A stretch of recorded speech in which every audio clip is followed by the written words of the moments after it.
Finding my girlfriend's cousin in our bed made me plan a revenge that shattered her perfect little lie.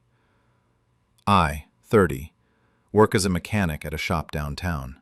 My girlfriend Tessa, 28, does social media marketing, influencer stuff, brand deals, the whole package. We'd been living together for about 2 years in this cramped apartment on the edge of the city.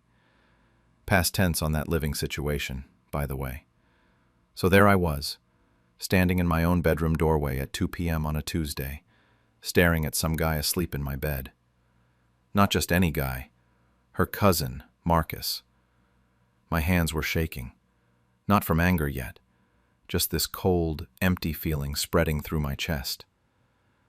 I need to explain how this all started, because I didn't just stumble into this blind. 3 months earlier, Tessa started mentioning this cousin who needed help moving apartments. Family emergency type situation, she said. He was going through a rough breakup and needed support. Made sense at the time.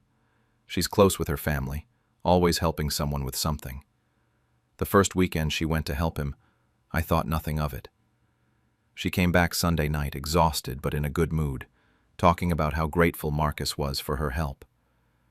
Then it became every other weekend. Then every weekend. She'd leave Friday evening and come back Sunday with these stories about moving boxes, painting walls, picking out furniture. Always exhausted, but happy. Glowing even. I remember thinking it was nice that she had family she could be there for like that. My buddy Jake started making comments around the 6-week mark. We were at a bar after work and I mentioned Tessa was helping Marcus again. Jake just looked at me and said, "Man, she talks about this cousin a lot." I brushed him off, told him he didn't understand how close some families are. He dropped it, but I could tell he wasn't convinced. The weekend trips kept happening. She'd kiss me goodbye Friday, tell me she loved me, and head out. I'd spend the weekend working on cars or hanging with friends. It was fine. We were fine. Or so I thought. 2 weeks before the bedroom incident, Jake texted me at midnight. Just a photo, no message. I opened it and felt my stomach drop. Tessa and Marcus at a bar across town. He was kissing her forehead.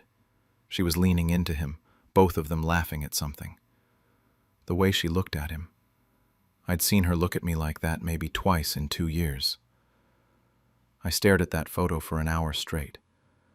My first instinct was to call her, to drive over to wherever she was and demand answers. But something stopped me. Maybe I didn't want to believe it. Maybe I wanted more proof before I destroyed everything. I texted Jake back and asked where he got the photo. His coworker had been at that bar and recognized Tessa from meeting her once at a work barbecue. Small world. I should have confronted her right then. I know that now. But I didn't. I played dumb for a whole week. That week was surreal. Tessa came home that Sunday like always, tired and happy. She told me about helping Marcus hang curtains. She kissed me. She made dinner. She acted completely normal. And I acted normal back, even though every time I looked at her I saw that photo. Him kissing her forehead, her leaning into it. The following Tuesday she sat me down after dinner and told me Marcus needed to crash at our place for a few days.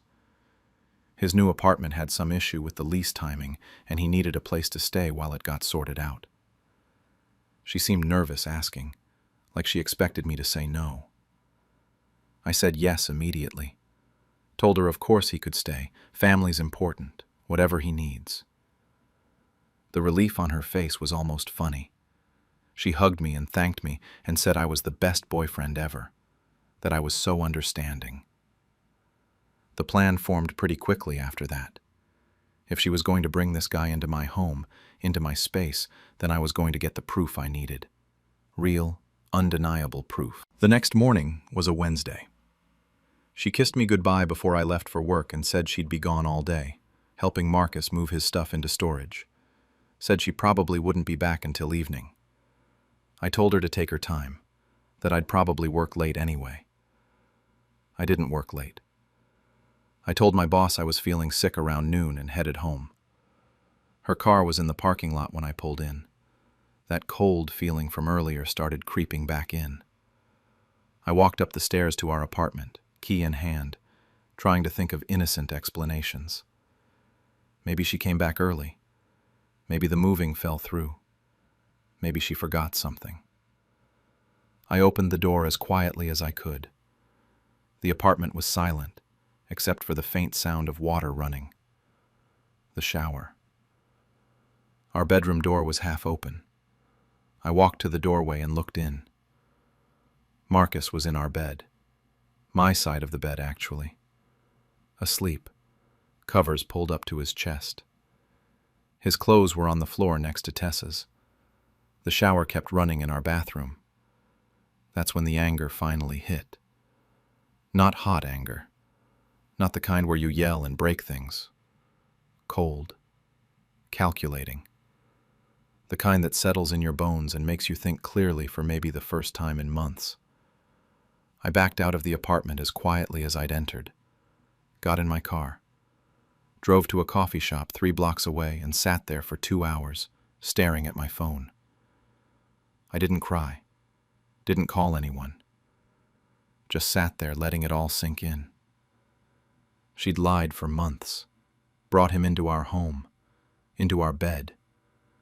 And she'd done it all while looking me in the eye and telling me she loved me. I wasn't going to yell. I wasn't going to break down and beg for explanations. I was going to make this hurt the way it hurt me. And I knew exactly how to do it. I came back to the apartment around 6 p.m. Gave them plenty of time to clean up their mess, I guess. When I walked in, Tessa was in the kitchen cooking dinner. Pasta, from the smell of it. She had music playing softly and was humming along like it was just another Wednesday evening. Like she hadn't spent the afternoon in bed with another man. She smiled when she saw me. Asked how work was. I told her it was fine, just long. Then I asked where Marcus was, keeping my voice as level as possible. She froze for just a second. Her hand stopped stirring the pot. Then she recovered and said he'd left a few hours ago to handle some apartment stuff, that he'd probably be back later to grab his things. Her voice was normal, too normal.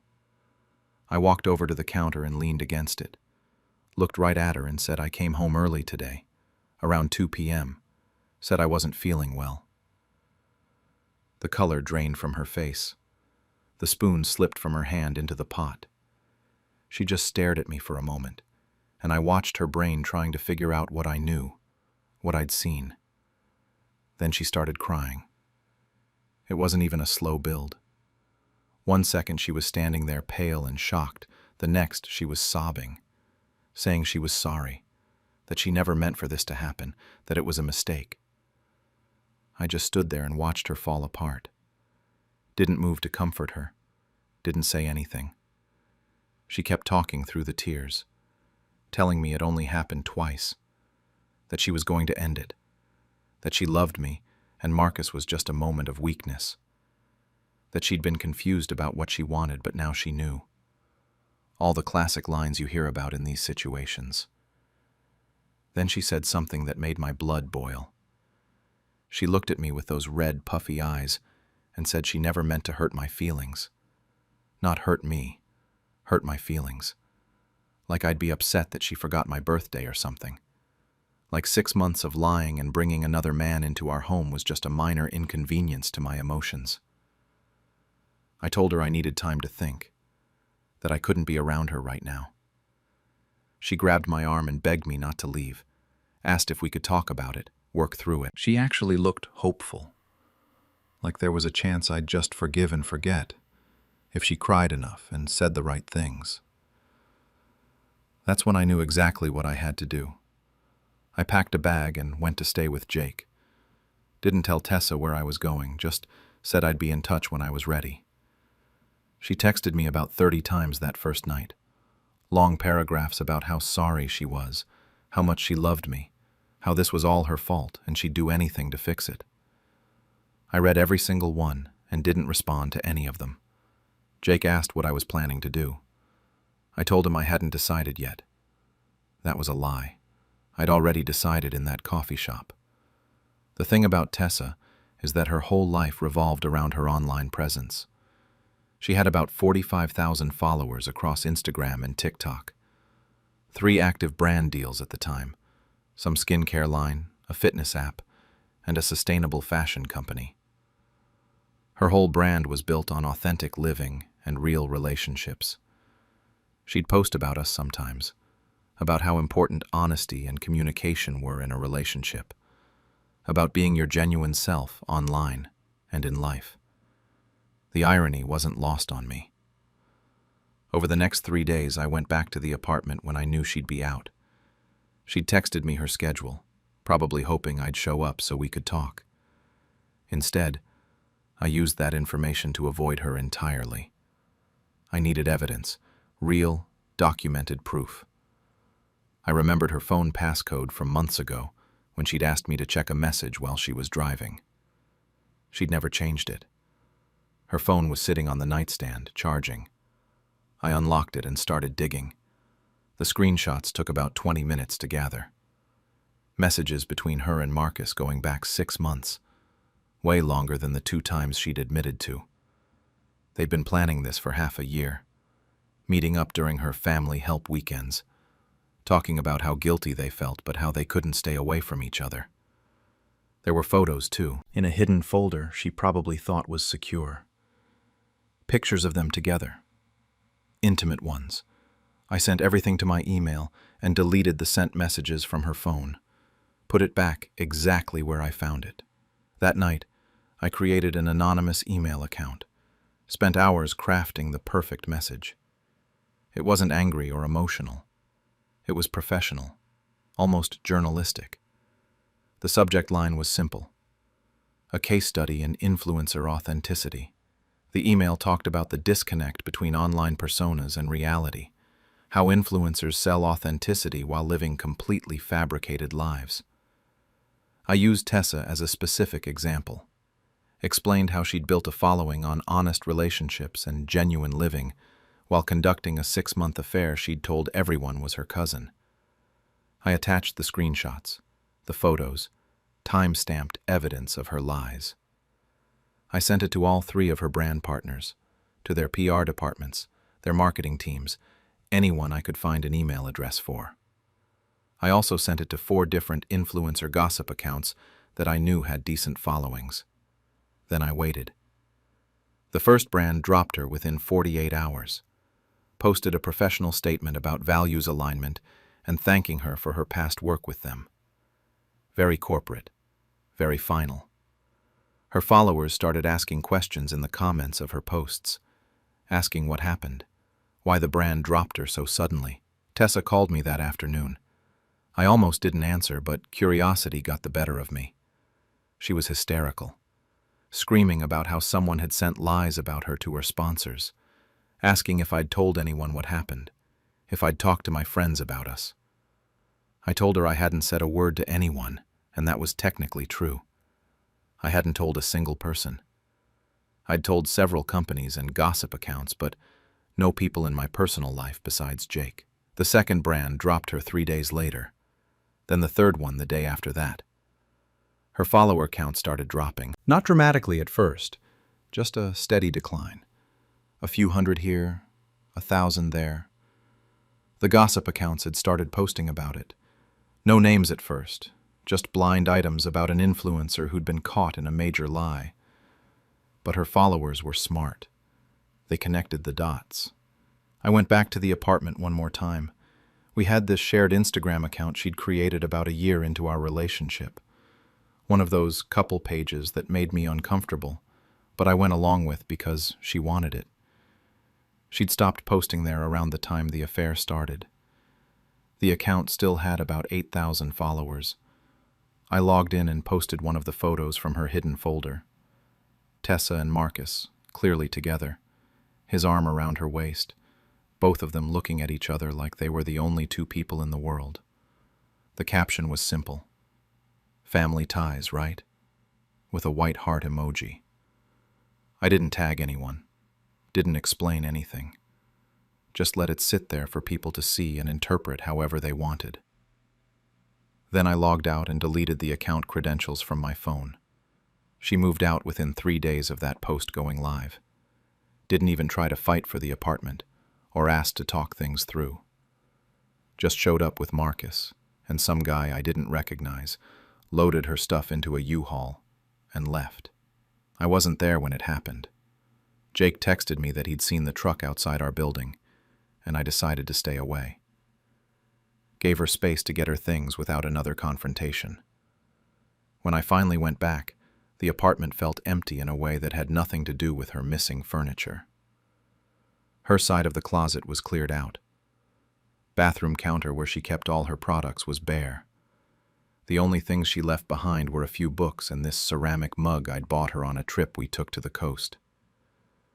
Seeing that mug sitting in the cabinet felt worse than all the empty spaces combined. Her follower count dropped by about 12,000 in the first 2 weeks. All 3 brand deals were gone. I checked her Instagram a few times. I'm not proud of that. And saw she'd lost several smaller sponsorships too. Posts that used to get thousands of likes were barely breaking 100. Her comments were either turned off or heavily filtered because the few that showed were all supportive friends telling her to stay strong. Marcus disappeared from the picture entirely.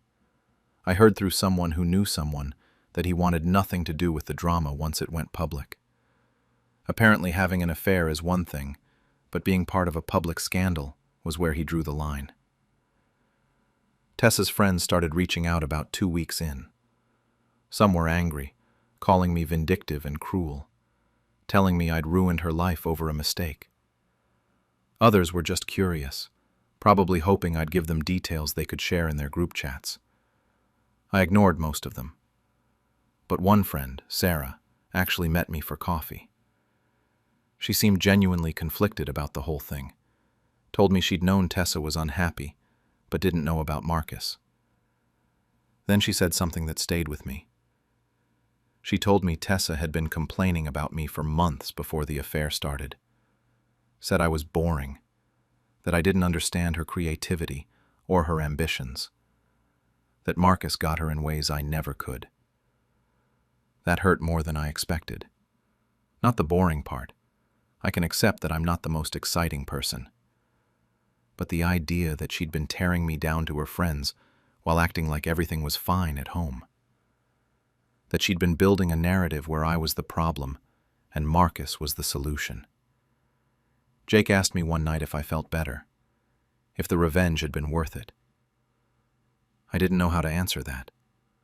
The satisfaction lasted maybe a week. That first brand dropping her felt like justice. Watching her online presence crumble felt like she was finally facing consequences for her choices.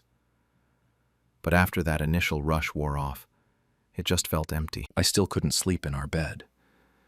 Every time I tried, I'd see Marcus there on my side, Tessa in the shower like it was the most natural thing in the world. I ended up buying a new mattress about 3 weeks in. Didn't help as much as I thought it would. Her stuff that she didn't take kept haunting me. That mug, a sweater she left in the back of the closet, a half-empty bottle of her shampoo in the shower. I couldn't bring myself to throw any of it away, but seeing it every day was slowly driving me crazy. 2 weeks after she moved out, I got a long text from her. Just one message, no follow-ups. It said I'd destroyed her career over a mistake, that I'd taken something she'd built for years and burned it to the ground because I was hurt, that she hoped I was happy now, that she hoped the revenge was worth it. No apology, no acknowledgement of the lying or the 6 months of betrayal, just blame, like I was the villain in her story for refusing to quietly accept what she'd done. I read that text probably 50 times, started typing responses and deleted them all. Eventually, I just left it on read. It's been a month now. She moved to another city, or at least that's what I gathered from seeing someone's Instagram story where Tessa was tagged in the background of some coffee shop 2 hours away. Good for her, I guess. Fresh start, somewhere people don't know what happened. I'm still at the shop, still living in the apartment. Rent's harder to cover alone, but I'm managing. Started seeing a therapist about 2 weeks ago. Didn't expect to need that, but Jake suggested it, and he was right. Talking to someone neutral about everything has helped more than I thought it would. My friends are split on what I did. Half think she deserved it, that you don't get to destroy someone's trust and walk away without consequences. The other half think I went too far, that ruining her career was disproportionate to what she did to me, that two wrongs don't make a right, and all those other sayings people use when they're uncomfortable with justified anger. My mom found out through the family gossip chain somehow. She called me last week, and I thought I was in for a lecture about stooping to someone else's level. Instead, she just asked if I was okay. Didn't judge, didn't give advice. Just wanted to know if her son was holding up. That conversation made me cry for the first time through this whole thing. I saw Marcus once, randomly, at a grocery store last week. We made eye contact across the produce section. He looked at me, looked away, and kept walking. I did the same. What was there to say? We both knew what happened. No point in pretending otherwise. Some days I feel completely justified in what I did. She lied for 6 months, brought him into our home, made me look like an idiot to everyone who knew. She built her whole online presence on authenticity and honest relationships while living the exact opposite. Taking that away from her felt like the only real consequence she'd face. Other days I wonder if I became someone I don't recognize, someone who destroys people's livelihoods because they got their heart broken. The version of me from a year ago wouldn't have done this. That guy would have just broken up with her and moved on. But that guy also didn't know what it felt like to be betrayed this completely. Jake asked me yesterday if I regret it. I told him I didn't know. That's the honest answer. I don't regret exposing her lies. I don't regret showing her that actions have consequences. But I do regret that it came to this, that the person I loved enough to live with for 2 years turned out to be someone I barely knew. I keep thinking about what she said in that final text, that I destroyed her career over a mistake. But was it really just about the cheating? Or was it about the lies, the manipulation, the way she made me feel crazy for suspecting anything, the way she brought him into our home and expected me to just accept it? I wanted her to feel what I felt, to understand that you can't just hurt people and walk away clean. Mission accomplished, I guess. Her career took a hit. Her reputation tanked. She had to start over somewhere new. But here's what I can't figure out. Was I wrong for going after her public image, her career, everything she built? Part of me thinks I was justified, that she made her choices and I simply made sure those choices had consequences. And part of me wonders if I'm just as bad as she is now. If revenge, no matter how satisfying in the moment, just makes you into a different kind of liar. The kind who tells themselves they're doing the right thing while burning someone else's life down. The day I found lipstick on his shirt, I started planning a different kind of anniversary surprise. I'm a 29-year-old woman who thought I had it all figured out. 5 years with my fiancé Mark, 31, living together in our apartment, saving for a wedding that was supposed to happen next spring. We had the joint bank account, the shared lease, the whole thing. Our families were close. His mom Karen would call me just to chat. My sister Emma loved him. Everything looked perfect from the outside. It was a Tuesday evening when I found it. I was doing laundry, sorting through the hamper like I did every week, and there it was. A bright red lipstick stain on the collar of his white dress shirt, the one he'd worn to work the day before. I stood there holding it for a solid minute, just staring at it. I don't wear lipstick, never have. I'm a chapstick person, always have been.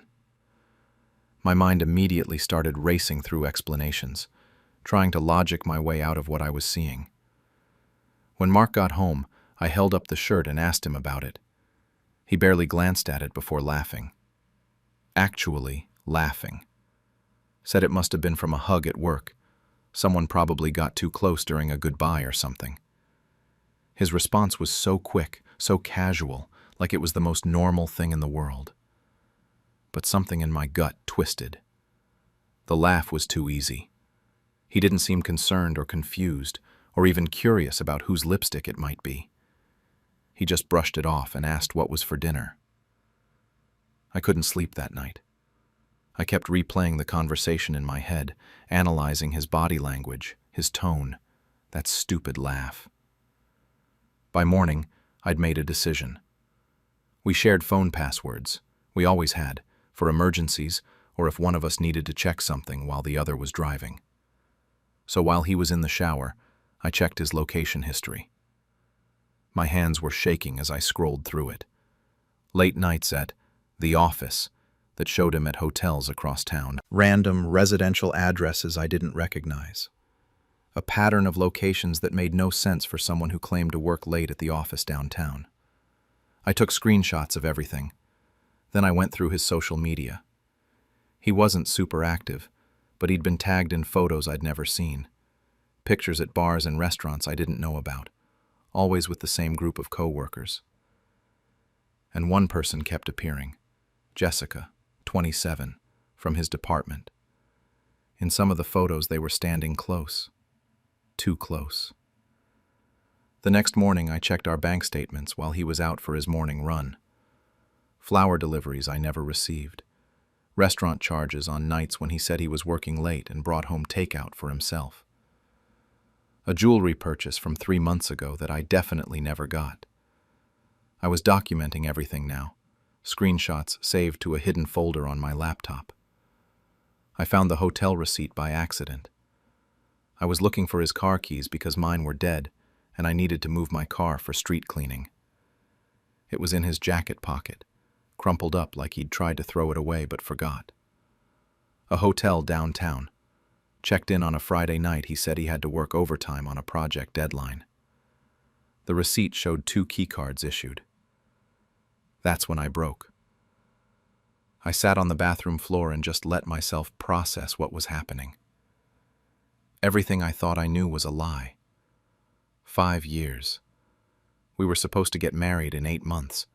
I'd already put down deposits. But I didn't confront him, not yet.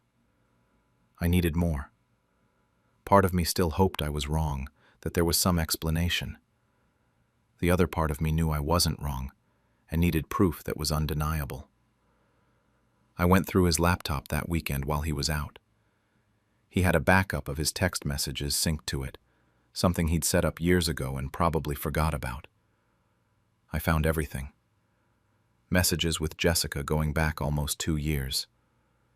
Explicit texts about their affair, about hotel meetups, about how I had no idea and how I was boring compared to her.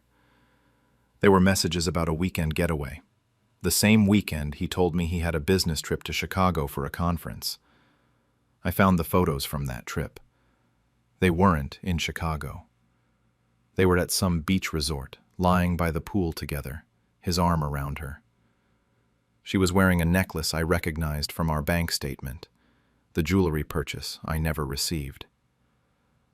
The worst part was reading a message from 2 months ago where he told her he was only staying until after the wedding because the gifts and money will help set us up better. He was planning to marry me for the wedding presents and then leave. Or maybe he was going to keep both of us, I don't know. I don't know which option makes me feel sicker. I closed the laptop and sat there for probably an hour. I thought about just packing my stuff and leaving. Thought about confronting him right then. Thought about calling off the wedding quietly and moving on with my life. But then I remembered. Our anniversary was in 3 weeks, and I had a different idea. I told him that night that I wanted to plan something special for our anniversary. A dinner, a celebration, something to remind us why we were together before all the wedding stress. He loved the idea, said it was exactly what we needed, that he'd been feeling disconnected lately, and this would be perfect. He even mentioned he had a work meeting that night, and I told him to reschedule it. This was more important. He canceled it immediately. Told me he'd make sure nothing got in the way of our special evening. Over the next 3 weeks, I played the perfect fiancé. I was affectionate, attentive, excited about our future. I asked him about wedding plans, laughed at his jokes, had dinner ready when he got home from his late nights at work. Meanwhile, I was compiling everything. Every screenshot, every receipt, every photo. I created a slideshow on my laptop, starting with our happy relationship photos and ending with the evidence of his betrayal. I sent invitations to both families and our close friends. A celebration dinner for our 5-year anniversary. Private room at our favorite restaurant. Everyone RSVP'd yes. His mom called me crying happy tears, saying how wonderful it was that we were so in love. My sister asked if I was going to announce the wedding date. I told everyone it was a surprise. Mark kept asking what I had planned. I deflected every time, said he'd have to wait and see. I watched him text Jessica when he thought I wasn't looking. Watched him smile at his phone when she sent him messages. The affair was still happening, right up until the day of the dinner. He was still seeing her while planning our anniversary celebration, while telling me he loved me, while his family gushed about our perfect relationship. The morning of the dinner, he brought me flowers, told me he loved me, that he couldn't wait to spend the rest of his life with me. I almost broke right then. Almost confronted him quietly, just the two of us. Then his phone buzzed on the counter and I saw her name. Jessica. The message preview said something about missing him. I got dressed, did my makeup, put on the dress he bought me for my birthday last year. We drove to the restaurant together, his hand on my knee the whole way. Everyone was already there when we arrived. Both sets of parents, my sister Emma, his brother, close friends. 20 people total, all smiling, all happy for us. Mark had no idea what was about to happen. The private dining room looked perfect. I decorated it myself the day before, hung up photos of us from the past 5 years. Our first apartment, holidays with family, trips we'd taken together. The restaurant staff had set up exactly how I asked. Projector screen at the front, my laptop ready to go, champagne glasses at every seat. Mark was completely relaxed. He worked the room like he always did at family events, charming and funny, hugging his mom, joking with my dad. His hand kept finding mine, squeezing it like we were this united team. Everyone kept congratulating us, saying how perfect we were together, asking when we'd finally set a wedding date. He ate it up. When everyone sat down, the champagne was poured. His brother started to make a toast, but I stood up first, said I had a special presentation about our journey together. Mark grinned at me, completely unsuspecting. His mom had her phone out, ready to record what she probably thought was going to be some sweet engagement story. The first slides were normal. Photos of us at concerts, at his family's Christmas party, the day we moved into our apartment. Everyone made those collective "aw" sounds. Mark was holding my hand, beaming at the screen. I could feel my heart pounding, but my hands were steady on the laptop. Then I clicked to the next slide. But every story has parts you don't see. The screenshot filled the screen. Text messages between Mark and Jessica. I'd chosen the worst ones, the ones where he called me boring, where he said I had no idea what he was doing, where he told her she was better in bed than me. The room went completely silent. Mark's hand dropped from mine. He stood up so fast his chair scraped against the floor. His face went from confused to pale to red in about 3 seconds. He said my name like a question and then demanded to know what I was doing. My voice came out calmer than I felt. I told everyone I was showing them the real anniversary we were celebrating. 5 years of me being faithful, and apparently 2 years of him sleeping with his coworker, Jessica. I clicked through more slides. Photos from their weekend trip. The one where he told me he was in Chicago for work. They were at a beach resort, his arm around her, both of them in swimsuits and looking very much like a couple.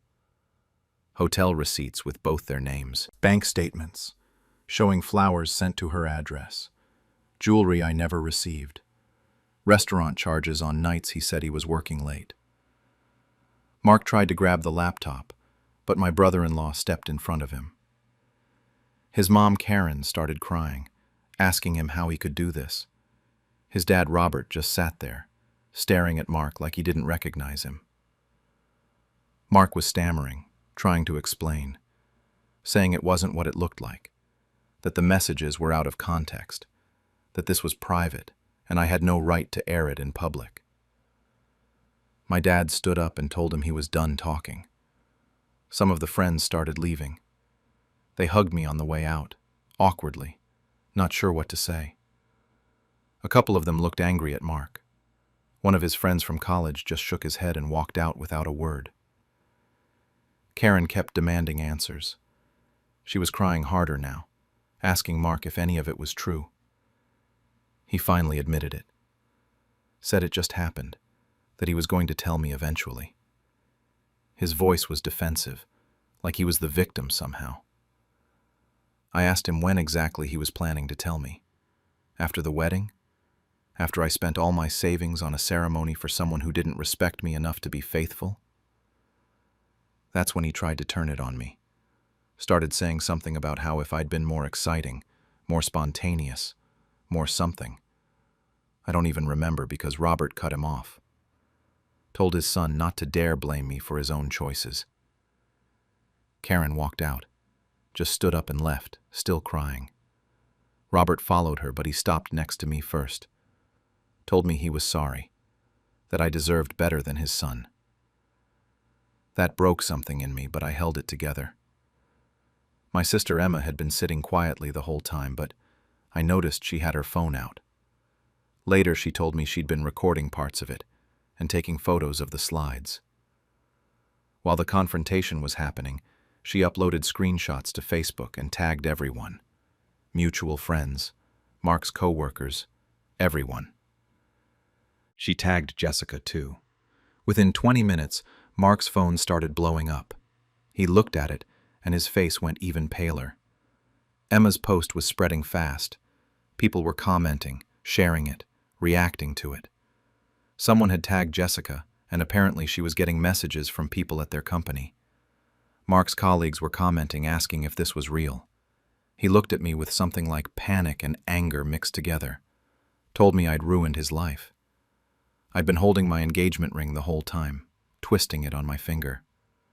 I took it off and dropped it into his champagne glass. Told him he did this himself. I just made sure everyone knew the truth. My family stood up with me. Emma grabbed my purse. My dad put his arm around my shoulders. My mom was crying, but she was angry crying, not sad crying. We walked out of that restaurant together, and I didn't look back at Mark. I could hear him behind us, his voice rising, trying to call after me, trying to explain or justify or something. His phone was ringing non-stop. I heard him answer it. Jessica was calling, probably freaking out about the Facebook post and the messages she was getting. In the parking lot, my dad asked what I needed. I told him I needed to get my stuff out of the apartment before Mark got home. We drove there, my parents, Emma, and me. My hands were shaking now that the adrenaline was wearing off. We packed fast. Emma made a list of everything we took so there'd be no question later about what was mine. My clothes, my books, my laptop, important documents, half the kitchen stuff we'd bought together. I was fair about it. Didn't take anything that was clearly his, split the shared things down the middle. I left a note on the counter, told him I'd be back that weekend for the rest and not to contact me. I blocked him on everything except email because we'd need to coordinate about the lease and the wedding cancellations. Emma drove my car, and I rode with my parents. My mom kept asking if I was okay, and I kept saying yes, even though I wasn't sure. I felt numb and wired at the same time. My phone was going off constantly. Friends texting. People I hadn't talked to in years reaching out after seeing Emma's post. I stayed at Emma's that night. slept in her guest room, or tried to sleep. Mostly I just lay there replaying everything, the look on Mark's face when the slides changed, his mom crying, his pathetic attempts to explain, the sound of my engagement ring hitting the champagne. My email inbox was full by morning. Mark had sent 17 emails. The first few were apologies, begging me to talk to him. Then they got angry, accusing me of humiliating him, saying I'd destroyed his reputation and his career. I didn't respond to any of them. The emails kept coming for days. Mark would swing between apologizing and blaming me, sometimes in the same message. He'd say he was sorry and then in the next paragraph call me vindictive and crazy. I stopped reading them after the first week, just archived them in case I needed them for legal purposes later. Jessica quit her job. I found out through a mutual friend who still worked at their company. Apparently, the Facebook post spread through the office within hours, and by Monday morning, everyone knew. HR got involved because of the policy about relationships between supervisors and subordinates. Mark was technically a level above her. She handed in her resignation that same day rather than face everyone. Mark's coworkers started reaching out to me. Some just wanted to say they were sorry and that they'd suspected something but didn't know how to tell me. A few mentioned that Jessica had actually bragged about the affair to other people in the office, said she was going to be with Mark once he dealt with his situation at home. That's what she called me, his situation. Karen called me 3 days after the dinner. She was crying again, apologizing over and over. Sayed Mark was staying with his brother because she couldn't look at him. She kept saying she raised him better than this, that she was ashamed. I told her it wasn't her fault, but she didn't believe me. Robert sent me a text message too, short and to the point. Said they weren't excusing Mark's behavior and that they supported me completely. It meant more than they probably knew. The Facebook post stayed up. Emma refused to take it down even when some people said it was too far. She said it was a public service announcement, that other women should know what kind of person Mark was. The post got shared over 200 times. People I didn't even know were commenting on it. Some mutual friends took Mark's side, said I should have handled it privately, that airing everything in public was cruel and vindictive, that I'd embarrassed his family who didn't deserve it. One girl I thought was my friend commented that I was clearly unstable and attention-seeking. I unfriended about 15 people that week, but most people supported me. I got messages from women sharing their own stories of being cheated on, thanking me for having the courage to expose him. Old friends from college reached out. Even some of Mark's friends messaged to say they were sorry and that what he did was inexcusable. The wedding vendors were surprisingly understanding. The venue refunded my deposit after I explained the situation. I guess the coordinator had seen the Facebook post. The caterer, photographer, and DJ all sent refunds with notes saying they were sorry. One of them said she'd been cheated on too and wished she'd had my courage. I wasn't sure if what I did counted as courage or just rage. I started seeing a therapist 2 weeks after the dinner. I needed to process everything: the betrayal, the public exposure, the guilt I was starting to feel about involving his family. My therapist said what I did was a way of taking back control in a situation where I felt powerless, that I'd been gaslit and lied to for years, and the public confrontation was about making sure he couldn't lie his way out of it or rewrite the narrative. But I still went through stages. Relief that I found out before the wedding. Anger at Mark, at Jessica, at myself for not seeing it sooner. Sadness for the relationship I thought I had, the future I'd planned. And doubt. Constant doubt about whether the public exposure was the right choice. Emma and my friends kept reminding me what was in those text messages. That he was planning to marry me for the gifts and money. That he called me boring. That he was going to keep cheating. They said I saved myself from making the biggest mistake of my life. Then I found out through the grapevine that Mark was telling people I'd overreacted.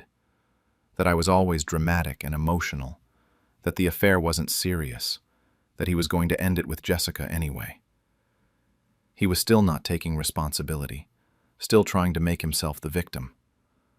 When I heard that, I felt less guilty about the dinner. His reputation at work was destroyed. The company started an investigation into his relationship with Jessica because of the supervisor-subordinate thing.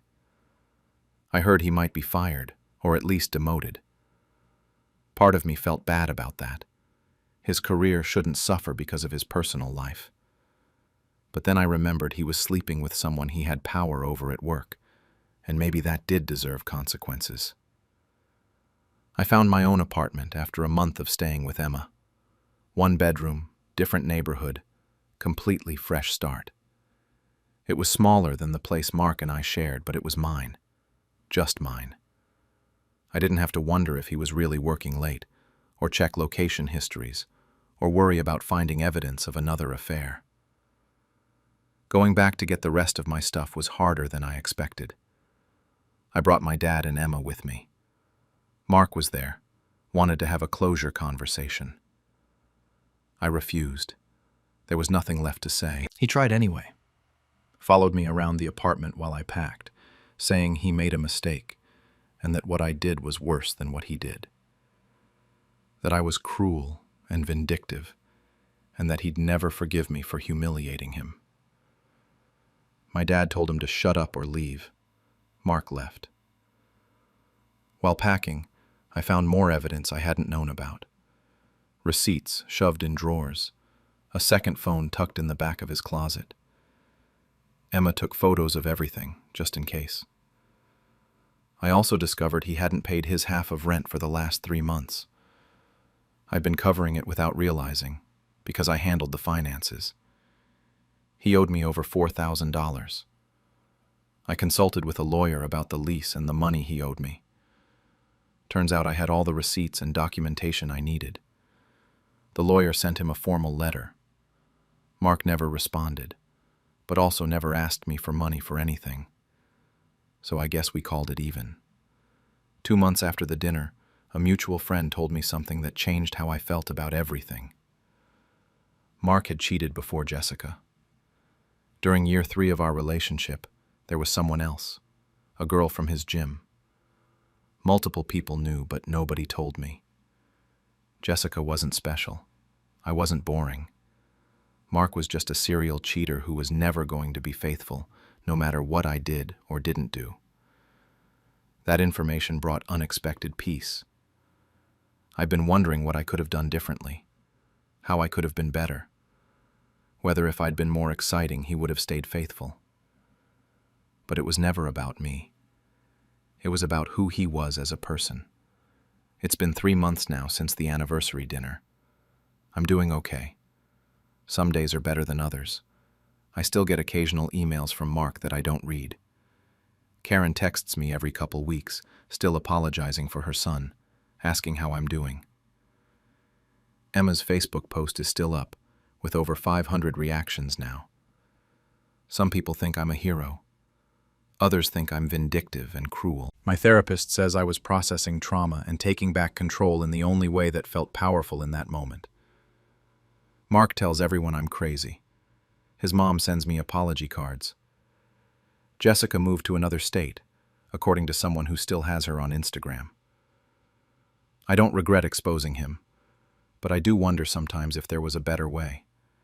If I could have gotten closure without involving his parents, without making it so public, without destroying his reputation at work. But then I remember those text messages about marrying me for the gifts, and I feel less guilty. Would you say I went too far, exposing him in front of everyone? Or was it the closure I deserved after all his lies? Because honestly, I'm still figuring out the answer myself. Catching my wife's work husband in her phone led to the most calculated revenge I've ever pulled off. I'm a 35-year-old software engineer, and my wife Sarah is 33. We've been married for 6 years, together for 10 total. We met during our senior year of college at some forgettable house party, bonded over our mutual hatred of the music playing, and somehow turned that into a decade-long relationship. I genuinely thought we had something solid. We bought a house 3 years ago, adopted a dog, did the whole suburban couple thing. I trusted her completely. That was my first mistake. About 8 months ago, Sarah landed a new job at a marketing firm downtown. Better pay, better benefits, the works. I was happy for her. She'd been stuck in her old position for too long, complaining about the lack of growth opportunities. This new place seemed perfect. The first few weeks were normal. She'd come home tired, complain about learning new systems, adjusting to the office politics, the usual stuff everyone deals with at a new job. I'd ask how her day went. She'd vent for a bit. We'd make dinner together. It was fine. It was normal. Then around month 2, a new name started appearing in basically every conversation. Derek. At first, it was innocent enough, or at least that's what I told myself. She'd mentioned that Derek showed her this great lunch spot near the office. Derek had the funniest stories about his last company. Derek thought she should apply for that senior position that was opening up. I didn't think much of it initially. People have work friends. I have work friends. I talk about them at home. It's normal. But then it escalated in a way that made my stomach turn, though I kept trying to rationalize it. She started calling him her work husband, with this little laugh, like it was the cutest thing in the world. She'd say it in front of our actual friends at dinner parties. The first time she said it, everyone kind of laughed awkwardly, and I felt like an idiot sitting there smiling along with it. But she kept saying it, over and over. My work husband this, my work husband that. Like I was supposed to think it was endearing. The late nights at the office became a regular thing. Always some project deadline, always some client presentation to prep for, always something urgent that required her to stay until 8 or 9 p.m. I work in tech. I get deadlines and crunch time, but this was constant. Multiple times a week, sometimes 4 or 5 nights in a row. And the texting became absolutely relentless. During dinner, she'd have her phone next to her plate, checking it between bites. During movies, the screen would light up her face in the dark living room every few minutes. Right before bed, she'd be typing away while I was trying to tell her about my day. The phone guarding was what really got my attention, though. Sarah used to be completely careless with her phone. She'd leave it on the kitchen counter, on the couch, in the bathroom, wherever. Face up, unlocked most of the time, didn't matter. I could pick it up to check the time or change the music, and she wouldn't even glance over. Suddenly it was always face down, always within arm's reach, always with her when she moved rooms, even just to grab water from the kitchen. And when she was texting, she'd physically angle her body away from me, like she was literally hiding the screen with her shoulder. When I'd walk into a room, she'd quickly close whatever she was looking at, or flip the phone over fast enough that I'd hear it smack against the table. I'm not an idiot. I know what that looks like.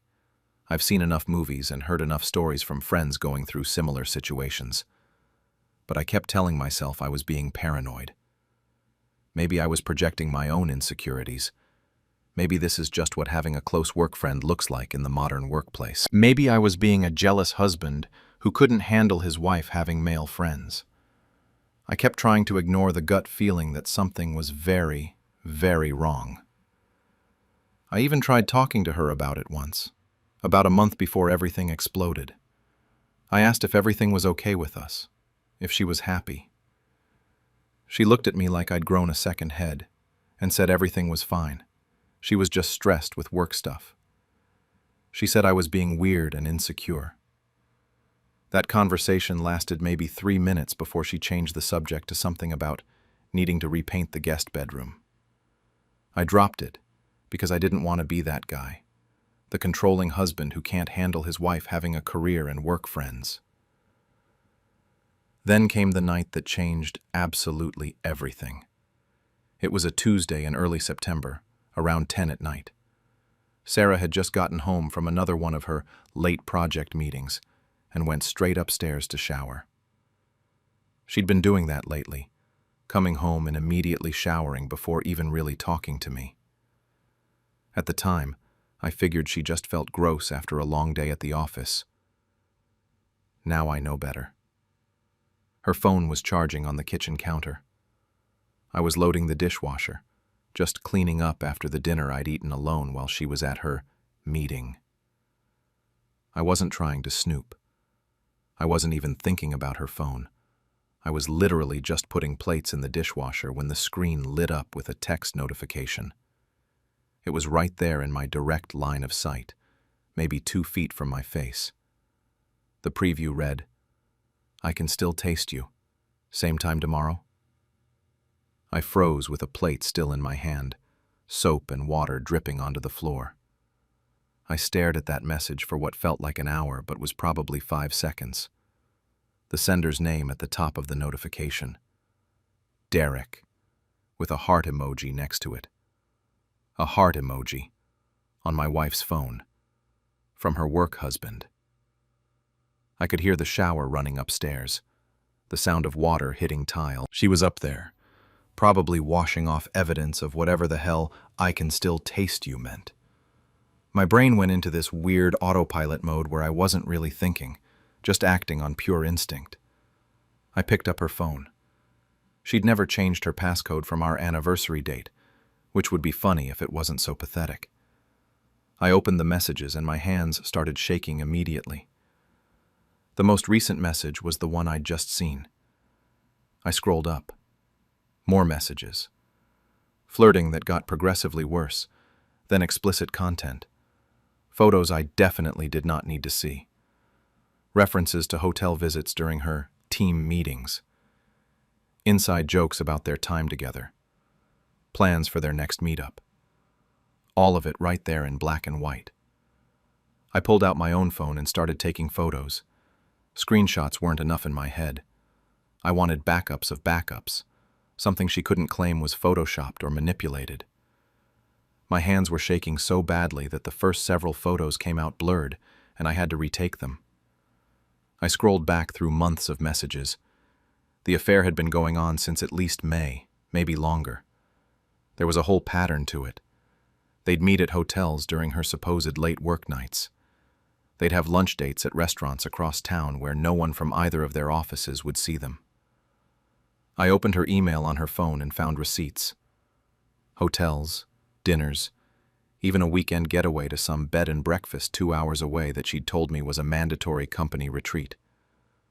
I'd stayed home that weekend, watched the dog, ordered takeout, and played video games. Meanwhile, she was off screwing Derek at some romantic inn. I spent 20 minutes going through everything while the shower ran upstairs. Every message, every photo, every receipt, every calendar entry. I documented all of it. When I heard the water finally turn off, I put her phone back on the counter exactly where it had been, made sure it was positioned the same way, and walked to the living room on legs that felt like they might give out. She came downstairs about 10 minutes later in her pajamas, hair wet, smelling like her lavender body wash. She walked over to where I was sitting on the couch, kissed me on the forehead like nothing was wrong, grabbed her phone from the kitchen, and said she was exhausted and heading to bed. I said goodnight. My voice sounded normal somehow. She smiled at me and went upstairs. I sat on that couch until 3 in the morning, staring at the photos on my phone, feeling like my entire life had just been revealed as a performance. Everything I thought was real was fake. Every late night, every work husband joke, every time she'd pulled away from my touch or said she was too tired, it was all because of him. I felt like I was going to throw up. Instead, I just sat there in the dark, looking at the evidence of my wife's betrayal, and started planning my next move. The next morning, I called in sick to work. I never call in sick. I'm the guy who shows up with a cold and works through it. But I could not sit at my desk and pretend to care about code while my marriage was imploding. Sarah left for the office around 8, kissing me goodbye and telling me to feel better, asking if I needed her to pick up anything on her way home. I said I was fine, just needed rest. The second her car pulled out of the driveway, I was on my phone Googling divorce lawyers. I need to explain something about myself here because it's relevant to why I handled things the way I did. I'm a planner. It's literally what makes me good at my job. I see systems, I identify problems, I find the most efficient solution. And sitting in that lawyer's office later that morning, looking at this guy in his expensive suit explaining my options, I realized something important. Confronting Sarah emotionally would accomplish absolutely nothing. Sure, I could scream at her. I could throw her stuff on the lawn. I could blow up at Derek, maybe even drive to his office and punch him in the face. But then what? She'd cry. She'd apologize. She'd swear she'd end it. Maybe she actually would for a while. And then I'd spend the rest of my life wondering, checking her phone, questioning every late night, never trusting a single thing she said. That's not a marriage. That's not even a life. That's just slow torture. So sitting there in that office, I made a decision. I was going to treat this like a project at work. Identify the problem, gather the data, execute the solution cleanly. The lawyer was this straightforward older guy who'd clearly seen this exact situation 1,000 times. He barely reacted when I showed him the photos on my phone. He just nodded, made some notes, and laid out my options. With the evidence I had, I was in a strong position. We discussed asset division, the house, savings accounts, retirement funds, all of it. He recommended I document everything and act completely normal. Don't let her know anything is wrong. Don't give her time to hide assets or prepare a defense. The element of surprise would work heavily in my favor. I left that office with a plan and a retainer paid. For the next 2 weeks, I became an actor in my own life. I came home from work and asked Sarah about her day. I listened to her lie to my face about meetings and projects and office drama. I laughed at her stories. I made dinner. We watched our shows together. We had sex twice during those 2 weeks, which felt like the most disgusting thing I'd ever done, but I couldn't break character. The whole time, she'd be texting Derek right next to me on the couch, and I'd pretend not to notice. I'd see his name pop up on her phone screen and just keep watching whatever was on TV. It was the most surreal experience of my entire life. Playing house with someone I now knew was actively betraying me. Having conversations about weekend plans and grocery lists while knowing I was about to blow up her entire world. Some nights I'd lie awake next to her, listening to her breathe, wondering how she could sleep so peacefully while living such a massive lie. During those 2 weeks, I was busy. I quietly transferred half our savings into a personal account I'd opened at a different bank. Our joint account terms allowed either party to withdraw funds, and I made sure to take exactly half, not a penny more. Nothing that could be used against me later. I contacted our mortgage lender to understand our options for the house. I backed up all our shared files and documents to an external hard drive. I changed passwords on all my personal accounts. I even went to see a therapist once, just to make sure I wasn't having some kind of breakdown and completely misreading the situation. She listened to everything, looked at the evidence, and confirmed I wasn't crazy. She also said I seemed remarkably calm for someone going through this, which I guess was accurate. I felt calm. Weirdly, artificially calm. Sarah's birthday was coming up on a Saturday in late September. We'd been planning a small gathering at our house with her parents and younger sister for weeks. She'd been excited about it, kept making lists of food to serve, debating whether we should do a theme. She wanted everything to be perfect. I had a different version of perfect in mind. The morning of her birthday, I woke up early and drove across town to pick up a custom order I'd placed at a print shop 3 days earlier. They'd done exactly what I asked. Professional quality printing, every page clear and legible, bound nicely in a black leather folder. I paid extra for the nice folder. Then I stopped at the store and bought expensive wrapping paper, the kind she always liked with the metallic gold finish. I wrapped that folder like it was something precious, put a bow on top. It looked like a thoughtful, carefully chosen gift. Her family started arriving around 2 that afternoon. Her mom brought a homemade cake, her favorite kind with cream cheese frosting. Her dad fired up our grill to make burgers. Her sister showed up with decorations and that over-enthusiastic energy she always had. Sarah was in the best mood I'd seen her in months, laughing, joking around with her dad, helping her mom in the kitchen, taking photos with her sister, playing the role of the perfect daughter, the perfect wife. I felt physically sick watching her, but I kept my face neutral. I smiled. I helped grill. I made small talk with her parents. We ate. We sang happy birthday around the dining table. She blew out candles and made a wish. I wondered if she wished to not get caught. Then came presents. Her parents gave her a necklace she'd been eyeing for months. Her sister gave her a gift certificate for a spa day. They all made a big fuss over each gift, lots of hugging and thank yous. Then I handed her my gift, the wrapped folder. I remember exactly what I said. Saved the best for last. She smiled at me, that genuine, excited smile, like she actually thought I'd gotten her something romantic, maybe concert tickets or a weekend trip.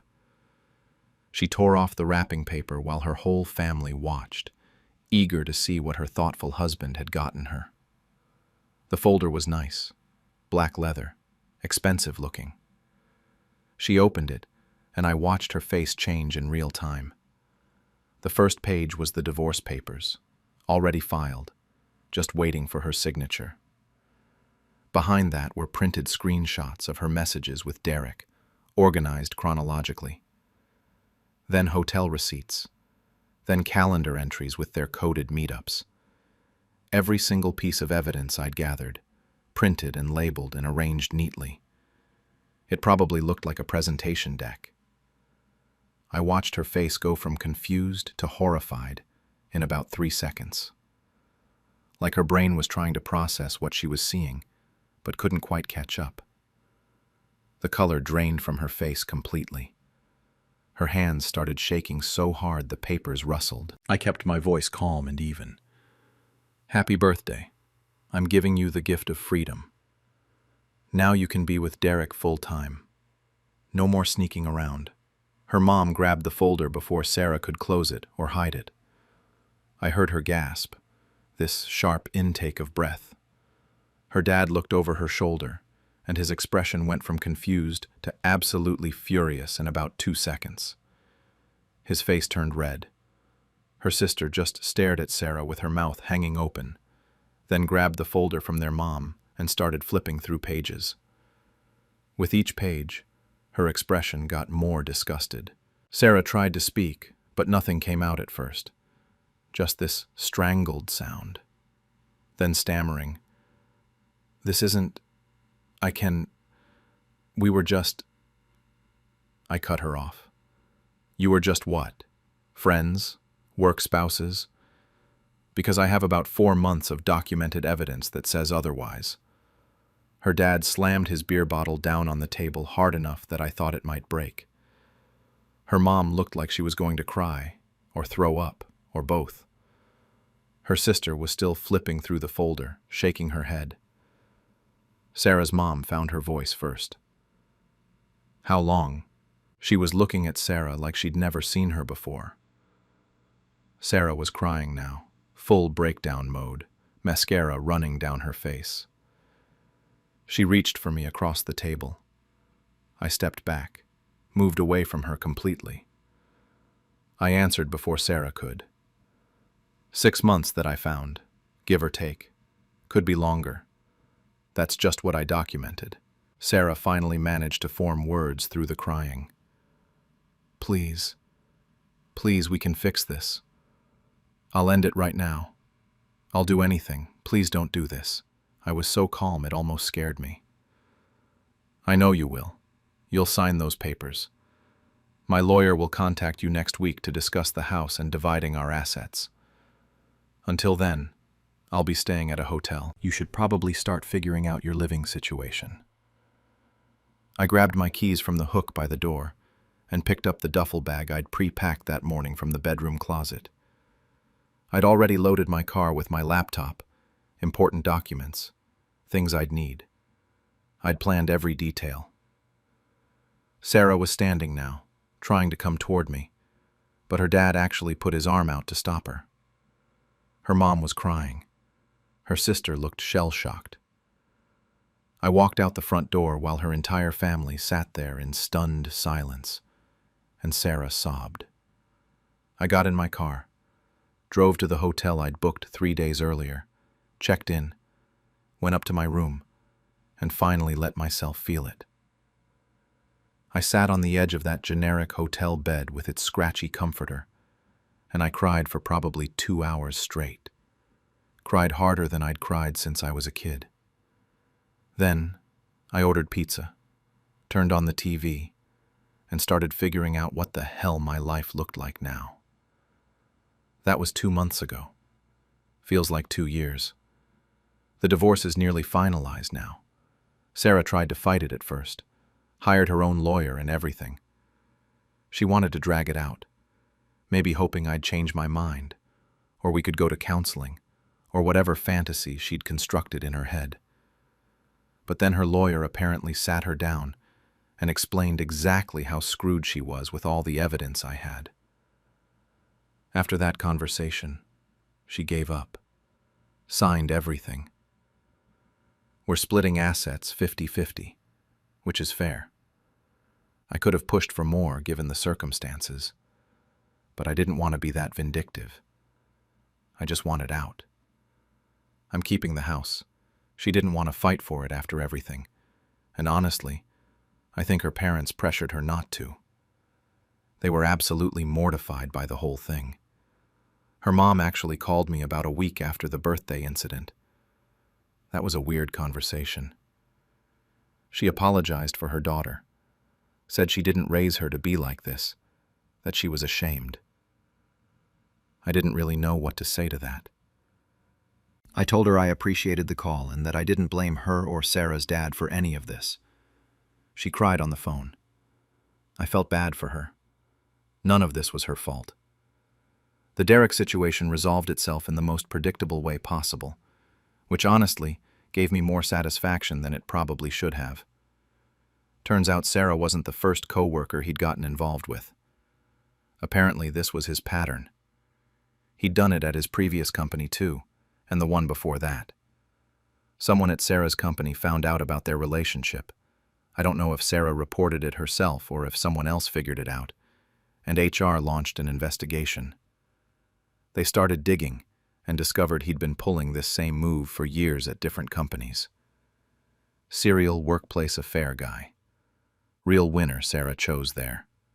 He got fired about 3 weeks ago for inappropriate workplace conduct and violation of company fraternization policies. When I heard, I felt this weird mix of satisfaction and emptiness. Like I'd won something, but the prize was just more confirmation that my marriage had been destroyed over someone who wasn't even worth it. Sarah called me that same day, absolutely hysterical. I saw her name on my phone and my first instinct was to answer, which shows how ingrained that habit still is. But I didn't. I let it go to voicemail. She left this long, rambling message about how Derek had ghosted her immediately after getting fired. Blocked her number, blocked her on everything, completely cut her off. She said she realized she'd destroyed her marriage for someone who didn't actually care about her at all. She said she was in therapy now, that she was working on herself, that she finally understood the magnitude of what she'd done. She begged me to talk to her, even just for 5 minutes. Said she didn't expect me to take her back, but that she needed closure or forgiveness or something. I deleted the voicemail without finishing it. I don't owe her closure. I don't owe her forgiveness. She can work that out with her therapist. She's living with her parents now, The apartment she'd moved into after I kicked her out of the house was apparently too expensive on just her salary. From what I've heard through mutual friends, most of whom sided with me after the full story got out, she's struggling pretty badly. Lost her marriage, her affair partner, and a decent chunk of her friend group, all within a few weeks. Part of me feels bad about that for maybe 5 seconds. Then I remember those messages, and the feeling evaporates completely. I've been doing okay, all things considered. Some days are better than others. Therapy has been helping a lot. My therapist keeps telling me I need to actually process the anger instead of just staying in this calm, controlled mode all the time. Apparently, my coping mechanism of treating my divorce like a work project isn't entirely healthy long term. Who knew? Work has been a good distraction. I threw myself into a major project, and it's actually going really well. My boss even commented that I seem more focused lately, which is ironic. I've been going to the gym more consistently than I have in years. Lost about 15 pounds. Started reconnecting with friends I'd kind of neglected during my marriage. Went to a concert last weekend with my buddy from college. It was good. Normal. I'm doing all the things you're supposed to do after a divorce, the self-improvement montage portion of the breakup process. But some days are still really hard.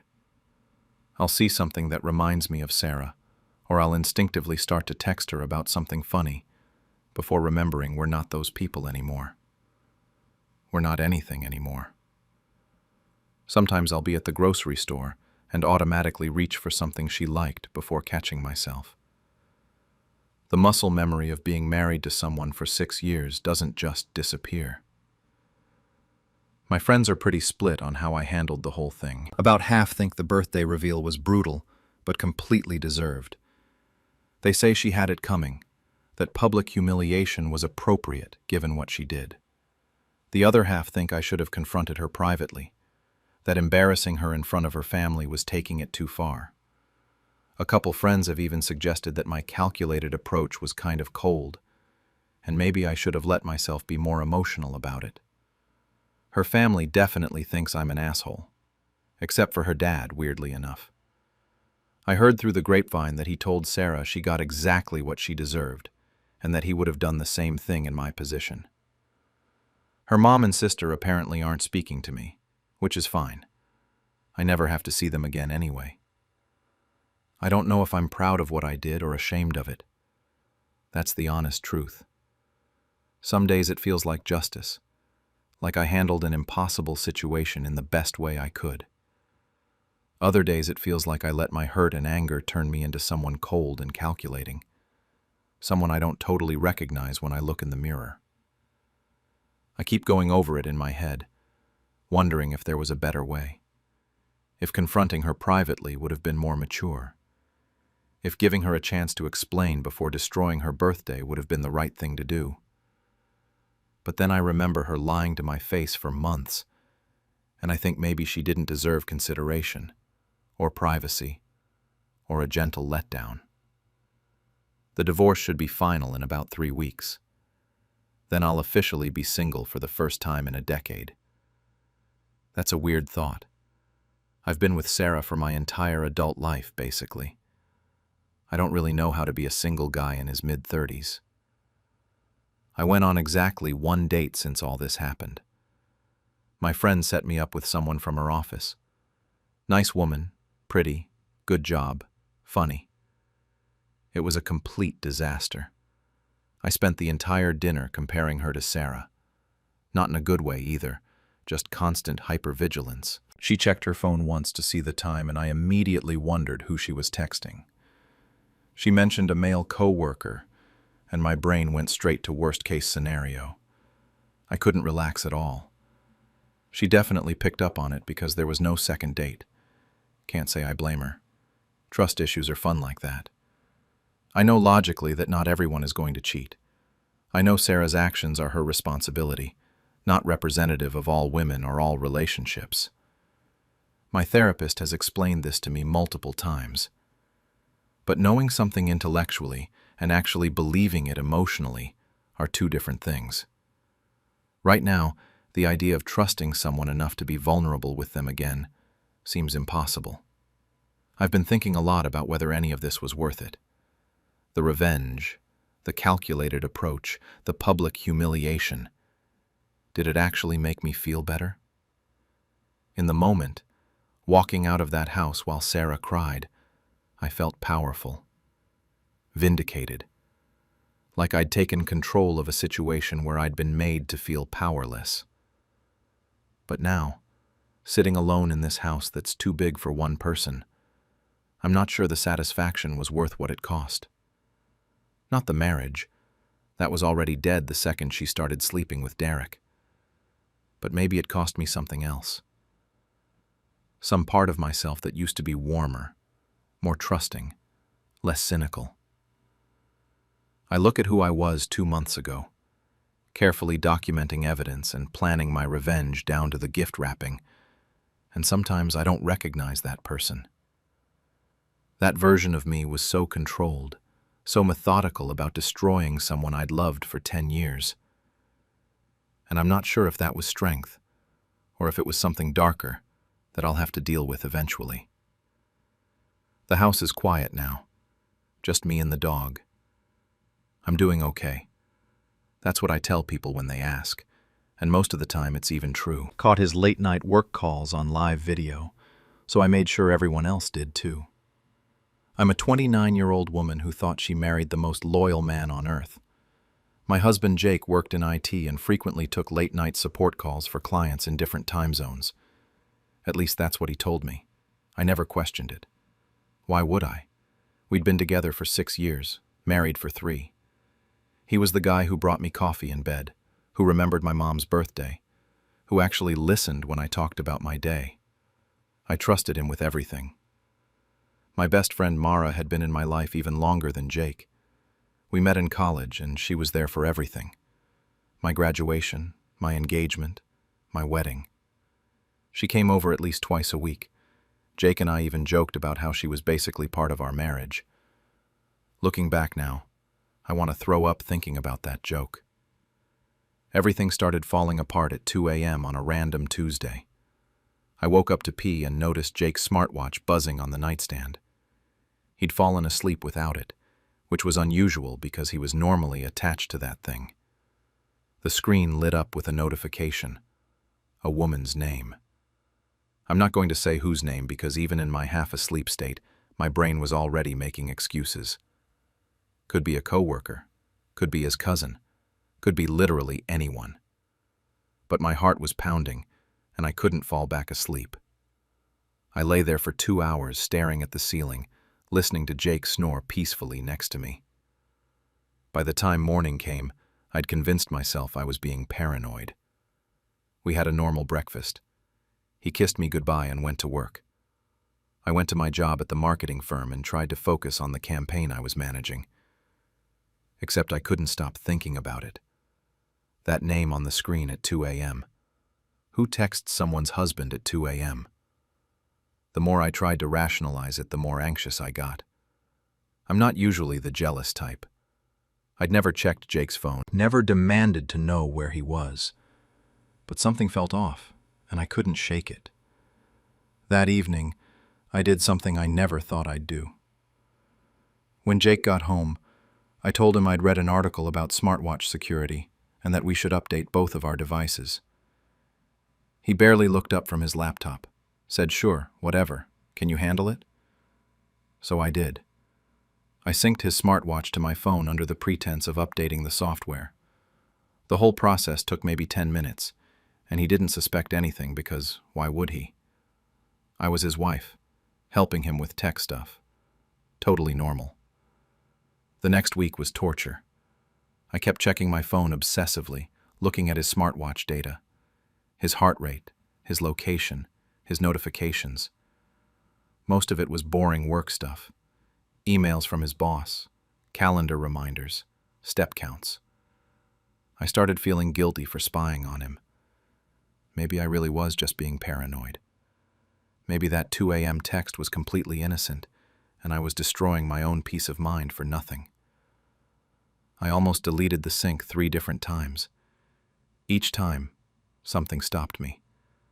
Call it intuition or just stubborn anxiety, but I kept the connection active. Then came the Friday that changed everything. Jake told me that morning he had to go into the office for an emergency support issue. Some client's entire system was down, and he needed to be on site to fix it.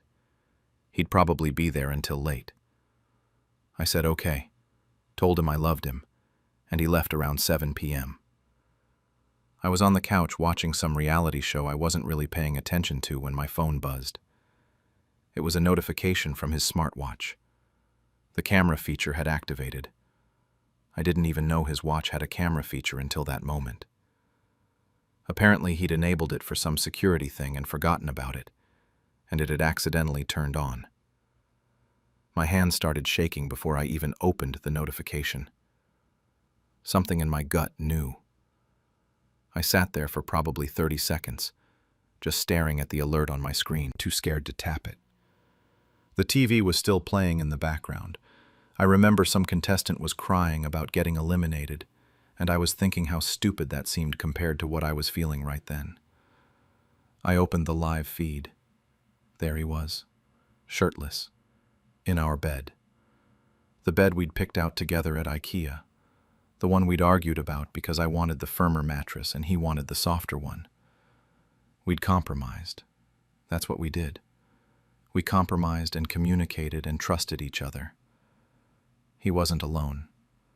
The woman with him had her back to the camera at first. I saw dark hair, bare shoulders. My brain still wasn't processing it. Then she turned slightly and I saw her face. I knew that face. I'd known that face for over a decade. I'd seen it crying over breakups and laughing at inside jokes and standing next to me in my wedding photos. Mara. My best friend Mara was in my bed with my husband. I dropped my phone. Actually dropped it on the floor.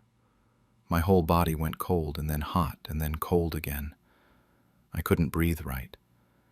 You know that feeling when you're on a roller coaster and your stomach drops? It was like that, but it didn't stop. It just kept dropping. I don't know how long I sat there frozen.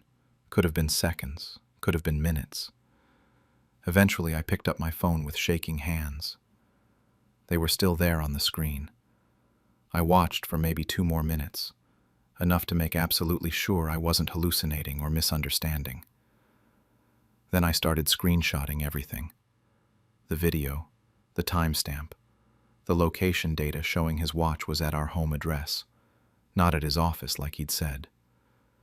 My hands wouldn't stop shaking, but I managed to save everything to 3 different places. My phone, my email, my cloud storage. Some rational part of my brain had taken over and was making sure I had evidence. Lots of evidence. When I finally closed the app, I just sat there in the silence of our living room. Our living room. Our home. Our life.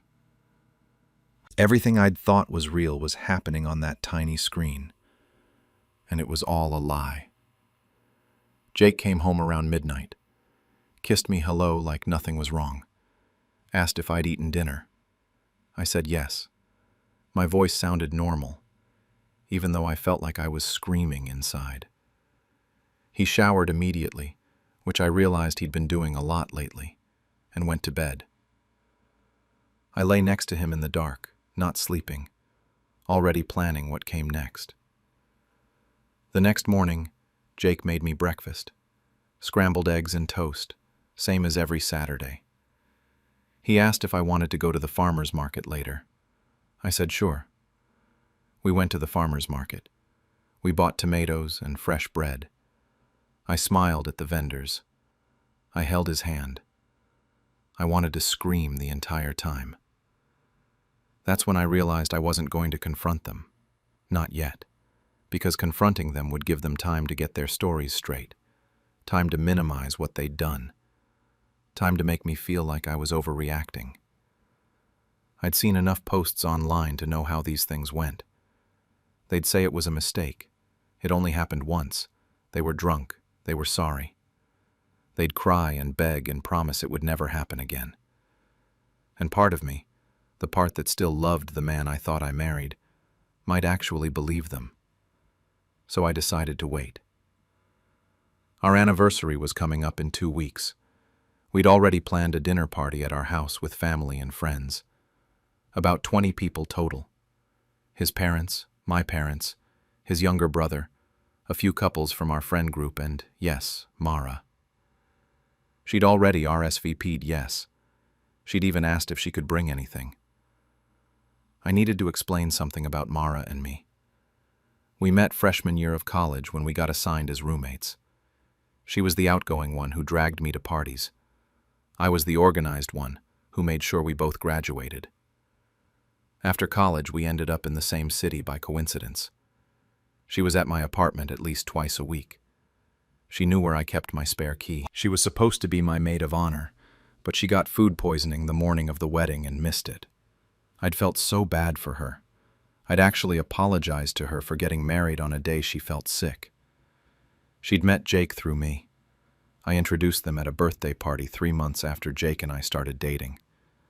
They got along great, which I loved because my boyfriend and best friend liking each other made life so much easier. She came to our game nights. She watched our dog when we went on vacation.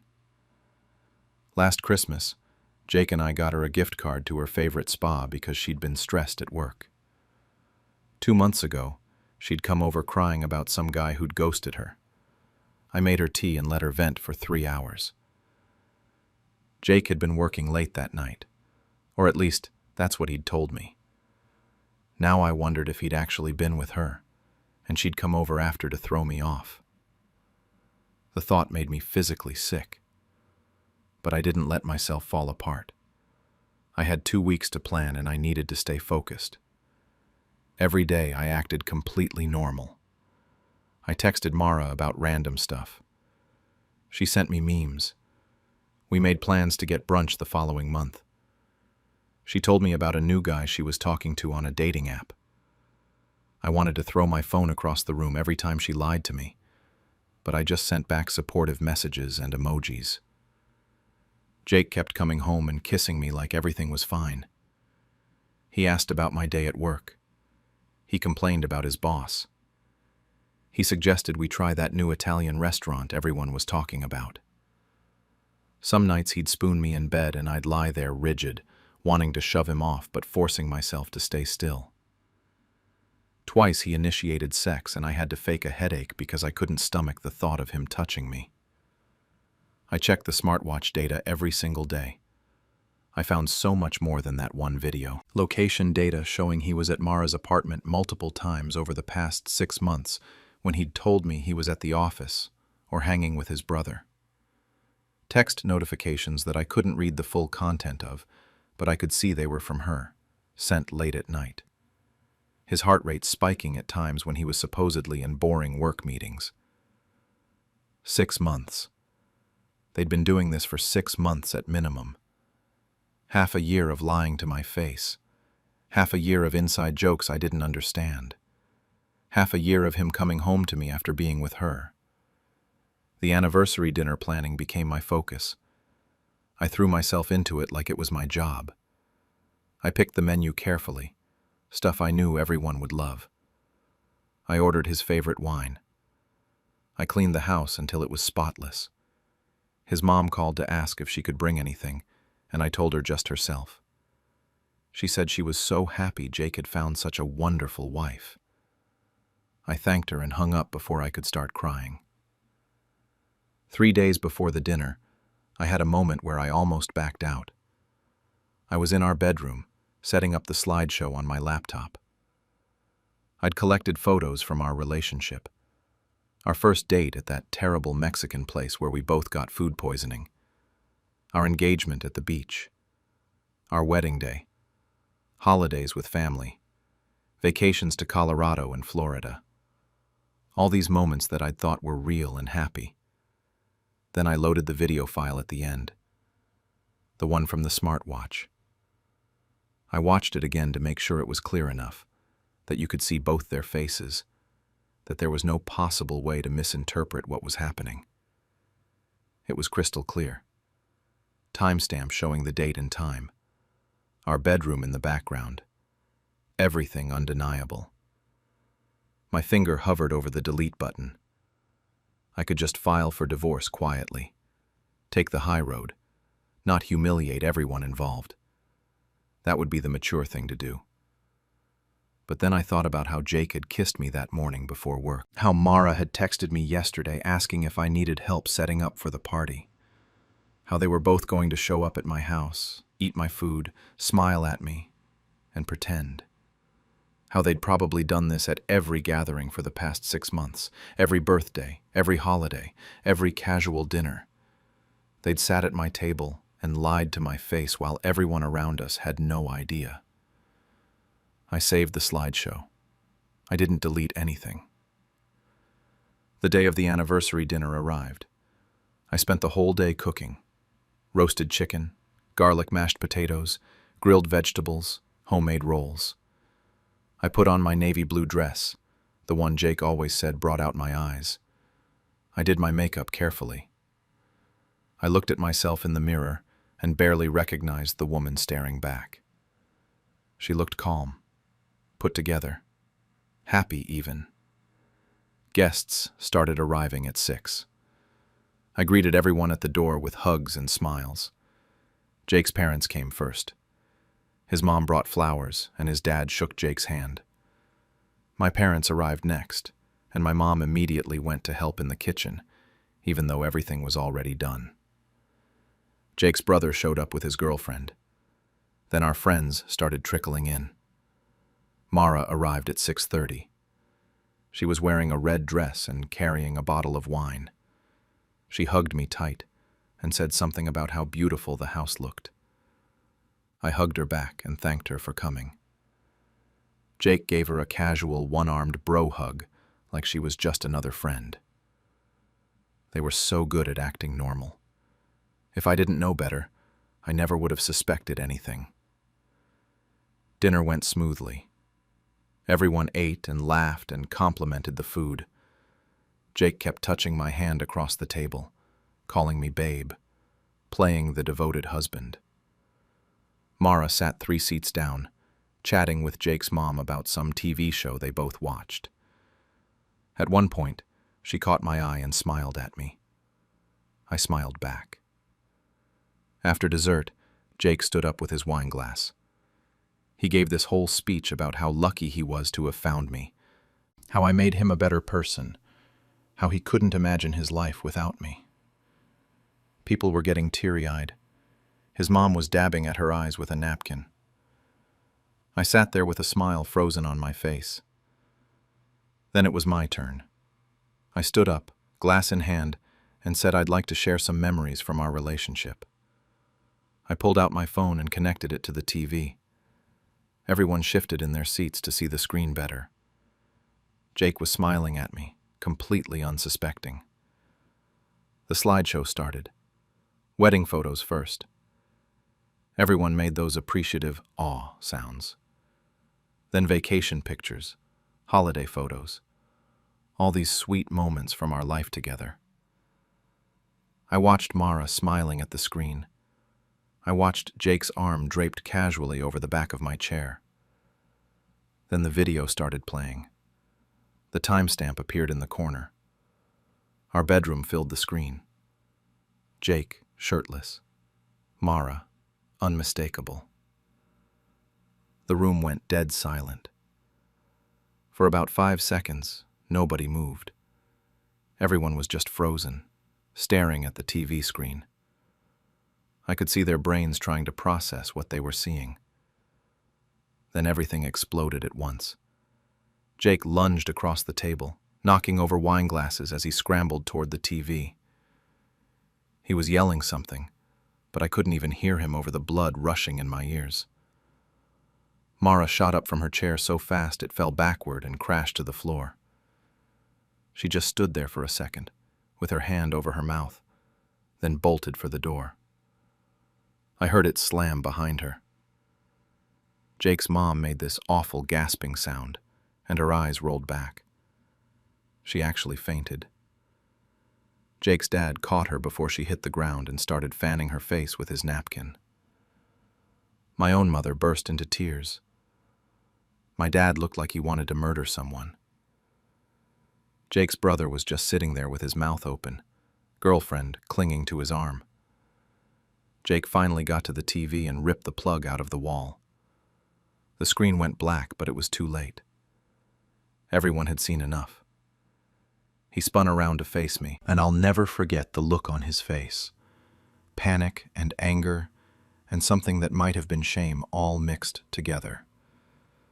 I stayed in my seat, picked up my wine glass, held it up, and said the only thing I'd planned to say all night. To honesty. Then I took a sip, while absolute chaos erupted around me. Jake's dad was trying to get his mom to wake up. She came to after a few seconds, looked around confused, then remembered what she'd just seen and started crying. Jake's brother stood up and told Jake he was disgusted with him. One of our couple friends grabbed their coats and left without saying a word. Another friend, Sarah, came over and squeezed my shoulder but didn't say anything because what could she say? My dad stood up and told Jake he had 5 minutes to get out of the house, or he'd throw him out himself. My dad's not a violent guy, but he looked ready to make an exception. My mom was still crying, asking me why I didn't tell her, why I had to do it like this. I didn't have an answer for her.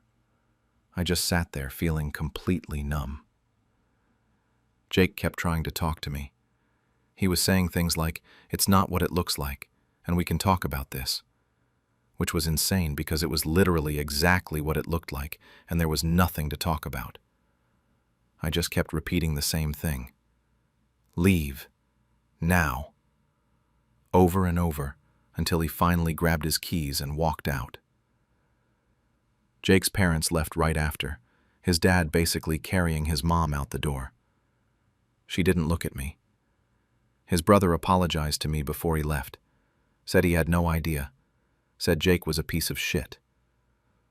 Most of the other guests cleared out pretty quickly after that. Nobody knew what to say. A few people hugged me. One couple took leftover food containers, which honestly felt surreal, but I appreciated that someone was thinking practically. My parents stayed. My mom wanted to help clean up, but I told her I needed to be alone. She argued for a bit, but my dad eventually convinced her to go. He hugged me before they left and told me I could come stay with them any time. After they left, I just stood in my destroyed dining room, surrounded by dirty plates and spilled wine and that stupid TV that was still unplugged on the floor. Sarah stayed too. She didn't ask if I wanted company, just started loading the dishwasher. We cleaned in silence for about an hour. When we finished, she made me tea and sat with me on the couch. She told me she'd suspected something was off with Mara lately, but couldn't put her finger on it. Said Mara had been weird whenever Jake's name came up in conversation. I asked why she hadn't said anything, and she said she thought she was being paranoid. We both laughed at that, this awful, bitter laugh that wasn't really funny at all. That was 8 days ago. Jake's been staying at a hotel. I know because I still have his smartwatch synced and can see his location. Probably shouldn't still be checking, but I can't help myself. He's called me 47 times. I counted. Left voicemails that went from denial to anger to begging. The first few were him saying I'd misunderstood, that the video was taken out of context somehow. Then they shifted to blaming me, saying I'd humiliated him and his family, that I was cruel and vindictive. The most recent ones are him crying and saying he's sorry, that he'll do anything to fix this, that he loves me. Mara sent exactly one text. Just said, "I'm so sorry." Then she blocked me on everything. Phone, social media, all of it. One of our mutual friends told me Mara's been telling people that Jake seduced her, that she tried to stop it, but he pursued her. Which is hilarious, because even if that were true, she still slept with my husband. Multiple times. For 6 months. Jake's mom called me 2 days after the dinner. She was hysterical, crying about how I'd humiliated her family. How I could have handled this privately. How could I be so cruel? I hung up on her. She called back 3 more times and I let it go to voicemail. In the last one, she called me a vindictive woman who wanted to destroy her son. I deleted them all without listening to the whole thing. My own friends are split on what I did. Some think I'm a legend. They've been sending me messages saying Jake got what he deserved, that public humiliation was the only appropriate response. Others have been quieter about it, and I can tell they think I went too far. That I should have confronted him privately, filed for divorce quietly, taken the high road. Nobody said it directly to my face, but I can read between the lines. I contacted a divorce lawyer the Monday after the dinner, showed him everything. The video, the screenshots, the location data, all of it. He actually laughed and said this would be the easiest case he'd handled in years. No fault state, but the evidence definitely wouldn't hurt if Jake tried to fight me on the asset division. We've been married 3 years, so it shouldn't be too complicated, though we did buy this house together, which is going to be a headache. I've been going through the house boxing up Jake's stuff. Found a receipt from a hotel in his jacket pocket from 4 months ago. A necklace in his drawer that I'd never seen. Definitely not something he'd bought for me. Valentine's Day card from this year that said something about being his secret Valentine. My handwriting was on the card he'd given me. This one was in Mara's handwriting. I'd recognize it anywhere after a decade of friendship. Every new piece of evidence should hurt, but honestly, I just feel numb at this point. I keep thinking about all the times they must have laughed at me behind my back. All the times Mara sat on my couch and listened to me talk about my marriage while she was sleeping with my husband. All the times Jake kissed me goodbye and went to her apartment instead of work. The thing that gets me most isn't even the cheating itself. It's how good they were at lying. How normal everything seemed. If that smartwatch camera hadn't accidentally turned on, I might never have known. They could have kept this going for years.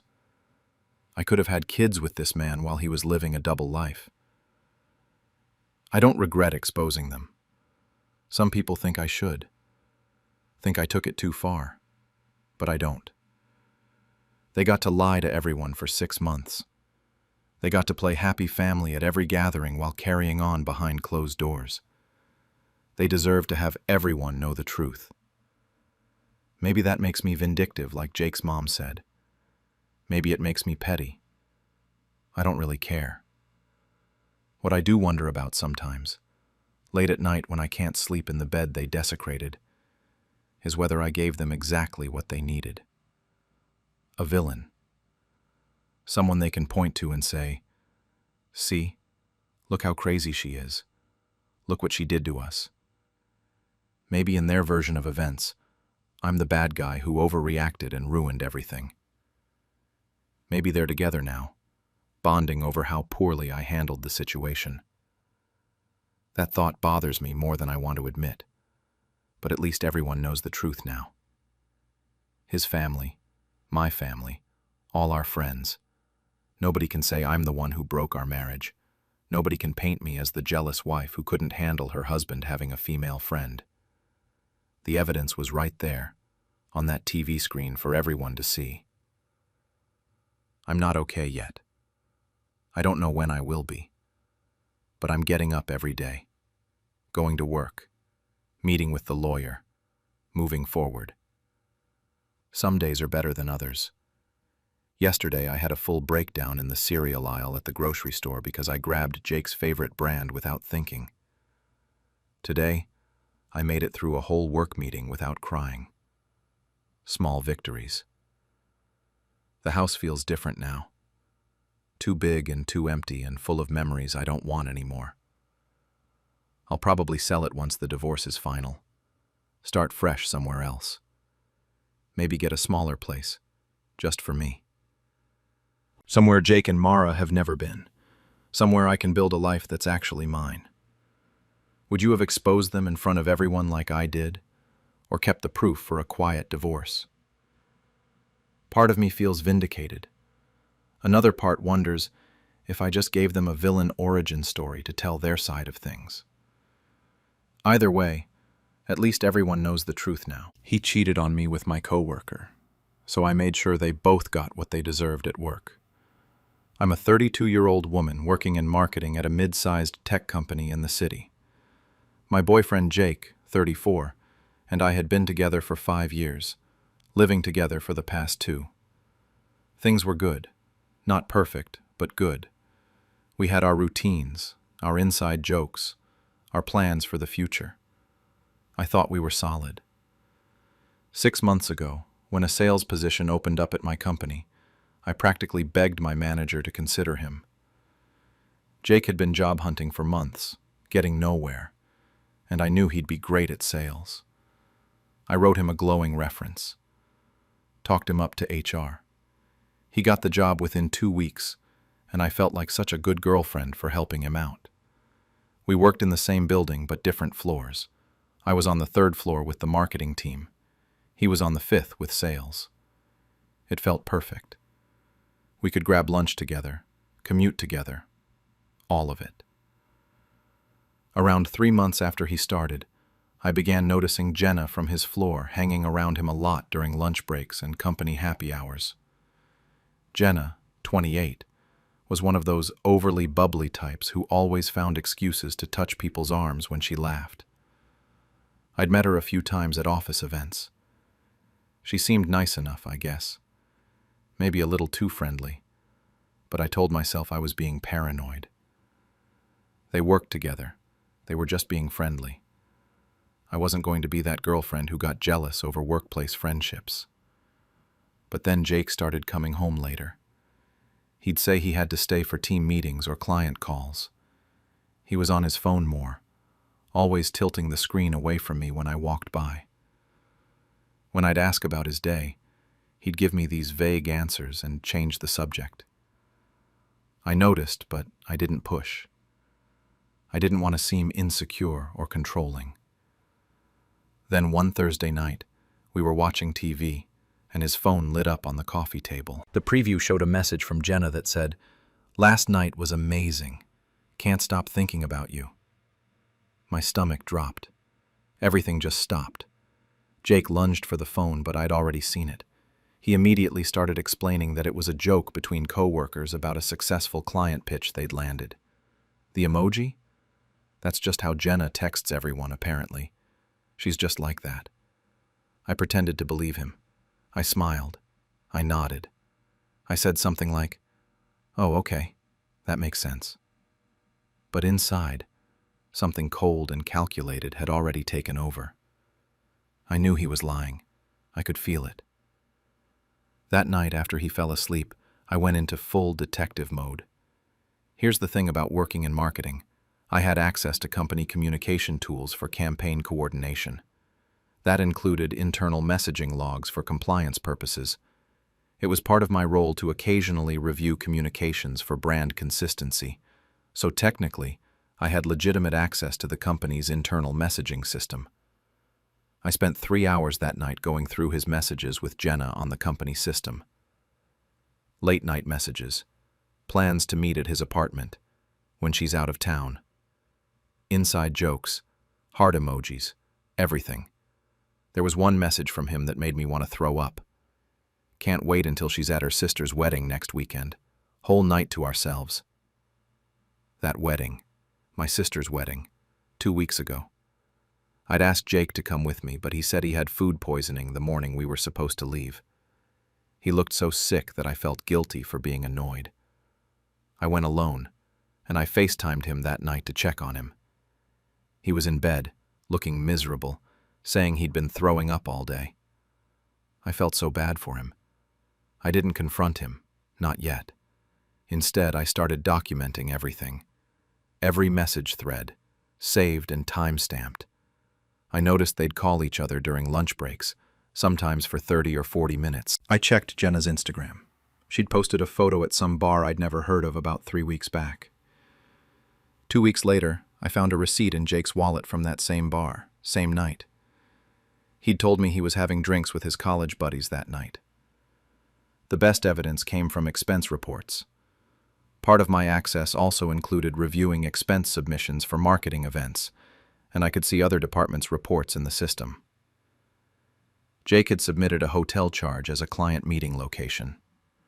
I cross-referenced it with Jenna's PTO records. She'd taken a personal day that same date. A hotel. A personal day. During work hours.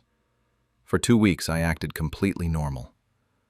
I kissed him goodbye every morning, made dinner, laughed at his jokes, asked about his day. Inside, I was dying. Every time he touched me, I wanted to scream. Every time he said he loved me, I felt sick. But I kept collecting evidence. I kept smiling. I kept playing the role of the oblivious girlfriend. I knew our company had strict policies about workplace relationships, especially undisclosed ones. Any romantic relationship between employees had to be reported to HR immediately. There were even stricter policies about using company resources for personal affairs. Company time, company messaging systems, company expense accounts. Jake and Jenna had violated every single one. He wasn't just cheating on me. He was doing it with someone I'd introduced him to, at a company I'd gotten him into, using company time and resources. They were having their affair on company messaging, meeting up during work hours, expensing hotel rooms. The disrespect of it all was almost worse than the cheating itself. After 2 weeks, I had a folder with 47 screenshots, 12 receipts, and a detailed timeline of their entire affair.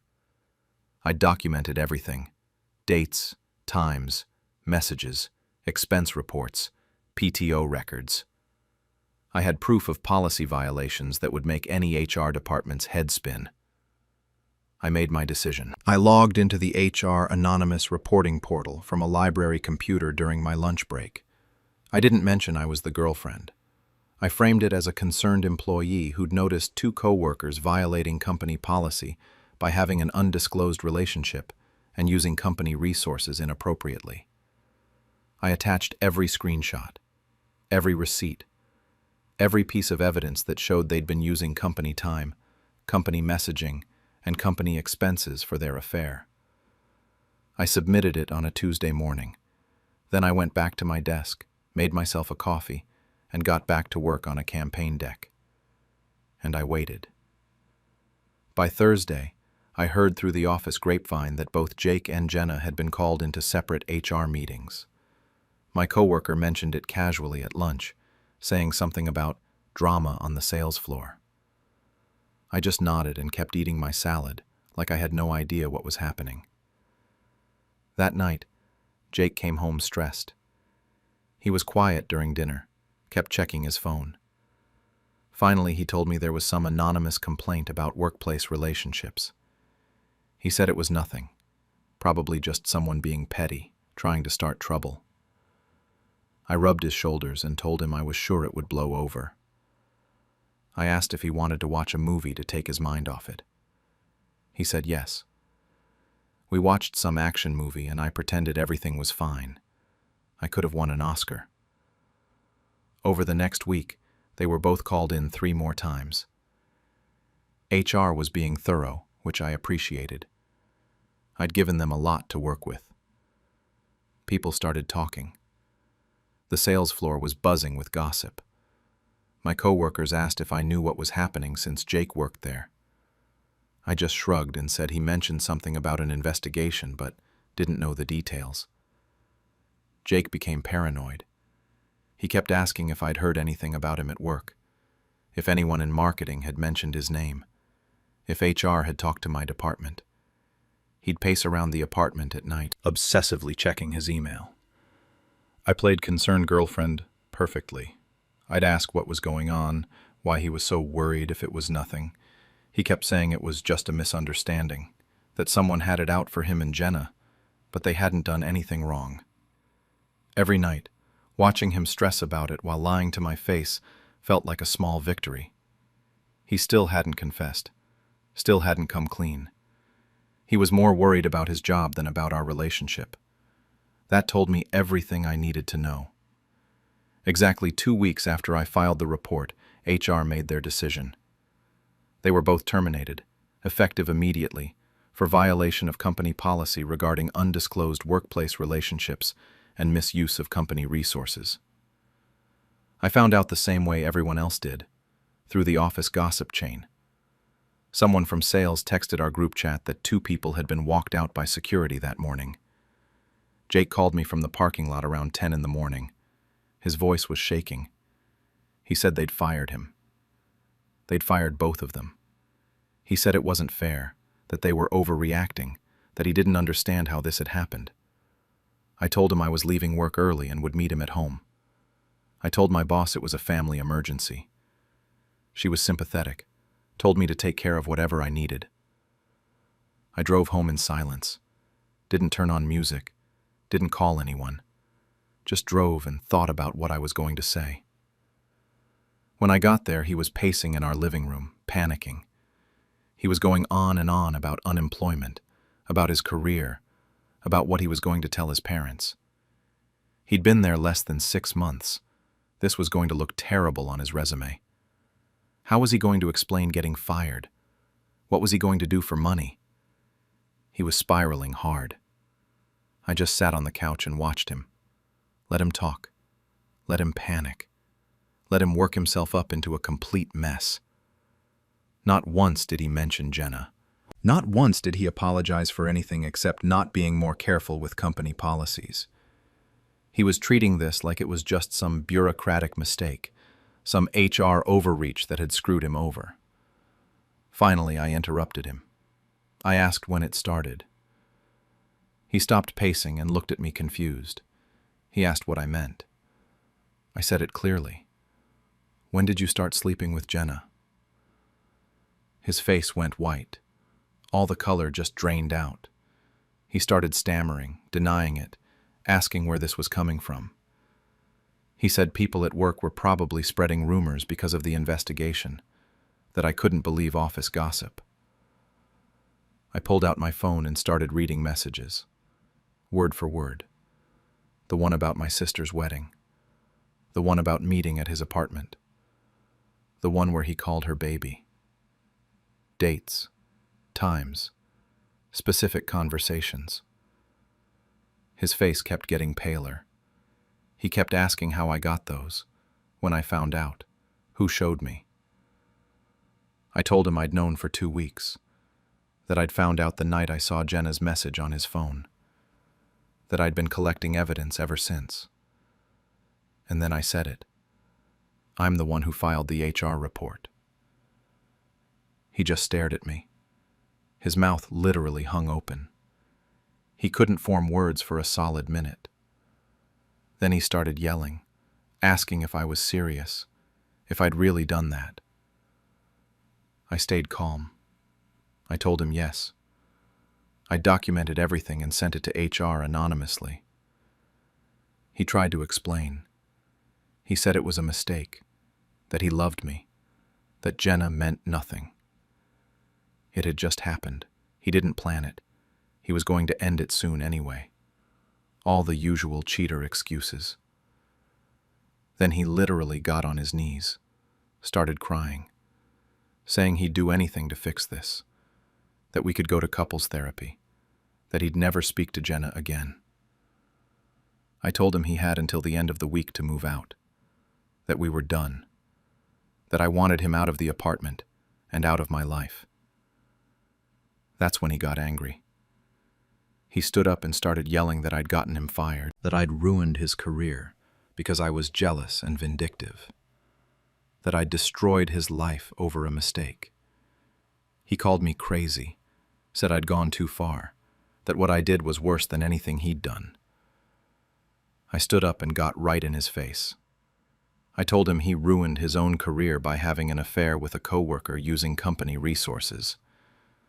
I told him I just made sure HR knew about it, that if he'd kept his affair outside of work, outside of company time and company systems, he'd still have his job. But he got sloppy. He got comfortable. He used company messaging to plan hookups. He expensed hotels. He violated every policy we have.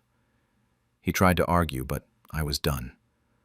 I went into our bedroom and locked the door. He banged on it for a while, yelling, then crying, then pleading. Eventually, he gave up. I heard him make phone calls, probably to his brother or his friends. I heard him punch the wall at one point. I didn't care. Those 4 days until he moved out were the longest of my life. We barely spoke. He slept on the couch. The apartment felt like a tomb. His friends started calling me vindictive. Some of them sent me nasty messages saying I'd gone too far, that I was psycho for getting him fired. My friends were split. Some thought I was a genius. Others thought I should have just broken up with him quietly. His mom called crying, asking how I could do this to her son. I didn't answer. He moved in with his brother across town. He took his stuff while I was at work one day. I came home to half-empty closets and gaps on the bookshelves. He left his key on the kitchen counter. He was just gone.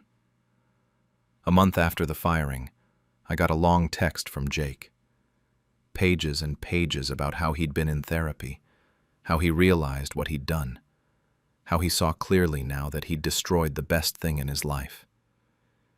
He said he'd been doing a lot of reflecting and working on himself. He wanted to make amends. The text ended with him asking if we could meet for coffee because he needed to apologize in person. He said he needed closure and thought I probably did too. I didn't respond for 3 days. I read the message over and over, trying to figure out if I felt anything. Anger, sadness, sympathy, anything. Mostly I just felt tired. Tired of thinking about him. Tired of the whole situation. Tired of people asking me how I was doing with that tone that meant they wanted gossip. Then I decided on my response. I replied with 2 words. Check your email. That's it. Then I forwarded him the entire HR investigation report. Every piece of evidence I'd submitted. Every finding they'd made. Every policy violation they'd documented. It was a 23-page PDF. Below it, I wrote 1 paragraph. I told him this was his closure. That he and Jenna had destroyed a 5-year relationship and both of your careers for a few months of sneaking around. That I'd made sure there were consequences for that. That we were done, and he needed to stop contacting me. Then I blocked his number, his email, and all his social media. Every single way he had to reach me. Gone. It felt good. Final. I'm still at the company. That part surprised some people. I think they expected me to leave out of embarrassment or awkwardness. But why should I leave? I didn't do anything wrong. I actually got promoted to senior marketing manager 3 months after everything happened. My boss said I'd been doing excellent work, and they wanted to recognize that. I don't think the promotion was related to the Jake situation, but who knows? Maybe they felt bad for me. I'll take it either way. HR actually updated their workplace relationship disclosure policies because of the whole incident. They sent out a company-wide email about it. New mandatory training modules, stricter guidelines about using company resources. I sat through the training like everyone else and didn't say a word. A few people knew I was Jake's ex, but most didn't make the connection. I heard through mutual connections that Jenna moved to another city, Phoenix or Denver, something like that. No idea what she's doing now. Don't really care. Someone told me she tried to add them on LinkedIn from a new company and they ignored it. The local industry is small enough that word got around about why she was fired. That kind of thing follows you. Jake's working at some startup now, according to his LinkedIn. I checked it once out of curiosity, then never looked again. He took a pretty significant pay cut from what I could tell. The startup is some kind of sales software company. I'm sure he's fine. He's good at landing on his feet. Always has been. I'm not dating yet. Not ready. Maybe not for a while. A few friends have tried to set me up with people and I've declined every time. I went on one date about 2 months ago just to see if I could do it. and I spent the whole time looking for red flags, analyzing every word the guy said, wondering if he was lying about anything. It was exhausting. I texted him after and said I wasn't ready to date. He was nice about it. I second-guess everything now. When coworkers are friendly with each other, I wonder if there's more to it. When someone's partner seems great, I wonder what they're like when no one's watching. I hate that Jake and Jenna did this to me.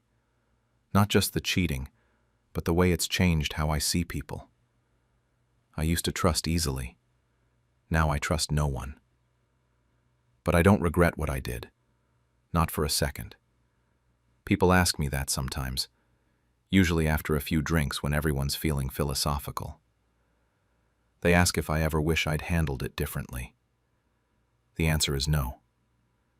They deserved what they got.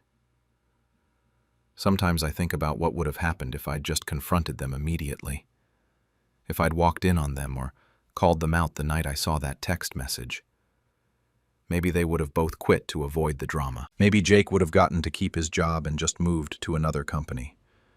Maybe I would have been the one who looked crazy and vindictive while they got to play the victims. But they didn't just hurt me. That's what people don't understand. They violated every policy we have at work. They used company messaging systems to plan their hookups. They met up during work hours. They expensed hotel rooms to the company. That's theft. That's fraud. They were literally stealing from our employer to facilitate their affair. So it wasn't just about revenge, even though I'll admit that was part of it. It was about accountability.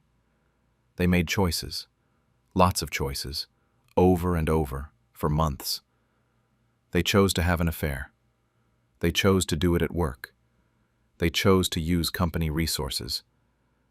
And choices have consequences.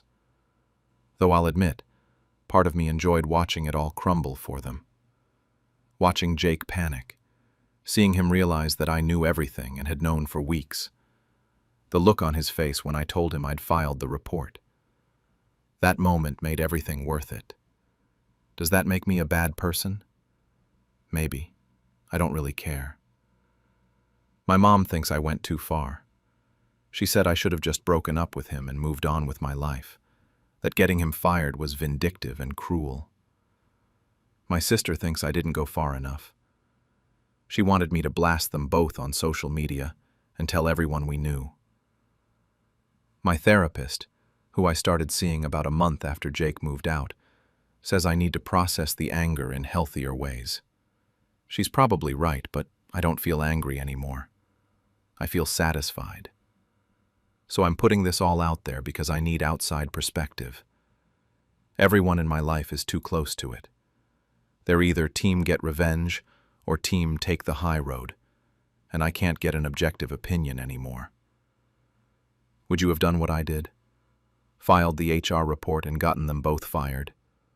Or would you have just walked away, ended the relationship quietly, and let karma handle it eventually? Because here's the thing I keep coming back to. I don't feel guilty. At all. I feel satisfied. I feel like justice was served. I helped him get that job, and I helped him lose it. Some people say that makes me the villain in this story, that I'm just as bad as he is, maybe worse. But I refuse to be a doormat. I refuse to let people betray me and get away with it clean. How I exposed my cheating boss and his affair partner during a live company presentation. I'm a 33-year-old project coordinator at a large tech firm, and for the past 3 years, I thought I was building a solid career here. The pay was good, the work was interesting enough, and I had a clear path forward. Or at least I thought I did until everything went sideways about 8 months ago. My boss, Derek, 47, married with 2 kids, always had this way of lingering too long in conversations with me. Compliments that towed the line, unnecessary check-ins about my weekend plans, standing just a bit too close during project reviews. I kept it professional. I'd dealt with guys like him before, and I knew the game. Keep responses short, redirect to work topics, never be alone in a room with the door closed. It was exhausting, but manageable. Then there's Sarah, 29, who joined our team as a junior analyst. She seemed nice enough at first. Eager, asked a lot of questions, always volunteering for extra work. I actually helped train her during her first month, showed her our systems, introduced her to key people in other departments, gave her advice on how to navigate office politics. She thanked me constantly, told me I was such a good mentor. 3 months ago, everything shifted. Derek announced that Sarah was being promoted to senior analyst. The position hadn't even been posted internally. No interview process, no announcement that the role was available. Just an email one Monday morning congratulating Sarah on her new position. I'd been working toward that exact role for over a year. So had Mike and Jennifer, 2 other coordinators on our team who had more experience than Sarah. We all just got an email saying the decision had been made and to join Derek in congratulating her. After that, the favoritism became impossible to ignore. Sarah suddenly got assigned to every high-visibility project. Derek started including her in executive meetings that were way above her pay grade. During team calls, he'd praise her work excessively while barely acknowledging the rest of us. She'd make a basic observation, and he'd act like she'd just solved world hunger. Meanwhile, my project proposals kept getting pushed back or reassigned to her. The office morale tanked fast. People started showing up late, leaving early, doing the bare minimum. Mike put in for a transfer to another department. Jennifer started job hunting openly, taking calls with recruiters right at her desk. I watched the team I'd helped build just fall apart, and there was nothing I could do about it. And there were signs. Obvious signs that I was trying not to see because I didn't want to believe my boss was that stupid. Sarah and Derek taking long client lunches that lasted 3 hours. Both of them arriving late on the same mornings, sometimes within minutes of each other. Inside jokes during meetings that nobody else understood. Her laughing too hard at things he said that weren't remotely funny. That thing where they'd make eye contact across the room and smile like they had a secret. 2 weeks ago, everything became crystal clear. I was working late on a Tuesday, finishing up a budget report that was due the next morning. Around 8 p.m., I got an email notification on my phone. The sender was Derek's personal Gmail account, not his work email. The subject line said, "Tonight was amazing." I almost deleted it thinking it was spam, but then I saw my email address in the to field and got curious. I opened it. The email started with something about missing her already and wanting to see her again soon. Flirty stuff that made my stomach turn once I realized what I was reading. But then there was a forwarded message attached. An internal strategy document about our department's restructuring plans for next quarter. Confidential stuff that hadn't been shared with the team yet. I kept scrolling and found the thread. Multiple emails back and forth between Derek and Sarah, clearly meant to stay between them. And there it was. A message from 3 days earlier, where they were discussing me specifically. Derek wrote about how they needed to manage the situation carefully, that I'd been asking too many questions about Sarah's promotion. Sarah responded saying I was becoming a problem, and suggested they find a way to push me out. Then Derek's response. "Once we get her to quit or find cause, you'll slide right into that coordinator position. More money, and we can finally work side by side without suspicion. Just need to be patient a little longer." I read that email maybe 10 times sitting at my desk in the empty office. My hands were shaking. 3 years of work, of proving myself, of mentoring someone who was actively plotting to take my job while sleeping with my married boss. And they were discussing it so casually, like I was just an obstacle to remove. That night I couldn't sleep. I kept thinking about going to HR first thing in the morning, marching in there with the email and demanding action. But then I remembered that our HR director, Tom, was close friends with Derek. They golfed together every other weekend. Their families went on vacation together last summer. I'd seen the photos on Facebook. Tom was the one who'd fast-tracked Sarah's promotion paperwork. If I went to him with this, would he actually do anything? Or would he tip Derek off and I'd be the one who ended up fired for causing trouble? I started digging instead. I had access to our shared drives as project coordinator. I could see expense reports, travel receipts, email chains I'd been copied on over the past year. I spent the entire next day going through everything systematically. The hotel charges showed up first. 5 luxury hotel stays in the past 4 months, all charged to the company card. Derek had claimed they were for conferences, but when I cross-referenced the dates with actual industry conferences, none of them matched. Just random weekends in expensive hotels 2 hours away from the office. Then the restaurant receipts. Dozens of them. Always dinners for 2, always expensive places, always labeled as client entertainment, but with no client names attached. All on the same dates as the hotel stays. The emails were worse. I found messages where Derek sent Sarah confidential salary information for everyone on our team. Discussions about restructuring, where he asked for her input before bringing anything to the actual team leads. A chain from 2 months ago, where he'd promised her my coordinator position before it was even officially open, saying he'd make sure she got it. I had 2 weeks until our quarterly presentation to the executive board, 2 weeks to build an airtight case. The timing was perfect, because I was the one handling the slide deck. I created every quarterly presentation for the past 2 years. Derek always just showed up and read from my slides while taking credit for the work. I kept showing up to work every day like nothing had changed. Smiled at Sarah when she made condescending comments about my project timelines.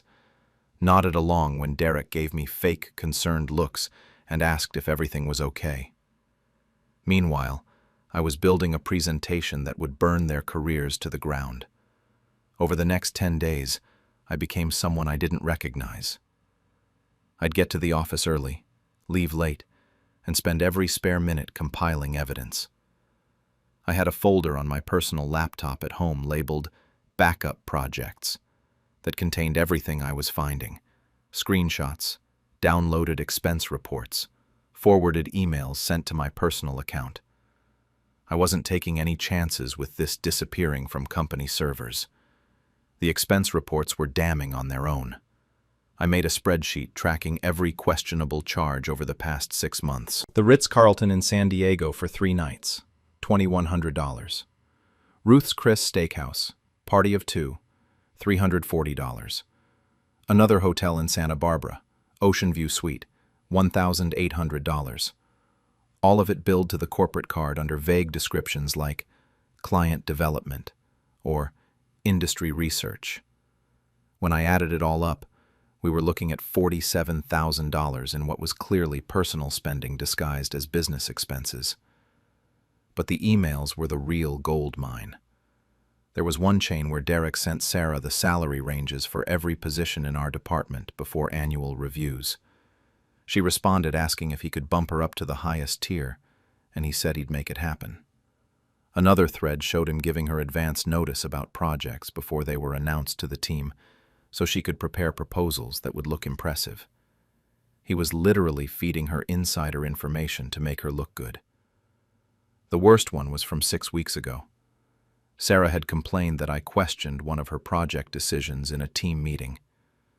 Derek responded that he'd start documenting any mistakes I made, building a case for a performance review that could lead to my termination. He actually wrote out a timeline. Get me on a performance improvement plan by end of quarter.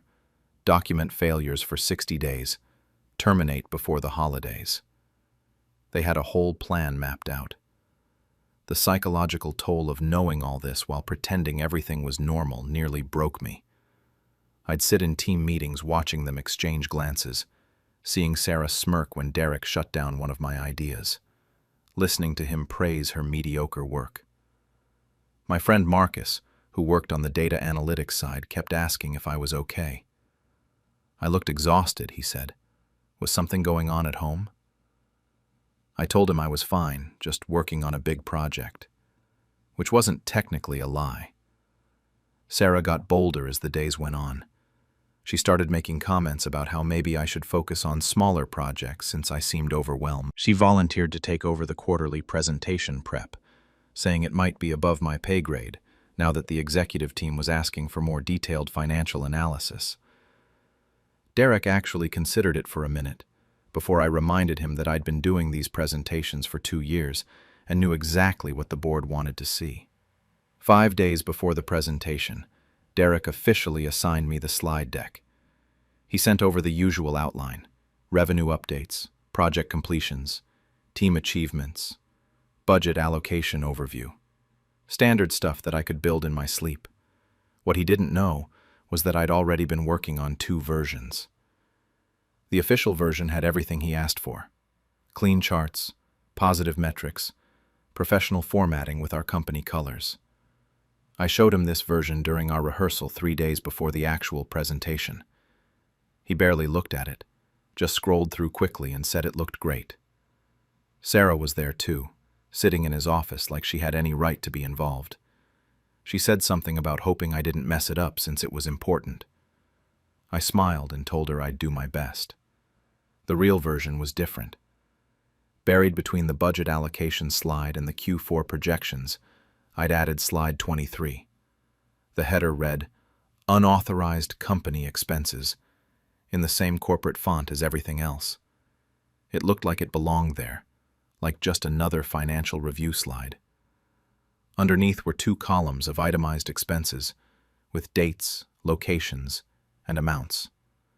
Hotel receipts on one side, restaurant charges on the other. Below that, screenshots of 3 emails, cropped to show just enough context without revealing my source.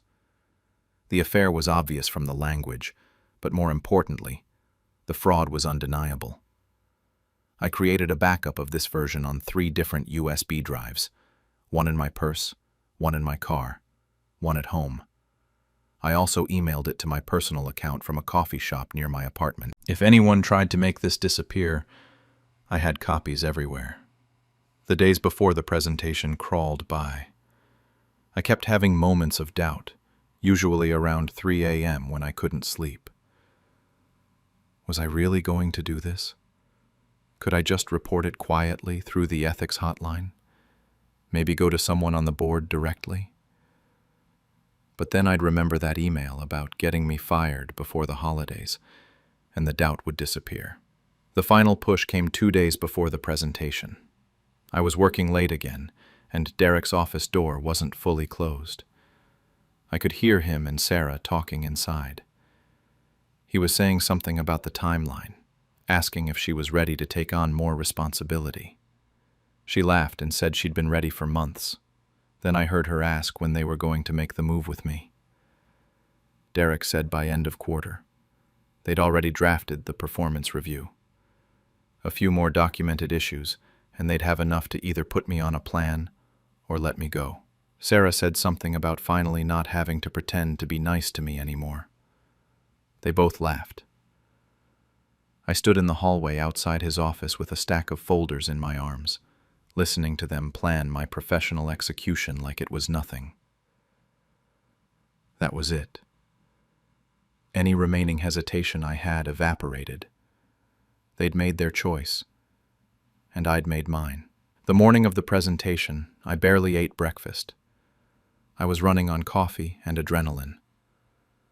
Quarterly reviews were always held in the large conference room on the executive floor.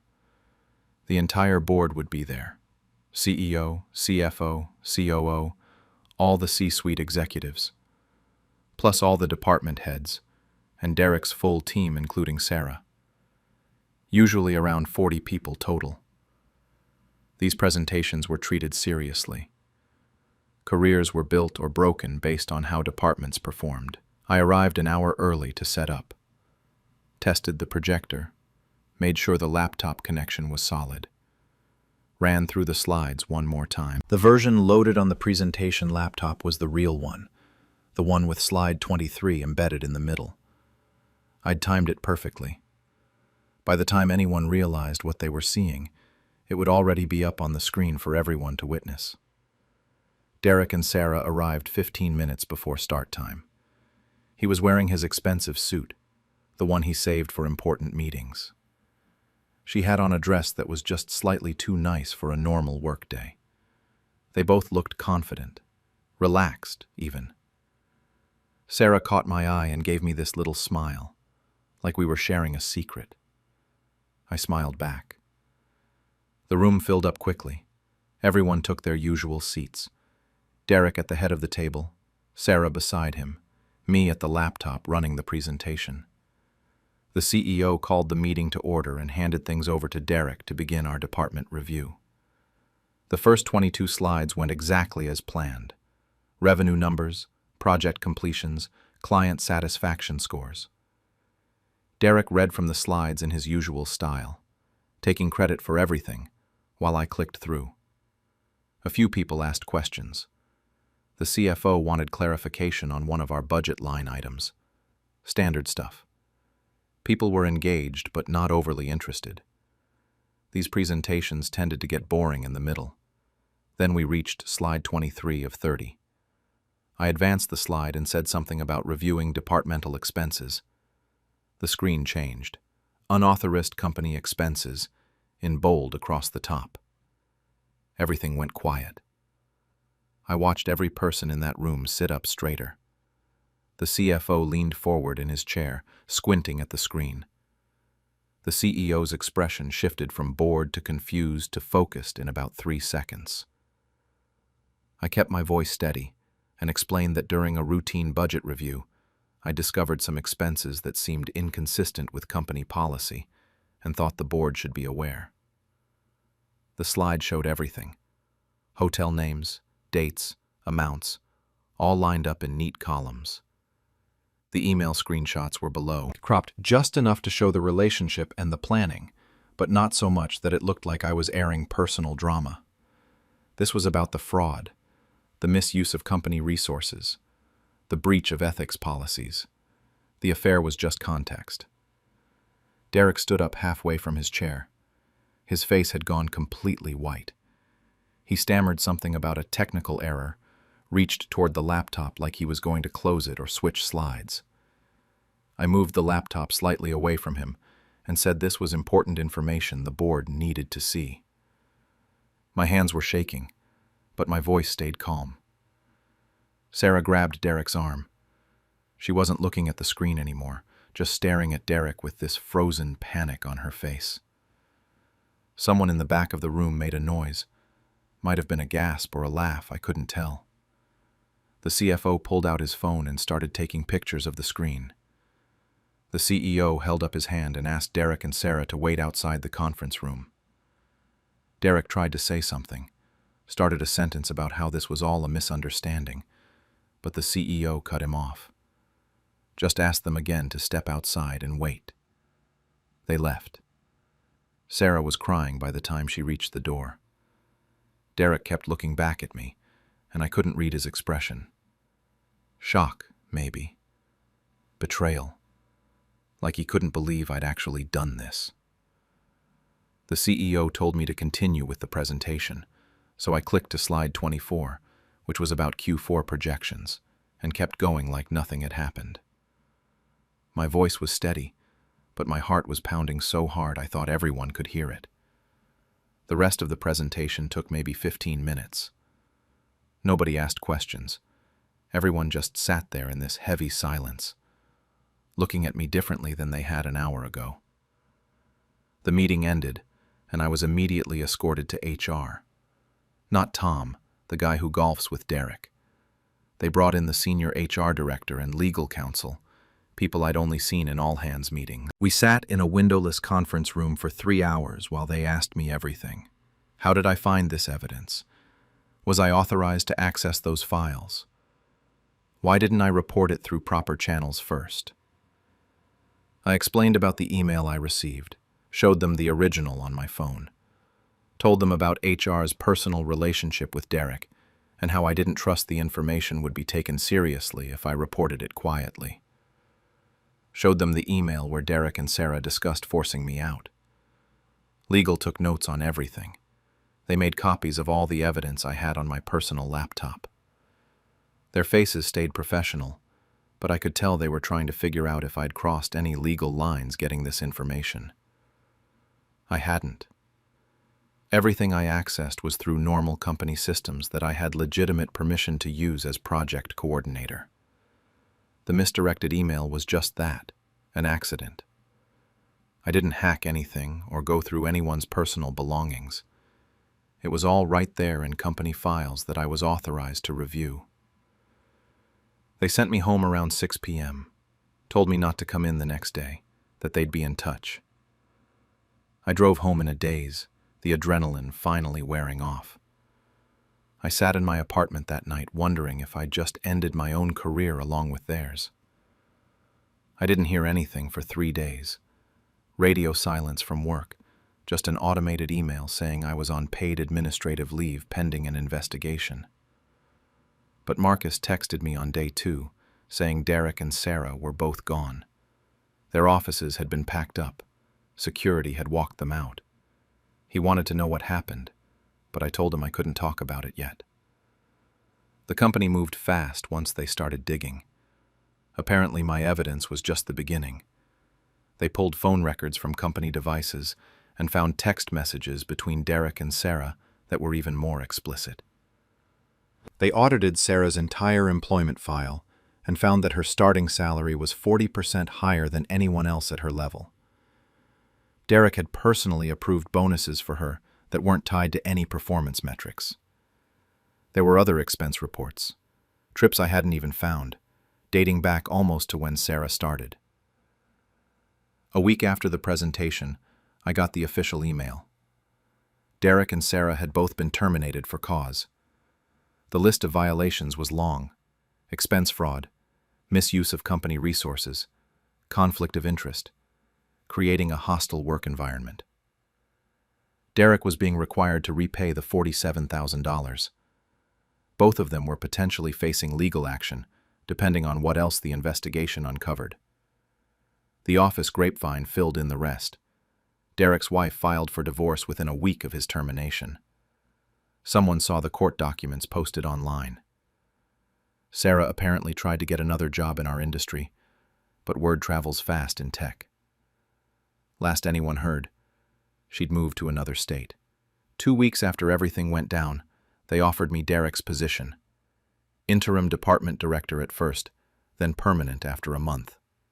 Better title, significant pay increase, my own office with a door that actually closed. It should have felt like a victory, and it did, partially. But it came with costs I hadn't fully anticipated. Some people treated me like a hero. Marcus said I did what no one else had the guts to do. A few other co-workers thanked me privately for exposing what everyone knew was happening. But others stopped talking to me entirely. I'd hear whispers in the break room that would stop when I walked in. Someone wrote on an anonymous company forum that I was vindictive, that I'd destroyed 2 careers just because I was jealous. The word snitch got thrown around. The executives had mixed reactions too. The CEO personally thanked me, said I'd done the right thing bringing this to light. The CFO seemed grateful that we'd caught the fraud before it got worse. But there was also this wariness in how they looked at me now. Like they respected what I'd done, but were also slightly afraid of what it said about me. Nobody wanted to be on my bad side after seeing what I was capable of. 6 months later, I'm still here. I have the career advancement I wanted. My salary is higher than I'd ever expected at this point. But the office dynamics never fully recovered. I keep professional distance from everyone now. Can't tell if that's my choice or theirs, or both. I kept a copy of that presentation file on a USB drive in my desk drawer, just in case. I don't know what I'd use it for now, but having it makes me feel like I still have some control. Late at night sometimes I wonder if I could have handled it differently, if there was a way to expose the fraud without the public humiliation. But then I remember that email about getting me fired before the holidays. the casual way they discussed destroying my career while lying to my face every day. The system was protecting Derek until I forced everyone to look at what he was doing. So here I am, department director at 33, respected and feared in equal measure, with a reputation as someone who plays hardball when pushed too far. Some days I feel completely justified. They were committing actual fraud and tried to force me out to cover it up. Other days I wonder if the public execution was too much, if I did it partly for revenge rather than purely for justice. I exposed real wrongdoing, but I also destroyed 2 people's careers in the most brutal way possible, in front of 40 witnesses. I got justice, but I also got revenge. And I'm still not entirely sure where the line between those 2 things is, or if I even care anymore. How I turned my husband's business trip into his worst nightmare. I'm a 32-year-old woman, and I've been married to my husband, Mark, 35, for 6 years. He's a sales executive, and for the past 3 years, his job has required frequent travel, or so I thought. We live in one of those quiet suburban neighborhoods where everyone has their perfect lawn and minds their own business. I actually liked it that way. Life was stable, predictable, boring in a good way, until it wasn't. About 8 months ago, things started changing. Small things at first. His phone was always face down on the table. He changed his passcode and got weirdly defensive when I asked why. Then he joined a gym, which was bizarre because Mark had always hated working out. He'd joke about how his metabolism was a gift, and he'd never waste time on a treadmill. Suddenly he's going to the gym 4 times a week. The late-night calls started too. He'd get a call at 9 or 10 p.m. and take it in the garage, saying it was a client on the West Coast. I told myself that made sense. Sales executives have odd hours, right? But then there was the cologne. He never wore cologne to work, but I started smelling it on his clothes on random Saturdays. And the intimacy between us just died. He'd come to bed late, turn away from me, always too tired or too stressed. I told myself I was being paranoid. Marriage counselors always say trust is everything, right? I didn't want to be that wife who checks her husband's phone or accuses him of things without proof. So I ignored the gut feeling that something was very, very wrong. 3 weeks ago, everything came crashing down. I was taking the trash out on a Tuesday evening when my neighbor Karen stopped me. She's in her 50s, super chatty, always knows everyone's business. She smiled and said something that made my blood run cold. She said, "Hope Mark enjoyed that resort weekend. My sister works at the Riverside Lodge and said she saw him at the pool bar." Small world, right? I just stood there, holding my trash bag like an idiot. Mark was supposed to be at a sales conference in Chicago that weekend. I'd even reminded him to pack his winter coat because it was freezing there. But Karen's sister saw him at a resort 3 hours away, at a pool bar, in 70-degree weather. I forced a smile and said something like, "Oh yeah, he loved it." Because what else do you say? Karen's face did that thing where you realize you just said something you shouldn't have. She mumbled something about needing to get back inside and practically ran to her house. I walked back inside with the trash still in my hand. Mark came home around 8 that night. I asked how his day was. He said fine, mentioned some boring client meeting, asked what was for dinner. I acted completely normal while my mind was screaming. That night, after he fell asleep, I went to the junk drawer in the kitchen. We had his old iPhone in there, the one he'd upgraded from about a year ago. I powered it on and waited. It was still synced to his Google account and iCloud. Everything was there. I spent 3 hours in the bathroom that night going through location history, photos, emails, everything. The Riverside Lodge wasn't a one-time thing. He'd been there 6 times in the past 7 months. Every single time matched up with a business trip he'd told me about. There were photos auto-backed up from his current phone. Him with a woman at the resort pool. Them having dinner at the restaurant. Her kissing his cheek by the fountain. The woman was Ashley. I'd met her once at his company holiday party last year. She was 28, worked on his regional team, laughed too loud at his jokes. I remembered thinking she was trying too hard to impress him. Turns out I was right, just not in the way I thought. I found restaurant receipts, spa bookings, room service charges. And here's the part that made me want to throw up.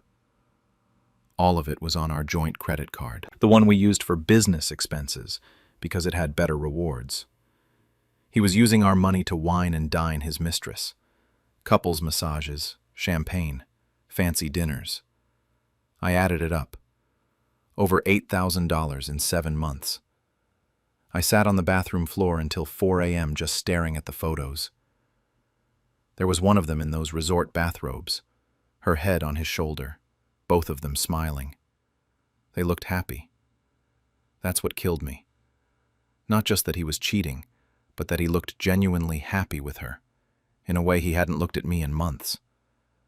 I spent the next 2 days in a fog. I went to work, came home, made dinner, acted normal. Mark didn't notice anything was wrong, which told me everything I needed to know. I could have confronted him right then. I could have thrown his clothes on the lawn, called a divorce lawyer, done the whole dramatic scene. But I didn't want to give him the chance to lie to my face, to manipulate me, to make me feel crazy for being upset. I wanted him to feel what I felt. That moment when your whole world stops making sense and everyone around you knows something you don't.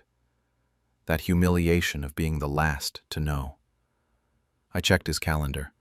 He had another trip scheduled for the following month. 3 days at what he'd told me was a regional sales summit. I checked the old phone. There were text messages to Ashley about our weekend getaway and can't wait to have you all to myself. That's when I got the idea. I logged on to the Riverside Lodge website and booked a room for the same weekend. I told Mark I was planning a surprise anniversary getaway for us. He seemed nervous when I told him, kept checking his phone, but he agreed. Probably figured it would be easier to go along with it than to make up an excuse. Over the next 3 weeks, I became someone I didn't recognize. I kissed him goodbye every morning. I asked about his day. I laughed at his jokes. And at night, while he slept, I planned. I contacted his boss Richard through LinkedIn with a carefully worded message about a urgent matter regarding company policy violation. I sent an anonymous email to HR with screenshots of the credit card statements showing personal expenses charged to the company card. I found Ashley's husband Derek through social media. Nice-looking guy, 2 kids in his profile pictures. No idea his wife was spending weekends at resorts with her coworker. I met with each of them separately. Richard was furious about the misuse of company resources. Patricia from HR was concerned about workplace affair policy violations. Derek just looked devastated. But they all agreed to come to the resort that weekend. Mark had no idea what was coming. Those 3 weeks of pretending were the hardest thing I've ever done. I had to kiss him goodbye every morning, knowing exactly where he'd been and what he'd done. I had to listen to him complain about work stress while he was literally stealing from our joint account to fund his affair. Some nights I'd lie awake next to him and wonder how he could sleep so peacefully. But I kept my face neutral and my voice steady, because I needed him to have zero suspicions about what was coming. Behind the scenes, I was coordinating everything.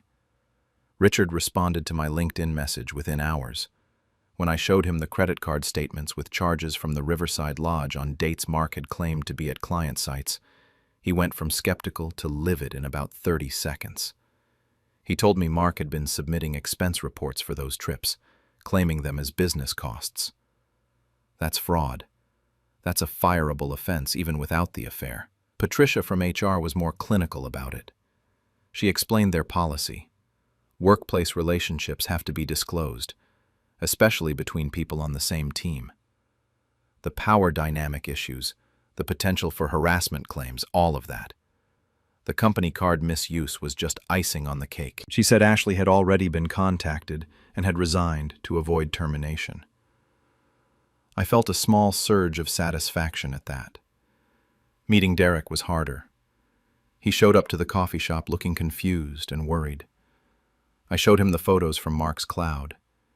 He just stared at his phone screen for a long time, then asked if I was sure it was his wife. I pulled up more photos. He put his head in his hands, and I heard him say something about his kids, asking why Mommy had been crying lately. He'd thought she was stressed about work. I told him I was sorry, which felt inadequate, but what else do you say? He agreed to come to the resort. He said he needed to see it himself. When I told Mark about the anniversary trip, he was on the couch scrolling through his phone. I said I'd booked us a surprise weekend at a nice resort, that it was already paid for. He just needed to pack a bag. He looked up with this weird expression, somewhere between panic and forced enthusiasm. He said that was really sweet, but he'd have to check his schedule. I watched him text someone frantically for the next 20 minutes. Later, I checked the old phone and saw he'd told Ashley they needed to postpone their plans because I'd surprised him with a trip. He told her he'd make it up to her. The days leading up to that weekend felt surreal. I kept expecting to crack, to scream at him, to break down. But I just kept moving forward with this cold focus I didn't know I had in me. I'd reserved the resort's small conference room for 6 p.m. that Friday, telling them it was for a private event. I'd arranged for Richard, Patricia, and Derek to check in separately throughout the day. I'd created a slideshow on my laptop with every piece of evidence I'd collected. I practiced what I'd say, though I knew once I started I'd probably go off script. Friday afternoon, we arrived at Riverside Lodge. Mark was jumpy from the moment we pulled into the parking lot. He kept looking around like he expected to see someone he knew. I played dumb, acting excited, squeezing his hand, talking about how nice it was to get away. We checked in and went to our room. He suggested we just order room service and stay in, but I said I'd heard there was a special wine tasting event for couples at 6 p.m., and we should check it out. He couldn't really say no without seeming suspicious. At 5:55 p.m., I led him through the resort to the conference room. He thought we were going to the wine tasting. I opened the door and watched his face change. Richard was sitting at the head of the table in a suit like this was a board meeting. Patricia was next to him with a folder in front of her. Derek was in the corner, someone Mark had never met, just staring at him with this hollow expression. Mark actually stuttered. He said, "What is this?" and looked at me like I could explain why his boss was at our anniversary weekend. I said, "This is your reckoning." And I walked to the laptop I'd set up earlier. The first slide was a photo of him and Ashley at the resort pool. You could see the Riverside Lodge sign in the background. His face went completely white. I clicked to the next slide. Text messages between them making plans. Then credit card statements with every charge highlighted. The romantic couple's massage receipt. Screenshots of his location history showing all 6 trips to this exact resort. A photo of them kissing by the fountain outside, the one that had made me sit on the bathroom floor at 4 a.m. I narrated each slide like I was giving a business presentation. Date, location, amount spent, who authorized the charge. I kept my voice flat and factual. Mark kept trying to interrupt, saying things like, "Let me explain," and "This isn't what it looks like." But I just kept clicking through slides. Behind him, his boss and HR director were seeing everything. Patricia spoke first. She said Ashley had already resigned, effective immediately. She listed the policy violations: undisclosed workplace relationship, failure to report potential conflicts of interest. Then she got to the company card misuse. She said that alone was grounds for immediate termination.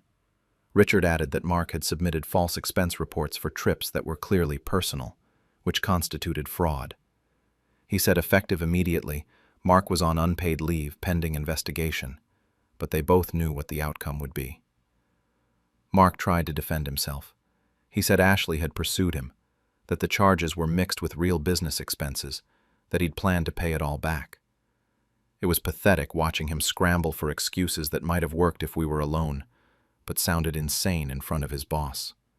Then Derek stood up. He didn't yell. He just said very quietly that he had 2 kids with Ashley, and they'd been asking why Mommy was crying all the time. He said he'd thought it was work stress. He looked at Mark for a long moment, and then walked out without another word. That silence was louder than any screaming could have been. I picked up my purse and told Mark I'd filed for divorce yesterday, and papers would be served Monday. I thanked Richard and Patricia for coming, and told them the resort was paid through Sunday if they wanted to enjoy it. Mark called after me as I walked out. I heard him trying to follow, but security stopped him. I'd arranged that too. I went to the front desk and checked out. The receptionist asked if everything was okay with my stay, and I said it was perfect. I got in my car and drove 3 hours home while my phone exploded with calls and texts I didn't answer. I drove home that night in this weird state of calm. For about an hour I felt nothing, just watched the highway lines pass by. Then, somewhere around mile 50, I started crying so hard I had to pull over. Then the numbness came back, and I drove the rest of the way home like I was on autopilot. I didn't go to our house. I went straight to my sister's place and slept on her couch for the weekend. My phone was insane. 47 missed calls from Mark by Saturday morning. The texts went from apologetic to angry to desperate and back to apologetic. He said I'd ruined his life, that I'd humiliated him, that we could have handled this privately like adults. Then he'd switch to saying he loved me and made a mistake, and we could fix this. I blocked his number Sunday night. Monday, the divorce papers were served at his parents' house. That's where he went after the resort because he obviously couldn't come home. My lawyer said he didn't contest anything, which made the whole process move faster than I expected. Wednesday, I found out through a mutual friend that he'd been officially terminated. Not just the leave, actually fired. The company didn't want the liability of keeping someone who'd committed expense fraud. Ashley's situation was messy too, from what I heard. Derek filed for divorce immediately. She moved back in with her parents in another state. I felt a little bad about that because her kids didn't deserve to have their lives blown up. But then I remembered. She made her choices knowing full well she had a family. The neighborhood gossip was brutal. Word spread fast in our suburban bubble. Some neighbors left casseroles on my porch with supportive notes. Others crossed the street when they saw me coming. Karen never made eye contact with me again. I guess she felt guilty for being the one who accidentally exposed everything. My parents were proud of me for standing up for myself, but kept asking if I was okay, which was annoying because obviously I wasn't okay. The financial stuff got ugly during the divorce proceedings. My lawyer helped me track down everything. Mark had spent over $8,000 on the affair, using our joint card. But that wasn't all. There was another credit card I didn't know about.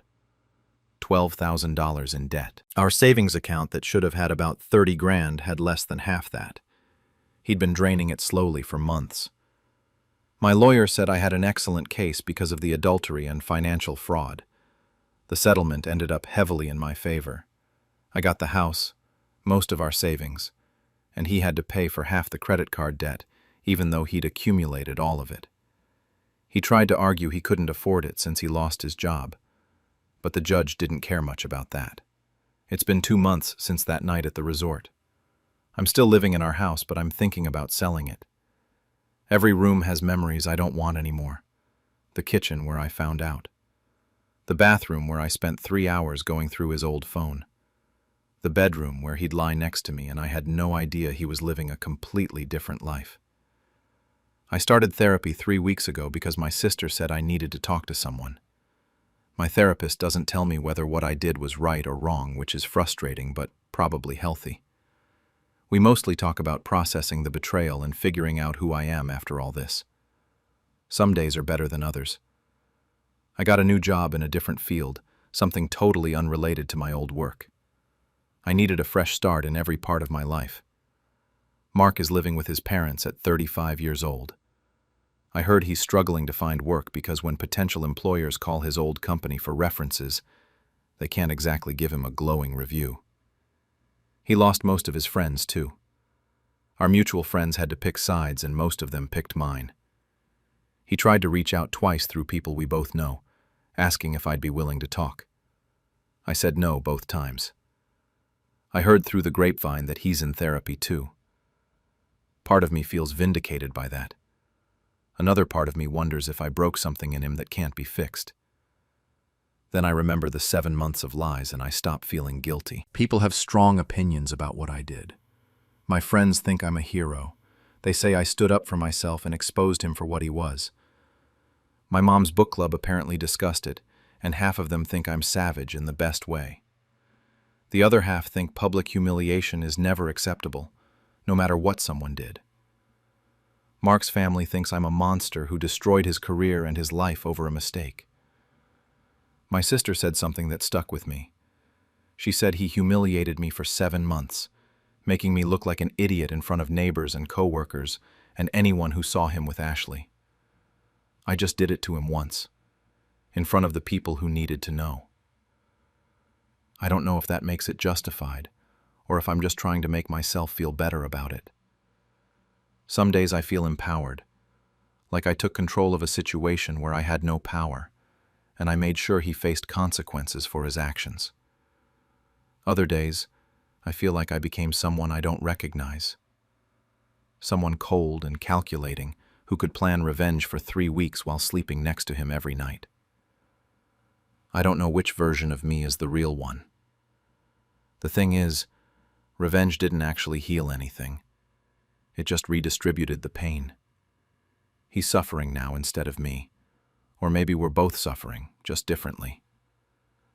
But I don't regret making sure everyone knew the truth. I don't regret making him face his boss and HR and Ashley's husband. If I'd confronted him privately, he would have lied and manipulated and probably convinced me I was overreacting. Last week, I ran into his mother at the grocery store. She looked at me like she wanted to say something, then just grabbed her cart and left. But she sent me a text later saying, "Mark wants to talk to me, to apologize properly, to see if there's any way to fix this." I said I'd think about it, but I don't know if that's true. I've been asking myself if closure is even necessary. Would seeing him again help me move forward, or would it just reopen everything? Is forgiveness something I do for him, or for me? My therapist says I don't owe him anything, including forgiveness, but that I need to figure out what I need to move on. I started dating casually last month. Nothing serious, just coffee dates and getting used to the idea that I'm single again at 32. I still get anxiety when my phone buzzes. I still have moments where I see a couple laughing together and wonder if they're hiding the same things Mark hid from me. So here I am, in this weird limbo between justified and cruel. Everyone I tell this story to has a different opinion. Some say I'm a savage. Others say I'm a legend. His family thinks I destroyed him. My friends think he deserved worse. I honestly don't know what to think anymore. Was I too cruel for turning his secret paradise into his public humiliation? Or did he deserve every second of it? And the bigger question, should I agree to meet with him now? Or is that door better left closed? How I turned my cheating husband's affair into his financial nightmare. I, 34, thought I had everything figured out with my husband Mark, 36, and our 2 kids, Emma, 8, and Josh, 5. We'd been married for 10 years, both had decent jobs, me in marketing and him in finance at a mid-sized investment firm. Standard suburban life, you know. Nice house, PTA meetings, soccer practice on weekends. I actually used to brag to my friends about how solid we were. That feels stupid now. About 6 months ago, things started feeling off. Mark came home later and later, always with the same excuses about end-of-quarter reports and difficult clients. At first I believed him because finance is stressful, right? But then I started finding receipts in his jacket pocket when I was doing laundry. Expensive restaurants we'd never been to together. Places I'd mentioned wanting to try for our anniversary that he'd said were too pricey. He became weird about his phone, too. Changed his passcode without telling me. Started taking calls in the garage or out in the backyard. When I asked who it was, he'd say it was work stuff, confidential client information. Our sex life completely died. We went from a couple times a week to maybe once a month, and even then he seemed distracted. He blamed it on stress, said work was killing him. I tried to be understanding because I didn't want to be that nagging wife. The business trips got more frequent too. He used to travel maybe once every few months for conferences or client meetings. Suddenly it was twice a month, sometimes more. Chicago, San Francisco, Seattle. Always leaving on Fridays, coming back Sunday nights. He'd come home exhausted, and I'd feel guilty for being suspicious. Then one night, everything changed. Mark told me he was working late, said his team had a major presentation the next morning, and they were pulling an all-nighter. Around 9 p.m., my friend Sarah texted me asking if Mark was out of town. I said no, just working late. She sent back, "Oh," and then nothing for a few minutes. My stomach dropped before I even knew why. Then the photos came through. 3 of them. Mark sitting in a corner booth at Marcello's, this upscale Italian place downtown, with a woman. A blonde woman in her late 20s wearing a tight red dress. In the first photo, they were leaning in close, laughing. In the second, his hand was on her thigh. In the third, they were looking at each other in a way that made me want to throw up. That wasn't a client meeting. That was a date. I sat on our couch staring at those photos for I don't know how long. Josh was already asleep upstairs, and Emma was in her room reading. I didn't text Sarah back. I didn't call Mark. I just sat there, feeling like my entire life was a lie. When he came home around 11 p.m., he kissed my forehead and complained about how the office was a nightmare tonight. I said nothing, just smiled and asked if he wanted me to heat up dinner. The next morning, I waited for him to leave for work. Told him I was taking the day to catch up on errands. The second his car pulled out of the driveway, I tore through everything. Started with his home office. Credit card statements he'd been hiding in a locked drawer. I found the key in his gym bag months ago and never mentioned it. Hotels, jewelry, lingerie that definitely wasn't my size, dinners at places that cost more than our mortgage payment. Then I found the second phone. It was in his gym bag, buried under his workout clothes. A cheap, prepaid thing. I turned it on, and my hands were shaking so bad I almost dropped it. The messages to someone named Kelly made me physically sick. Promises about leaving me, complaints about our marriage, about me. Explicit photos I'm never going to be able to unsee. But the text that really destroyed me was from 2 weeks earlier. Just a few more months, and I'll have enough tucked away. Then it's you and me, babe. He wasn't just cheating. He was planning an exit, and he was hiding money to do it. I didn't scream. I didn't throw things or call him crying. I took photos of everything with my phone. Every message, every receipt, every statement. Then I put it all back exactly how I found it. I called my friend Rachel, told her I needed to see her immediately. Rachel's a divorce attorney. We'd been friends since college, and I'd joked before about how I'd never need her services. She cleared her schedule, and I went to her office that afternoon. Rachel told me the most important thing I could do was stay quiet. Don't confront him. Don't let him know I knew anything. We needed to document everything first. She gave me a whole list of things to do, and I started that same day. I opened a separate bank account at a completely different bank across town. Started having my paychecks deposited there instead of our joint account. Mark handled most of our finances, so he never noticed. Every day while he was at work, I'd go through his office and photograph documents. Bank statements, investment portfolios, email printouts he'd left in drawers.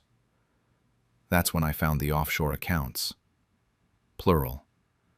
He had money stashed in places I didn't even know existed. A separate investment portfolio worth over $80,000 that he'd never mentioned. And our joint savings account that should have had about $65,000, it was down to $18,000. He'd been taking money out gradually over 8 months, almost $47,000 gone. I made spreadsheets, tracked every dollar I could find, kept a journal of every late night, every business trip, every time he missed something with the kids because he was busy with work. Rachel said documentation was everything, and she was right. For 2 months I played the perfect wife, made his favorite dinners, smiled when he kissed me goodbye, asked about his day, didn't mention the receipts or the phone or Kelly. Meanwhile, I was building a case that would destroy him. I hired a private investigator. Cost me $3,000, but it was worth every single penny. Within a week, I had photos of Mark and Kelly going into hotels, weekend trips to wine country when he'd told me he was at a conference in Sacramento, dates at restaurants where they'd hold hands across the table. The PI also figured out something I hadn't known. Kelly worked at Mark's firm. She was an analyst on his team, which meant Mark wasn't just cheating, he was sleeping with a subordinate. And those expensive dinners? A lot of them were charged to his company expense account. 3 weeks into the investigation, Mark announced another business trip. Chicago, 3 days, leaving Friday morning. The PI followed him. He didn't go to Chicago. He and Kelly drove to a resort about 2 hours north of us. Some romantic spa place with couples packages and wine tastings. That Friday morning, I kissed Mark goodbye and told him to have a safe trip. Watched him drive away. Then I waited until I knew they'd checked into the resort, probably already in the hot tub or getting massages or whatever cheaters do on their getaway weekends. Monday morning at 9 a.m., I had divorce papers served to him at his office. But serving him papers was just the beginning. While he was getting handed those documents in front of his coworkers, I was executing the rest of my plan. See, over those 2 months of investigation, I'd built more than just a divorce case. I'd built a complete picture of everything Mark had done wrong. The PI had been thorough. We had timestamps, locations, expense reports that didn't match up with where Mark actually was. And the most damaging part? Proof that he'd been using company funds for personal entertainment. Those fancy dinners with Kelly? Half of them were charged to his corporate card and listed as client meetings. The resort weekend? He'd expensed the hotel as a business trip to Chicago. Rachel had advised me to document everything about Kelly, too. Turns out she was 28, had been at the firm for 3 years, and reported directly to Mark. Their company had very explicit policies about relationships between supervisors and subordinates. It was in the employee handbook, part of their ethics code. Relationships had to be disclosed to HR immediately, and one person had to transfer teams. Mark and Kelly had disclosed nothing. So that Monday morning, at the exact same time the divorce papers were being served, I filed a formal complaint with his firm's HR department and their compliance office.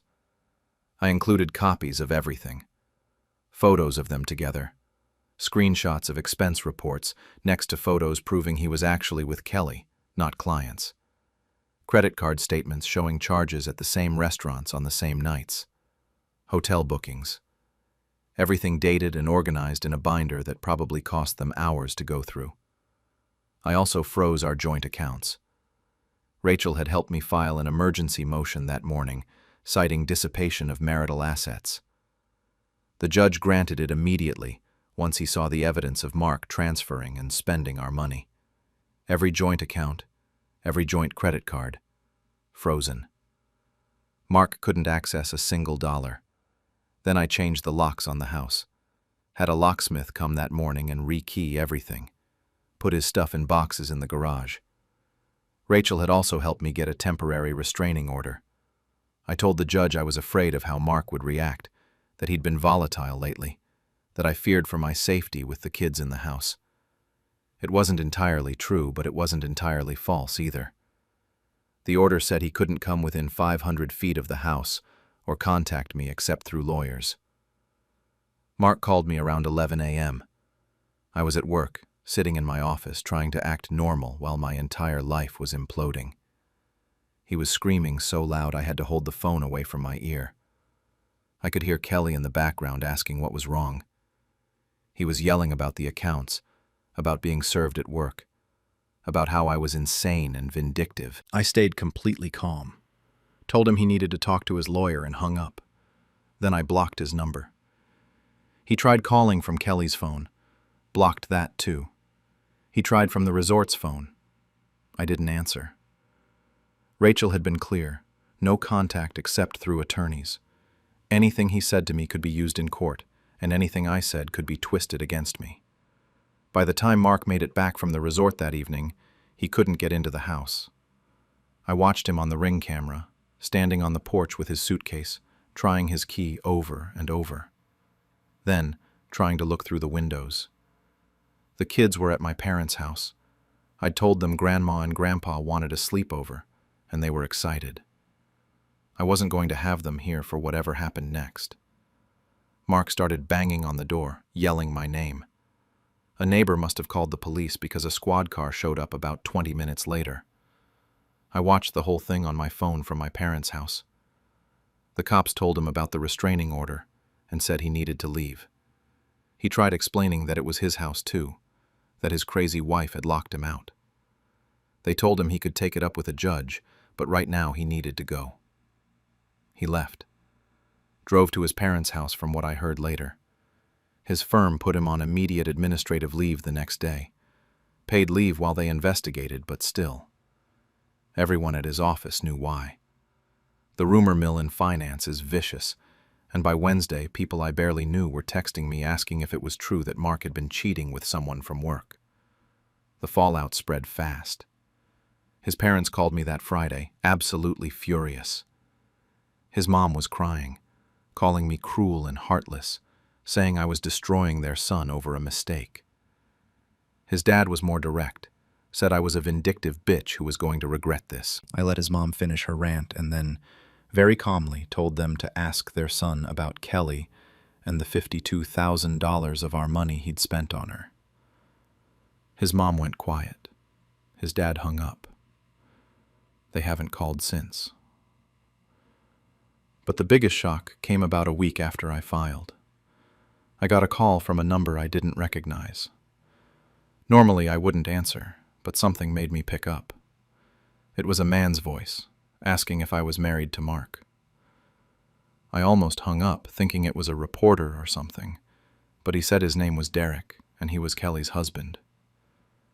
Kelly had a husband. She wasn't divorced, like she'd apparently told Mark. She was married. Had been for 4 years. Derek had found out about the affair when Kelly came home from the resort early, upset and crying about Mark's wife ruining everything. He'd gone through her phone while she was in the shower and found months of messages. We talked for over an hour, compared timelines, swapped screenshots, shared evidence. Kelly had told Mark she was divorced and lived alone. She actually lived with Derek in a condo on the other side of town. She'd told Derek she was going on girls' trips when she was actually with Mark. The whole thing was so much messier than I'd realized. Derek filed for divorce 2 days later. He also called Mark and apparently threatened him, which I didn't ask for details about, but honestly didn't feel bad about either. By the end of the second week, everything was falling apart for Mark. His firm's investigation was moving forward, and it wasn't looking good. Kelly had been fired immediately. Easier to cut loose an analyst than deal with the liability. But Mark was senior enough that they had to do a thorough investigation. From what I heard through mutual friends, they were finding more problems the deeper they dug. Expense reports going back over a year that didn't add up. Personal charges mixed in with business ones. Missing receipts. Kelly dumped him. Just completely ghosted. Blocked him on everything, wouldn't answer his calls. Apparently she'd already moved on, was seeing some guy from a different firm. Derek told me she'd admitted the whole thing with Mark was partly about advancing her career and partly about the money. When both of those dried up, she had no reason to stick around. Mark showed up at my parents' house one night trying to see me. My dad answered the door and told him to leave or he'd call the cops. Mark left, but not before yelling that I'd destroyed his life, that I was going to regret this, that he'd make sure I got nothing in the divorce. My dad said he looked terrible. Unshaven, wrinkled clothes, like he hadn't slept in days. 3 weeks after I filed, Mark's firm made their decision. They fired him. Violated ethics policies, falsified expense reports, created a hostile work environment, failure to disclose a relationship with a subordinate. The whole 9 yards. And because finance is a small world where everyone knows everyone, word got around fast. No other firms wanted to touch him. Mark had to move in with his parents at 36 years old.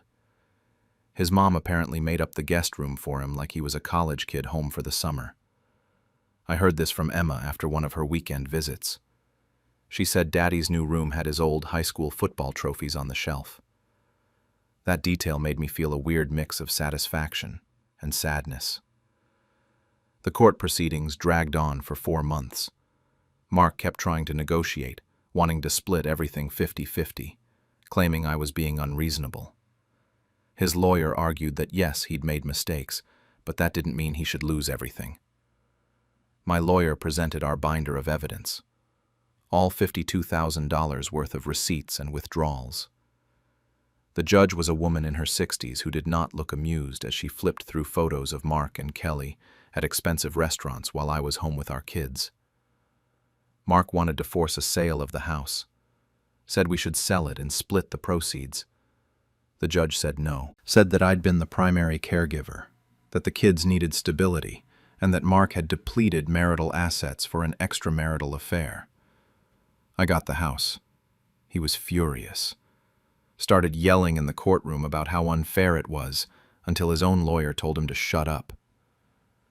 Custody was easier than I expected. I got primary physical custody. Mark gets the kids every other weekend and 1 evening a week for dinner. He fought for 50-50, but the judge wasn't having it. She pointed out that he'd missed dozens of school events and family dinners for his affair. Said his priorities had been clear, and they weren't his children. Mark had to sit there and take it. Child support was set at $2,800 a month. Mark's new job pays about half what his old one did. He's working at some small firm that was willing to take him on, probably because they got him cheap. His lawyer tried to argue he couldn't afford that much. My lawyer showed his earning potential and the fact that he'd somehow found money to spend on Kelly. The judge wasn't sympathetic. The asset split went in my favor too. Normally it would be 50-50, but the judge ruled that because Mark had wasted $52,000 of marital funds on his affair, I was entitled to 60% of everything else. His 401k, his investment accounts, even the offshore money he thought I didn't know about, all split 60-40 in my favor. I walked away with roughly $340,000 in assets. He got about $225,000, not including the house, which was worth another $400,000, with about $200,000 left on the mortgage. Mark now lives in a 1-bedroom apartment in a complex near his parents. Emma says it smells weird, and the walls are thin. Josh doesn't really complain, but he's only 5. He doesn't know any different. They sleep on an air mattress in the living room when they visit, because he can't afford a 2-bedroom yet. The kids have been adjusting okay, all things considered. Emma knows something happened, but she doesn't know the details. I told her Daddy made some bad choices, and that's why we can't live together anymore. She's asked a few times if we'll get back together, and I've been honest. No, we won't. She cried the first time, but she's doing better now. Josh is too young to really understand. He just knows he has 2 houses now, and Daddy's apartment has a pool. We started family therapy about 2 months after I filed. Just me and the kids, working through their feelings about the divorce. The therapist said they're coping well, considering. Emma has some anger issues she's working through. She's mad at Mark but doesn't want to say it out loud. Josh just misses having his dad around every day. Mark keeps trying to use the kids to get information about me. Asks Emma if Mommy has any new friends, if anyone comes to the house. My lawyer documented all of it. He's also complained to them about money, which pisses me off more than anything. Told Emma he can't afford to take them to Disneyland like he'd promised because Mommy took all his money. I had to explain to an 8-year-old that Daddy spent the Disney money on his girlfriend before I even knew she existed. It's been 7 months since I filed. The divorce was finalized 2 months ago. I got a promotion at work, which is ironic timing, but I'll take it. More money, better title, leading a bigger team. My boss said she'd always known I was capable of more. I think watching me handle the divorce while still doing my job well impressed her. I started dating again last month. Nothing serious, just testing the waters. A few first dates that went nowhere. One second date that was actually nice, but we didn't click. It feels weird putting myself out there again after 10 years with the same person, but also kind of exciting. Like I'm reclaiming something. Mark's Instagram is depressing. I shouldn't look, but sometimes I can't help it. Lots of gym selfies with captions about resilience and comeback stories. Quotes about being knocked down but getting back up. Photos of him and the kids at the park with captions about being a dedicated father. It would be funny if it wasn't so pathetic. His parents still think I'm a monster. I ran into his mom at Target a few weeks ago and she literally turned her cart around and went the other way. Fine by me. My parents and friends think I'm a genius. Sarah, the friend who sent me those first photos, keeps telling me I should write a book. Rachel says I'm her favorite client ever because I actually listened to her advice and didn't let emotions mess up the legal strategy. Mark keeps trying to modify the custody arrangement. He's filed 3 motions in the past 2 months asking for 50-50 custody. His lawyer argues he's gotten his life together, has a stable job now, is in therapy working on himself. We have a hearing next month. My lawyer isn't worried. Says the kids are settled and judges don't like to disrupt that without a good reason. He's also been trying to talk to me outside of the co-parenting app we're supposed to use. Created a new email address to send me long messages about how Kelly was a mistake, how he never stopped loving me, how we could try counseling. I forward them all to my lawyer and don't respond. Sometimes he sends them at 2 a.m. and I know he's been drinking. The desperation is obvious. Last week he showed up at Emma's soccer game even though it wasn't his weekend. Just stood on the opposite side of the field watching. The restraining order expired after 3 months, so technically he can be there. But it was weird. He left before the game ended. Emma asked why Daddy didn't come say hi, and I didn't have a good answer. Some people in my life think I went too far. My sister said that getting him fired was crossing a line, that I could have just divorced him without destroying his career. A few mutual friends have quietly distanced themselves, like they're afraid of what I'm capable of, or think I'm too ruthless. But then, I remember finding that second phone. Reading those messages about him planning to leave me after he'd hidden enough money. Seeing our savings account drained. And I don't feel bad at all. Others say he got exactly what he deserved, that he made his choices and faced the consequences, that I protected myself and my kids the way anyone should. Rachel says I played it perfectly, that if I'd confronted him emotionally instead of strategically, I'd have ended up with way less. The truth is, I don't know what I am anymore. I'm not the woman I was a year ago, who thought she had a perfect marriage. But I'm not sure I'm proud of being the woman who systematically destroyed her husband's life either, even if he deserved it. I'm just someone who survived something I never saw coming and did what I had to do. Mark's lawyer called my lawyer yesterday, asking if I'd be open to a conversation about reconciliation. For the kids, they said. My lawyer laughed and said absolutely not. But here's the thing I haven't told anyone. Part of me wondered what he wanted to say. Not because I'd ever take him back, but because I'm curious if he actually understands what he did, or if he's just desperate because his life fell apart. Then I remind myself that it doesn't matter. That chapter is over. The day I made my cheating fiancé confess in front of both our families. I, 29, had been with my fiancé Mark, 31, for 6 years. We were planning our wedding at my parents' house, and both families were heavily involved in all the preparations. My mom was handling the catering. His mom kept sending me Pinterest boards for centerpieces, and my dad had already started clearing out the backyard for the ceremony. It was supposed to be this beautiful family affair, exactly what we'd always talked about. Mark and I met through work. He's in sales, I'm in marketing, and we just clicked right away. The first few years were great. Normal relationship stuff, you know. We moved in together after 2 years, got a dog, talked about kids. When he proposed on a beach in Mexico, I genuinely thought I'd found my person. My best friend Sarah was there when I got the call, and she screamed louder than I did. My bridesmaid Rachel, who I'd known since college, immediately volunteered to help plan everything. Rachel was also engaged to her boyfriend David at the time, so we'd joke about having a double wedding.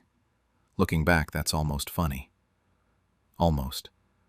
For the past 4 months before the rehearsal dinner, something felt wrong. I can't even explain it properly. It was just this constant knot in my stomach that wouldn't go away. Mark became distant in ways that were hard to pinpoint. He'd be sitting right next to me on the couch, but he felt a million miles away. His phone became this extension of his body. He'd angle it away when he was texting, which he'd never done before. If I walked into a room while he was on a call, he'd wrap it up quickly or take it outside. The work trips increased too. Mark travels for work sometimes. It's part of his job. But suddenly he was gone 2 or 3 times a month instead of once every few months. He'd come home exhausted, not wanting to talk about it. When I'd ask simple questions about his meetings or how a pitch went, he'd get defensive. He'd say I was being clingy, or that he was tired of being interrogated the second he walked through the door. So I stopped asking. Our physical intimacy basically disappeared. We went from having sex a few times a week to maybe once every 2 weeks, and even then it felt mechanical. When I tried to initiate, he'd say he was stressed about work or too tired. I told myself it was wedding planning stress. That's what Sarah said too when I mentioned it. She said all couples go through rough patches before big life events, that it was probably just cold feet manifesting in weird ways. I wanted to believe her. I really did. But that feeling wouldn't leave. 2 weeks before the rehearsal dinner, Sarah and I were having coffee at our usual spot downtown. We were going over seating arrangements because apparently you can't just let people sit wherever they want at weddings. She was looking at her phone, scrolling through something, and she said this thing that made my blood go cold.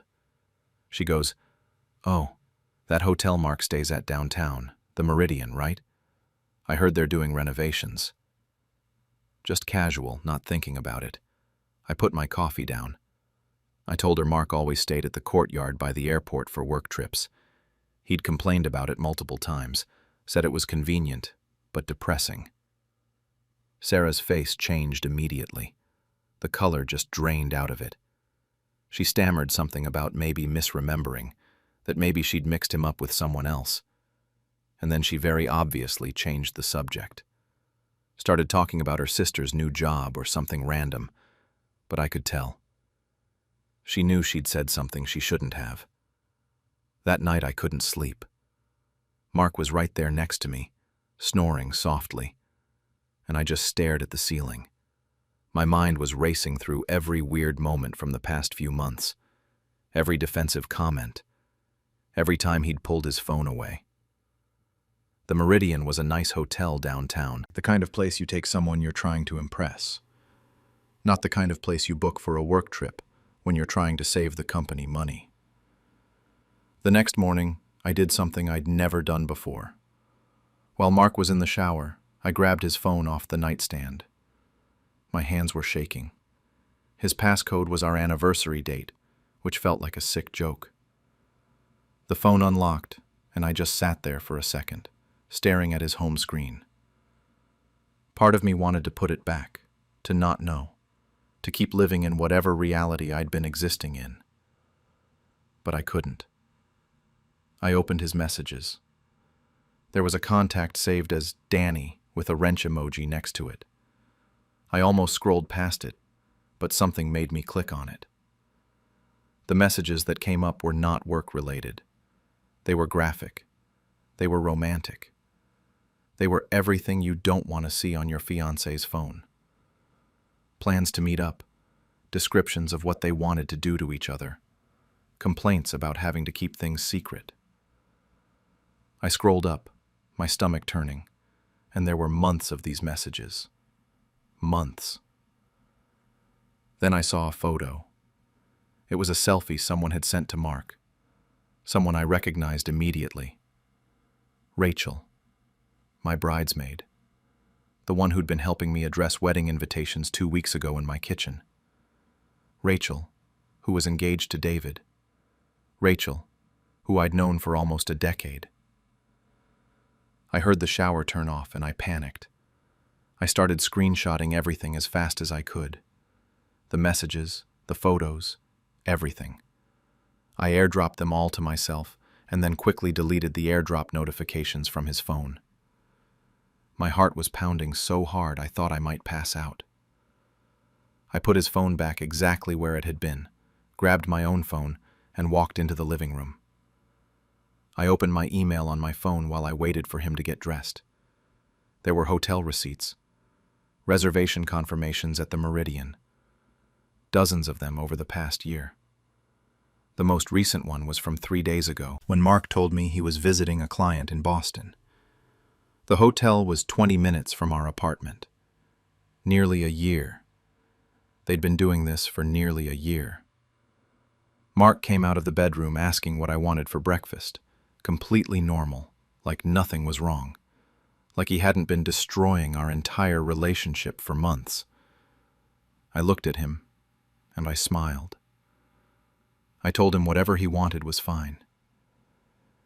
In that moment, sitting on our couch with my phone burning in my hand, I made a decision. I wasn't going to confront him privately. I wasn't going to give him the chance to lie to my face, to manipulate me, to make me question what I'd seen. I wasn't going to let Rachel cry and apologize and beg me not to tell David. They'd made these choices deliberately, repeatedly, for months. They'd looked me in the eye and lied over and over again. They were going to face what they'd done in front of everyone who mattered. The rehearsal dinner was in 4 days. I had 4 days to plan the best presentation of my life. Those 4 days between finding out and the rehearsal dinner were the strangest of my life. I had to act completely normal while knowing everything. I went to work, came home, kissed Mark hello, asked about his day. I texted Rachel about last-minute wedding details. I even sent her a message asking if she could come early on Friday to help set up. And she said, of course, that she wouldn't miss it. The lies just kept flowing from both of them so easily. At night, after Mark fell asleep, I'd go into the bathroom and work on the slideshow on my laptop. I'd already told my parents I wanted to do a surprise presentation about our relationship at the rehearsal dinner. Something sweet to thank everyone for their support. My mom thought it was the most romantic thing she'd ever heard. She helped me set up the projector and screen in their backyard on Thursday night, kept saying how lucky Mark was to have someone so thoughtful. I spent hours organizing everything. I started the slideshow with real photos of Mark and me. Our first date at that Italian restaurant. A trip we took to Colorado. Christmas with my family. his proposal on the beach. I wanted it to look legitimate, to draw everyone in before I showed them what was really happening. I wrote captions about how we met, our first vacation together, all the normal relationship milestone stuff.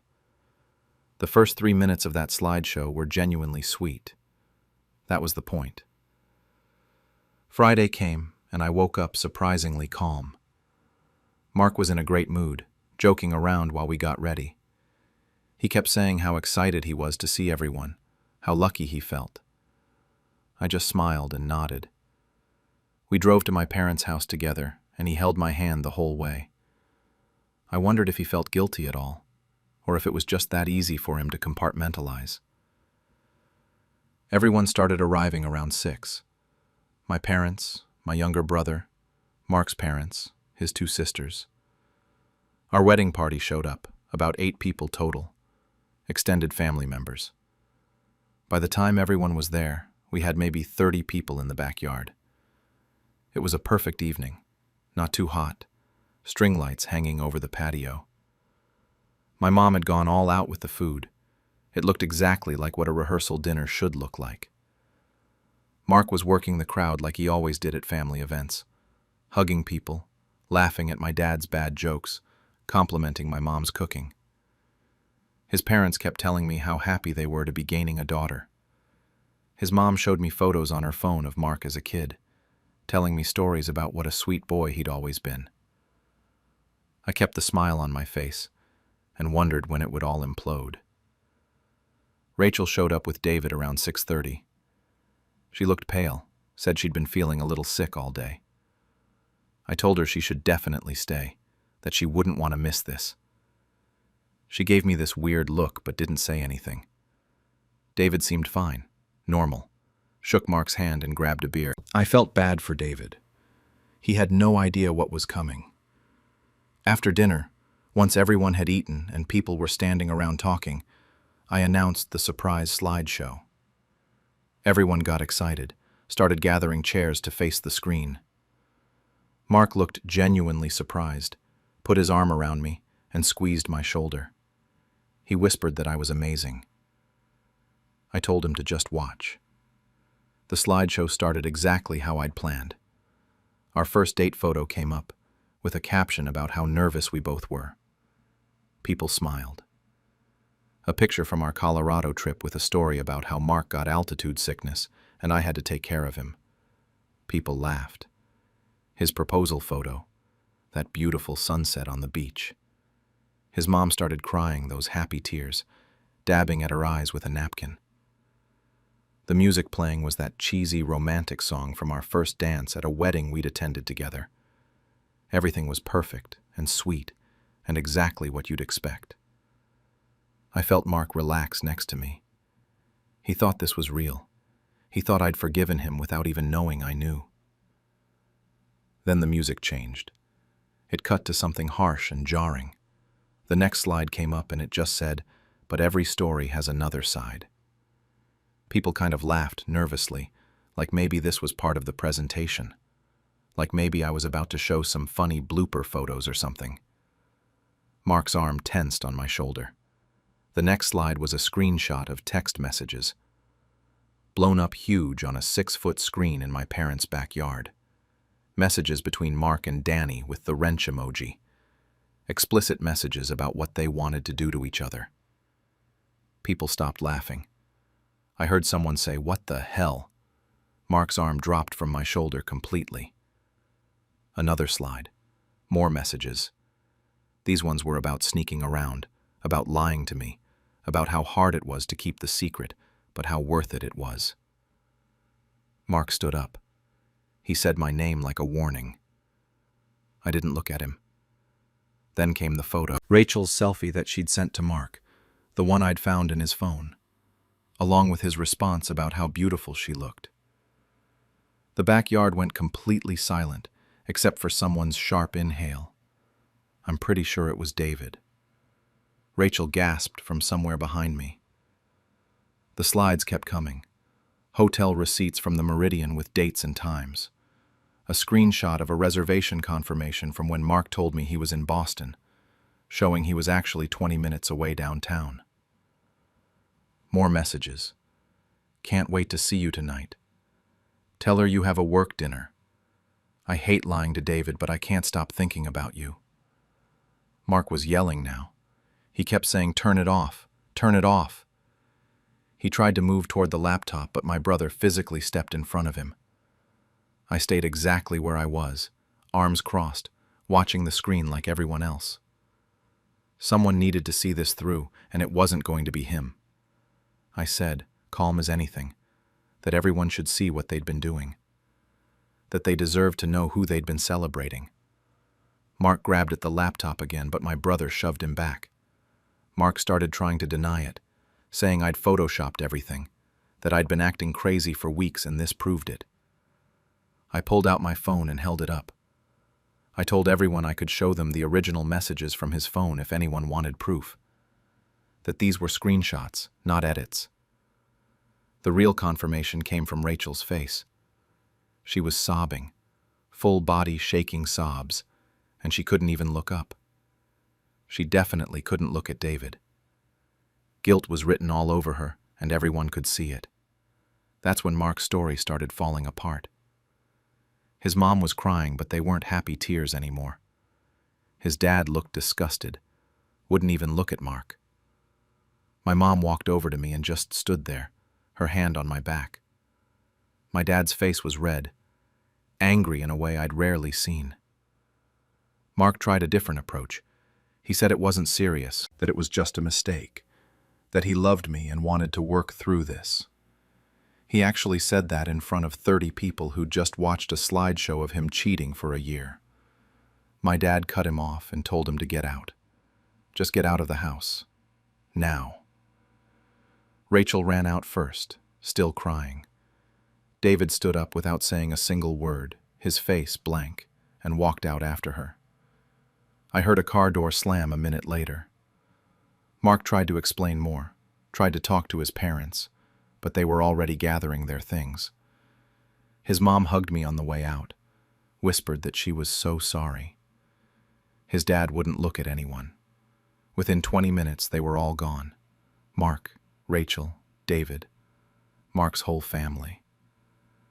The backyard was half empty, and the slideshow was frozen on a screenshot of hotel receipts.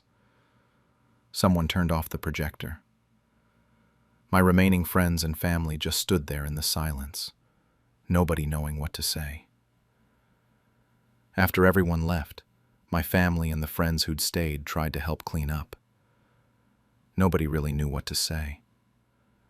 Sarah held me while I finally cried, these ugly sobs that I'd been holding in for 4 days.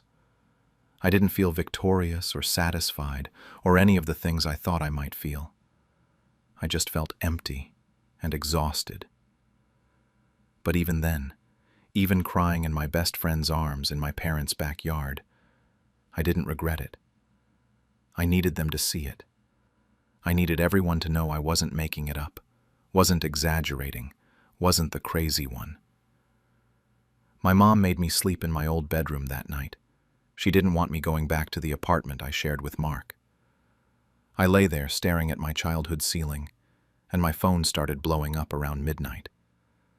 Mark was texting me over and over, first apologizing, saying he was so sorry and he'd made a terrible mistake, then blaming me for humiliating him in front of everyone, saying I'd ruined his life, then begging me to talk to him, to let him explain, then angry again, calling me cruel and vindictive. It cycled through every possible emotion like he was workshopping which one would work on me. I sent him one message back. I told him that he humiliated himself, that I just made sure everyone saw it. Then I blocked his number. Rachel's number was already blocked. I couldn't handle whatever justification she was going to try to give me. The next few days were a blur of phone calls and messages from people who hadn't been there but had heard about it. News travels fast, especially news that dramatic. I heard through mutual friends that David had broken off his and Rachel's engagement that same night. She'd tried to talk to him when they got to the car, but he told her to get out, and she'd had to call someone to pick her up from my parents' street. Within a week, Rachel had moved back to her parents' house in another state. I don't know if she ran, or if David kicked her out of their apartment, or what. I didn't ask. Mark moved in with one of his friends across town. He started telling people his own version of events, that I'd trapped him with the slideshow, that I was vindictive and had always been controlling, that he'd made a mistake but I'd taken it too far. Some people believed him, or at least felt sorry for him. I'd see their comments on social media, people saying, everyone makes mistakes, or that public humiliation was cruel no matter what someone did. The social fallout was messier than I expected. Most people were on my side, said that cheaters deserved to be exposed and that I'd done what I had to do. But others pulled away from me. A few mutual friends stopped responding to texts, stopped inviting me to things. One of them told Sarah that what I did made them uncomfortable, that they felt ambushed by being there, like they were somehow the victims in this. Mark's sisters sent me messages calling me a psycho, saying I destroyed their brother's reputation over a mistake. I blocked them too. My bridesmaids' dresses hung in my closet for weeks. 7 dresses in different shades of blue, all tailored and ready for a wedding that wasn't happening. My mom finally asked if she could donate them, and I said yes. I couldn't look at them anymore. I canceled the wedding and lost thousands in deposits. The venue, the caterer, the photographer, the florist. My parents offered to help with the costs, but I told them no. This was my mess to clean up. The money didn't matter anyway. Nothing really mattered for a while. I moved into my own apartment 2 months later. I couldn't stay in the place Mark and I had shared. Everything there reminded me of him, of us, of the life I thought we were building. My brother and my dad helped me move my stuff out on a Saturday when Mark was at work. I left my key on the counter and didn't look back. Starting over at 29 felt surreal. I'd spent 6 years building a life with someone, and now I was buying new furniture and hanging up pictures by myself. My therapist said it was healthy, that I needed a space that was entirely mine. Therapy helped a lot, actually. She asked me once if I regretted the method I'd chosen. I told her the truth, that some days I did and some days I didn't.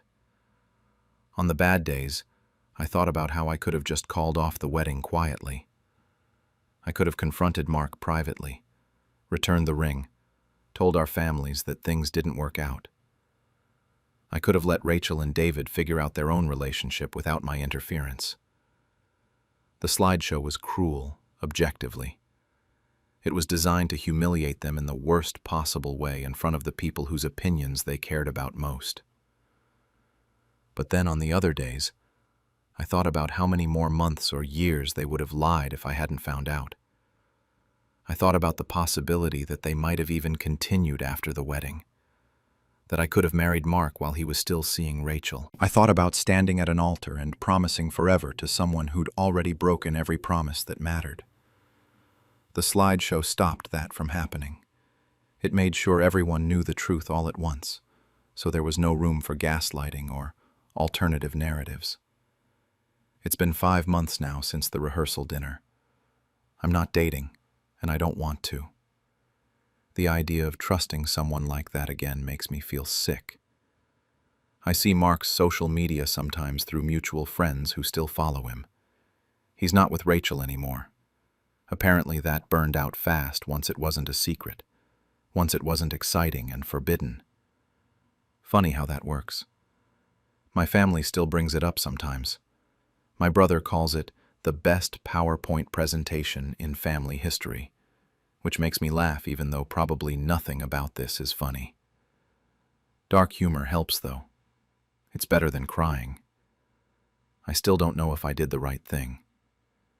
Making them face everyone like that, destroying the image they'd built in such a brutal and public way.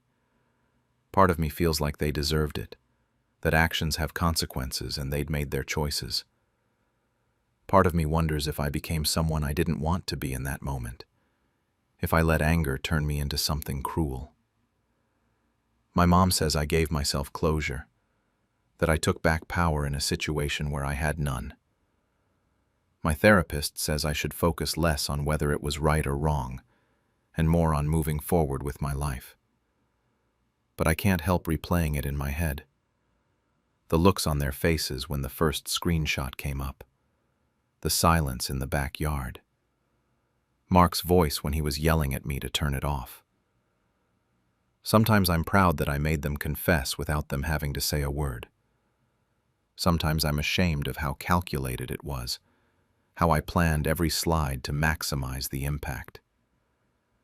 Mostly I'm just tired. Tired of thinking about it. Tired of defending my choice to some people and justifying it to others.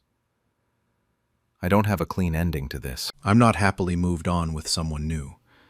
I haven't forgiven Mark or Rachel, and I don't think I ever will. I'm just existing in this in-between space, trying to figure out who I am when I'm not someone's fiancé, not someone's victim, not someone who's angry enough to blow up her whole life just to expose the truth. I'm working on it. Some days are better than others. That's all I've got right now. The day I made my cheating boyfriend's proposal blow up in his face. I'm a 27-year-old woman who thought I had my life figured out with my boyfriend Mark, 29. We'd been together for almost 5 years, living in a cramped 2-bedroom apartment in the city, and I genuinely believed he was the one. Everyone did. Our friends would joke about when he'd finally propose, and he'd always smile and say he was saving up for the perfect ring. Turns out, he was saving up for something else entirely. About 4 months before everything exploded, I started noticing changes. Small things at first. His phone was always flipped over on the table, screen down. When he texted, he'd angle it away from me, even if we were just sitting on the couch watching TV. He started deleting messages right after reading them. I could hear the swoosh sound constantly. Then came the late nights. He'd roll in around 10 p.m., claiming overtime at his marketing job, smelling like cologne I didn't recognize. Weekend work emergencies that had never been a thing in 4.5 years suddenly became weekly occurrences. My gut kept screaming that something was wrong, but I talked myself out of it every time. I didn't want to be that girlfriend, the paranoid one who checks phones and demands explanations. Our friends all said I was overthinking it, that he was probably just stressed about planning the proposal everyone knew was coming. I wanted to believe them. I really did. Then came that Thursday night in late February. It was around 11 p.m., and Mark was in the shower. His phone was sitting on the coffee table, and I was scrolling through my own Instagram when his screen lit up with a text notification. I glanced over out of habit and saw a photo preview. My heart stopped. I reached over and picked up the phone. It was him, kissing another woman. Full-on, hands in her hair, romantic movie kiss. The caption read, "Can't wait till he finally tells her." The contact name was Jessica, work. My hands started shaking so badly I almost dropped the phone. I could hear the shower still running, so I grabbed my own phone and took pictures of everything. The text, the photo, the contact name. My heart was pounding so loud I thought he'd hear it through the bathroom door. When he came out in his towel, I was back on the couch, phone in my lap, acting like I was watching some cooking show. He kissed the top of my head and asked if I wanted tea. I said no, and pretended everything was fine. I didn't sleep that night. I just lay there next to him, watching him breathe, wondering how long this had been going on.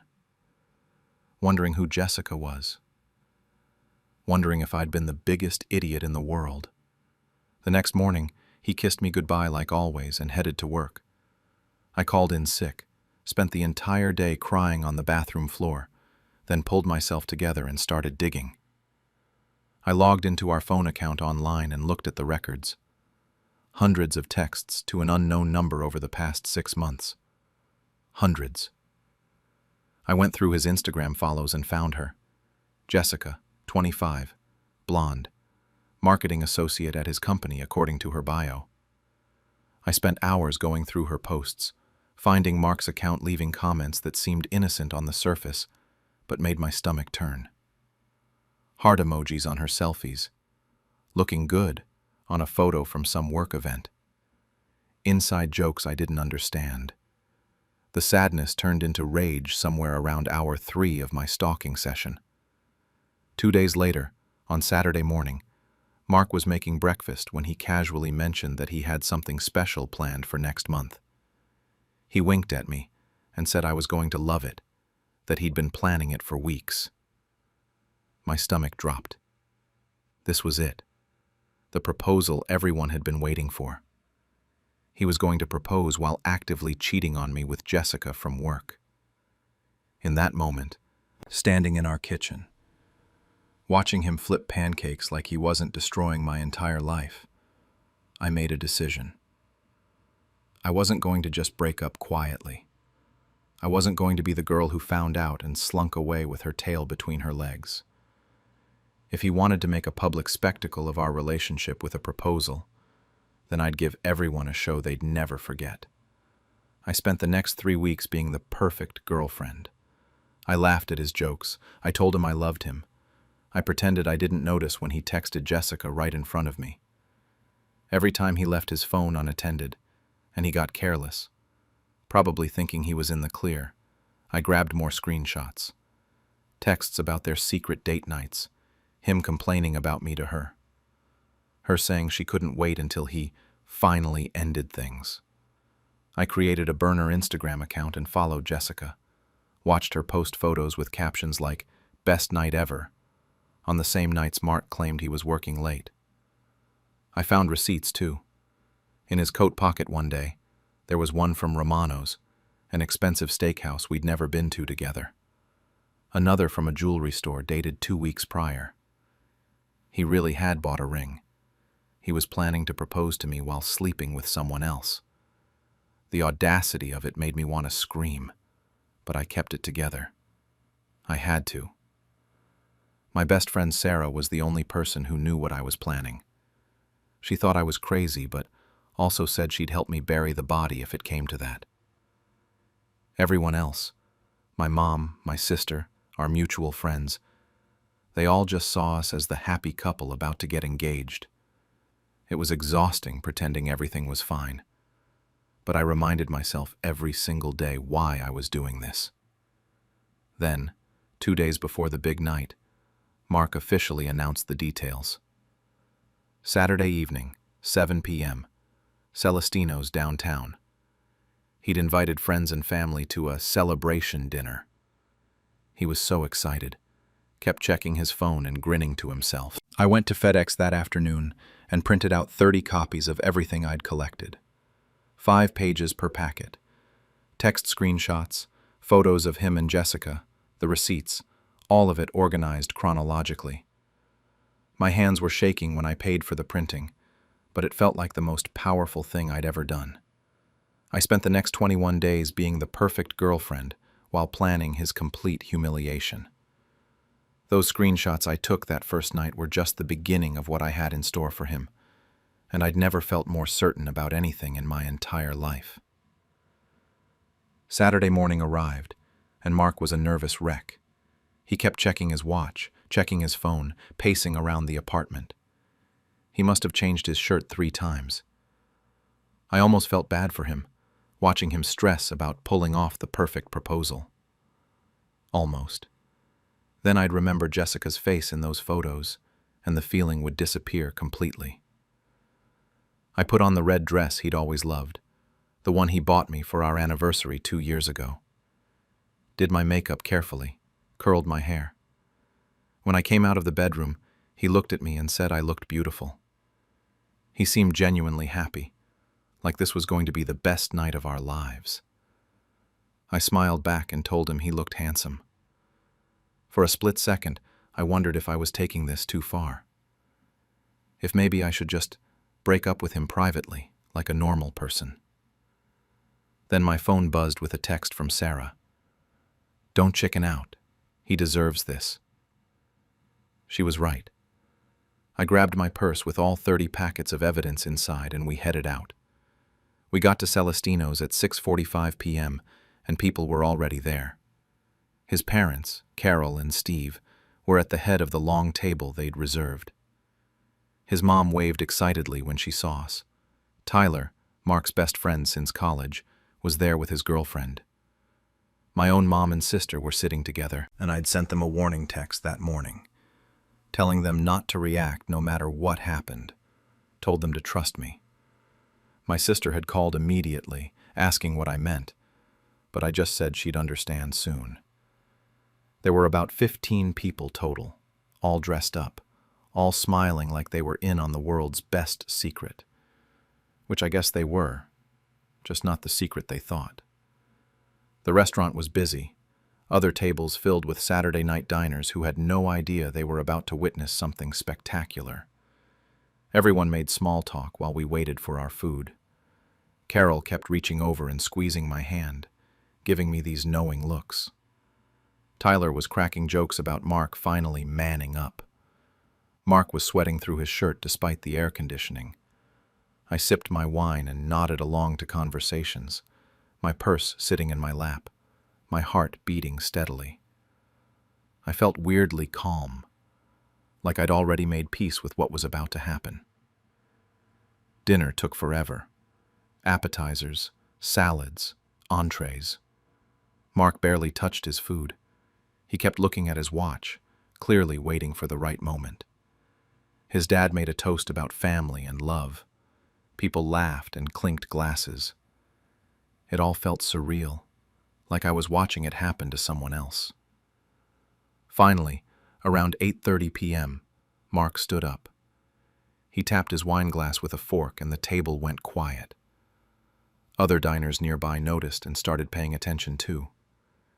He cleared his throat and launched into his speech about our 5 years together, about how I was his best friend, his soulmate, the person he wanted to spend forever with, about all the adventures we'd had and all the ones still to come.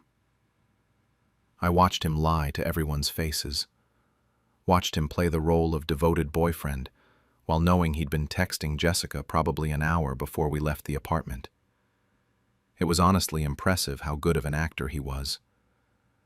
Then he got down on one knee, pulled out a small velvet box. The table erupted in gasps and excited squeals. Carol had tears in her eyes. People at other tables were pulling out their phones to record. Someone behind me whispered, "Oh my God, a proposal." Mark opened the box. The ring caught the light, sparkled. He looked up at me with those eyes that used to make me melt and asked if I would marry him. The whole restaurant seemed to be holding its breath. I smiled, took the ring box from his hands gently. He looked relieved for a second, like he thought I was about to say yes and this whole thing would go exactly as planned. Instead, I reached into my purse. I said, "Oh, Mark, I have a surprise too." His face changed. Confusion first, then something that looked like dread. Like he suddenly knew something was very wrong, but couldn't figure out what. I pulled out the stack of printed packets, 30 copies, held together with paper clips, looking official and damning. His eyes went wide. He tried to say something, but nothing came out. I started passing them around the table. One to Carol, one to Steve, one to Tyler, one to his girlfriend. Before I answer, I thought everyone should know who they're celebrating with. Carol grabbed hers first. I watched her eyes scan the first page, the text screenshots, then flip to the second page with the photos. Her hand flew to her mouth. She looked at Mark, then at me, then back at the papers. Tyler got his next, studied the photos of Mark and Jessica kissing outside some bar, looked up at Mark and said, "Bro, what the fuck?" Mark lunged forward, trying to grab the packets from people's hands, but they were already being passed around. His dad had one now, reading it with his jaw clenched. My mom was looking at hers with this sad, knowing expression. People were whispering, gasping. Someone at a nearby table was definitely filming the whole thing. Mark was stammering, trying to form words. "This isn't. You don't understand. It's not what it looks like." But what could he possibly say? The evidence was right there in everyone's hands. Photos, texts, receipts. Undeniable. Carol's voice cut through the chaos. "Who is Jessica?" She was holding up the packet, pointing at the photos. Her voice was shaking, caught between anger and heartbreak. Steve pushed back from the table, threw his napkin down, and headed for the exit without saying a word. Other people were standing now, too, the whole table in disarray. Tyler's girlfriend was showing him something on one of the pages, and he was shaking his head in disgust. The restaurant manager appeared, asking if everything was all right, clearly aware that something had gone very wrong with this proposal. Mark kept trying to explain, but nobody was listening. He looked at me with tears in his eyes, and I felt nothing. Just watched him drown in the consequences of his own choices. Then someone behind me said, "Mark, what is she talking about? You said you broke up months ago." I turned around, and there she was. Jessica. Blonde, pretty, looking confused and hurt in a black cocktail dress. She'd been sitting 2 tables away the entire time, probably thinking she was about to watch her boyfriend propose to his ex. Except surprise, I wasn't his ex at all. Jessica walked toward our table, and the entire restaurant seemed to freeze. She was staring at Mark with this look of complete betrayal, like her whole world was crumbling in real time. Which, I guess it was. Mark's face went from pale to completely white. He stood up from where he'd been kneeling, the ring box still in my hand, and tried to step toward her. She held up one of the packets someone had passed to a nearby table. Her hands were shaking. She said his name again, quieter this time, and asked when we actually broke up. Mark opened his mouth, but nothing came out. Carol, still holding her copy of the evidence, looked between Mark and Jessica and said, "Who are you?" Her voice had this edge to it I'd never heard before. Jessica started crying, actual tears running down her face, mascara smudging. She said she'd been dating Mark for 8 months, that he told her we'd broken up last summer, that he was just waiting for the right time to tell everyone, that they were in love. The table exploded. Carol stood up and started yelling at Mark, asking how he could do this. Tyler was backing away from him like he was contagious.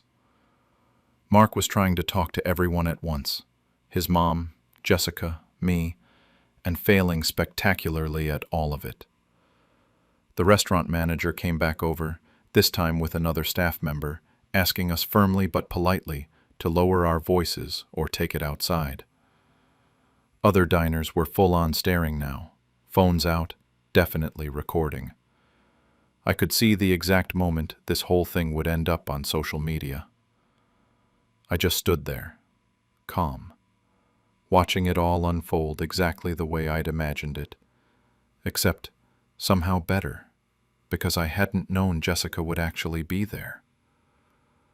Mark was desperately trying to do damage control, telling Jessica it wasn't what she thought, telling his mom he could explain everything, telling me we needed to talk privately. Nobody was having it. I placed the ring box on the table, right next to his untouched plate of pasta. I looked at him and said clearly enough for everyone to hear, "I deserve better than this." Then I picked up my purse and stood up. My mom and sister immediately stood with me. Carol grabbed my arm as I walked past, tears streaming down her face, and apologized. Said she had no idea, that she was so sorry. I told her it wasn't her fault and kept walking. Tyler caught up to me at the door, pulled Mark aside, and I heard him say something about being disgusted, before I stepped outside. Behind me, I could still hear the chaos. Carol's voice, Jessica's crying, Mark trying to salvage something from the wreckage. The door closed, and it all became muffled. My sister hugged me on the sidewalk and asked if I was okay. Honestly, I was. I felt lighter than I had in months. That night, Mark called 47 times. I counted. I listened to a few of the voicemails. They ranged from sobbing apologies to angry accusations that I'd ruined his life, to desperate begging for a chance to explain. By Sunday morning, I blocked his number. Done. Carol called later that day, apologizing again, saying she'd raised him better than this. She sounded heartbroken. I felt bad for her. She didn't deserve to find out her son was trash in front of a whole restaurant. Tyler texted me Monday morning, said that Mark and Jessica both got fired.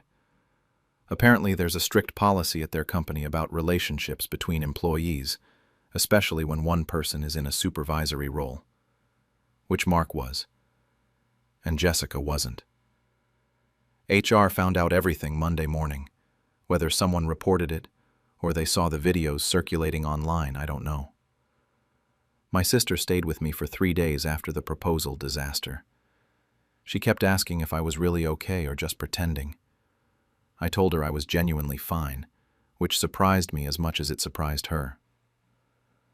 The fallout in our friend group was immediate and messy. Most people sided with me, obviously.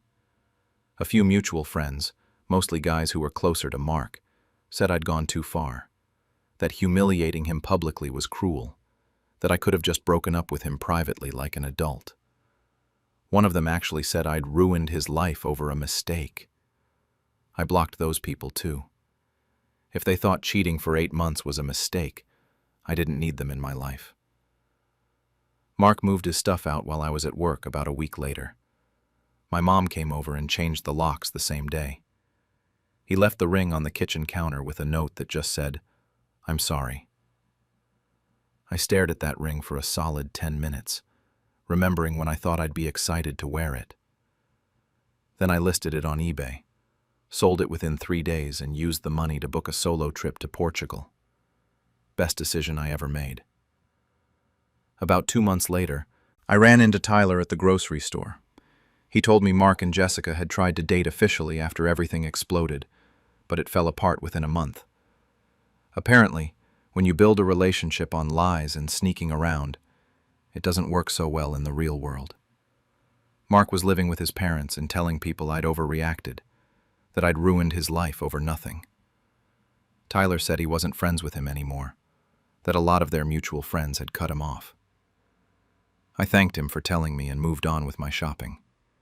Here's the thing nobody warned me about. The videos went viral.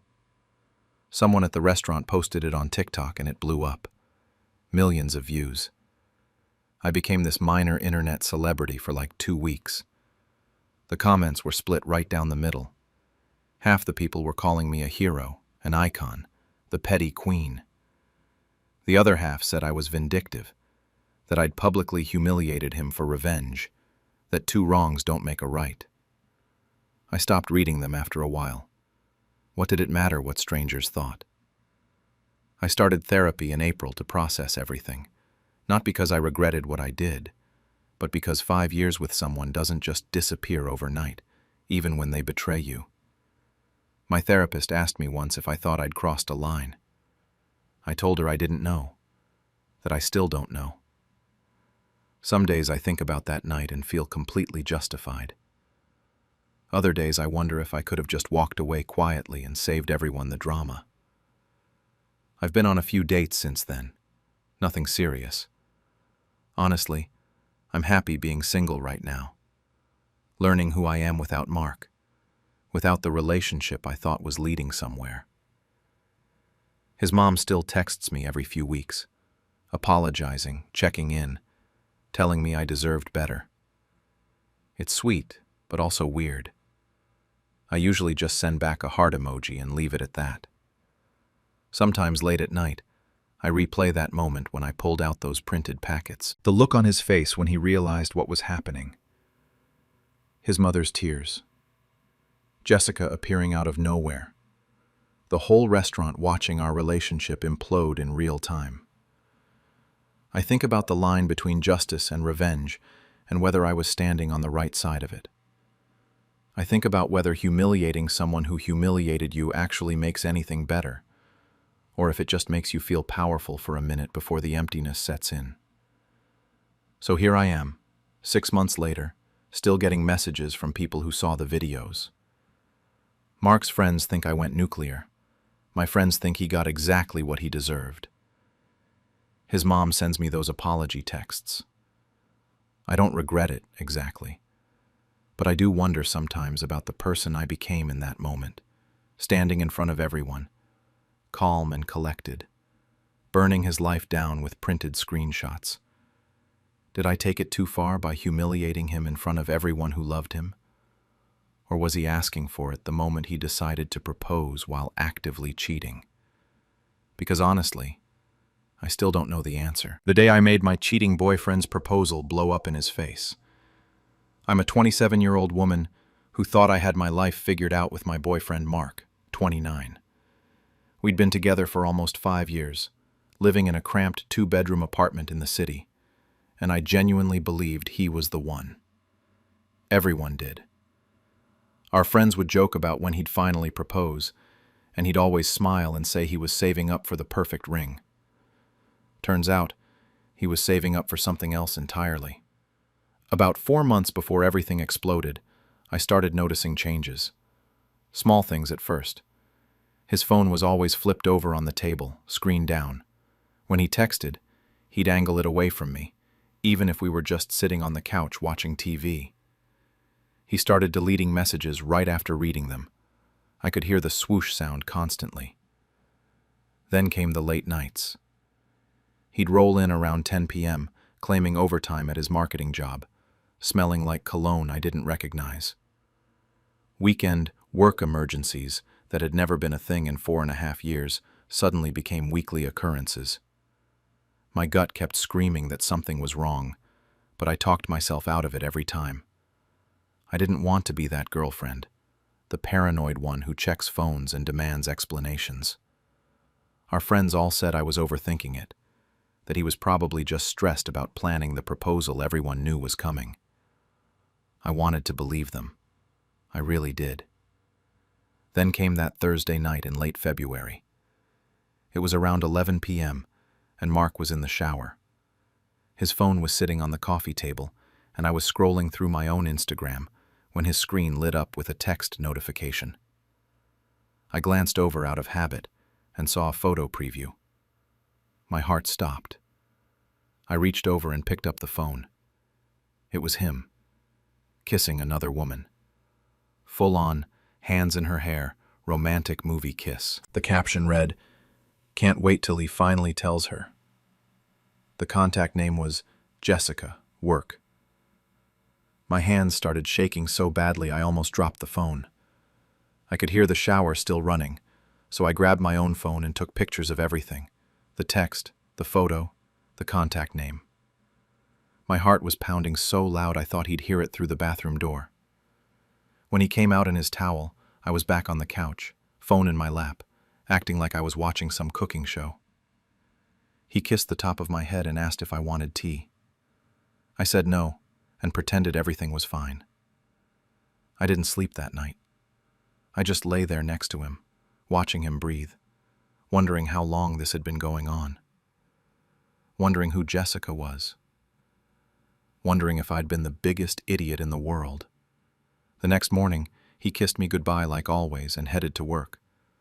I called in sick, spent the entire day crying on the bathroom floor, then pulled myself together and started digging. I logged into our phone account online and looked at the records. Hundreds of texts to an unknown number over the past 6 months.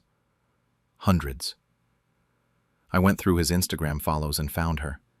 Jessica, 25, blonde, marketing associate at his company according to her bio. I spent hours going through her posts, finding Mark's account leaving comments that seemed innocent on the surface, but made my stomach turn. Heart emojis on her selfies, looking good on a photo from some work event. Inside jokes I didn't understand. The sadness turned into rage somewhere around hour 3 of my stalking session.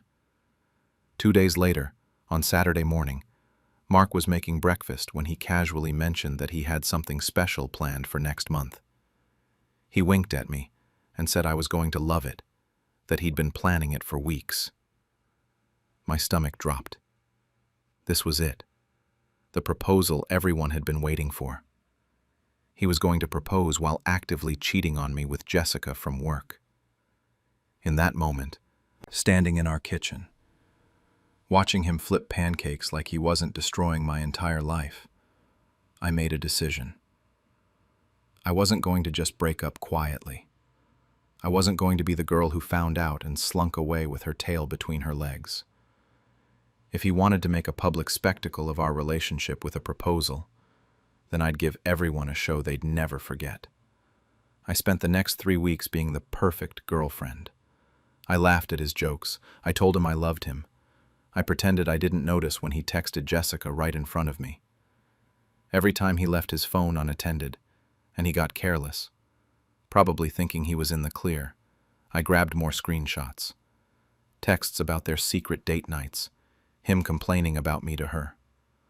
Her saying she couldn't wait until he finally ended things. I created a burner Instagram account and followed Jessica. Watched her post photos with captions like, "Best night ever," on the same nights Mark claimed he was working late. I found receipts too. In his coat pocket one day, there was one from Romano's, an expensive steakhouse we'd never been to together. Another from a jewelry store dated 2 weeks prior. He really had bought a ring. He was planning to propose to me while sleeping with someone else. The audacity of it made me want to scream, but I kept it together. I had to. My best friend Sarah was the only person who knew what I was planning. She thought I was crazy, but also said she'd help me bury the body if it came to that. Everyone else, my mom, my sister, our mutual friends, they all just saw us as the happy couple about to get engaged. It was exhausting pretending everything was fine, but I reminded myself every single day why I was doing this. Then, 2 days before the big night, Mark officially announced the details. Saturday evening, 7 p.m., Celestino's downtown. He'd invited friends and family to a celebration dinner. He was so excited, kept checking his phone and grinning to himself. I went to FedEx that afternoon and printed out 30 copies of everything I'd collected. 5 pages per packet. Text screenshots, photos of him and Jessica, the receipts, all of it organized chronologically. My hands were shaking when I paid for the printing, but it felt like the most powerful thing I'd ever done. I spent the next 21 days being the perfect girlfriend while planning his complete humiliation. Those screenshots I took that first night were just the beginning of what I had in store for him, and I'd never felt more certain about anything in my entire life.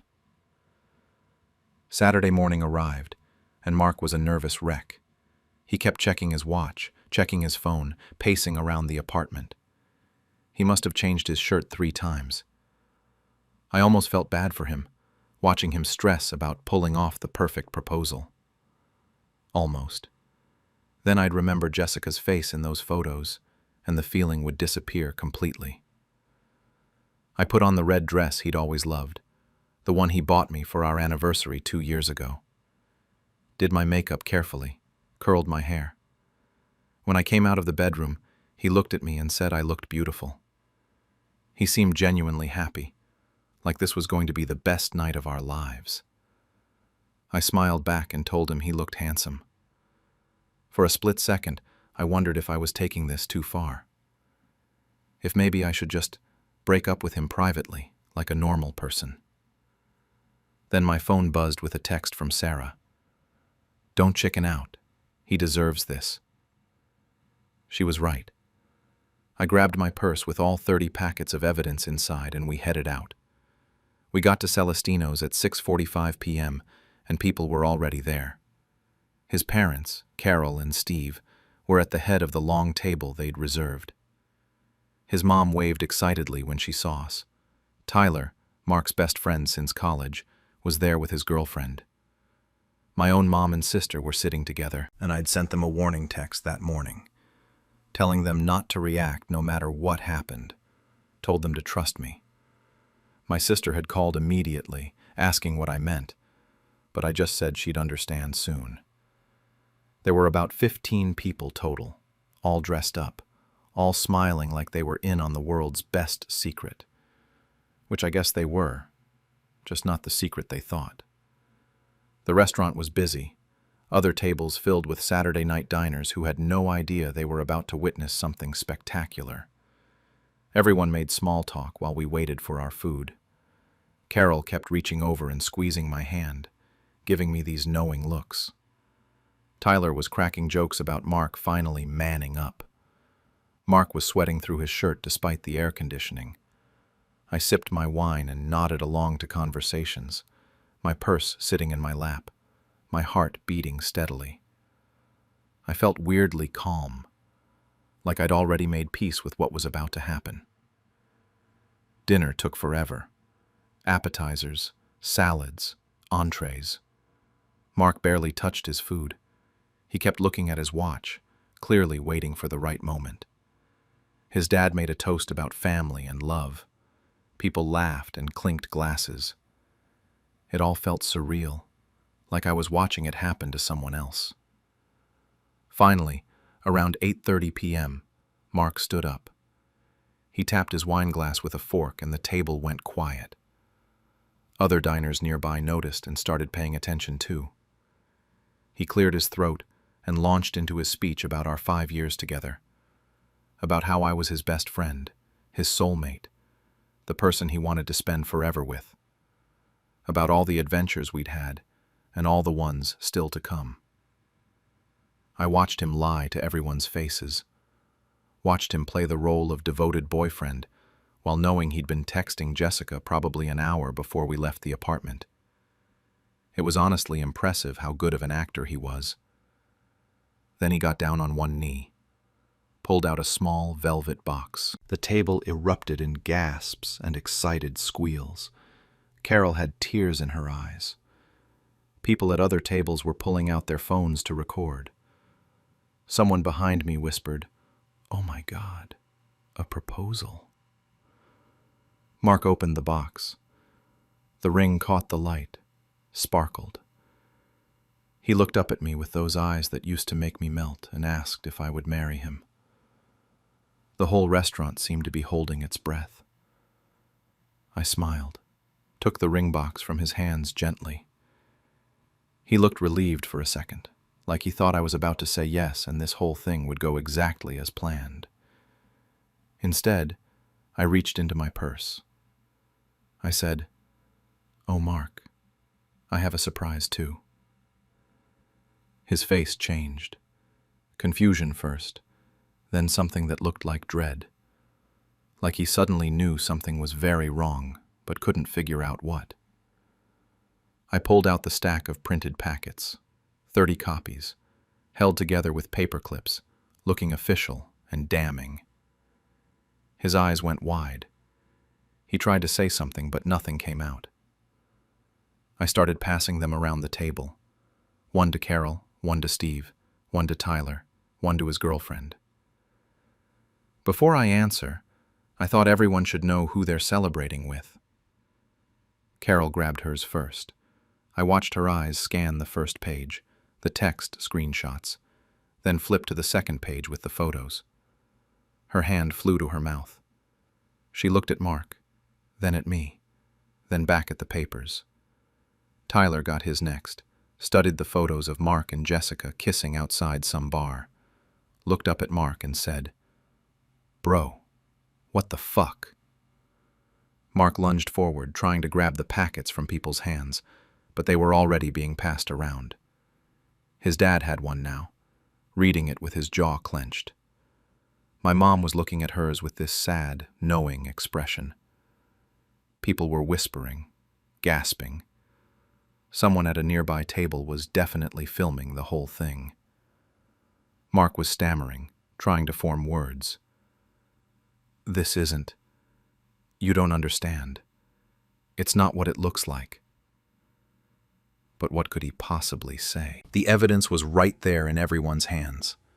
Photos, texts, receipts. Undeniable.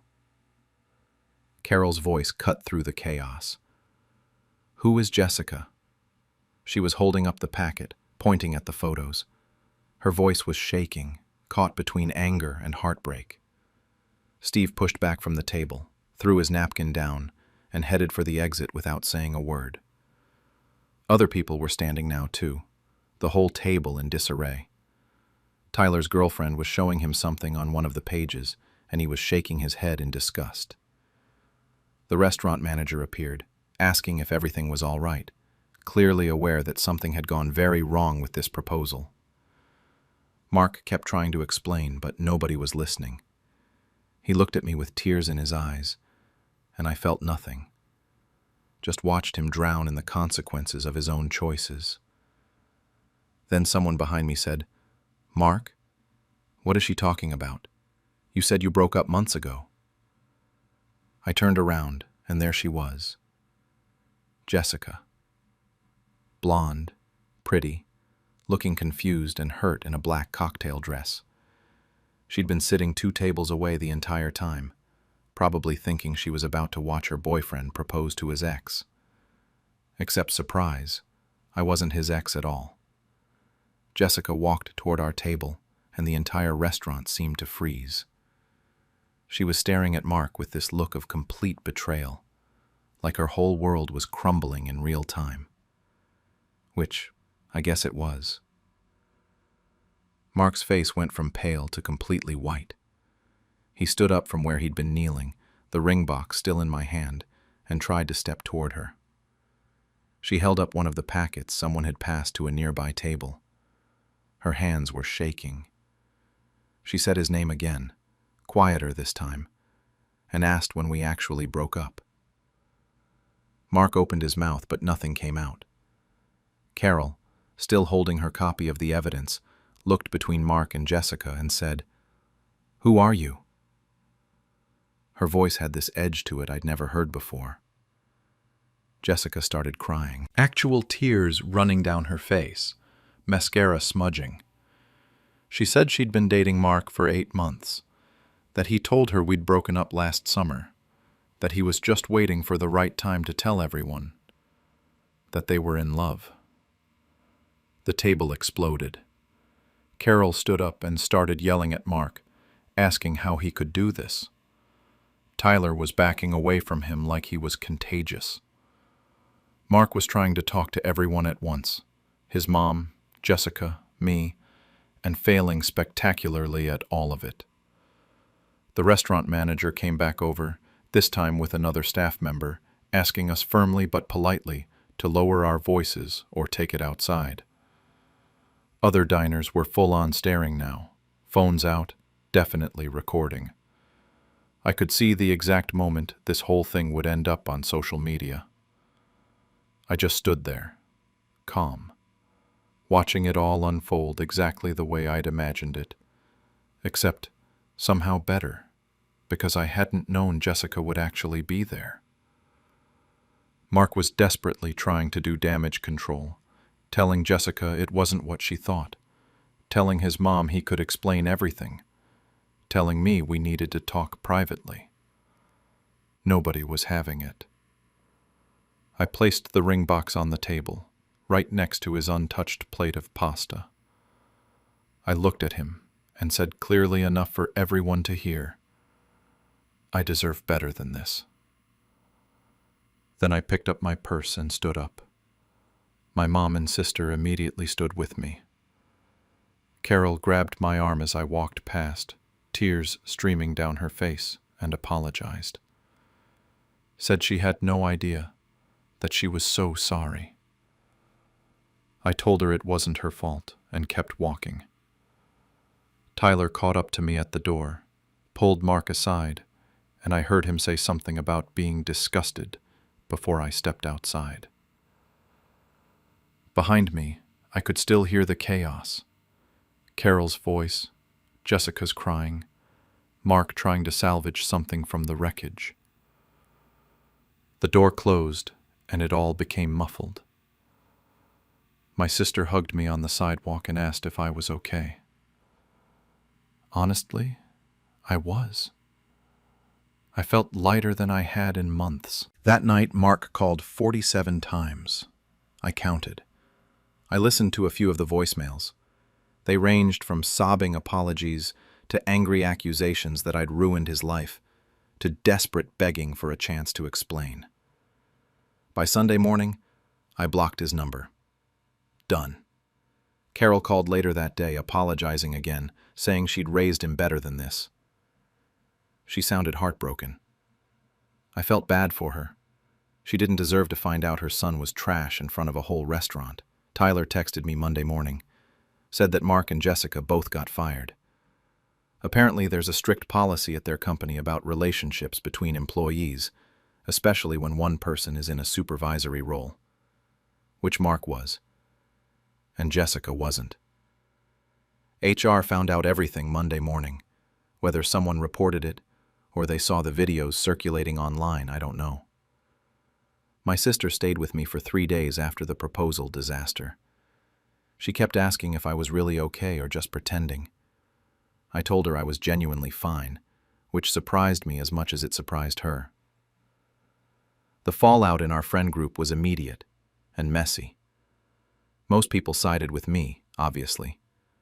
A few mutual friends, mostly guys who were closer to Mark, said I'd gone too far, that humiliating him publicly was cruel, that I could have just broken up with him privately like an adult. One of them actually said I'd ruined his life over a mistake. I blocked those people too. If they thought cheating for 8 months was a mistake, I didn't need them in my life. Mark moved his stuff out while I was at work about a week later. My mom came over and changed the locks the same day. He left the ring on the kitchen counter with a note that just said, "I'm sorry." I stared at that ring for a solid 10 minutes, remembering when I thought I'd be excited to wear it. Then I listed it on eBay, sold it within 3 days, and used the money to book a solo trip to Portugal. Best decision I ever made. About 2 months later, I ran into Tyler at the grocery store. He told me Mark and Jessica had tried to date officially after everything exploded, but it fell apart within a month. Apparently, when you build a relationship on lies and sneaking around, it doesn't work so well in the real world. Mark was living with his parents and telling people I'd overreacted, that I'd ruined his life over nothing. Tyler said he wasn't friends with him anymore, that a lot of their mutual friends had cut him off.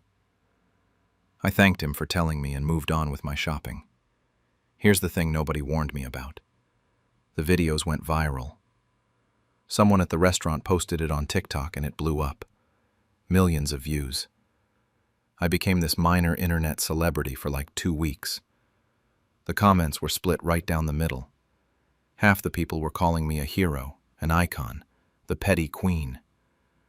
The other half said I was vindictive, that I'd publicly humiliated him for revenge, that 2 wrongs don't make a right. I stopped reading them after a while. What did it matter what strangers thought? I started therapy in April to process everything, not because I regretted what I did, but because 5 years with someone doesn't just disappear overnight, even when they betray you. My therapist asked me once if I thought I'd crossed a line. I told her I didn't know, that I still don't know. Some days I think about that night and feel completely justified. Other days I wonder if I could have just walked away quietly and saved everyone the drama. I've been on a few dates since then. Nothing serious. Honestly, I'm happy being single right now. Learning who I am without Mark. Without the relationship I thought was leading somewhere. His mom still texts me every few weeks, apologizing, checking in, telling me I deserved better. It's sweet, but also weird. I usually just send back a heart emoji and leave it at that. Sometimes late at night, I replay that moment when I pulled out those printed packets. The look on his face when he realized what was happening. His mother's tears. Jessica appearing out of nowhere. The whole restaurant watching our relationship implode in real time. I think about the line between justice and revenge and whether I was standing on the right side of it. I think about whether humiliating someone who humiliated you actually makes anything better, or if it just makes you feel powerful for a minute before the emptiness sets in. So here I am, 6 months later, still getting messages from people who saw the videos. Mark's friends think I went nuclear. My friends think he got exactly what he deserved. His mom sends me those apology texts. I don't regret it exactly, but I do wonder sometimes about the person I became in that moment, standing in front of everyone, calm and collected, burning his life down with printed screenshots. Did I take it too far by humiliating him in front of everyone who loved him? Or was he asking for it the moment he decided to propose while actively cheating? Because honestly, I still don't know the answer. The night my wife's girls' trip turned into her worst mistake. I'm 37 years old, and I've been married to my wife, Sarah, 35, for 10 years now. We have 2 kids together, Emma, who's 8, and Jake, who's 6. Up until a few months ago, I really thought we had a solid marriage. I mean, sure, we fought sometimes about stupid stuff like who forgot to pay the electric bill or whose turn it was to deal with the kids' school drama. But nothing that felt like it was going to break us. I trusted her completely. That's the part that kills me the most when I look back on it now. About a year ago, Sarah started a new job at this marketing firm downtown. She seemed happy about it, more energized than she'd been in a while. A few months in, she started talking about this coworker named Dan. At first, it was just casual mentions. Dan helped her prep for a big presentation. Dan brought coffee for the team. Dan had this funny story about a client meeting. I didn't think anything of it. She worked with a bunch of people and she talked about them all the time. But then Dan's name started coming up more and more. She'd mention grabbing lunch with him to discuss strategy. She'd tell me how he really understood the pressure she was under at work. She started staying late more often for these team projects he was leading. Whenever I'd ask about him, she'd laugh it off and say he was like a brother to her. She even said his wife was really nice and that maybe we should all grab dinner sometime. That detail right there is what really messed with my head later. She was so casual about it, so convincing. I had absolutely no reason to doubt her. 3 months ago, Sarah came to me and said she needed a break. Not from us, she clarified, just from the stress of everything. Work was intense, the kids were draining her, and she felt like she was losing herself. Her friends from college were planning a girls' trip to Miami for a long weekend, and she really wanted to go. She seemed more excited about this trip than I'd seen her about anything in months. Her eyes actually lit up when she talked about it. I told her to go. I insisted, actually. I said she deserved it, and that the kids and I would be totally fine. I even helped her pack. I remember pulling her suitcase down from the closet, helping her pick out which swimsuits to bring, making sure she had her phone charger and everything she needed. I kissed her goodbye and told her to relax and have fun.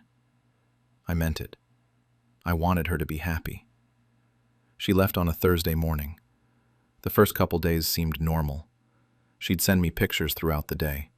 Her and her girlfriends on the beach, cocktails by the pool, a selfie in the hotel lobby before they went out to dinner.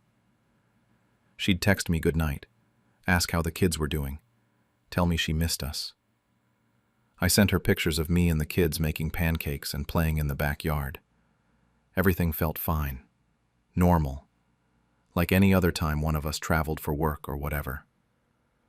Saturday afternoon is when everything changed. I was at home with the kids, probably helping Jake with some Lego thing while Emma watched TV.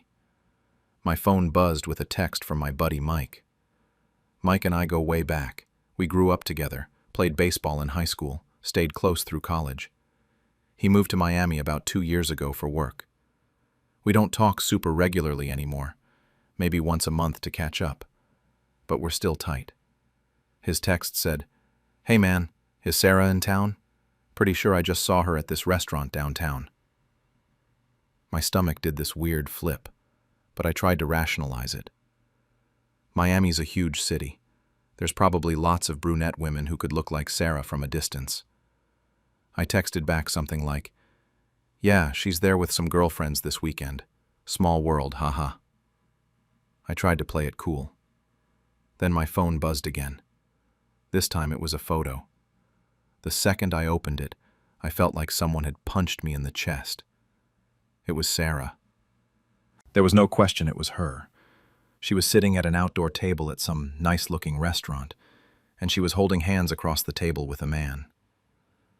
Not just near a man or sitting across from a man, actively holding hands with him, fingers intertwined, leaning in close. I zoomed in on the photo. It was Dan, her coworker, her brother from work. I just stared at that photo. I don't know how long I sat there. My hands were shaking. Jake was asking me something about his Lego spaceship, and I couldn't even process what he was saying. My mind was going 1,000,000 miles an hour, replaying every conversation we'd had about Dan, every late night at the office, every time she'd smiled at her phone and said it was just a work thing. I felt sick. But here's where I surprised myself. I didn't call her. I didn't text her screaming about what I'd just seen. I didn't lose my mind. Instead, I thanked Mike for the heads up and asked him to keep it between us for now. He said of course, and that he was sorry. Then I sat there for a while, just thinking about what to do next. After maybe 20 minutes, I sent Sarah a text. I wrote, "Hey babe, hope you're having an amazing day with the girls. Kids miss you so much. Love you." I watched those 3 dots appear and disappear a few times. She finally responded about an hour later with a bunch of heart emojis and said they'd just gotten back from the beach and were getting ready for dinner. She asked what the kids and I were up to. She said she'd call before bed to say goodnight to them. When she FaceTimed that night, I put on the best performance of my life. I smiled. I laughed. I held the phone so Emma and Jake could talk to her and tell her about their day. I asked her how the beach was. I told her she looked happy and relaxed. She went on about how much fun she was having, how the weather was perfect, how good it felt to just decompress with her friends. She didn't mention Dan once. She didn't mention going to that restaurant. She didn't mention anything that was true about her day. After we hung up, I tucked the kids into bed and then just sat on the couch in the dark for a while. I pulled up that photo Mike sent me again. I looked at her face in it. She looked genuinely happy. That's what hurt the most. This wasn't some moment of weakness or some drunken mistake. She looked comfortable with him, natural, like she wanted to be there. I realized right then that I had no idea who I was married to anymore. Sarah came home on Tuesday evening. I heard her car pull into the driveway and I felt my heart start racing, but I forced myself to stay calm. The kids ran to the door when they heard her key in the lock. She came in with her suitcase, tanned and smiling, and scooped both of them up in a hug. Then she came over to me and kissed me like nothing was wrong, like she hadn't just spent the weekend with another man. I kissed her back. I asked her how the trip was. I played the role of the loving husband perfectly. She spent the next hour unpacking and showing me pictures on her phone. Beach photos with her girlfriends, a sunset shot, some fancy seafood restaurant they went to. She had an explanation for everything, a story for every day. She told me about this bar they found with amazing live music and how one of her friends got a little too drunk and they had to help her back to the hotel. She laughed while she told me these things. She seemed genuinely relaxed and happy. The whole time I was thinking about that photo of her holding Dan's hand, about how she'd carefully curated which photos to show me and which ones to keep hidden. That night after the kids went to bed, I told her I was glad she had such a good time and that she seemed recharged. She hugged me and said the trip was exactly what she needed. She said she felt like herself again. Then she went to take a shower and I grabbed my laptop. Here's the thing most people don't realize about modern relationships. We're all connected digitally in ways we forget about. Years ago, when we got new phones, Sarah and I set up a shared cloud account for backing up family photos. It was just easier that way. Made it simple to share pictures of the kids with both our phones automatically syncing. I honestly hadn't thought about that shared account in probably 2 years. But sitting there on the couch while I could hear the shower running, it suddenly clicked in my head. I logged into the cloud account on my laptop. Everything was there. Every text message, every photo, including the deleted ones, every app notification. It was all backed up automatically. I started with the text messages between her and Dan, and I felt my hands shaking as I scrolled through them. The messages went back about 6 months. The early ones were innocent enough. Stuff about work projects, funny memes about their boss, normal coworker conversation. But around month 3, something shifted. The texts got more frequent, more personal.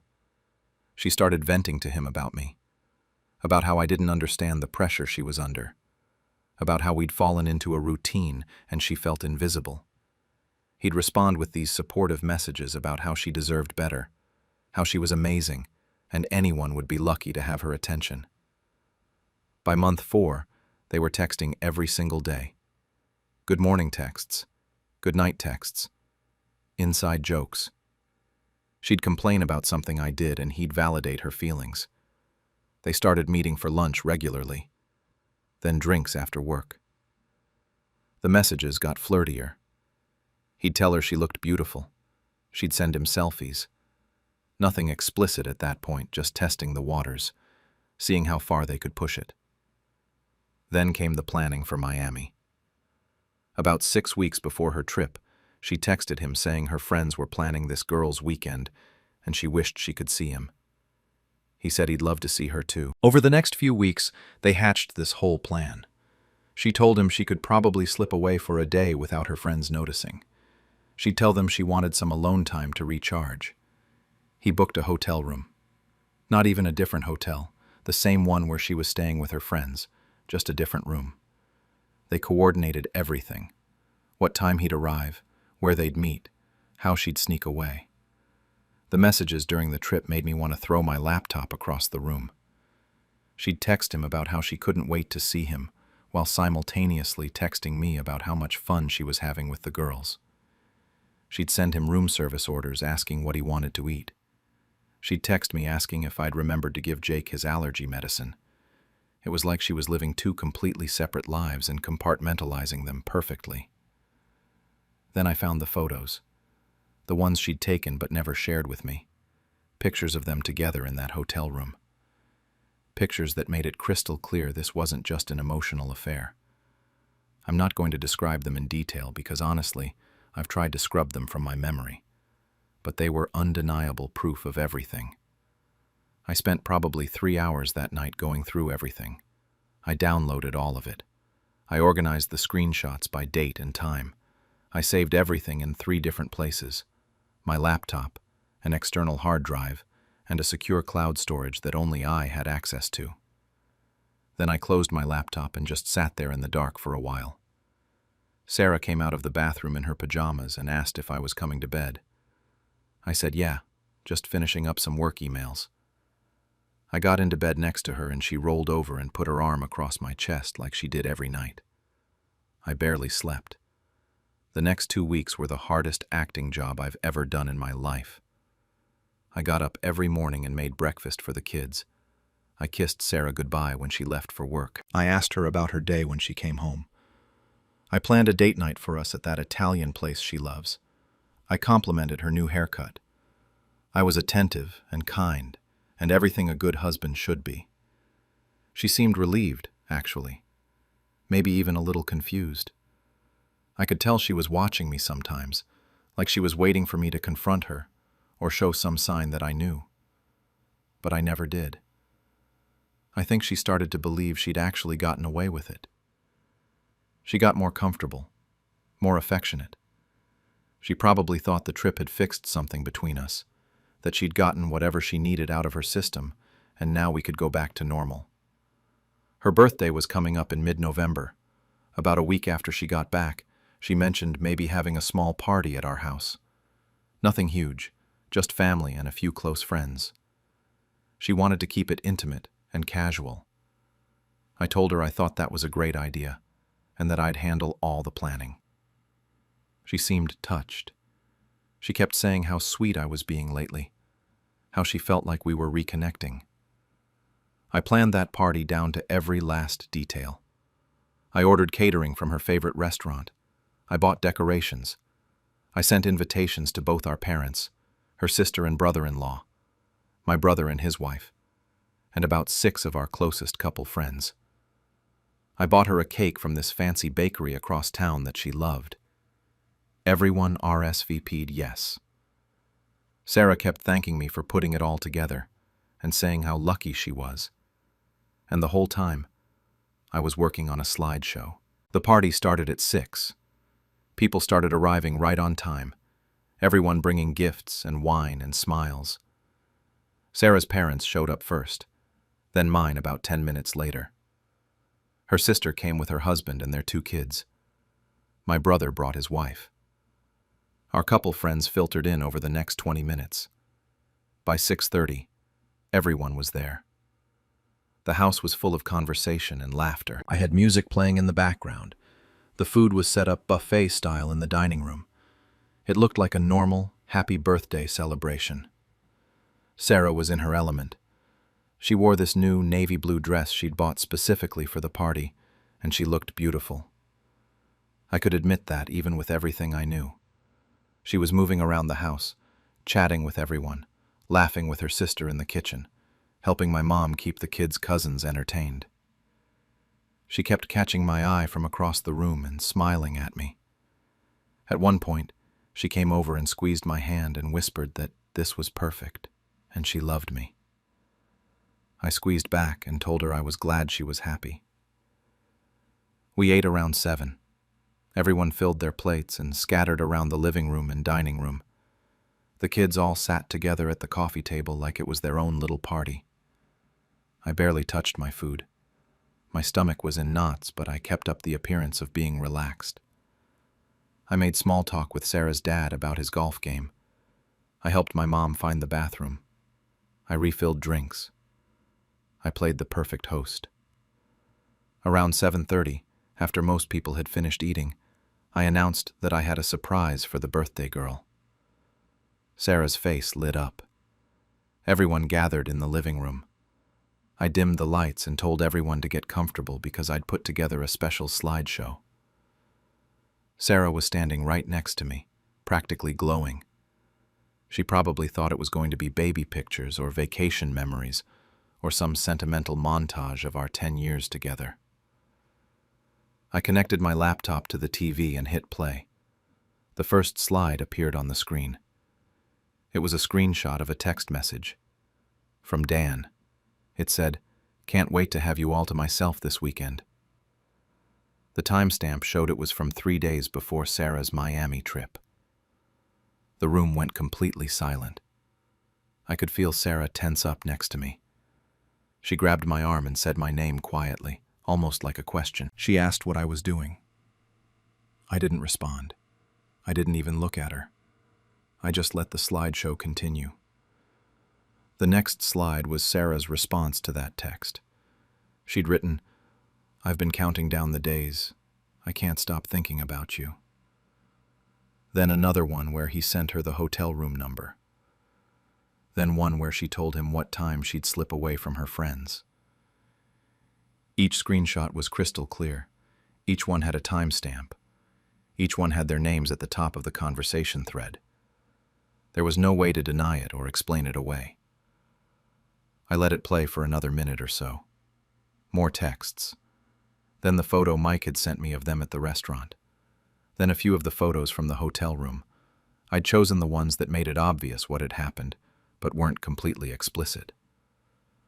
I didn't want to traumatize everyone, just make it undeniable. Sarah started crying about 30 seconds in. She was pulling on my arm, trying to get me to turn it off. She kept saying my name over and over. Her mom made this gasping sound and covered her mouth with her hand. Her dad just stared at the screen like he couldn't process what he was seeing. My mom had this look of complete shock on her face. My brother's eyes were wide. Sarah's sister looked like she might throw up. After about 2 minutes, I turned off the TV and flipped the lights back on. Everyone was just frozen. Nobody knew what to say or where to look. Sarah was sobbing now, mascara running down her face. She tried to grab my hand, but I pulled away. She started trying to explain, saying it wasn't what it looked like, that she could explain everything if we could just go somewhere private to talk. I didn't yell. I didn't get emotional. I just looked at her and said very calmly that she didn't need to explain anything. I told her I'd helped her pack for that trip. I'd encouraged her to go and relax and have fun.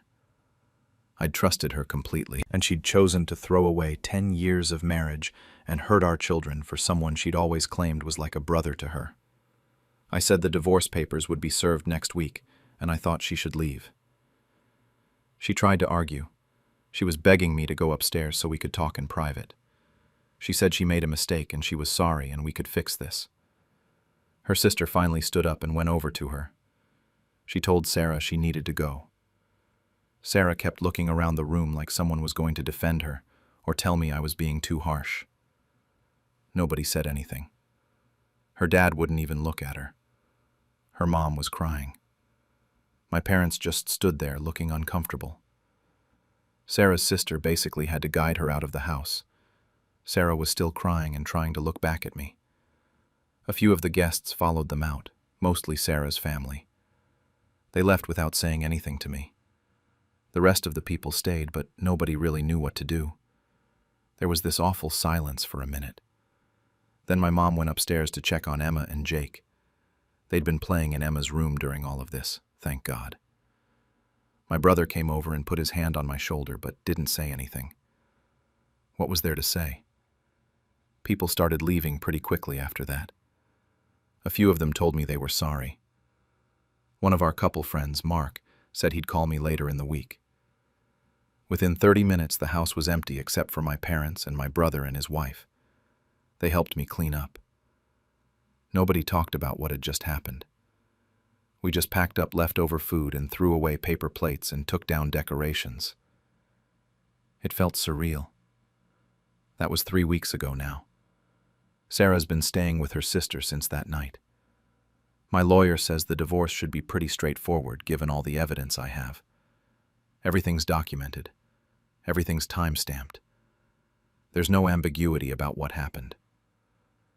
Sarah's been texting me constantly. Long messages about how sorry she is, how it was a terrible mistake, how she wants to go to counseling and fix our marriage. She says she'll do anything. I haven't responded to a single message. The kids ask about her every day. Emma asks when Mom's coming home. Jake doesn't really understand why she's not here. I've been telling them that Mom and I are having some grown-up problems, and we're trying to figure things out. Emma's smart, though. She asked me last week if we were getting divorced. I didn't know what to say, so I just told her that sometimes adults make mistakes and things get complicated. She cried, and I held her, and I felt like the worst father in the world. Some people have told me I went too far.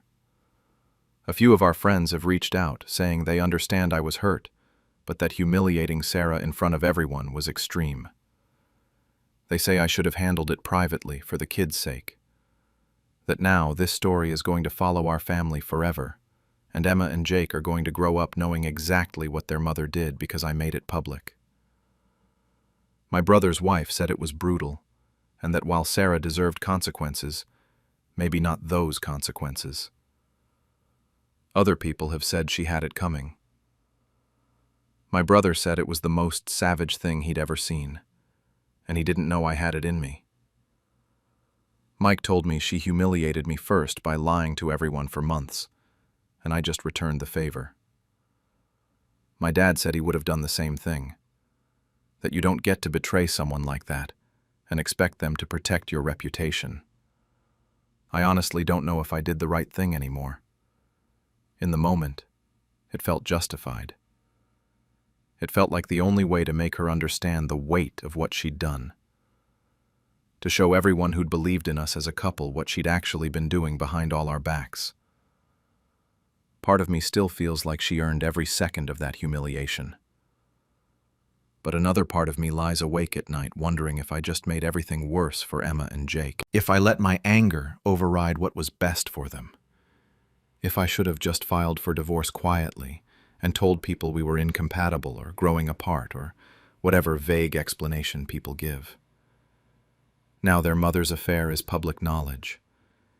Eventually they'll be old enough to understand exactly what happened and how I exposed it. I keep replaying that moment when I turned on the lights and saw everyone's faces. The shock, the disgust, Sarah's complete devastation. My kids upstairs playing with their cousins, having no idea their whole world was being blown apart downstairs. I got my revenge. I made my point. But I'm not sure if it was worth it. I guess time will tell. The surprise party that turned into my cheating girlfriend's worst nightmare.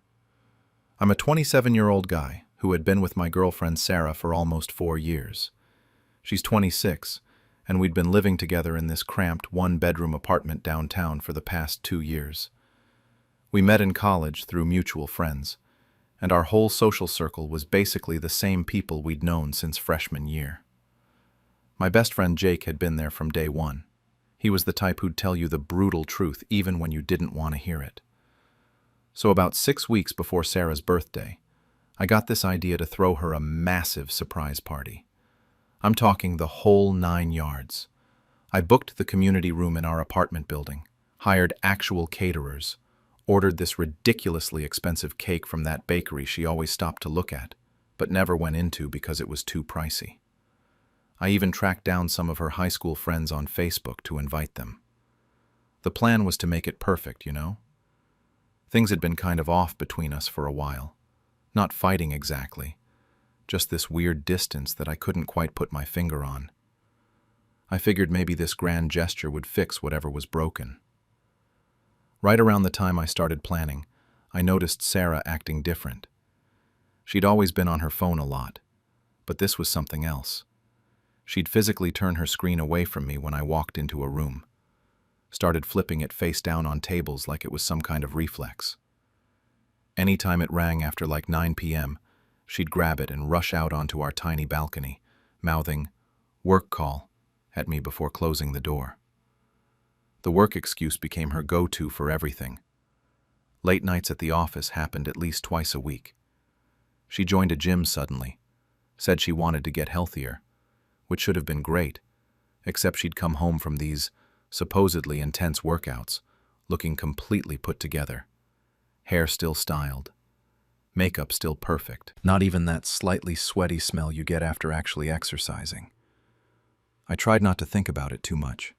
Kept myself busy with party planning, you know? Sent out invitations to about 40 people. Put down deposits on everything. Ordered her favorite flowers to decorate the space. Maybe I was distracting myself on purpose. Then, 3 weeks before her birthday, Jake caught me after our regular Thursday night basketball game. We'd been playing pickup at the park since college, and I could always tell when he had something heavy on his mind because he'd get all fidgety. That night he kept dribbling the ball and staring at the ground instead of looking at me. He finally just came out with it. Said he'd seen Sarah the day before at this cafe on 5th Street. She was sitting across from some guy, and they were holding hands across the table. Like full-on romantic holding hands, not just friendly touching. I immediately made excuses, told him it was probably just someone from work, that he'd misread the situation. The lighting in that cafe was terrible anyway, all dim and atmospheric. But Jake just shook his head and said he knew what he saw. I got defensive, told him to drop it, and we didn't really talk the rest of the night. After that conversation, I couldn't unsee things. Every time Sarah smiled at her phone, I wondered who was texting her. Every time she said she was going out with her girlfriends, I questioned whether that's really where she was going. This one time she came home from a supposed girls' night at like 10 p.m., when they usually went until midnight or later. Her friend Ashley posted Instagram stories from a bar at 11:30 that same night, and Sarah definitely wasn't in any of them. But I kept planning the party, confirmed the final head count with the caterer, picked up the custom banner I'd ordered, called her parents to make sure they could make it. They were driving in from 2 hours away. Part of me was in denial, I think. The other part just needed something concrete to focus on that wasn't the growing anxiety in my gut. The night before her birthday, everything fell apart. Sarah said she was going to shower before bed, and she left her phone on the nightstand on her side of the bed. I was just lying there, scrolling through my own phone, when hers lit up with a text notification. Then another one. I told myself not to look. Told myself I was being paranoid and jealous, and that I should trust her. Her phone buzzed a third time. I picked it up. The messages were from a contact saved as Dan, work. The preview on the lock screen said something about how great last night was. My hands were shaking as I used her passcode. Her mom's birthday, which I knew because I'd helped her set it up, and opened the full conversation. It was bad. Worse than I'd imagined. Messages going back almost 2 months. Him telling her how incredible she looked in that black dress. Her sending him photos I'd never seen. Plans for dinner dates while I thought she was working late. Inside jokes that made it clear they'd spent a lot of time together. And then I saw it. A message from him saying he couldn't wait for their weekend trip together after her birthday party. He actually mentioned the party. The party I was throwing for her. I scrolled up further, feeling sick. Found a selfie of them together in what was obviously a hotel room. She was wearing this blue shirt I'd always liked on her, the one she said she'd lost at the laundromat. She hadn't lost it. She'd worn it to fuck someone else. I heard the shower turn off, quickly closed everything and put her phone back exactly where it had been. My heart was pounding so hard, I thought I might throw up. Sarah came out a few minutes later with a towel wrapped around her head, humming some song. She smiled at me, got into bed, kissed my forehead, and whispered that she loved me before rolling over to sleep. I laid there in the dark next to her for hours, wide awake. 4 years together. We'd talked about getting engaged next year, maybe buying a place together when we saved enough. I'd met her entire extended family at Christmas. We had a cat together that we'd adopted from a shelter on our 2nd anniversary. And she'd been fucking someone named Dan from work for at least 2 months, maybe longer. The worst part was how normal she seemed, how easily she'd kissed me goodnight and said she loved me, knowing what she'd been doing. Knowing she had plans to go away with him right after I threw her this party I'd been busting my ass to make perfect. I didn't sleep at all that night, just stared at the ceiling, listening to her breathe, my mind racing through every option. I could confront her right now. I could cancel the party. I could pack my stuff and leave. I could pack her stuff and leave it in the hallway. But somewhere around 4 a.m., a different idea started forming. The party was already paid for. Everyone was already invited. And Dan from work, well, I was pretty sure I could find him online through Sarah's social media. She'd been careless there, hadn't bothered to hide her followers list. By the time the sun came up, I'd made my decision. I wasn't canceling anything. I was just adding a few extra touches to make this birthday one nobody would forget. The next morning I got up and went through the motions like it was any other day. Made coffee, toasted bagels. When Sarah came into the kitchen, I wished her happy birthday and handed her the small gift I'd bought weeks ago. A necklace she'd mentioned wanting back in September. She got all excited, put it on immediately, and kissed me. Told me I was the best boyfriend ever.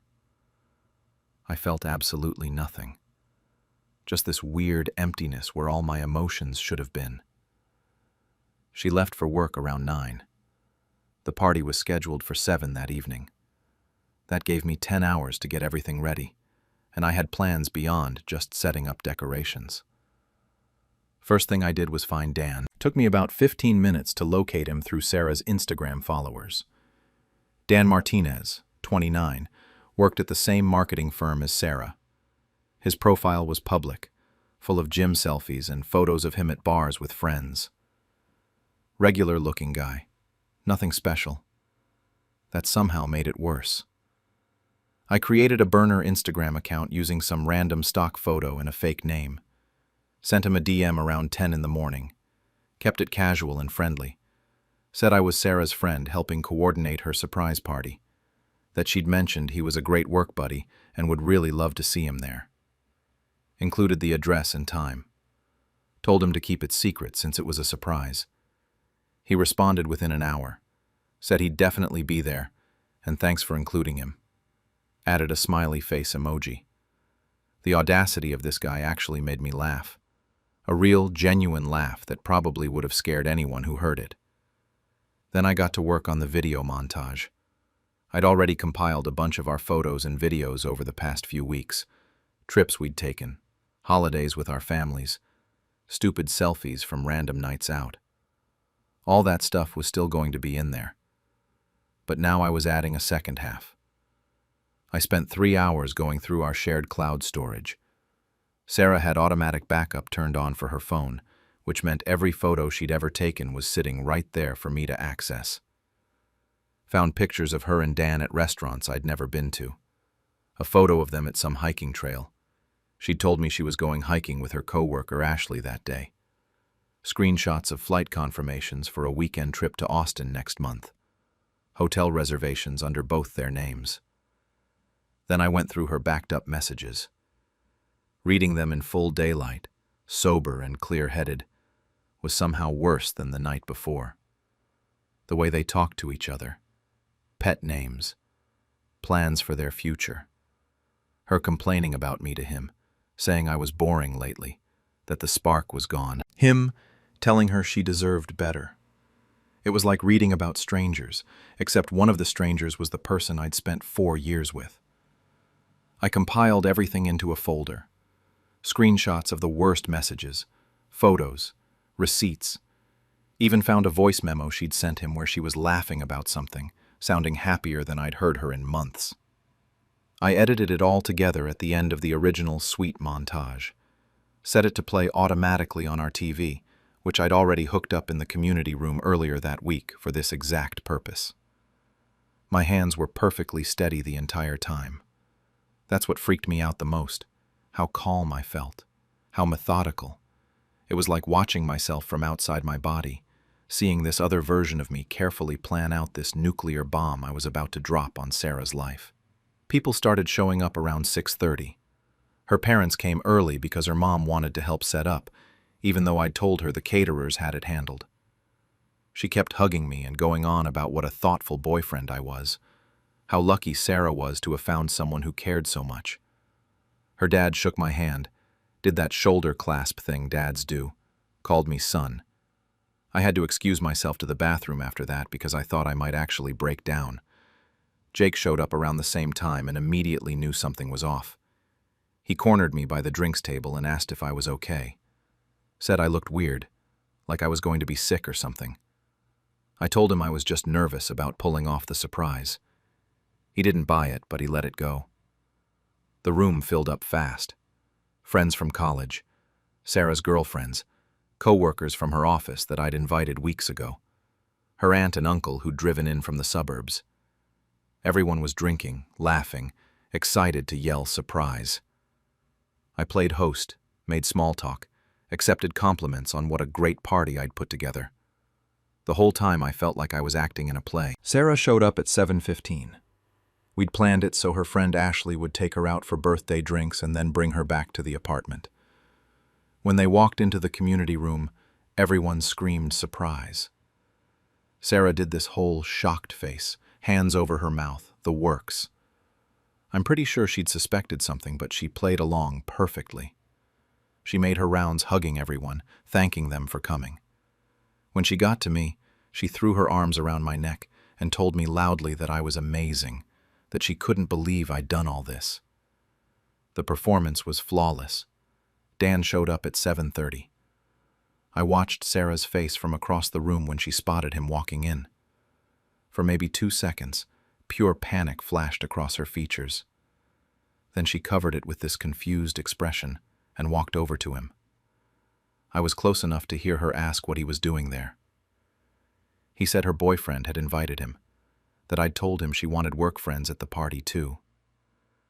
Her eyes found mine through the crowd. I smiled at her, raised my beer bottle in a little salute, watched the color drain from her face as she realized something was very wrong. The party continued.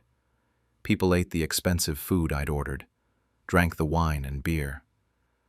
Sarah kept glancing between me and Dan like a cornered animal trying to find an escape route. She was barely talking to anyone, just clutching her drink and watching me. Dan seemed oblivious, chatting with some of Sarah's co-workers, probably thinking he was just at a normal birthday party for his girlfriend's boyfriend. Around 8:30, I clinked a fork against my glass to get everyone's attention. The room went quiet, all eyes on me. I gave this little speech about how much Sarah meant to me, how I wanted to celebrate her in a special way. Said I'd put together a video of our relationship, a trip down memory lane. People were already awing before I even hit play. The TV screen lit up with our first photo together from Halloween freshman year. Then our graduation photo. A video of her laughing in our kitchen. Pictures from Miami, from Christmas with my family, from her sister's wedding. The soundtrack was this sweet acoustic song she loved. Everyone was smiling. A few people were tearing up. Sarah was standing near the front, her back to me, probably thinking she'd dodged whatever bullet she'd been worried about. Then the music cut out. The screen went black for a second. Then the first text message screenshot appeared, large enough for everyone in the room to read clearly. I can't stop thinking about last night. You're incredible. From Dan to Sarah, dated 3 weeks ago. Someone gasped. The room went dead silent. Another screenshot. When can I see you again? I miss you already. Then another. Tell him you're working late. I'll book the hotel. I watched Sarah's shoulders tense. She still hadn't turned around. Hotel receipts flashed on screen, both their names, 3 different occasions. Photos of them together, at restaurants, at a park, in what was clearly a bedroom. That voice memo of her laughing played through the speakers. Then the selfie, the one of them in bed together, her wearing my favorite shirt. Both of them looking happy and satisfied. Sarah spun around, her face bright red, tears already streaming down her cheeks. She started screaming at me, asking what the fuck I was doing, calling me psychotic, saying I was insane.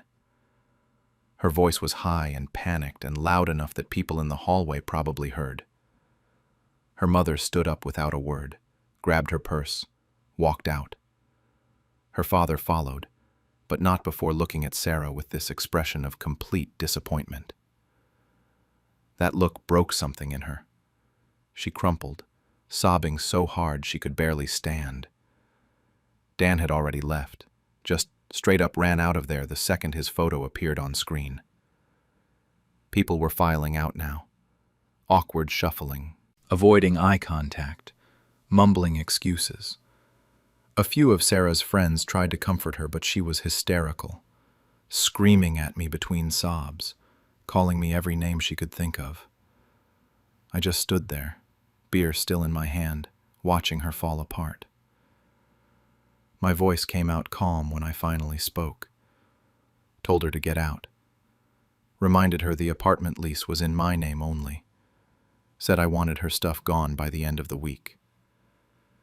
Jake stayed by the door the whole time, just watching, making sure things didn't get physical. Sarah's friend Ashley eventually got her to leave. The last thing I heard was Sarah wailing as they walked down the hallway. Then it was just me, Jake, and a room full of decorations and uneaten cake. Sarah left that night with Ashley and didn't come back. She stayed at Ashley's place across town, and for the next few days, my phone blew up with texts from her friends calling me every name in the book. Asshole, psycho, cruel, manipulative. Some of them I'd known for years, and suddenly I was the villain in this story. A few people defended me, said she had it coming, but the friend group pretty much split down the middle. It was messy. Jake helped me clean up the community room that night. We didn't talk much, just threw away plates of food nobody had eaten and took down decorations in silence. The cake sat untouched on the table. I'd spent $200 on that cake.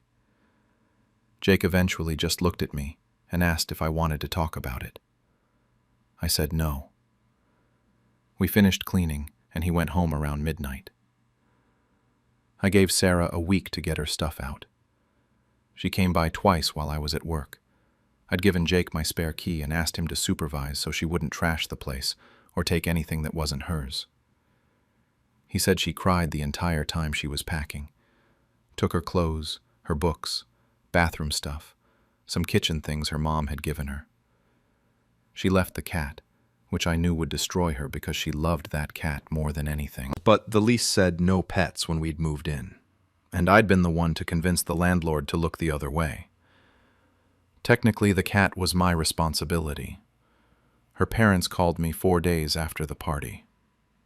I saw her mom's name on my caller ID and almost didn't answer. Figured she was calling to yell at me. But something made me pick up.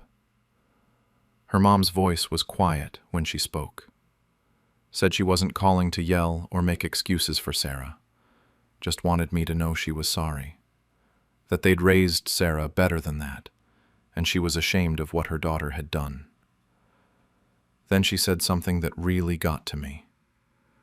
She said what I did was harsh, but she understood why I did it. That if someone had humiliated her like that, she might have done the same thing. I didn't know what to say to that. Just thanked her and got off the phone.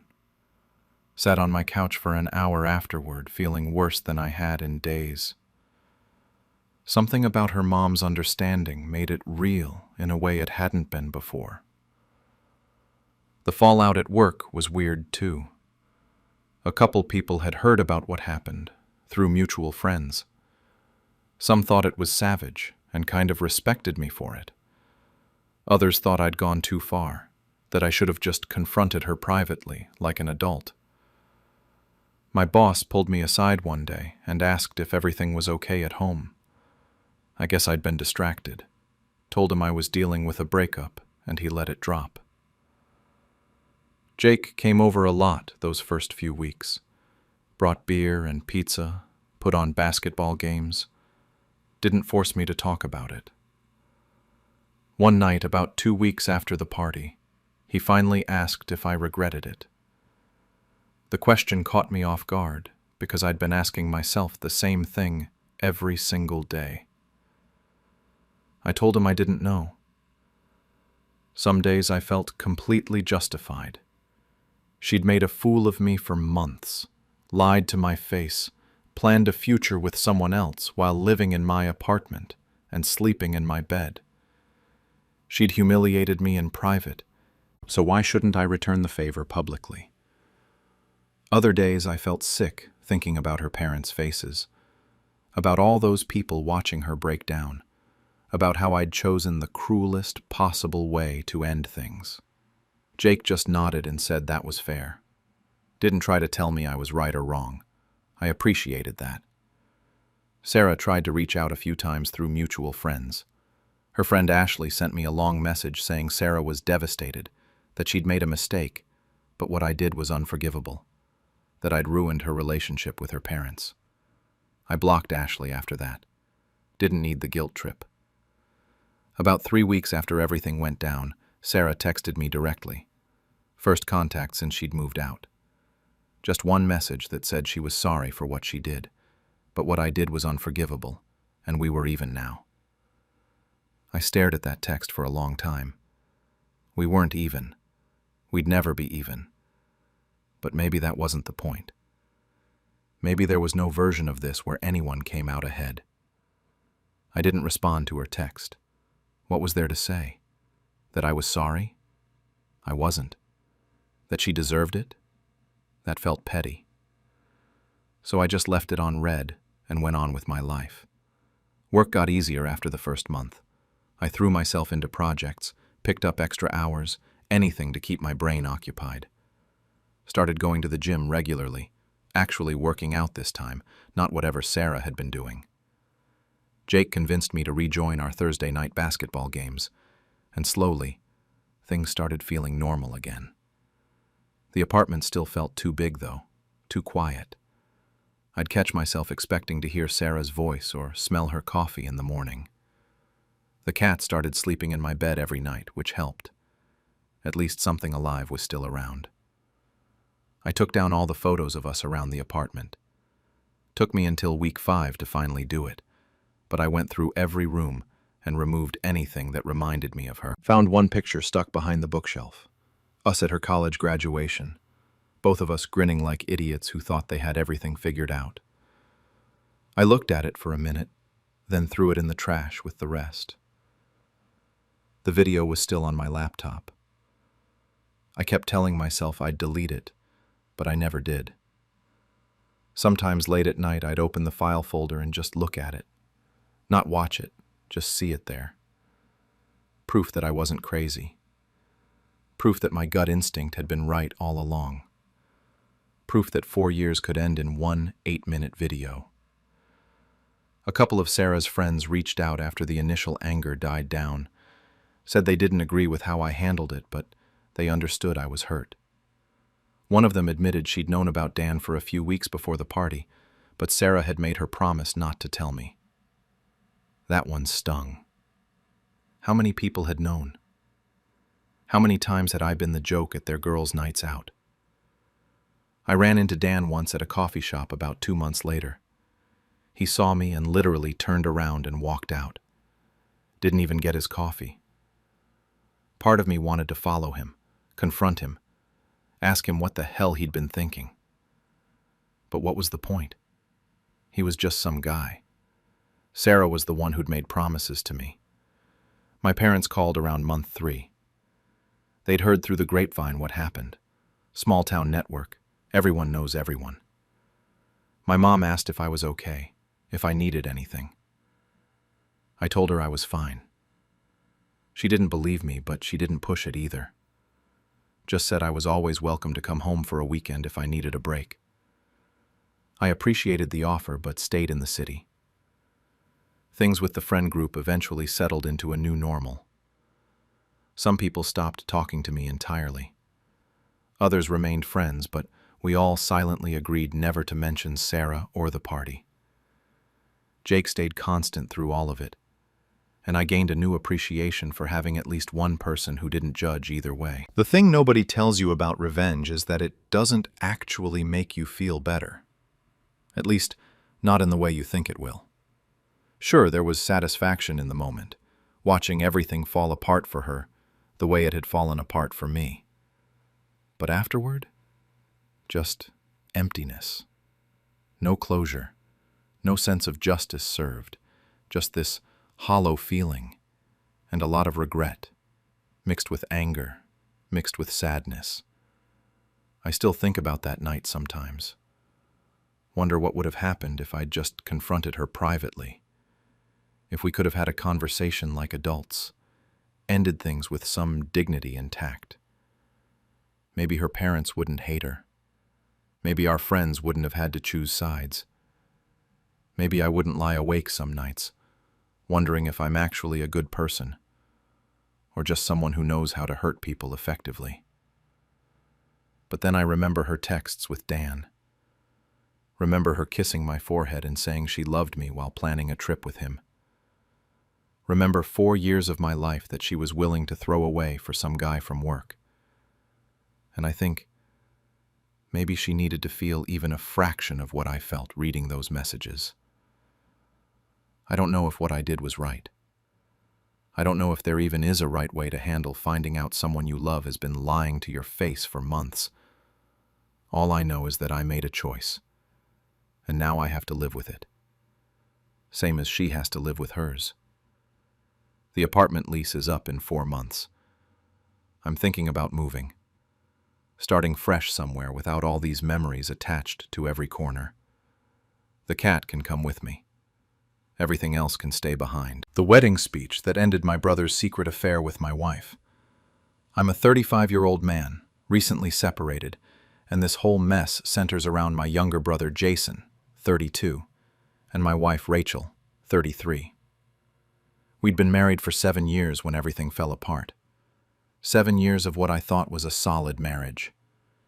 We had our problems like anyone else, but I never saw this coming. Let me back up to about 6 months before Jason's wedding to give you the full picture. That's when things started feeling wrong. Rachel and Jason had always been friendly. Normal in-law relationship, holidays together, occasional double dates, nothing weird.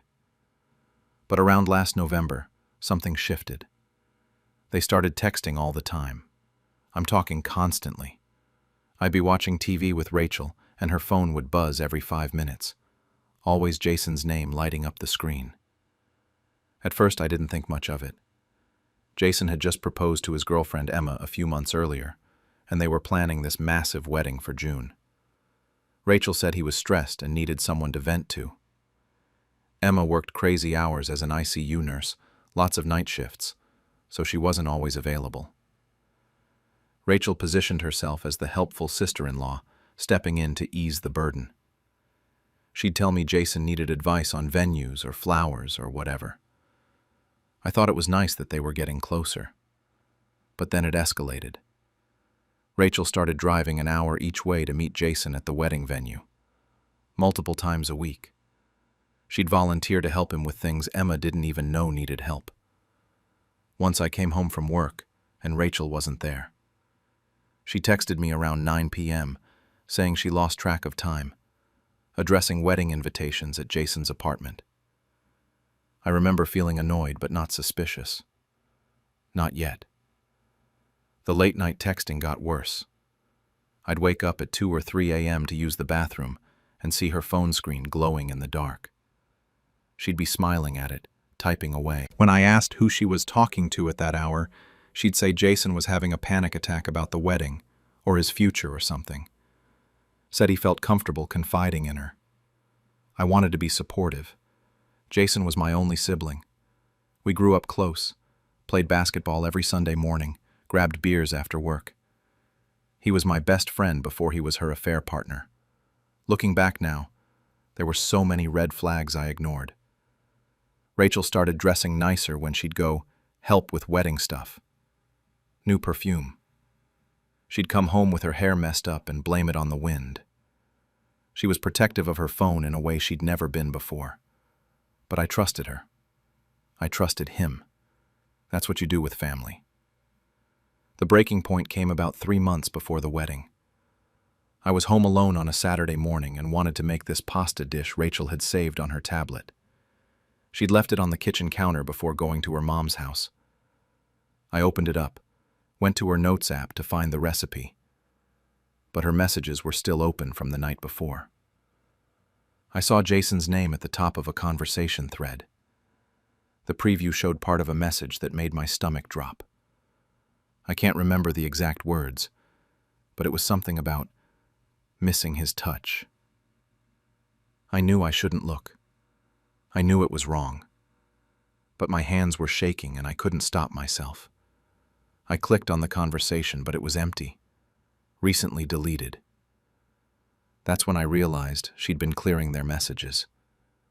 But she didn't know about the recently deleted folder. That's where I found everything. Hundreds of messages going back almost a year. At first they were just flirty. Compliments, inside jokes, him calling her beautiful.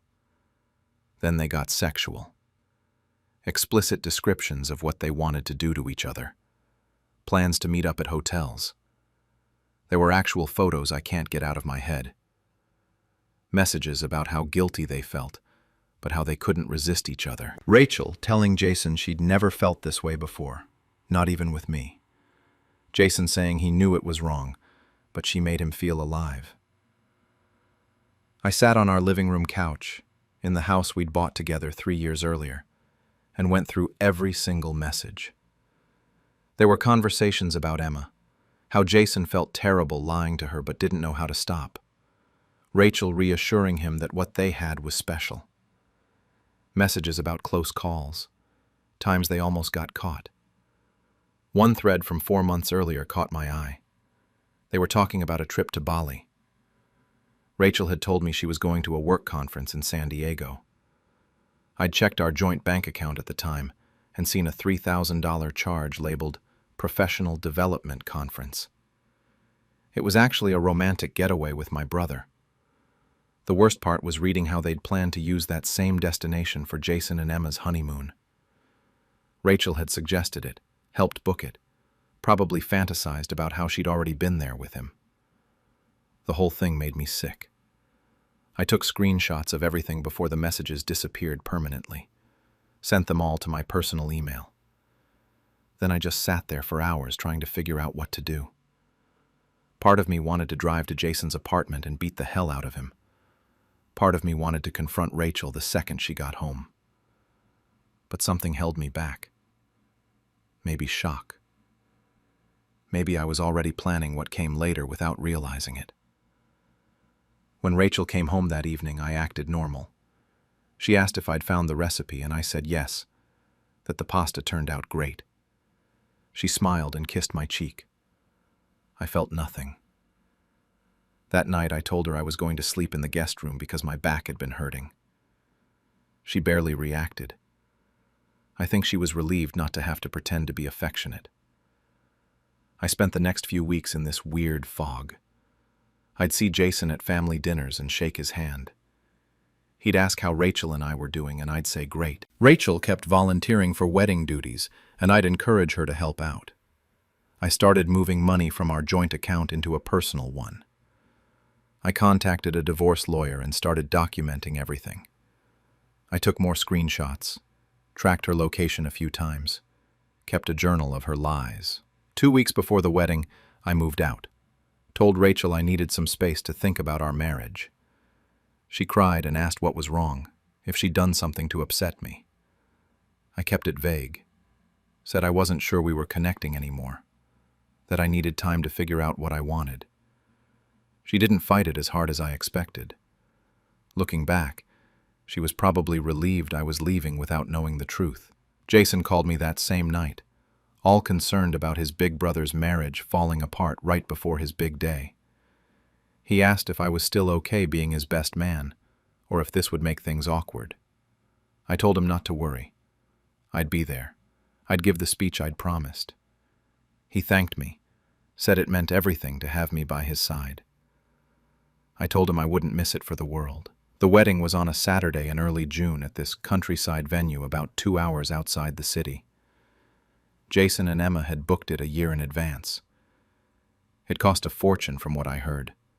Rolling hills, a barn that had been converted into an event space, string lights everywhere. The kind of place that shows up in wedding magazines. About 150 guests were invited. Both families, all their friends from college, co-workers, the whole deal. I got ready that morning in my apartment. Put on my suit, the one Rachel had helped me pick out 2 years ago for a wedding we'd attended together. I looked at myself in the mirror and barely recognized the person staring back. I'd lost weight over the past few weeks. Wasn't sleeping much. But I felt calm, focused. I'd been planning this moment since the day I found those messages. The ceremony started at 4 p.m. I arrived early and found Jason in the groom's suite. He was nervous, adjusting his tie over and over. His groomsmen were drinking whiskey and making jokes. When Jason saw me, he pulled me into a hug, told me how much it meant that I was there, despite everything going on with Rachel. I hugged him back and told him I wouldn't have missed this for anything. He had no idea what was coming. The ceremony itself was beautiful, I'll give them that. Emma looked incredible walking down the aisle. Her dad was crying. Jason was crying. I stood next to him at the altar as his best man, handed him the rings when the officiant asked for them, smiled for all the photos. I watched him promise to love Emma faithfully, to honor her, to cherish her. The irony wasn't lost on me. Rachel was sitting in the middle section with her parents. We'd told everyone we were working through a rough patch, but were trying to make it work. That explained why we weren't sitting together without causing too much drama before the wedding. She kept glancing at me throughout the ceremony. I could tell she was uncomfortable. She knew something was off, but couldn't figure out what. I didn't look at her once. After the ceremony, there was a cocktail hour while they flipped the space for the reception. I made small talk with relatives, drank a beer, watched Rachel try to approach me twice. Both times I moved away before she could reach me. My mom asked if I was okay. I told her I was fine, just had a lot on my mind. She squeezed my hand and said she hoped Rachel and I could work things out. The reception started around 6 p.m. Everyone filed into the barn and found their seats. I was at the head table with the wedding party. Rachel was at a table with her parents on the other side of the room. The DJ played music while dinner was served. Chicken or salmon, the usual wedding options. I didn't eat much. Just kept going over my speech in my head, making sure I had it memorized. Jason and Emma did their first dance to some Ed Sheeran song. Everyone watched and took photos. Then Emma's father stood up to give his speech. He talked about how happy he was to gain Jason as a son, how he could tell Jason would take care of his daughter. He got choked up at the end. Everyone clapped. Then the DJ announced it was time for the best man's speech. I stood up and grabbed my glass, tapped it with a fork until the room went quiet. The DJ lowered the music. Everyone turned to face me. I could see my parents smiling.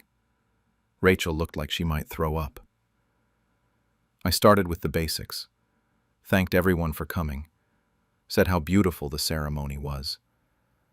Then I launched into a story about Jason and me as kids, how we used to build forts in the backyard and pretend we were soldiers defending our kingdom, how we'd made a pact to always have each other's backs no matter what. People were smiling, nodding along. Jason was grinning at me from the head table. Then I shifted gears. Started talking about trust and how important it is in relationships, how marriage is built on honesty and loyalty, how you have to believe your partner would never betray you. The room was quiet now. Emma looked confused. Jason's smile was starting to fade. I said something about how interesting it was that some people could stand at an altar and make promises they'd already broken. How some people were really good at lying to the people who loved them most. Rachel tried to stand up, but her mother grabbed her arm and pulled her back down. I saw panic in her eyes. That's when I dropped it. Said that my brother Jason had been having an affair with my wife Rachel for the past year. That they'd been sleeping together while planning this very wedding. That Rachel had helped pick the honeymoon destination because they'd already been there together. On my dime. The room exploded. People gasping, standing up, turning to look at Rachel and Jason. Emma screamed something at Jason. I couldn't make out the words over all the noise. I pulled out my phone. Told everyone I had proof if anyone wanted to see it. Read out a few of the messages. One from Rachel about how she couldn't wait to feel him again. One from Jason about how they needed to be more careful because I almost caught them. People were yelling now. Emma's father had grabbed Jason by the collar. Emma was sobbing, hitting Jason's chest with her fists. The bridesmaids were surrounding her. Rachel was crying hysterically. Her mother was staring at her with this look of pure disgust. My mother had her hand over her mouth. My father looked like he might have a heart attack. Jason's groomsmen were holding him back because he was trying to get to me. He was shouting that I was ruining everything, that this wasn't the time or place. I told him that actually, it was the perfect time and place. That he'd spent a year ruining my marriage, my trust, my life. That Emma deserved to know who she was really marrying before it was too late. I looked at Emma and told her I was sorry she had to find out this way, that she deserved so much better than my brother.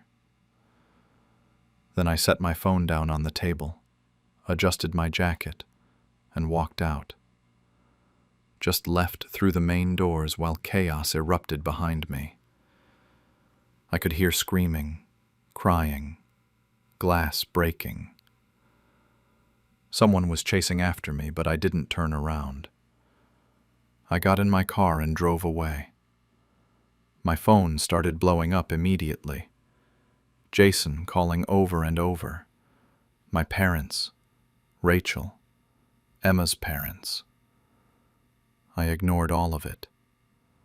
Just drove back to my apartment, with my hands shaking on the steering wheel. When I got home, I poured myself a drink and sat in the dark.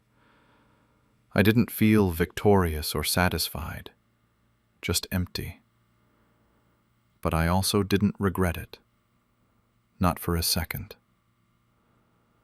The fallout was immediate and brutal. I heard later that the reception completely collapsed within 20 minutes of me leaving. Emma had some kind of breakdown, and her maid of honor literally carried her out to a car and drove her home. The wedding party dispersed. Guests started leaving in awkward clusters, nobody knowing what to say or do. The venue still charged them full price, obviously. Apparently, Rachel's father confronted Jason in the parking lot and punched him in the face. Broke his nose. Someone called the cops, but nobody pressed charges. My phone didn't stop ringing that entire night. Jason called me maybe 70 times. My parents called from my mom's phone, my dad's phone, over and over. Rachel showed up at my apartment around 11 p.m. and banged on the door for 20 minutes, crying and begging me to let her explain. I sat on my couch with headphones on and ignored her. Eventually, my neighbor threatened to call the cops, and she left. I blocked Jason's number that night. Blocked Rachel's too. My parents I left unblocked, but sent them a text saying I needed space and would reach out when I was ready. My mom responded immediately, saying I had humiliated the entire family and owed everyone an apology.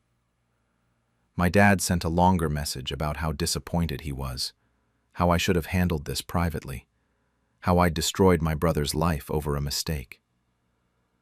I didn't respond to either of them. The next few days were a blur. I took off work and basically stayed in my apartment. Ordered food delivery. Watched TV without really seeing it.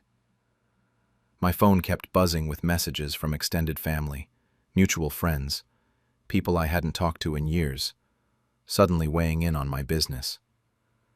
Some people supported me. Most didn't. I was the villain who ruined a wedding.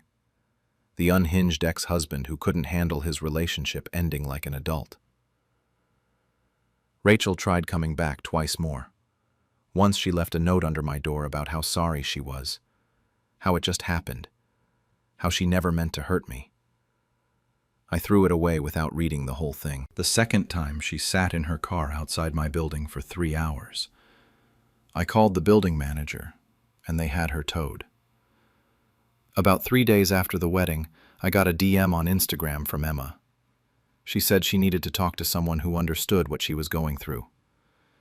We met at a coffee shop near her parents' place. She looked exhausted, said she hadn't slept since the wedding. Her eyes were swollen from crying. She thanked me for telling her, even though the method was extreme. Said she'd actually had suspicions for months but kept dismissing them. Jason would come home smelling like unfamiliar perfume. He'd be secretive with his phone.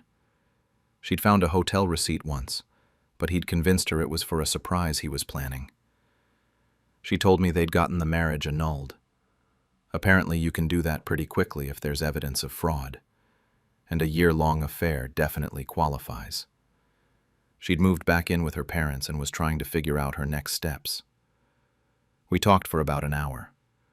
It was strange bonding with her over our shared betrayal. She asked if I thought they were still together. I told her I had no idea and didn't care. We exchanged numbers and said we'd keep in touch. I've seen her a handful of times since then. She's doing better. Started dating someone new a few months ago. My parents came around eventually, but it took time. My dad didn't speak to me for almost 2 months. He left me voicemails about family loyalty and forgiveness and how I'd gone too far. My mom was angry too initially, but she started softening after I sent her screenshots of some of the messages. She called me crying, saying she'd raised Jason better than that she was ashamed of him. By August, both my parents had basically cut Jason off. They didn't invite him to my mom's birthday, didn't return his calls. My dad told him he wasn't welcome at family events until he made serious amends, whatever that means. Rachel and I barely spoke during the divorce process. Our lawyers handled everything. She didn't contest anything I asked for, didn't fight me on the house or the savings or any of it. I think she felt too guilty to put up a fight, or maybe she just wanted it over with. The whole thing was finalized by October. 4 months from that disaster of a wedding to officially single again. She moved to another state shortly after, Arizona, I think, some fresh start nonsense. I heard through a mutual friend that she'd joined a hiking group and was trying to reinvent herself. The funny thing is, Rachel and Jason didn't even stay together. The affair burned out almost immediately once it was exposed. Turns out sneaking around and forbidden passion don't translate well to actual relationship building. I heard from my cousin that they tried for a few weeks after the wedding, but it fell apart. Jason apparently blamed Rachel for everything, said she'd seduced him. Rachel told people Jason had pursued her relentlessly, classic cheater behavior. They couldn't even own their betrayal with dignity. I started therapy in July. My doctor recommended it after I told her I was having trouble sleeping and couldn't focus at work. The therapist helped me work through a lot of the anger and betrayal. Helped me understand that what they did wasn't about me or anything I lacked. That cheaters cheat because of their own issues. It helped. I still have bad days, but they're fewer now. I started dating again around November. Nothing serious yet, but I'm putting myself out there. The trust issues are real, though. I find myself checking phones, looking for red flags that probably aren't there, waiting for the other shoe to drop. My therapist says that's normal and will fade with time. I'm trying to believe her. Jason sent me a letter last month. Actual handwritten letter in the mail. 8 pages long. He apologized for everything. Said he'd been in a dark place, that the affair started when he was drunk and spiraled from there. Blamed Rachel for pursuing him initially. Talked about how he'd lost everything, his wife, his family, his brother, his reputation. Said he was in therapy now, too. Asked if we could meet up and talk. Said I'm his brother and that has to count for something. That family is supposed to forgive. I haven't responded. The letter is sitting in my desk drawer. Some days I think about calling him, hearing him out, maybe working towards some kind of reconciliation eventually. Other days I want to burn the letter and never speak to him again. My therapist says I don't owe him anything, that forgiveness is for me, not him, and I'll know when or if I'm ready. My parents think I should talk to him. My mom especially keeps pushing for it. She wants her sons to reconcile, wants the family whole again. I get it, but I'm not ready. Maybe I never will be. Sometimes I still think about that wedding, about the moment I started reading those messages and watched everything crumble. People tell me I went too far, that I should have pulled Emma aside privately, that public humiliation was cruel. Maybe they're right. My therapist says I was entitled to my anger, but that I might come to regret the method someday. But honestly, Most days I don't regret it at all. They humiliated me for a year.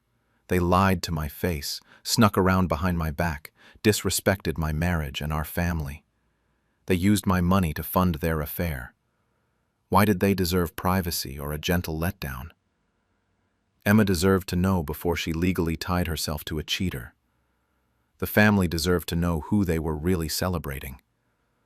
So I'm putting this out here because I still don't know if I made the right call. Some people think I'm justified. Others think I'm vindictive.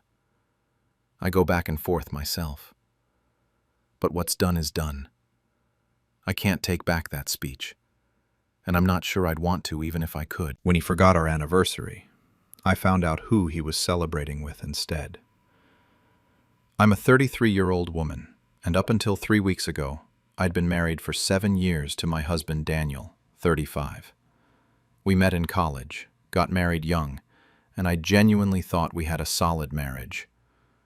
Sure, we had our issues like any couple, but nothing that seemed unfixable. I really believed we were happy, or at least content. Looking back now, I can see all the signs I missed. But hindsight is perfect vision, right? Daniel worked in marketing at a mid-sized tech company downtown. About 8 months ago, a new woman joined his team. Sarah, 29. He mentioned her casually at first, just typical work talk. Sarah had a funny idea in the meeting today. Sarah and I grabbed lunch to discuss the campaign. Normal coworker stuff.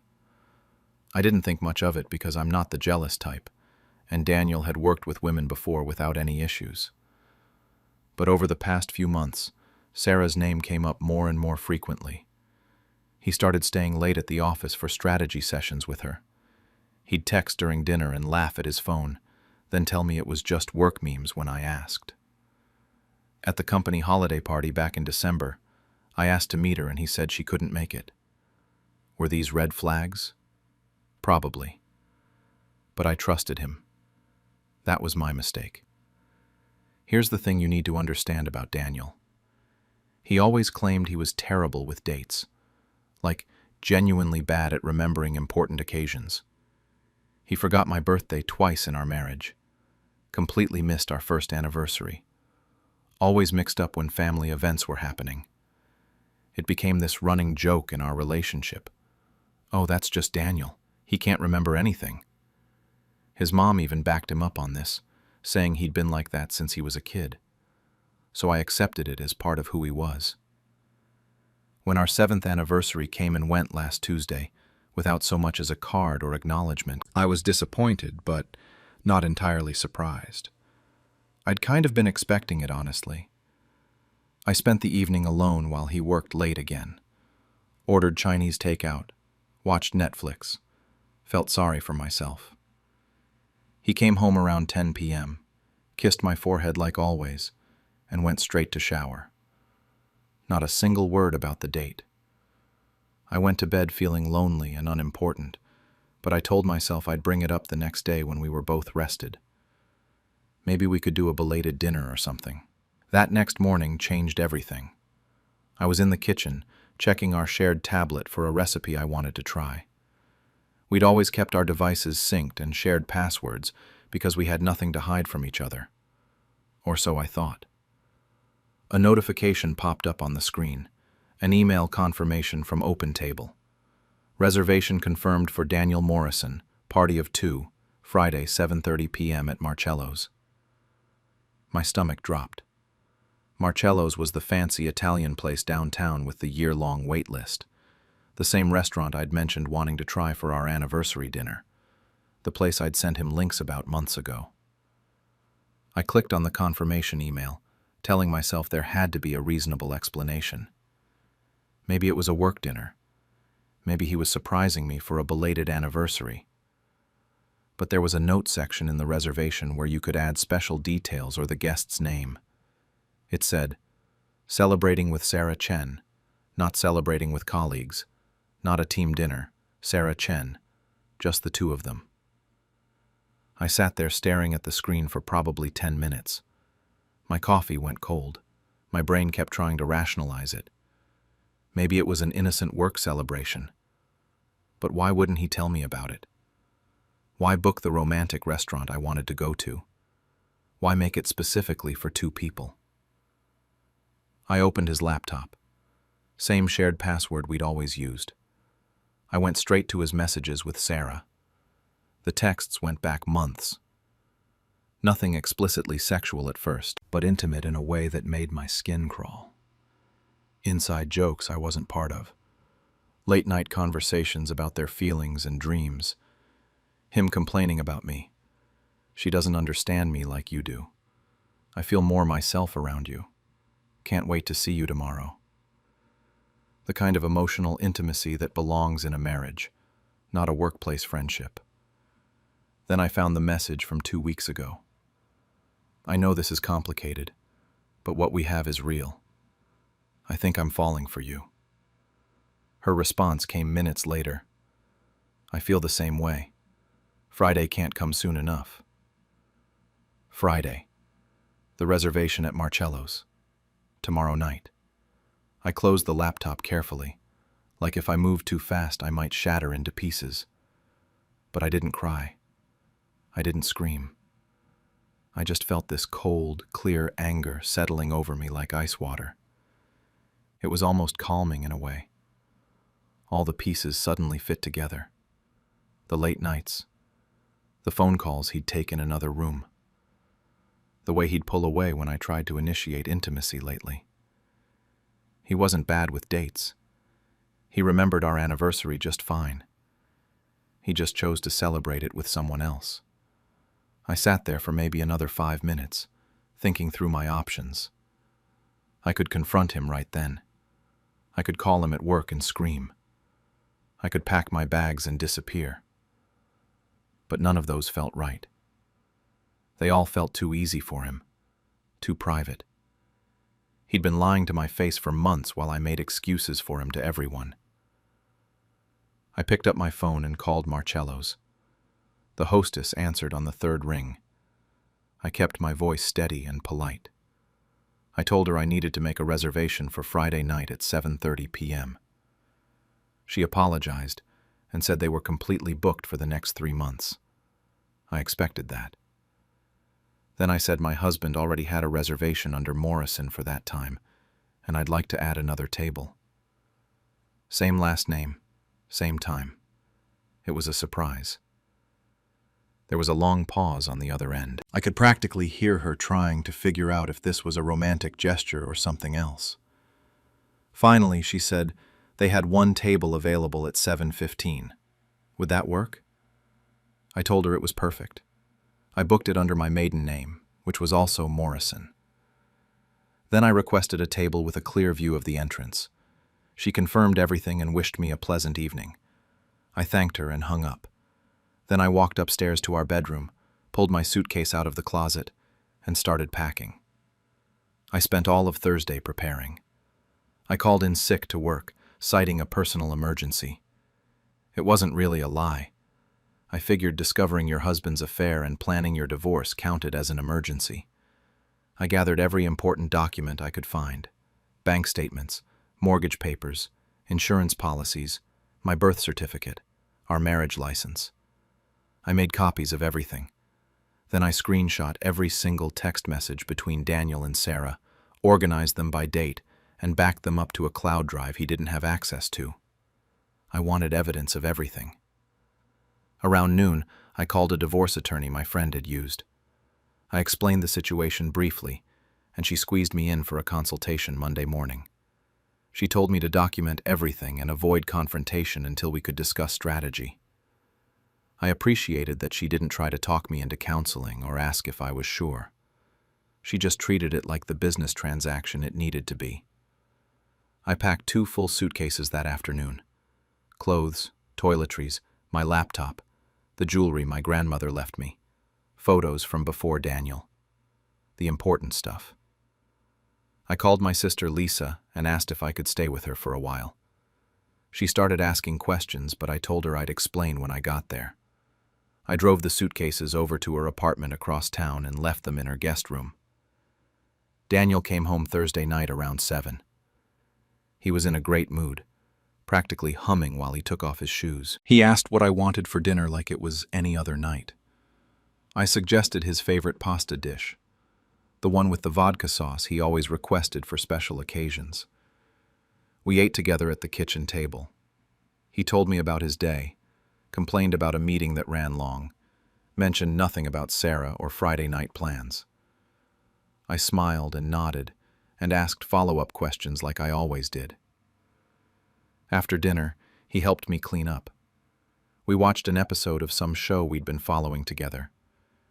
He fell asleep on the couch next to me, and I sat there looking at him, wondering how someone could lie so easily. How he could sit there eating the dinner I made, holding my hand during the show, knowing what he was planning to do the next night. He went to bed early because he said he had a big day Friday. Yeah, I thought. I bet you do. Friday took forever to arrive. I went through the motions at work, barely paying attention to emails and meetings.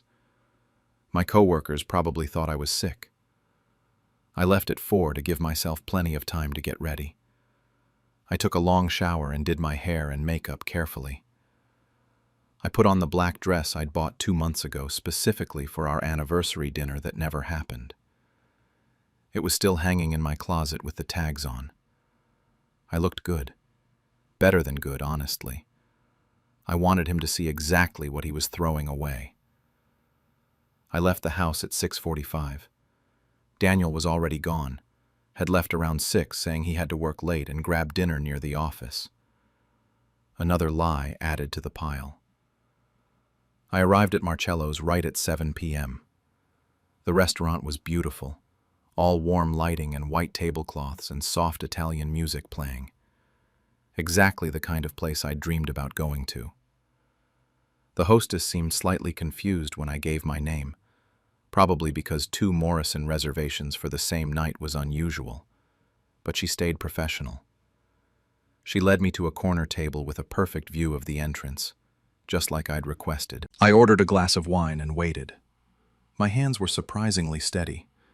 I'd expected to be nervous or emotional, but I just felt calm, focused. 7:28 p.m. The door opened. Daniel walked in, wearing the charcoal suit I'd bought him for Christmas last year. He was holding hands with a petite brunette in a red dress. Sarah. She was prettier than I'd imagined, which annoyed me for some reason. They were laughing about something, completely comfortable with each other. He pulled out her chair for her, kissed her cheek as she sat down. The kind of romantic gesture he hadn't done for me in years. They were seated about 4 tables away from me, close enough to see clearly, but far enough that they didn't notice me right away. They were too wrapped up in each other, looking at menus, him reaching across the table to hold her hand, her giggling at something he said. They looked like a couple on a date, because they were. The waiter came to my table and asked if I was ready to order. I said not yet, loud enough to carry across the quiet restaurant. Then I added that I was waiting to see what my husband ordered first. My voice cut through the intimate atmosphere like a knife. Daniel's head snapped up so fast I'm surprised he didn't get whiplash. His eyes found mine, and I watched all the color drain from his face. I've never seen someone go from happy to terrified so quickly. It would have been funny if it wasn't my life falling apart. Sarah looked confused, following his gaze to me. When she realized who I was, her mouth literally fell open. I raised my wine glass in a mock toast. I even smiled. Happy anniversary, honey. The next few minutes were chaos. Daniel stood up so fast his chair fell backward and clattered on the floor. Other diners were turning to look now. Sarah was grabbing her purse, mumbling something about needing to leave. Daniel was trying to get to my table, his hands raised like I was some kind of dangerous animal he needed to calm down. He was saying my name over and over. Jessica, I can explain. This isn't what it looks like. Please just let me explain. All the typical cheater lines. I let him get halfway across the restaurant before I spoke again. I asked him what it wasn't. Wasn't him taking his girlfriend to the restaurant I wanted to go to? Wasn't him celebrating our anniversary week with another woman while telling me he was bad with dates? He reached my table and tried to lower his voice, like we could somehow have a private conversation in the middle of a packed restaurant. He was begging me to talk about this at home. He kept saying it was a mistake, that he and Sarah were just friends, that it wasn't what it looked like. I pulled out my phone and showed him the screenshot of his texts. The "I'm falling for you" message. I asked if it sounded familiar. His face completely crumpled. He asked how I got those messages, and I reminded him that he'd given me all his passwords. Trust, remember? I signaled our waiter over and asked him to bring me the check for table 7. The couple by the window. I said I'd be covering their meal tonight. The waiter looked confused and said they hadn't ordered yet. I told him they wouldn't be ordering, but to make sure he included a note with their bill. I handed him the folded piece of paper I'd prepared that morning. On it I'd written, "Happy anniversary, sweetheart. Hope she's worth it. Your wife." The waiter took it, clearly uncomfortable but too professional to refuse. Daniel was actually crying now, trying to hold my hand, saying he loved me, that this was stupid, that he'd end it right away. I pulled my hand back and told him he should return to his date. Sarah looked lonely sitting there by herself. I stood up, gathered my purse, and walked toward the exit. But I stopped by Sarah's table on my way out. She looked like she wanted to sink through the floor. I told her that Daniel had told me he was bad with dates too, and I wondered if he'd forget her anniversary someday. Then I left. Daniel followed me to the parking lot, but I got in my car and drove away while he called after me. He followed me out to the parking lot, jogging behind my car as I unlocked it. He was saying my name, begging me to stop, trying to explain. I got in, locked the doors, and started the engine while he stood there with his hands on the window. I drove to my sister's apartment, and he called me 17 times during the 20-minute drive. I blocked his number after the 10th call. That weekend was a complete blur. Lisa poured wine and let me rage cry on her couch. She didn't push me to talk when I didn't want to, and didn't judge me when I did. The whole story came spilling out between sobs and angry rants. She called him every name in the book and said she'd never liked him anyway, which made me laugh even though I was crying. My phone kept lighting up with calls from numbers I didn't recognize. His mother, his best friend. Even a number I'm pretty sure was Sarah trying to reach me. I didn't answer any of them. I had nothing to say to those people. Daniel's mother had always made excuses for him, and his friends had probably known about the affair. And Sarah? She didn't deserve a conversation. Monday morning I met with the divorce attorney. Her office was in a high-rise downtown, and she had this calm, efficient energy that made me feel like I was making the right choice. I showed her everything: the texts, the reservation confirmation, photos of our financial accounts. She took notes and explained the process. No fault state, so the affair didn't matter legally, but it would be a clean split. No kids, thank God. That was one thing I was grateful for. We filed the papers that afternoon. She said he'd be served within a few days. But I wasn't done. See, I've been thinking about something all weekend. Daniel's company had a strict fraternization policy, especially between supervisors and their direct reports. I knew this because Daniel had complained about it before, calling it outdated and unnecessary.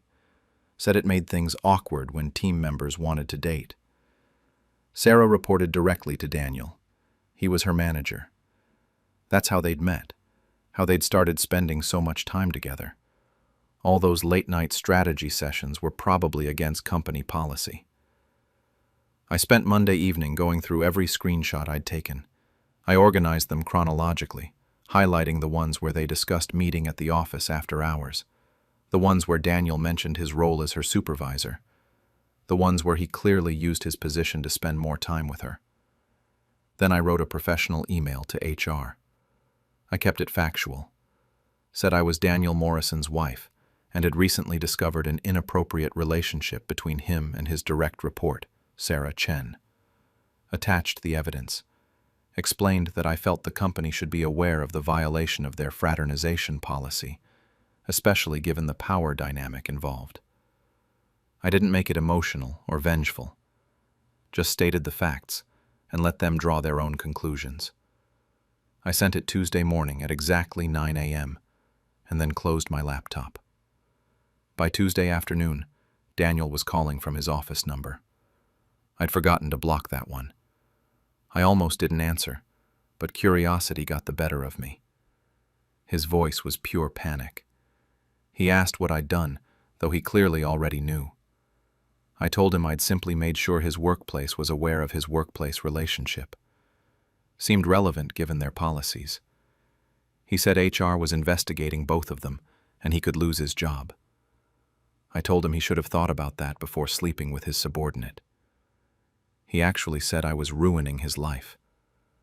I had to laugh at that. I told him he'd ruined his own life, and I was just making sure there were consequences for his actions. He was fired by Thursday. I found out through a mutual friend who still worked there.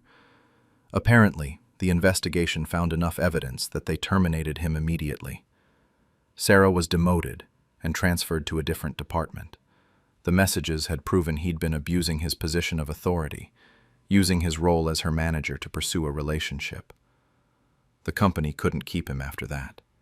His professional reputation took a hit too. Our city has a pretty tight-knit tech scene and people talk.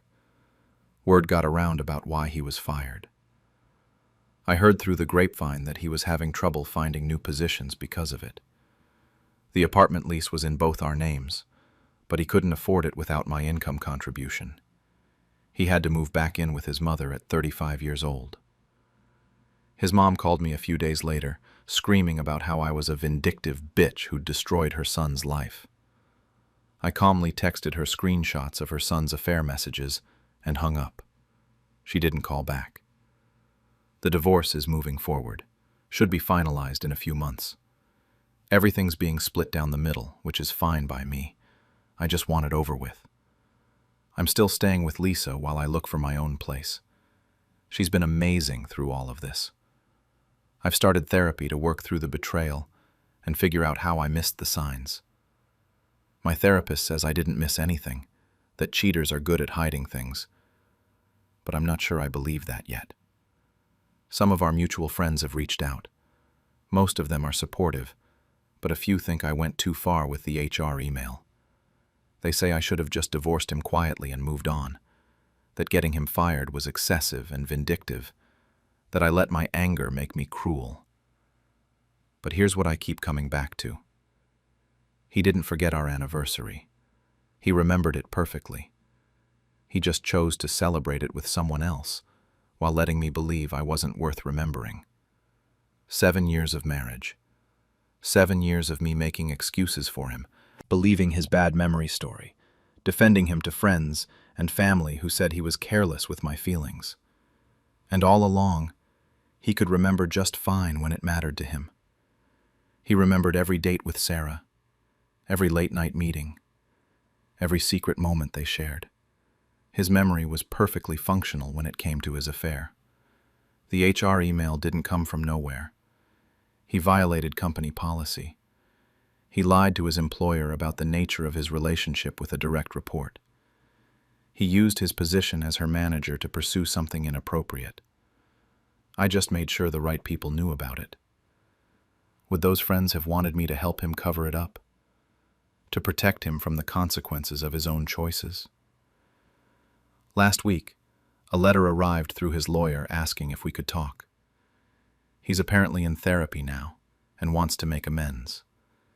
Wants to apologize properly and see if there's any chance of reconciliation.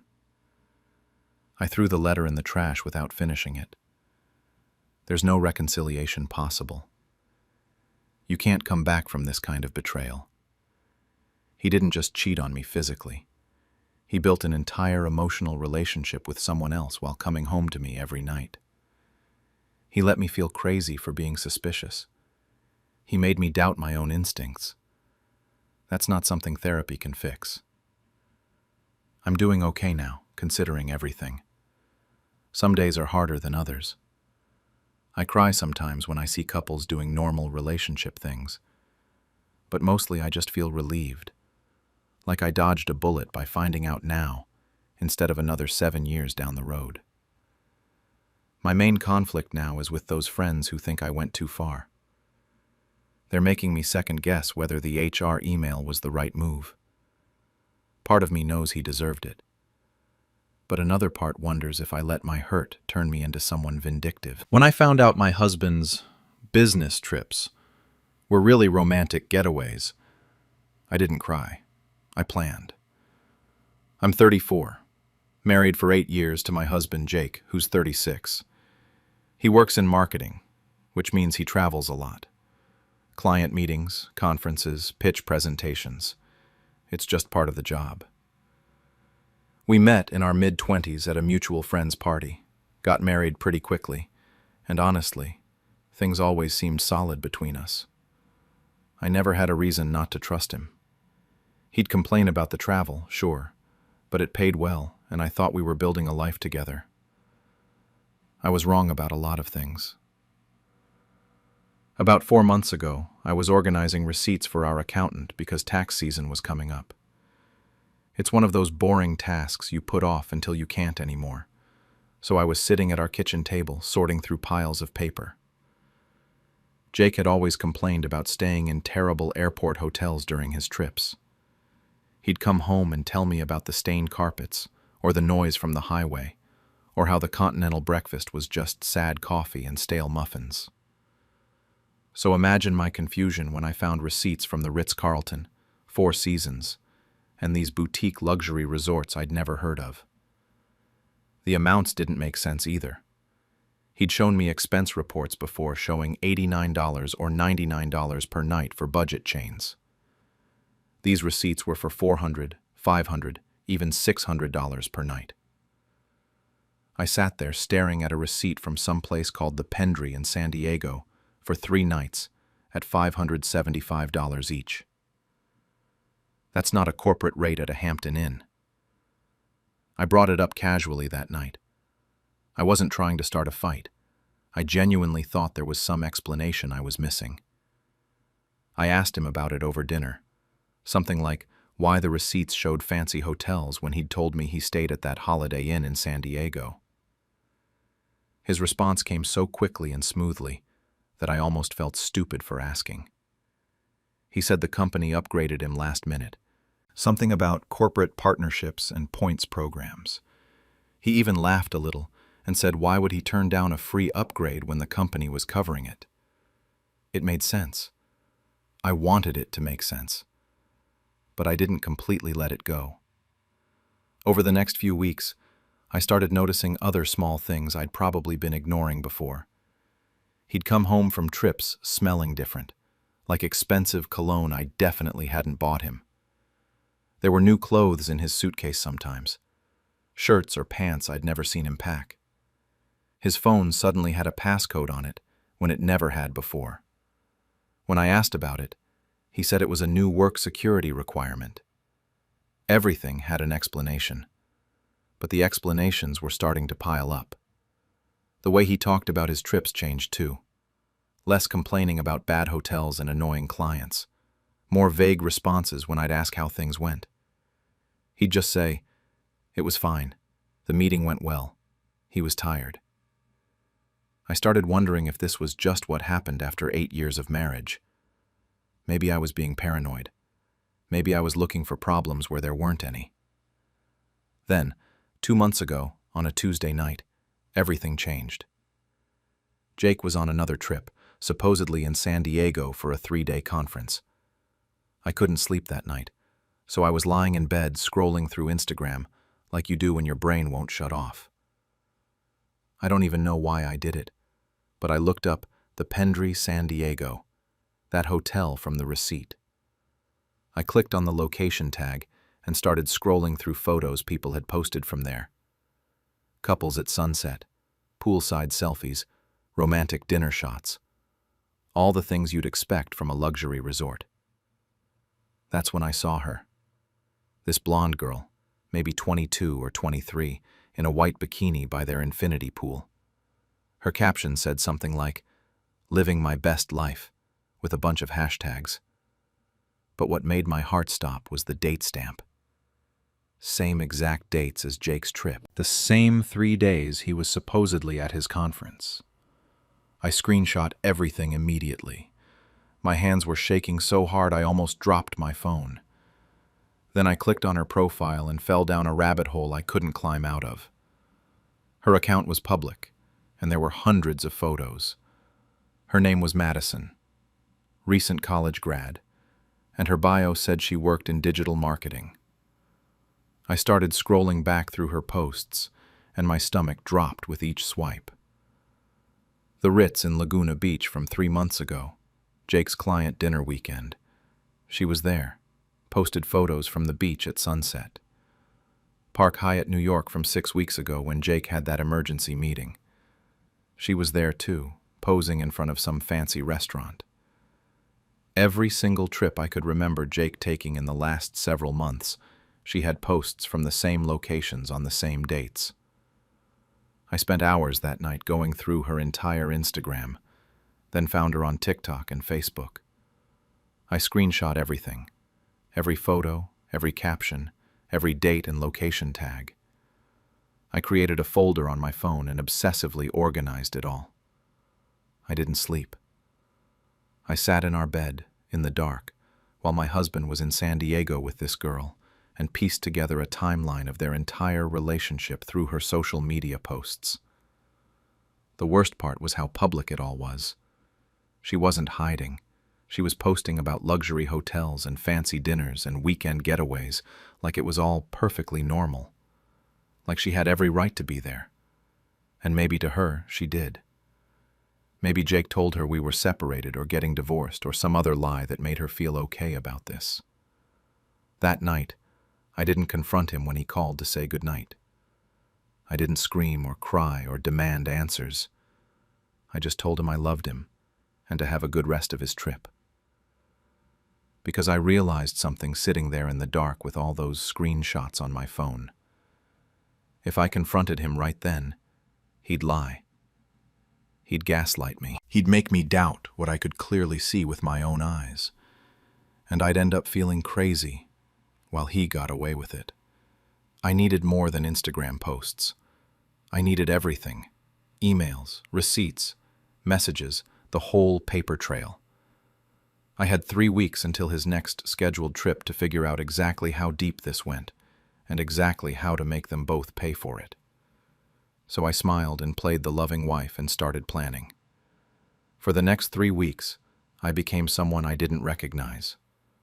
I was methodical, careful, and completely silent about what I was doing. I'd come home from work and wait until Jake was in the shower or on a call. Then I'd go through everything. I installed data recovery software on our shared computer and found deleted emails going back months. I went through credit card statements from the past 2 years and discovered a separate card I didn't even know existed. His work laptop that he sometimes left at home had a password, our anniversary date, which would have been sweet if he wasn't using it to hide an affair. I found everything.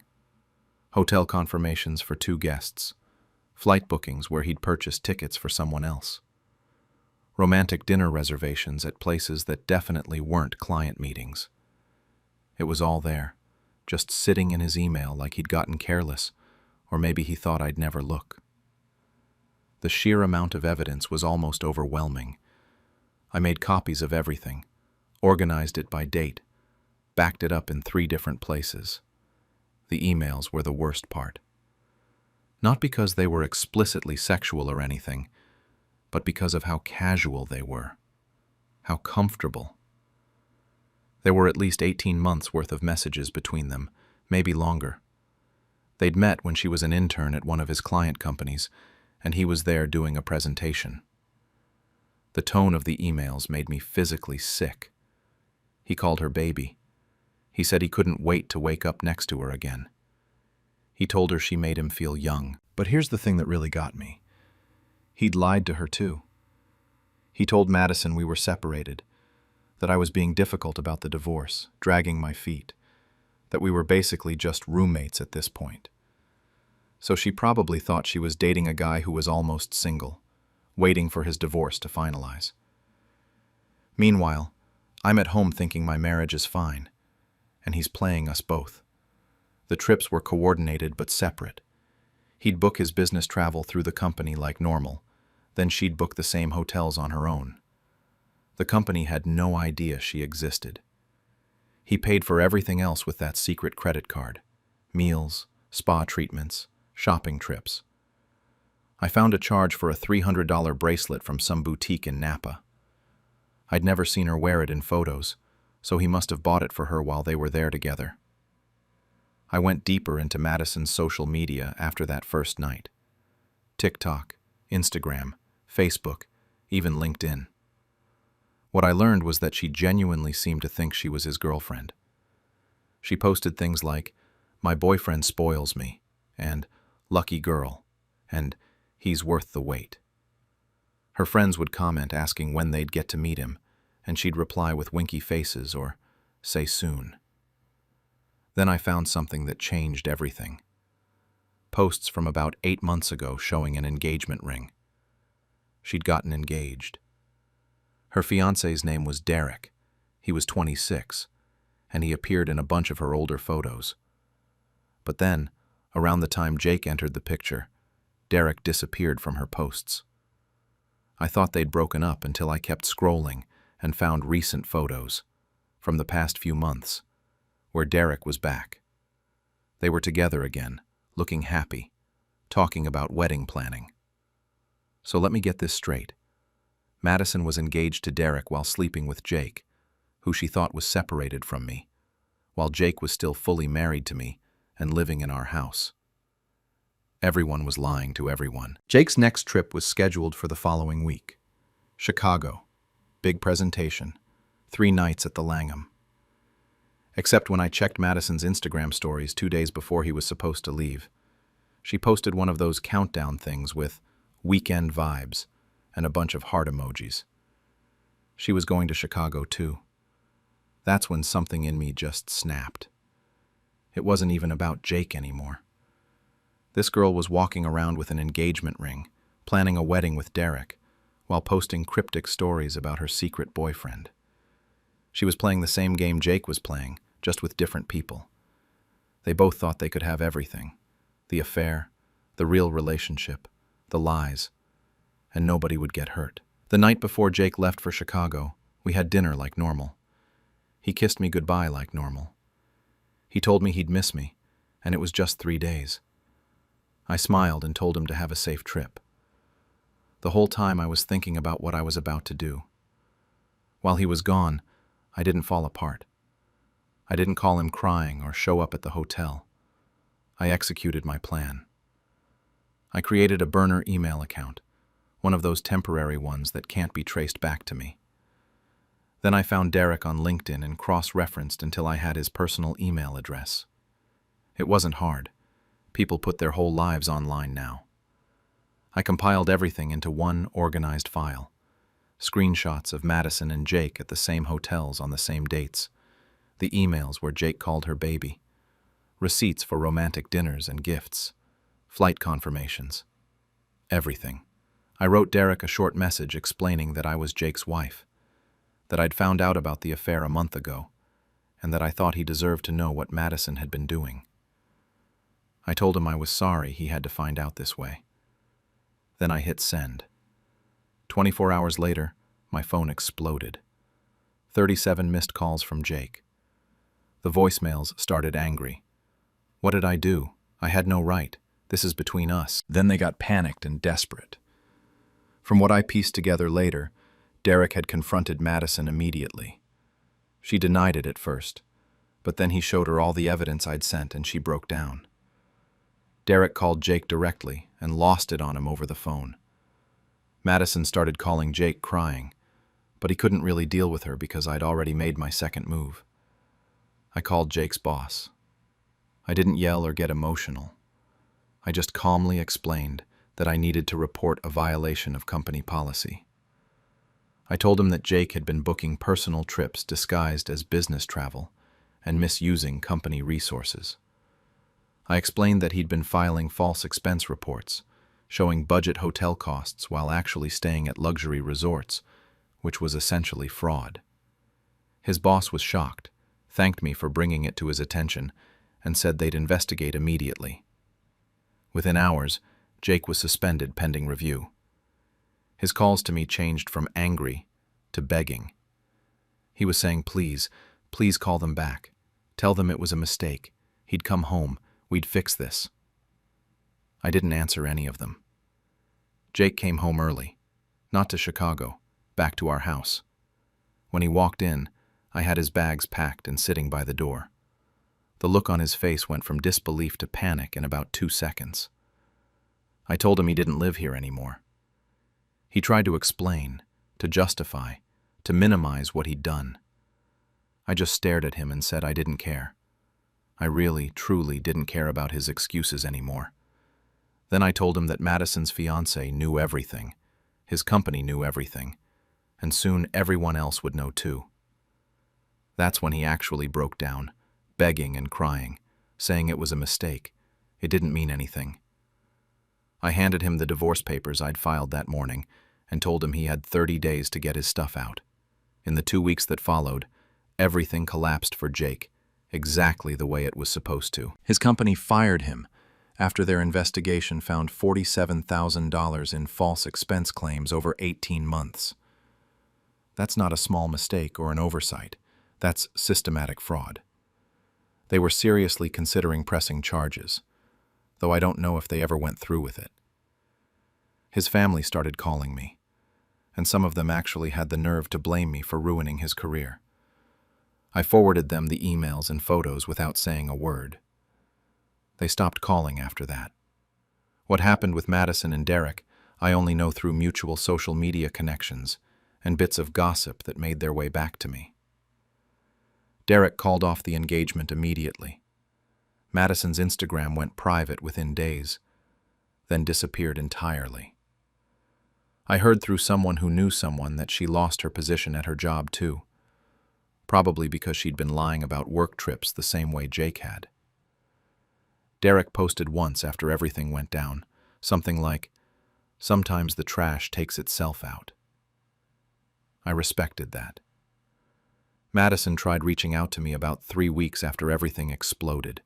She left a voicemail before I could block her, saying I'd ruined her life and that we could have figured this out without destroying everything. I deleted it halfway through.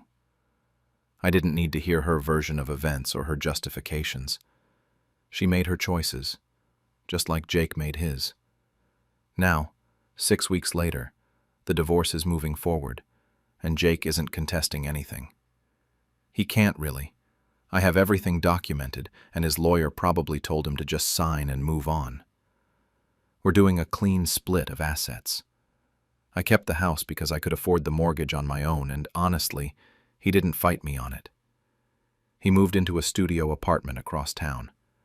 He still tries to reach out every week or so with texts that I ignore. His narrative to other people is that I was vindictive, that I went too far, that I could have handled it privately like an adult. Most of our mutual friends sided with me once they knew the truth. The ones who didn't, I realized I didn't need them anyway. What surprised me most about all of this was how much relief I felt instead of sadness. 8 years of marriage, and I wasn't mourning it at all. The weight that lifted after he moved out was incredible. I could breathe again. I realized I'd been unhappy for way longer than I'd admitted to myself. Looking back, his emotional distance started at least 2 years ago, not just 18 months. Maybe Madison wasn't even the first. I'll never know for sure, and honestly, I don't want to know. 3 weeks ago, I got an unexpected email from Derek. It was short, just thanking me for telling him the truth. He said he knew it wasn't easy for me either, and that he was grateful I didn't let him marry a lie. We ended up meeting for coffee once, just to compare notes and share the absurdity of what we'd both been through.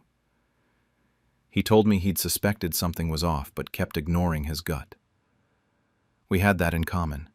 We'd both trusted the wrong people and ignored the red flags because it was easier than confronting the truth. It wasn't romantic or anything like that. Just two people who'd been burned trying to process it together.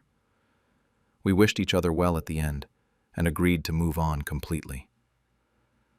I'm living alone now for the first time in 8 years. I redecorated the entire house, got rid of everything that reminded me of Jake, changed the bedroom furniture, repainted walls. I threw myself into work and actually got a promotion last month.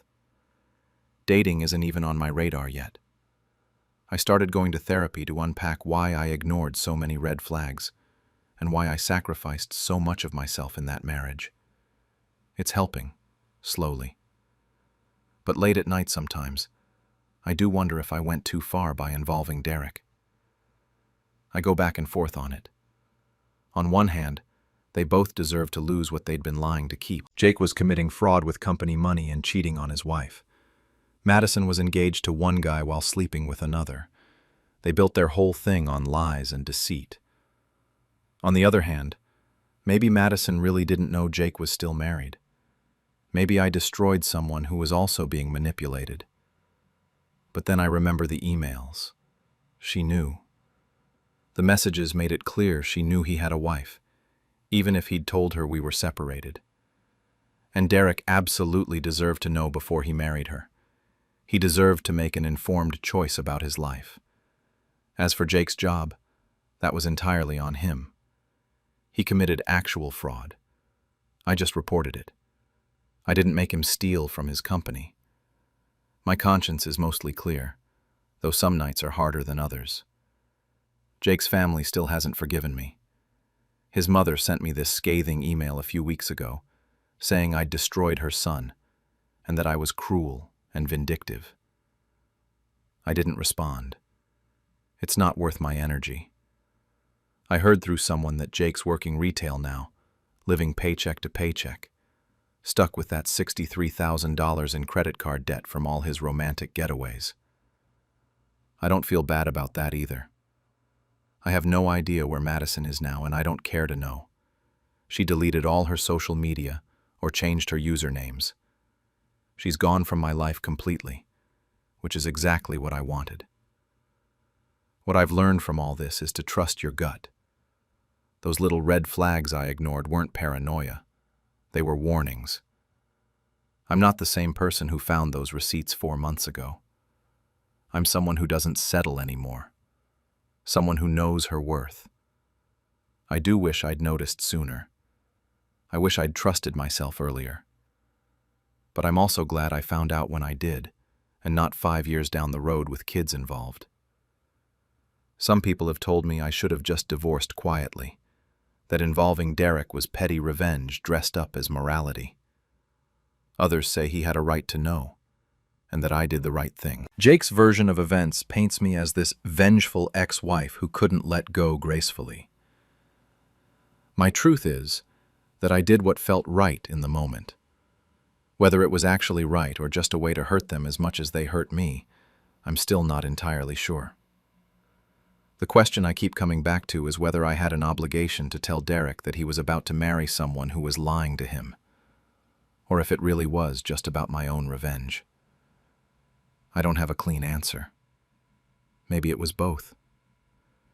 Maybe doing the right thing and getting revenge aren't always mutually exclusive.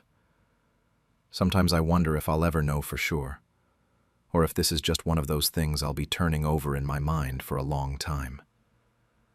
What I do know is that I'd rather live with the guilt of possibly going too far than live with the regret of staying silent and letting them all keep their perfect lies. When my fiancé cheated, I let his parents find out in the most humiliating way possible. I'm a 28-year-old woman who just blew up my entire engagement in front of 150 people, and honestly, I'd do it again. Let me back up, though, because 3 weeks ago I was living a completely different life. I was engaged to Mark, who's 30, and we'd been together for 6 years. 6 years of what I thought was building a real future together. We were planning our wedding, picking out centerpieces, arguing about whether salmon or chicken was the better dinner option. Normal couple stuff. His family loved me. His mom, Carol, treated me like the daughter she never had. We'd go shopping together. She'd call me just to chat about her day. His dad would joke that I was the best thing that ever happened to their son.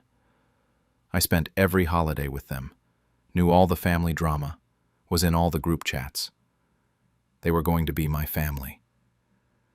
Everything was fine until it wasn't. About 3 weeks before our engagement party, Mark started acting weird. Not like obvious weird, just small things that added up. His phone was suddenly face down on every surface. He'd get texts, and I'd see him glance at them, then quickly flip the phone over. When I asked who it was, he'd say work stuff, or his buddy Dave. Nothing suspicious on its own, but it kept happening. Then the late-night calls started. He'd be sitting on the couch with me watching TV, his phone would ring, and he'd look at it and say he had to take this for work. At 11 p.m., on a Saturday. He'd step outside or go into the bedroom and close the door. I could hear him talking but couldn't make out the words. When he came back, he'd act normal, kiss my forehead, ask what we were watching. I tried to tell myself I was being paranoid. Wedding stress, right? Everyone says planning a wedding makes you crazy. But my gut wouldn't shut up about it. He stopped caring about wedding planning altogether. We'd be at a venue tour and he'd be on his phone. The wedding coordinator would ask his opinion and he'd just shrug and say, whatever I wanted was fine. The Mark I'd been with for 6 years was excited about this stuff. He had opinions about everything. This version of him just wanted the conversations to be over. It was a Tuesday night when everything came crashing down. We'd just finished dinner, some pasta I'd made. Mark said he was going to take a shower. Normal evening. I was cleaning up the kitchen when I heard the water start running.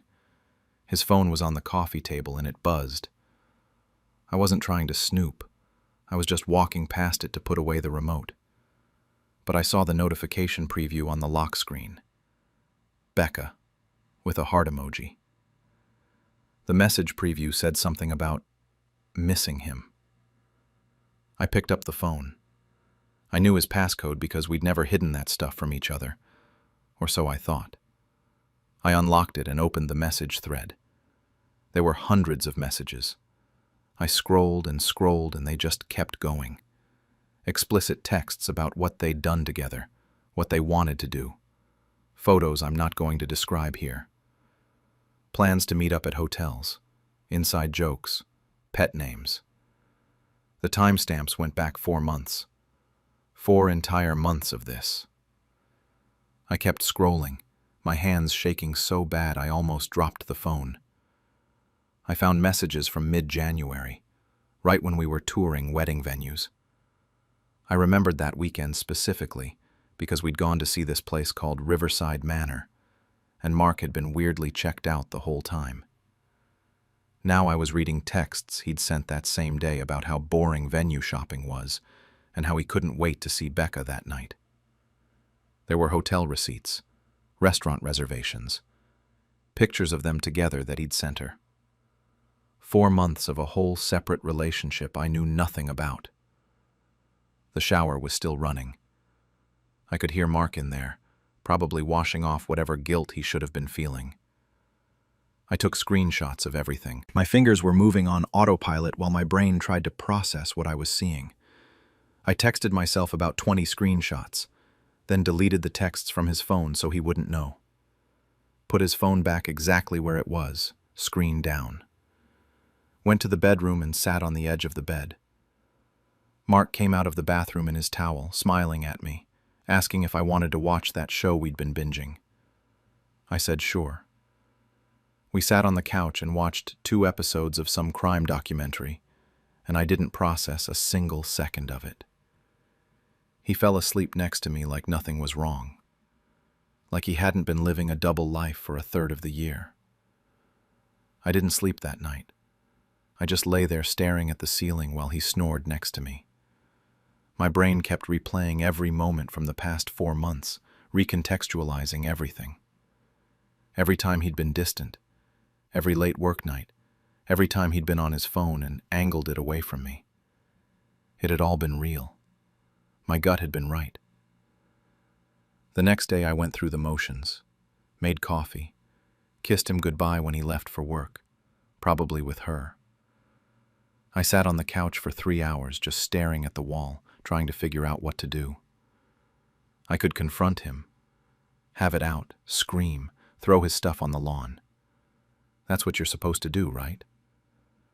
But I kept thinking about the engagement party. It was in 10 days. His whole family would be there, our friends, people who'd been celebrating us, buying us gifts, taking time out of their lives to show up for our future together. A future that was based on a complete lie. That evening, while Mark was at another late work meeting, I went back through the screenshots on my phone.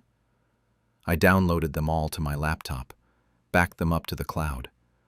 I found an old flash drive in my desk drawer, the kind you get free at conferences. I copied everything onto it. Then I took a label maker and printed out "Wedding Playlist" and stuck it on the drive. I didn't have a fully formed plan yet. I just knew I wasn't going to let him control the narrative. I wasn't going to be the girl who got cheated on and quietly went away. If he wanted to humiliate me by sneaking around behind my back for months, I was going to show him what real humiliation looked like. The next 10 days were the longest of my life. I had to act normal around Mark, smile through conversations about the party, pretend everything was fine. His mom called me almost every day to coordinate details. Every conversation with her made me feel sick because I knew what was coming. But I didn't stop. I couldn't. A week before the party, Mark's sister Emma called and asked if I wanted help putting together a slideshow for the event. She said it would be cute to show photos of us through the years, our trips together, all that sentimental stuff. I told her I'd handle it myself. She seemed relieved, actually, said she was swamped with work anyway. Perfect timing. I spent the next few days creating 2 separate slideshows. The first one was what everyone expected. Photos of Mark and me from our first date, trips we'd taken, holidays with family, us looking happy and in love. I set it to some romantic song, added cute transitions. It looked exactly like what you'd show at an engagement party. The second slideshow was different. I organized all the screenshots chronologically, started with the earliest messages from January, and worked my way forward. I included the texts where they talked about sleeping together, the photos they'd sent each other. I found the hotel booking confirmations in his email while he was asleep one night and screenshot those too. I even included this one text where Mark told Becca he was exhausted from having to pretend to care about wedding cake flavors. That one really got to me. I made sure both files were clearly labeled so I wouldn't accidentally play the wrong one. Tested them both on my laptop multiple times to make sure they'd work. The revenge slideshow was about 8 minutes long. Long enough to get the point across, but not so long people would have time to shut it down before the worst parts. Those 10 days of acting normal nearly broke me. Mark would come home and talk about his day, kiss me hello, ask what I wanted for dinner. We'd lie in bed at night, and he'd pull me close like he always did. A few times I almost confronted him just to end the torture of pretending. But I kept thinking about that engagement party, about everyone who thought we were this perfect couple. I needed them to see the truth. The morning of the party, we got ready together. Mark was in a good mood, joking around while he fixed his tie. He told me I looked beautiful, kissed my forehead, asked if I was excited. I said yes, and my voice barely shook. We drove to the country club together, his hand on my knee the whole way. I kept the flash drive in my purse. The venue looked exactly how Carol had planned it. String lights everywhere, flowers on every table, a big screen set up for the slideshow. Guests started arriving and everyone was so happy. Both our families, all our friends, people from work. Mark's co-workers were there, including, I realized with a jolt, Becca. She'd come as someone's plus one. She saw Mark and smiled at him across the room. He looked away quickly. Carol gave this beautiful speech about how she'd watched us fall in love, how she'd never seen Mark so happy, how she couldn't wait to officially call me her daughter. Mark's dad stood up and said he was proud to welcome me into the family. People clapped. Mark squeezed my hand. I thought I might throw up. I excused myself to go to the bathroom, but went to the AV booth instead. The guy running the tech stuff was some college kid the venue had hired. I told him there'd been a last-minute change to the slideshow, that I had the updated version. He didn't question it. Why would he? I was the bride-to-be. I handed him the flash drive labeled Wedding Playlist and watched him load it onto the computer. Asked him to double-check it was the right file. He clicked it open, saw some photos of Mark and me, said it looked good. I thanked him and went back to the party. My heart was pounding so hard I thought people could probably see it through my dress. I found my best friend Sarah and stood next to her. She asked if I was okay, and I just nodded. I couldn't trust my voice. Emma got everyone's attention and announced the slideshow. Said it was a journey through Mark and my relationship. Everyone gathered around the screen, holding their drinks, smiling. The lights dimmed. Mark put his arm around me. I stepped away slightly, said I wanted to see better from a different angle. He didn't notice anything weird. The first few slides were normal. Photos from when we first started dating, vacation pictures, stuff from family Christmases. People were going, "Aw," and laughing at the younger versions of us. Mark was grinning, watching himself on screen. Then the text started. The first one was dated January 15th. The slide said, "While touring Riverside Manor," across the top. Below it was a screenshot of Mark's text to Becca, saying he couldn't wait to get out of the venue tour, that it was killing him, asking what time he could see her that night. The room got quiet. I heard someone say, "What is that?" Mark's arm dropped from around my waist. He stepped toward the screen like he could make it stop by getting closer to it. The next slide was more explicit. A text exchange about what they'd done the night before. Then another. Then photos of them together at a restaurant. Every slide had a timestamp. You could track the whole affair playing out in real time. People started gasping. Someone said, "Oh my God," really loud. Mark spun around looking for the AV booth, his face completely white. Carol screamed his name, just screamed, "Mark," like a question and an accusation at the same time. Mark's dad was yelling at someone to turn it off, but the remote wasn't working right, and the AV kid was frozen in shock. More slides, hotel booking confirmations, more texts, a photo of them in bed together. The slide about the wedding cake flavors. 4 months of betrayal playing out on a giant screen in front of everyone who loved us. Mark started toward me, but I was already moving. I'd positioned myself near the exit on purpose. His sister was crying. His mom was still screaming at him, asking him how he could do this. His dad had his hands on his head like he couldn't process what he was seeing. I could see Becca trying to slip out a side door. One of Mark's cousins blocked her path. The final slide came up. Just text on a black background. Weddings off. Ask Mark why. Then the screen went black, and I was out the door. I heard Mark shouting my name behind me, heard his mom sobbing, heard the chaos of 150 people all reacting at once. My hands were shaking so bad I could barely get my keys out of my purse. I got to my car, started the engine. Mark came running out of the venue, but I was already backing out of the parking space. I could see him in my rearview mirror, standing there in his suit, looking completely destroyed. I drove to Sarah's apartment because I couldn't think of anywhere else to go. My phone started buzzing immediately. Call after call, text after text. I turned onto the highway and kept driving, my whole body shaking with adrenaline. I'd actually done it. There was no taking it back now. By the time I got to Sarah's apartment, my phone had 47 missed calls from Mark. Carol had texted me 6 times. My own mom called twice asking where I was and if I was okay. I turned my phone on silent and collapsed on Sarah's couch. She'd left the party right after I did and got there about 10 minutes after me. She didn't ask if I was okay because obviously I wasn't. She just sat next to me, and we stayed like that for a while. The calls and texts didn't stop. Mark sent message after message, long paragraphs about how sorry he was, how it was the biggest mistake of his life, how he'd do anything to fix it. Carol kept texting too, but her messages were different.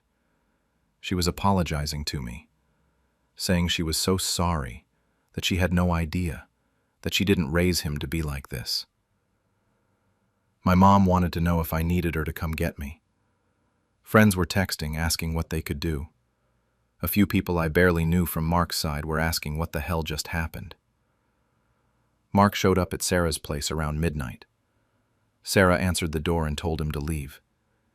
He tried to push past her, saying he needed to talk to me.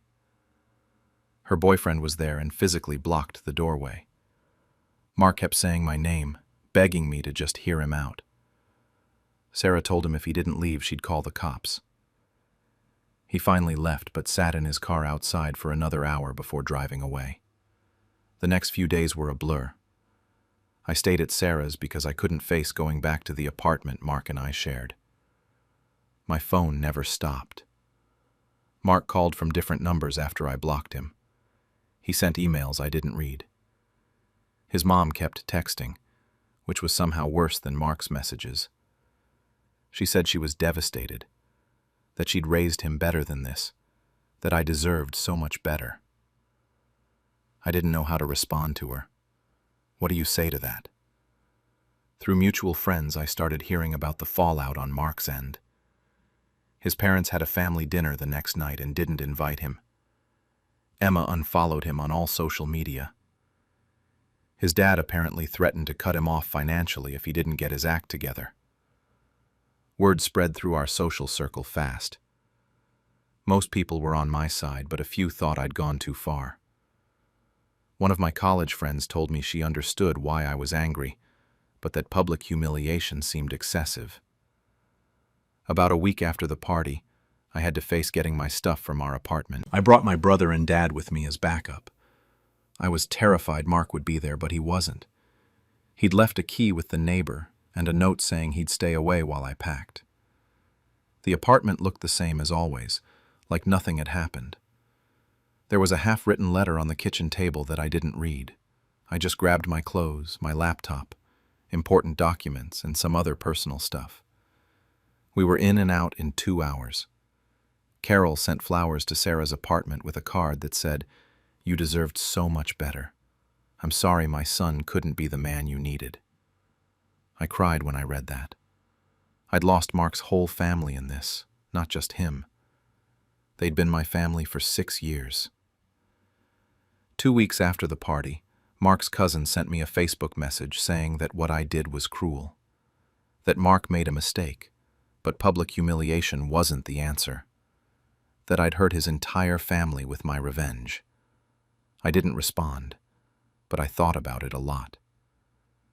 Had I gone too far?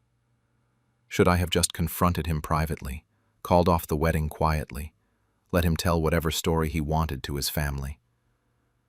My mom had a different take. She said what I did gave me closure, that if I'd confronted him privately, he would have tried to talk his way out of it, minimize what he'd done, maybe even convinced me to give him another chance. She said making it public meant there was no going back, no room for him to manipulate the situation. I don't know if she's right, but it's the only thing that makes me feel slightly less insane about my choice. I found out through a friend of a friend that Mark and Becca broke things off almost immediately. Apparently, the affair was just fun and exciting when it was secret. Once it was exposed and real, neither of them actually wanted a relationship. Also, their company has a policy about workplace relationships, and HR got involved after the party.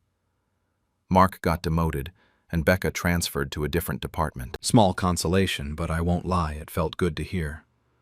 Mark's family won't speak to him from what I've heard. Emma blocked his number. His dad is barely talking to him.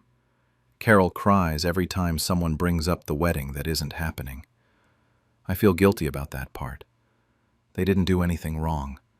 They didn't deserve to find out their son was a cheater in front of 150 people. But I also didn't know how else to do it.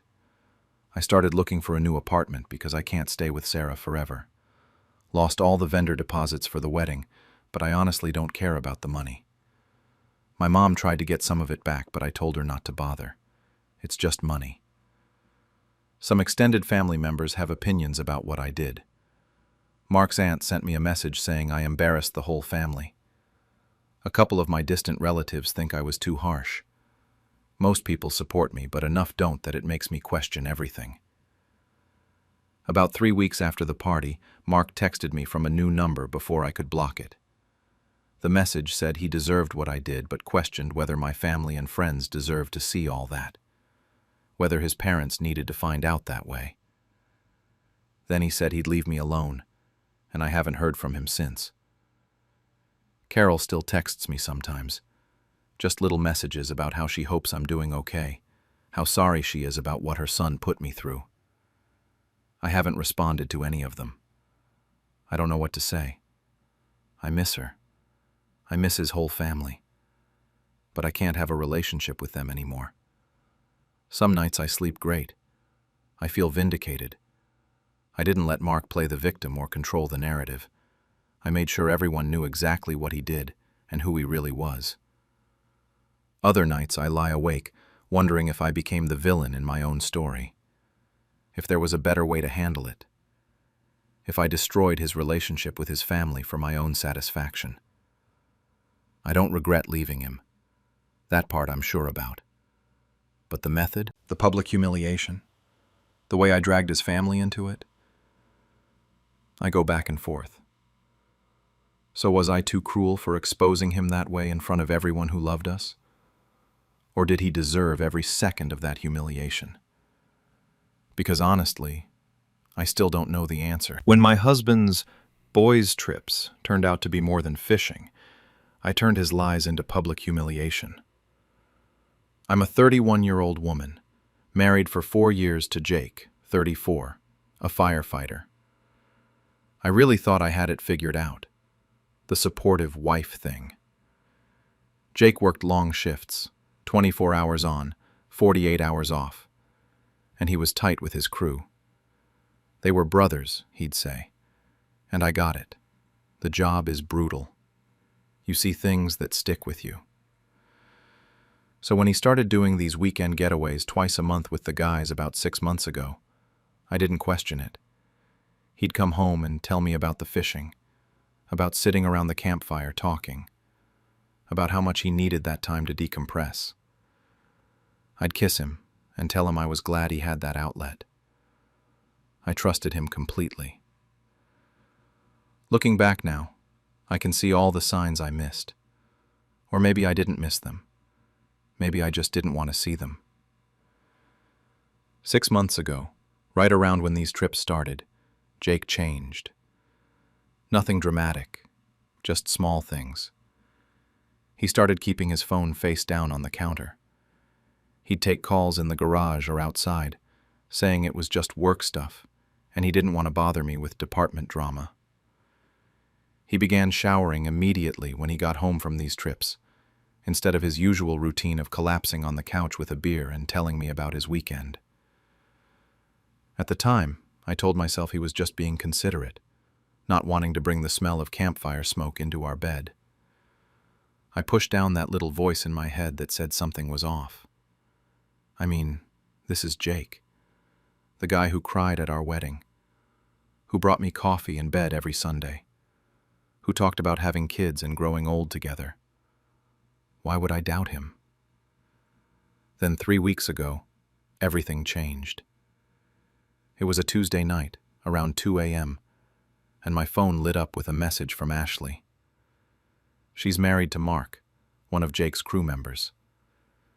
We'd met at department functions maybe 5 or 6 times, but we weren't close. Her message said she was sorry to bother me so late, but she'd found some receipts in Mark's wallet. Expensive lingerie, fancy restaurants, flowers. He kept telling her they were for group gifts for the department, but wouldn't give her a straight answer. Then she asked if Jake had ever mentioned someone named Lila. I stared at that message for a full minute. Jake was asleep next to me, snoring like he always did after a shift. Lila. No. He'd never mentioned anyone named Lila. I typed back that I'd never heard the name and tried to go back to sleep, but my heart was racing. I kept thinking about Ashley's message. Why would she ask me about someone named Lila? What did that have to do with Jake? The next morning, while Jake was in the shower, I grabbed his laptop from the home office. My hands were shaking as I logged into our joint credit card account. We'd always kept our finances combined. Total transparency. Or so I thought. I scrolled through the past few months of charges, and my stomach dropped. The Lakeview Inn. Multiple charges over the past 4 months. It's this place about 2 hours north of us. I'd never been there. Never even heard Jake mention it. But there were charges for 2-night stays, always on weekends when Jake said he was on fishing trips with the guys. Then I saw the restaurant charges. Primo's Italian, the Garden Terrace. Places I'd been wanting to try for our anniversary, but Jake always said were too expensive. And flower deliveries from a florist I didn't recognize. Flowers I'd never received. I felt like I couldn't breathe. I quickly took screenshots of everything and emailed them to myself, then cleared the browser history and put the laptop back. When Jake came out of the bathroom, I was sitting at the kitchen table pretending to drink coffee. He kissed the top of my head and asked what I wanted for dinner that night. I told him whatever he wanted was fine. He had no idea I'd just found proof that our entire marriage might be a lie. I didn't confront him. Not yet. Because what if I was wrong? What if there was some explanation I wasn't seeing? If I accused him of cheating and I was wrong, I'd destroy our marriage over a misunderstanding. But if I was right, I needed more than hotel charges. I needed real proof. The rest of that week was torture. I acted completely normal while internally I was falling apart. I smiled when he kissed me goodbye. I asked about his day. I pretended everything was fine. Meanwhile, I was digging deeper. I logged into our phone account online and pulled up his call records. There was one number that appeared dozens of times over the past few months. It wasn't saved in his contacts, at least not under a name I recognized. I reverse searched the number online and found a name. Lila Morrison. I'd never heard of her. So I did what anyone would do. I looked her up on social media. Her Instagram was public. 28 years old, pretty, worked as a dispatcher for a fire department in a neighboring county. And when I started scrolling through her photos, I felt my entire world tilt sideways. Posts from various weekends over the past few months showing cozy getaways and much-needed relaxation time. In most of them, she was alone in the photos, but there were details. A man's hand in the frame holding a wine glass. In one photo, I could see a watch, Jake's watch, the one I'd given him for our 2nd anniversary. Captions like, "With my favorite person," and "Finally found my happy place," and "So grateful for this." I cross-referenced the dates with Jake's fishing trips. They matched. Every single one. That Friday, Jake came home and started packing for another weekend trip. He was whistling while he threw clothes into his duffel bag. I asked where he was going this time, and he said the same fishing lodge up north. The guys were already there waiting for him. He'd be back Sunday night. He kissed me and told me he loved me, and I told him to have fun. The second his truck turned the corner, I called in sick to work for Monday and started planning. I wasn't going to sit at home wondering anymore. I was going to see this for myself. Saturday morning, I got in my car and drove north. Jake had mentioned the general area of this fishing lodge before, some small town about 2 hours away near a lake. When I got there, I started looking. It didn't take long. There was no fishing lodge, but there was the Lakeview Inn, the same one from our credit card statements. A small, romantic lakeside inn with a restaurant attached, and parked right out front was Jake's truck. I sat in my car staring at his truck for probably 10 minutes. My hands were gripping the steering wheel so hard my knuckles were white. Part of me wanted to march inside, find their room and kick the door down. I wanted to see the look on his face when he realized he'd been caught. But I didn't move. Something told me that wasn't the right play. Instead, I took a deep breath and walked into the lobby. There was an older woman at the front desk, probably in her 60s, with reading glasses on a chain around her neck. She smiled at me when I approached. I steadied my voice and told her I was looking for my husband, Jake Morrison, that I thought he was staying there. Her whole face lit up. She told me, oh yes, the newlyweds were in room 12 upstairs. Such a lovely young couple. Then she asked if she should call up to let them know I was here. Newlyweds. The word hit me like a physical blow. I felt my face go completely numb. I managed to shake my head and mumble something about wanting to surprise him. Then I turned around and walked straight back out to my car. I got in, closed the door, and just sat there. I couldn't process it. Newlyweds. He was playing house with her, pretending to be newlyweds, like our marriage didn't even exist. I don't know how long I sat there. At some point I started crying. Not the angry kind of crying, the kind where you feel like your entire reality just shattered and you don't know what's real anymore. 4 years of marriage, 4 years of me being the supportive wife, understanding about his schedule, giving him space for his guy time. And the whole time he was building a completely separate life with someone else. Eventually, I pulled myself together enough to drive home. It took me almost 3 hours because I had to keep pulling over. When I finally got to our house, I sat in the driveway in my car and let myself completely break down. I thought about our wedding day, about the night he proposed, about every time he'd told me he loved me over the past 4 years. Had any of it been real? When did it start? How long had he been lying to my face? But the crying only lasted maybe an hour. Then something shifted. The sadness turned into anger. White-hot, crystal-clear anger. He'd made me look like an idiot. He'd made me the clueless wife who had no idea what her husband was really doing every other weekend. And he'd done it so easily, so casually, like I didn't even matter enough to be careful around. I spent the rest of Saturday and all day Sunday gathering evidence. Real evidence. The kind that couldn't be explained away or dismissed.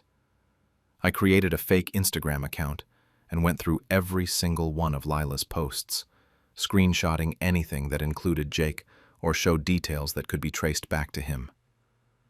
There were more than I'd initially seen. Photos of meals at romantic restaurants.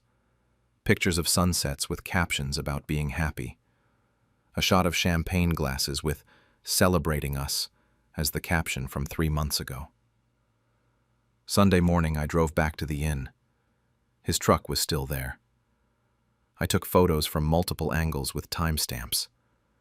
Then I went into the restaurant attached to the inn and struck up a conversation with the hostess. I told her I was thinking about booking a romantic weekend with my husband and wanted to know if the inn was worth it.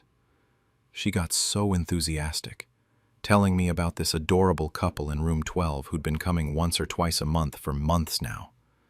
She said they were always so sweet together, so obviously in love. I recorded the whole conversation on my phone. By Sunday evening, I had everything.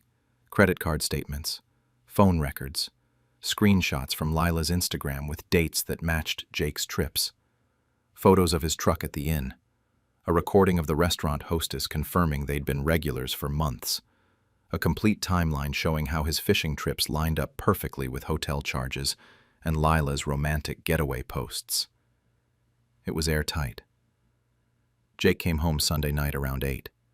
He walked in, kissed me hello, and started complaining about how the guys had drunk too much and he was exhausted.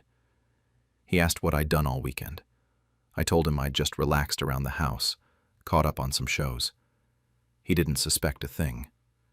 He took a shower and fell asleep on the couch watching TV like he always did after these trips. Monday morning, I made my move. I'd done research on the fire department's policies over the weekend. They have this whole code of conduct that every firefighter signs when they join. It covers things like public behavior, honesty, integrity, basically anything that could reflect badly on the department or affect team dynamics. Having an affair isn't explicitly mentioned, but lying about your whereabouts and conducting a relationship that could impact your judgment or the department's reputation? That's covered. I created a burner email address and sent everything to the fire department's HR. Every piece of evidence I'd gathered. I wrote a straightforward email explaining that I had concerns about a married firefighter conducting an affair and systematically lying to his spouse about his location, which violated the code of conduct policy and could affect both his judgment and the department's public image. I kept it professional and factual. I didn't use my name. Then I sent the same evidence to Ashley and 2 other wives from the department that I had contact information for. I figured they deserved to know that their husbands' boys' trips might not be what they thought either. Maybe their husbands were innocent, but maybe they weren't. They had a right to the information. The next few days were the hardest of my life. I had to act completely normal while knowing what I'd set in motion. Jake went to work Tuesday like any other day. Came home Wednesday and told me about some training exercise they'd done. I nodded and asked questions and pretended I cared. Meanwhile, I'd already met with a divorce attorney Monday afternoon and had papers drawn up. I was just waiting for the right moment. Thursday afternoon, Jake came home early. I was in the kitchen when he walked in and his face was pale. He said there was some kind of investigation at work, something about misconduct allegations against someone in the department. He didn't know the details yet, but everyone was on edge. I asked if everything was okay, and he said he was sure it would blow over, that it was probably something stupid. It wasn't something stupid, and it definitely didn't blow over. By Friday morning, Jake knew it was about him. He came home that afternoon looking like he'd aged 10 years. The department had suspended him for 2 weeks, pending a full investigation into allegations of misconduct. Someone had sent HR detailed evidence of him having an affair and lying about his location during what should have been personal time. They'd also contacted Lila's department, and she was in trouble too for not disclosing the relationship. Jake still didn't know I was the one who'd reported him. He kept saying he couldn't figure out who would have done this, who would have known. I sat next to him on the couch and let him talk about how unfair it all was, how his private life shouldn't affect his job. The whole time I was thinking about the divorce papers in my car and planning my next move. The following Saturday was the department's annual summer barbecue. It's this huge event they do every year where all the firefighters bring their families. There's food, games for the kids, the whole thing. It's basically the social event of the year for the department. Jake absolutely did not want to go.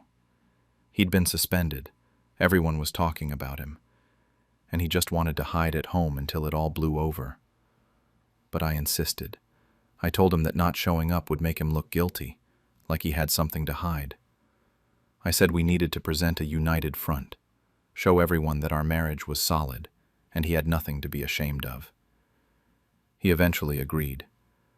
I think he was desperate to believe that things could still be salvaged somehow.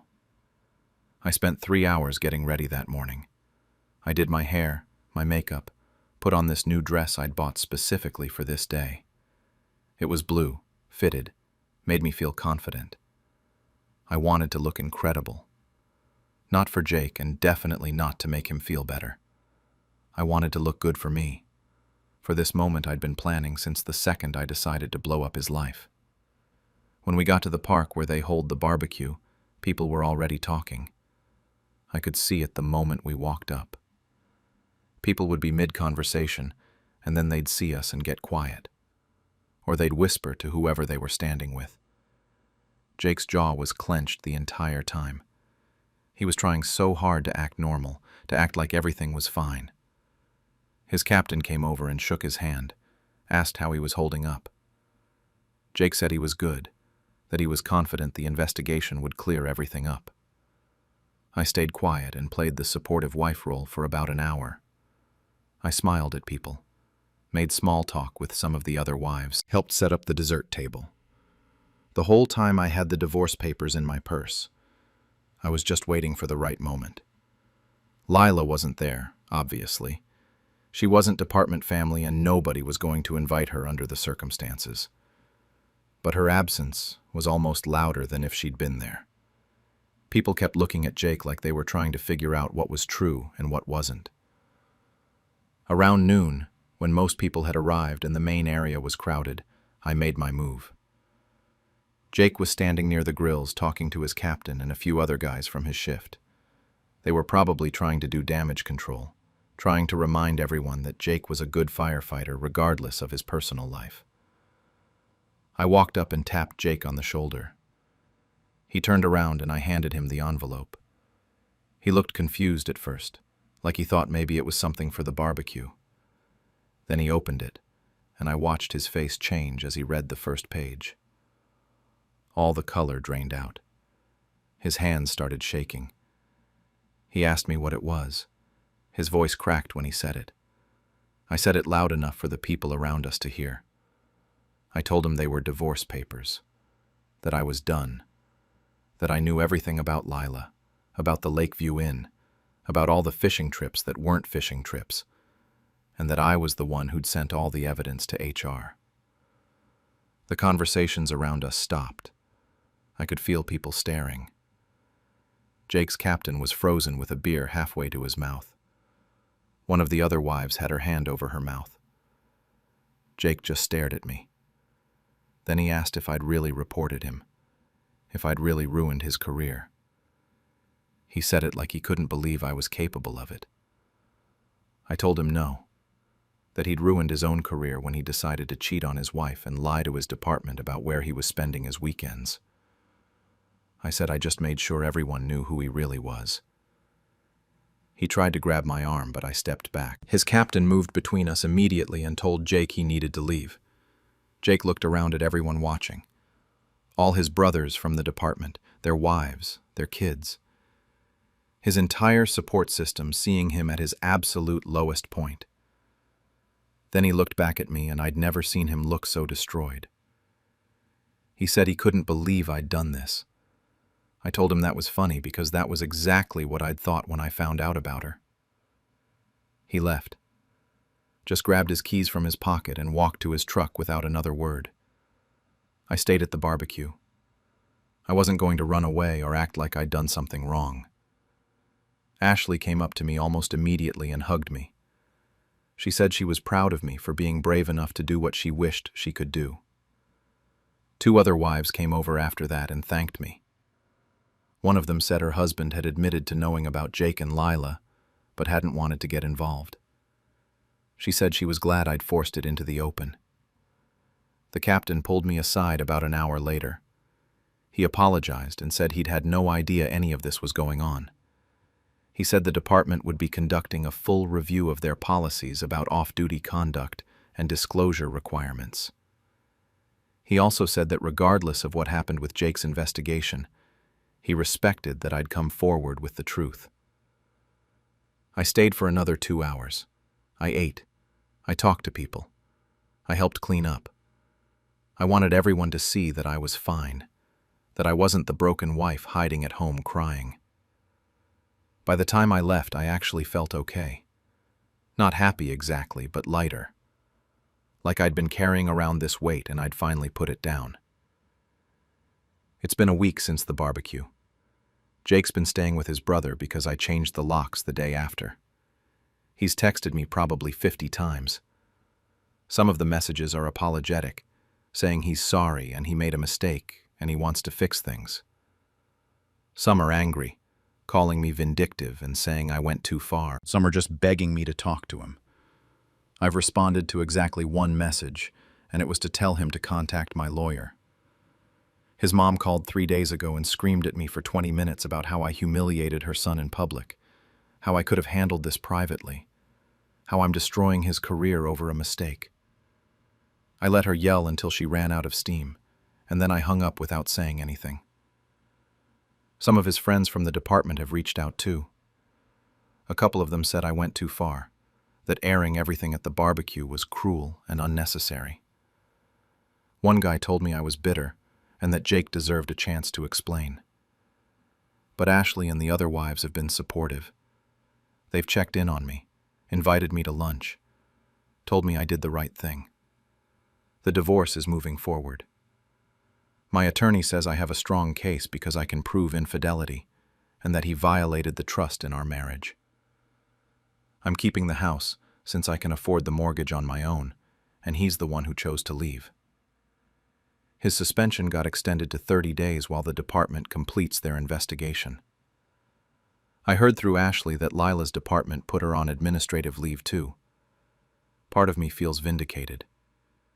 He humiliated me by lying for months and building a whole life with someone else while I sat at home being the supportive wife. He made me look like the clueless idiot who had no idea what her husband was really doing every other weekend. So yeah, I made sure he felt that same humiliation, in front of the people whose respect and approval he valued most. But there's another part of me that wonders if I crossed a line. I could have just divorced him quietly, filed the papers, split our assets, moved on with my life. Instead, I went nuclear. I got him suspended from his job. I exposed everything at a public department event, in front of everyone he works with. I essentially nuked his reputation and possibly his entire career. Some nights I lie in bed in our house, my house now, and I feel completely justified. Other nights I wonder if the revenge was worth it, or if I just made everything messier and more painful than it needed to be. When my wife cheated, I made her new boyfriend her boss without her knowing. I'm 38, co-owner of a mid-sized marketing firm in Chicago. My wife, Sarah, 36, and I had been together for 10 years, married for 7 of them. We met at an industry conference back in 2015, one of those boring hotel ballroom events where everyone pretends to care about keynote speakers, but really just wants to network and drink. She worked as an account director at a competitor agency. We clicked immediately, got married 2 years later, and I genuinely thought we'd make it. But I need to back up a bit to explain how everything fell apart. Our marriage had been struggling for about a year before everything went down. Less communication, different schedules, the usual stuff. We'd argue about dishes left in the sink or whose turn it was to call the plumber. Nothing that seemed marriage-ending, you know? We even went to therapy a few times, though neither of us took it that seriously. I figured every marriage hits rough patches. I didn't think we were in danger. I thought we were just going through a phase that we'd eventually work through like adults. I was wrong. About 2 months before everything came to a head, Sarah's behavior shifted.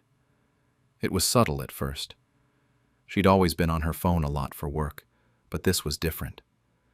She'd be smiling at her screen, typing quickly, then deleting what she wrote and starting over. The kind of careful texting you do when you're talking to someone you're not supposed to be talking to. She started holding her phone at an angle where I couldn't see the screen, even when we were just sitting on the couch watching TV. Then came the networking dinners. 2, sometimes 3 times a week, she'd tell me she had an industry event to attend. Women-only networking groups, she said. Professional development stuff. She'd leave around 6, come home around 11, smelling like wine, and making excuses about why she couldn't give me details about who was there. I wanted to trust her. I really did. But something felt off. The discovery happened on a Tuesday night. Sarah was in the shower, and her iPad lit up on the coffee table with a message notification. We'd always had our devices synced to the same iCloud account from when we first got together. One of those couple things you set up and then forget about. I'd never had a reason to check it before. I picked up the iPad. The message preview showed a name, Jake M. The message said something like, "Tonight was amazing. Can't stop thinking about you." My stomach dropped. I unlocked the iPad, same passcode we'd always used, and opened the messages. Months of conversations, explicit photos, plans to meet up, inside jokes. The kind of intimacy that made me feel like I was reading about strangers, except one of the strangers was my wife. One message from 3 days earlier stood out. "Can't wait to see you Thursday. He'll be working late again," with a bunch of texts after it that I don't even want to repeat here.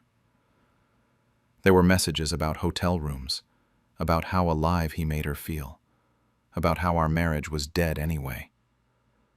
I sat there on our couch, in the house we bought together 3 years ago, reading about how boring I was in bed, how predictable I was, how she needed excitement and I couldn't give it to her. Sarah came out of the bathroom in her robe, hair wrapped in a towel, and asked if I wanted to order dinner. I said sure, whatever she wanted was fine. I handed her the iPad and went to the kitchen. My hands were shaking, but I didn't let her see. Here's the thing. I didn't confront her that night, or the next day, or the day after that. I watched her lie to my face about where she was going on Thursday. Watched her get dressed up, spray perfume, check herself in the mirror 3 times before walking out the door for her networking dinner. She kissed me on the cheek and told me not to wait up. Something cold settled in my chest. I didn't want to scream or cry or throw things. I wanted her to feel what I felt.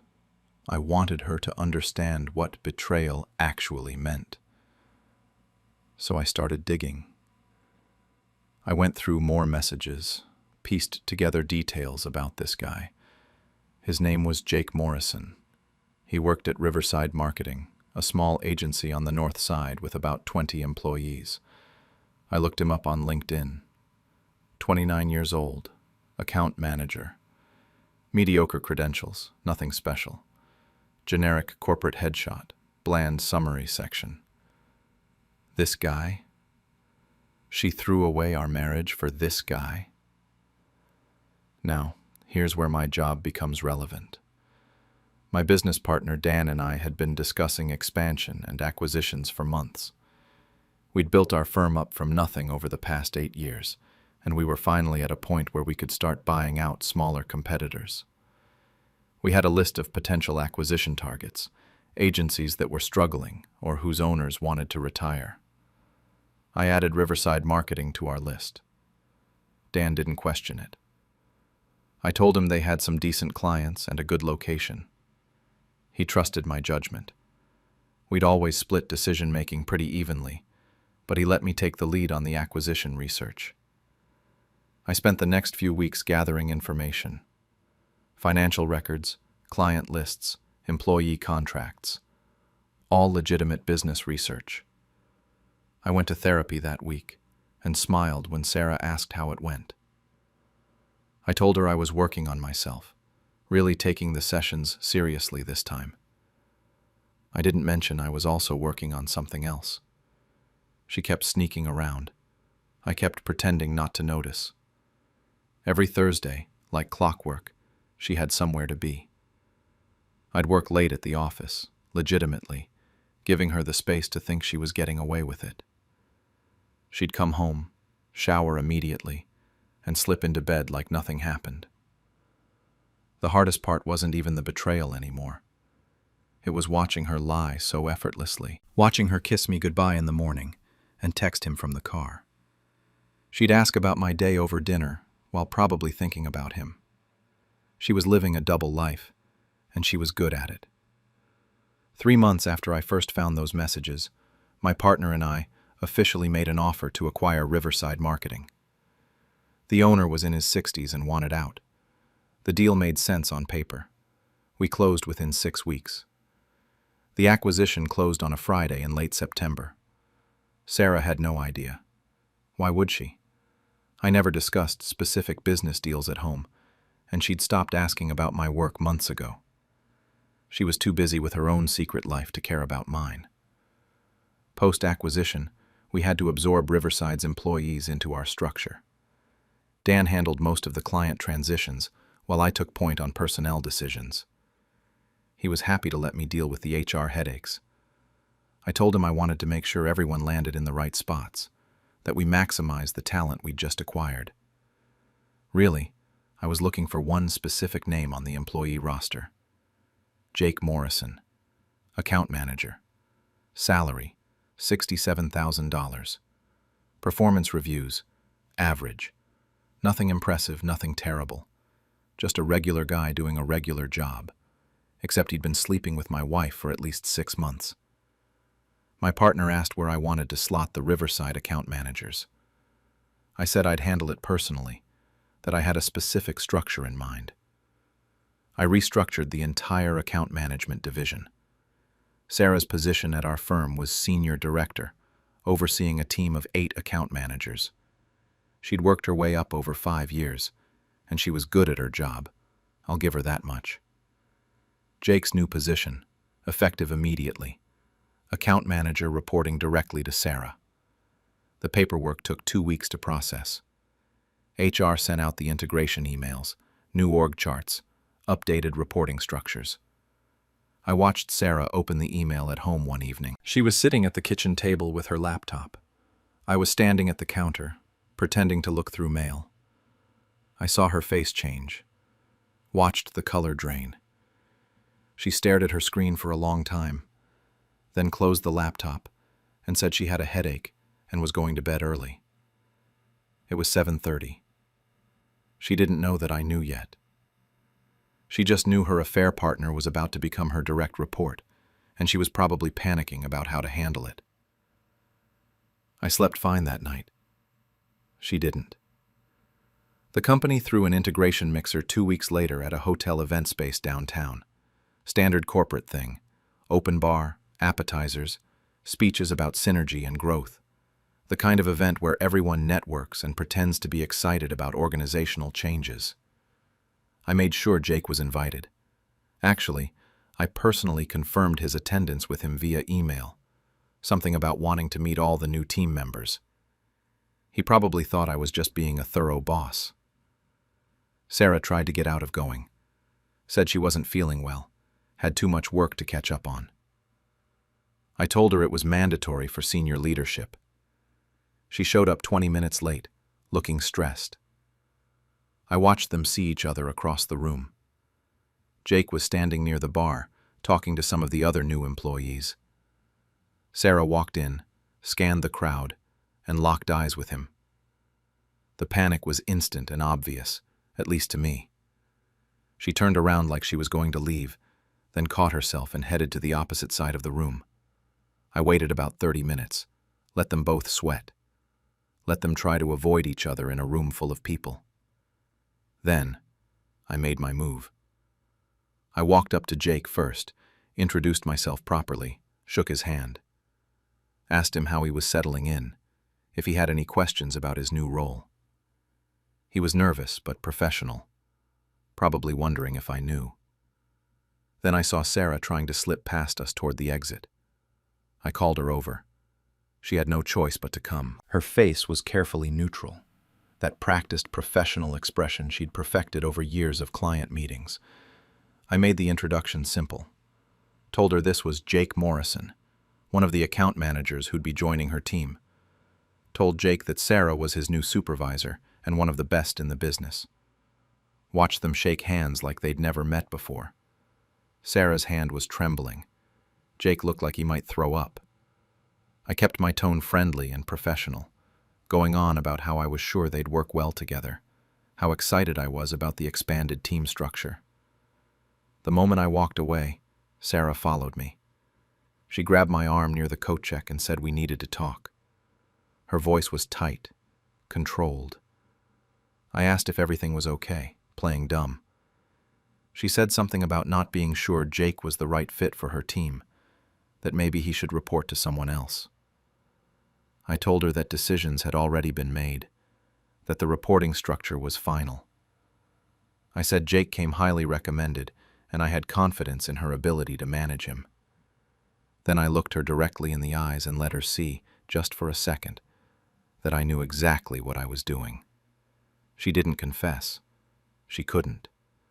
To confess would be to admit the affair, and she wasn't ready to blow up her life yet. So she was trapped, and she knew it. The following Monday, Jake started reporting to Sarah. I got updates through the normal channels: staff meetings, email chains, project reports. The workplace tension was immediate and obvious. Other employees started noticing that Sarah was unusually short with Jake, that he seemed terrified to interact with her. Within 2 weeks, Sarah came to me with concerns about Jake's performance, said he was missing deadlines, not communicating well with clients, making careless mistakes. She wanted him transferred to another team. I asked for documentation. She didn't have enough yet. She tried again a week later. Same complaints, slightly more documentation.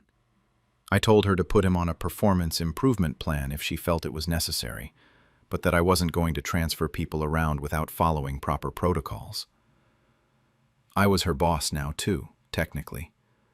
Dan and I were co-owners, but I'd taken over most of the day-to-day personnel management. Every meeting, every email, every performance review, she had to work with Jake and pretend it was normal. She had to CC me on all their communications per company policy. I read every single one. The awkwardness was palpable even through email. Other team members started asking questions. Why was Sarah so hard on Jake specifically? Why did he seem so uncomfortable around her? I played ignorant, said I hadn't noticed anything unusual. At home, Sarah barely spoke to me. She'd come home, go straight to our bedroom, close the door. We stopped having dinner together, stopped sleeping in the same bed most nights. She took the guest room, said my snoring was keeping her awake. Fine by me. 6 weeks into the new arrangement, Jake made a legitimate mistake. He missed a major deadline for a client presentation, forgot to loop in a key stakeholder, and the client complained directly to Sarah. She had to write him up formally. Company policy. I scheduled a 3-way performance review. Me, Sarah, and Jake, sitting in a conference room going over his failures. Sarah had to present the documentation she'd compiled. Jake had to sit there and accept responsibility. I had to play the impartial owner, asking questions about what went wrong and how we could improve going forward. Watching them sit across from me, unable to look at each other, unable to explain the real reason they couldn't work together. That was when I knew it was over. Not the affair. That had ended the moment I put them in the same reporting structure. But watching them both suffer, watching Sarah squirm while Jake looked like he wanted to disappear through the floor, I knew I'd accomplished what I set out to do. They couldn't be together. They couldn't even be around each other. And they certainly couldn't tell anyone why. After 3 months of documented performance issues, I had legitimate grounds to terminate Jake. Missed deadlines, client complaints, poor communication with his team. It was all there in writing. I don't know if he was actually bad at his job before all this, or if the situation just broke him completely. Honestly, I didn't care either way. I processed his termination personally. Company policy required that his direct supervisor be present, which meant Sarah had to sit in the room while I fired her affair partner. I went through the documentation methodically, gave him the standard speech about how this wasn't working out, offered him 2 weeks severance. He didn't argue, just nodded, signed the papers, and left. Sarah sat there the entire time staring at the table. She didn't say a word, didn't defend him, didn't object, didn't do anything that might reveal their connection. After Jake left the room, She asked if she could be excused. I said sure. She walked out, and I didn't see her for the rest of the day. That night at home, she stayed in the guest room with the door locked. I heard her on the phone with someone, her voice muffled through the walls. I assumed she was talking to Jake, but I didn't bother checking. It didn't matter anymore. The next few weeks were strange. Sarah kept coming to work, kept doing her job, but something in her had shifted. She'd always been confident, assertive, the kind of person who commanded a room. Now she was withdrawn, quiet. She started taking sick days, missing team meetings. Other employees noticed. A few people asked me if everything was okay with her, if there was something going on they should know about. I maintained complete professionalism, said she was dealing with some personal matters, but nothing that affected her work performance, which was technically true, I guess. At home, we existed in separate spheres. She'd leave for work early, come home late. We'd cross paths in the kitchen occasionally and exchange maybe 3 sentences. The house felt empty, even when we were both in it. I thought about asking her to move out, but I wanted to see how long she'd keep up the charade. 4 months after Jake's termination, Sarah submitted her resignation. No explanation, just a formal letter giving 2 weeks' notice. I accepted it through HR, kept everything by the book. Her last day was on a Friday. We had an exit interview scheduled, standard procedure. She came to my office that afternoon, sat down across from my desk like we were strangers having a business meeting. I asked her the standard exit interview questions.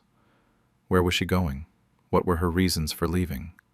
Any feedback about the company culture? She gave generic answers, said she needed a change, wanted to explore other opportunities. Then she asked me how long I'd known. Just like that, out of nowhere. I told her long enough. She nodded like that explained everything, and maybe it did. She asked if that was why I bought Riverside. I didn't answer. She stood up, said she'd have her desk cleared out by end of day, and left. That was the last conversation we had as co-workers. She moved out the following Tuesday. I came home from work, and half the furniture was gone. Her clothes, her books, all her personal stuff. She left her keys on the kitchen counter with a note that just said she'd be in touch through her lawyer. Divorce papers arrived the next week.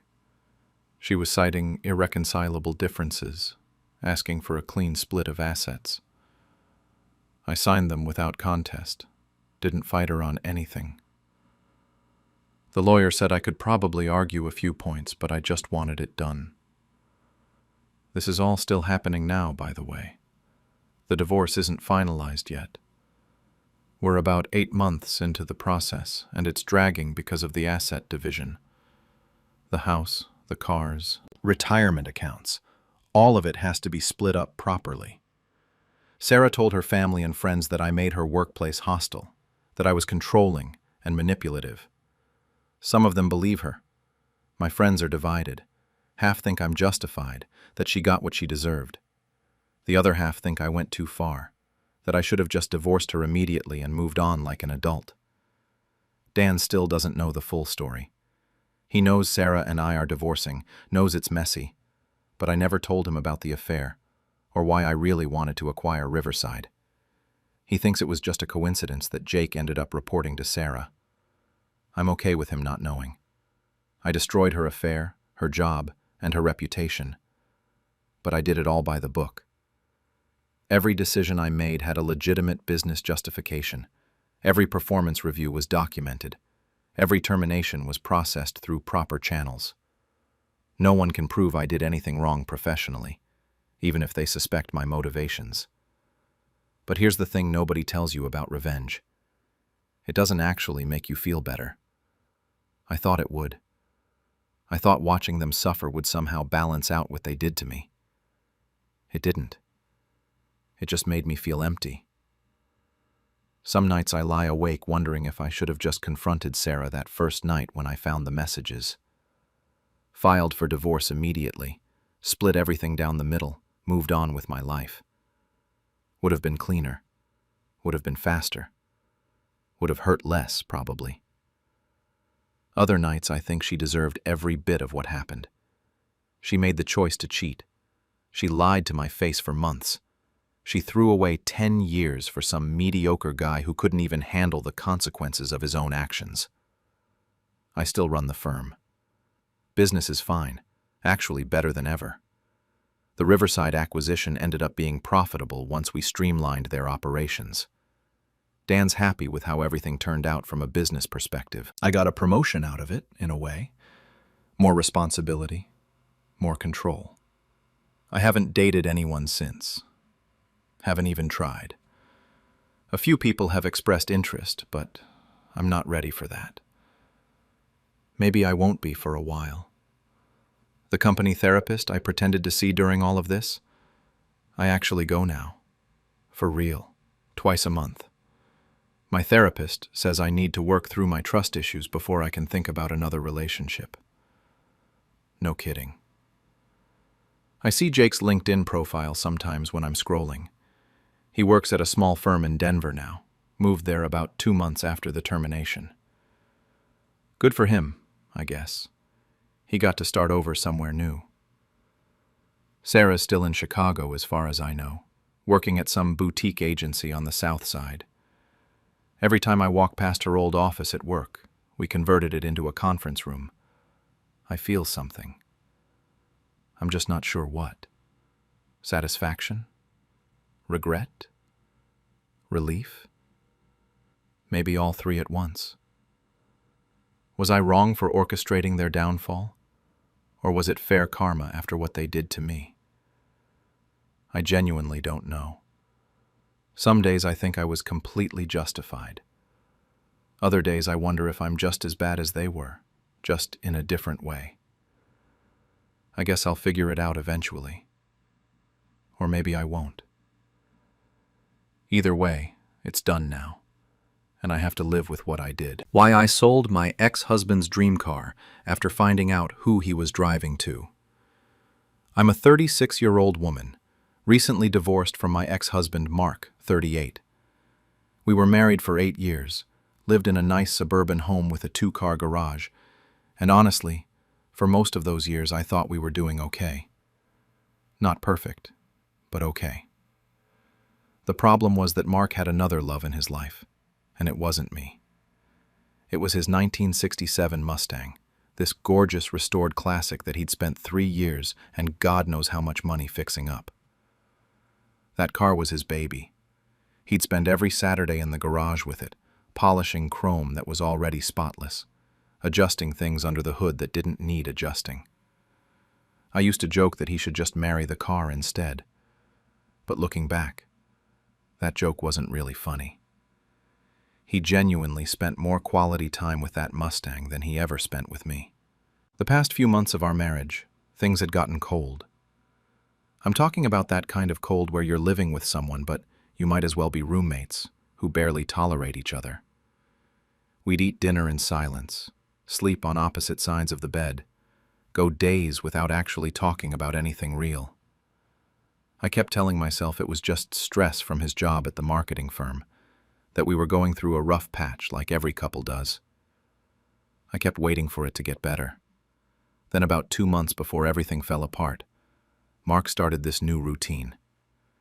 He'd announce at random times, usually at night, that he needed to go for a drive to clear his head. And he'd always take the Mustang. He'd be gone for 2, sometimes 3 hours, and when he'd come back, he'd go straight to shower and then to bed. At first I didn't think much of it. He'd always loved driving that car, said it helped him think. But it started happening more frequently. Once a week became twice a week, then 3 times a week.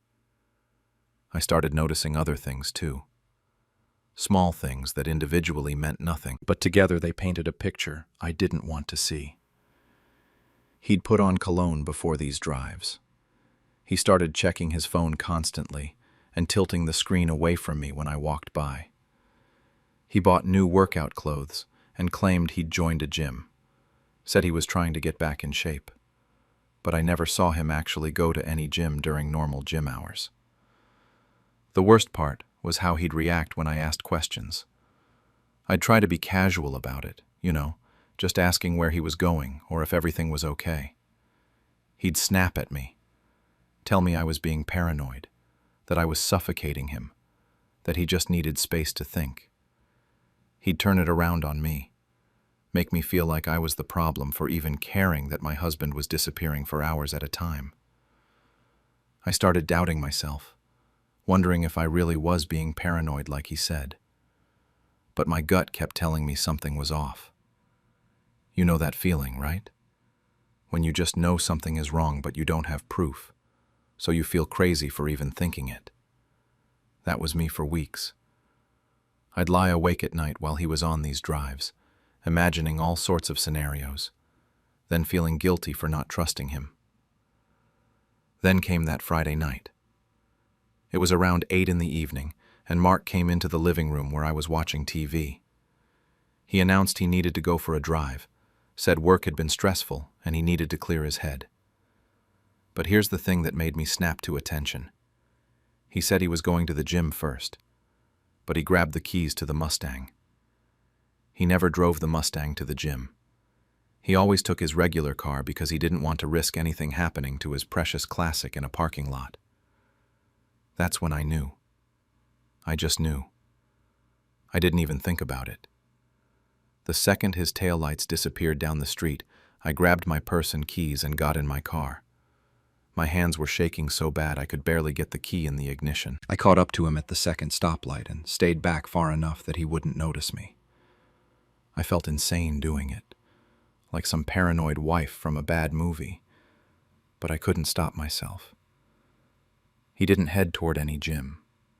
He didn't head toward his usual driving routes either, those scenic roads outside town he claimed he loved. He drove straight through town and pulled into the parking lot of this mid-range hotel on the edge of the suburbs. Not fancy, but not cheap either.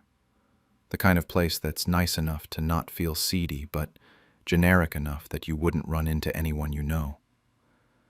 I parked across the lot and watched. He sat in the Mustang for a few minutes, checking his phone, and then he adjusted his rearview mirror and fixed his hair. He fixed his hair, like he was getting ready for something.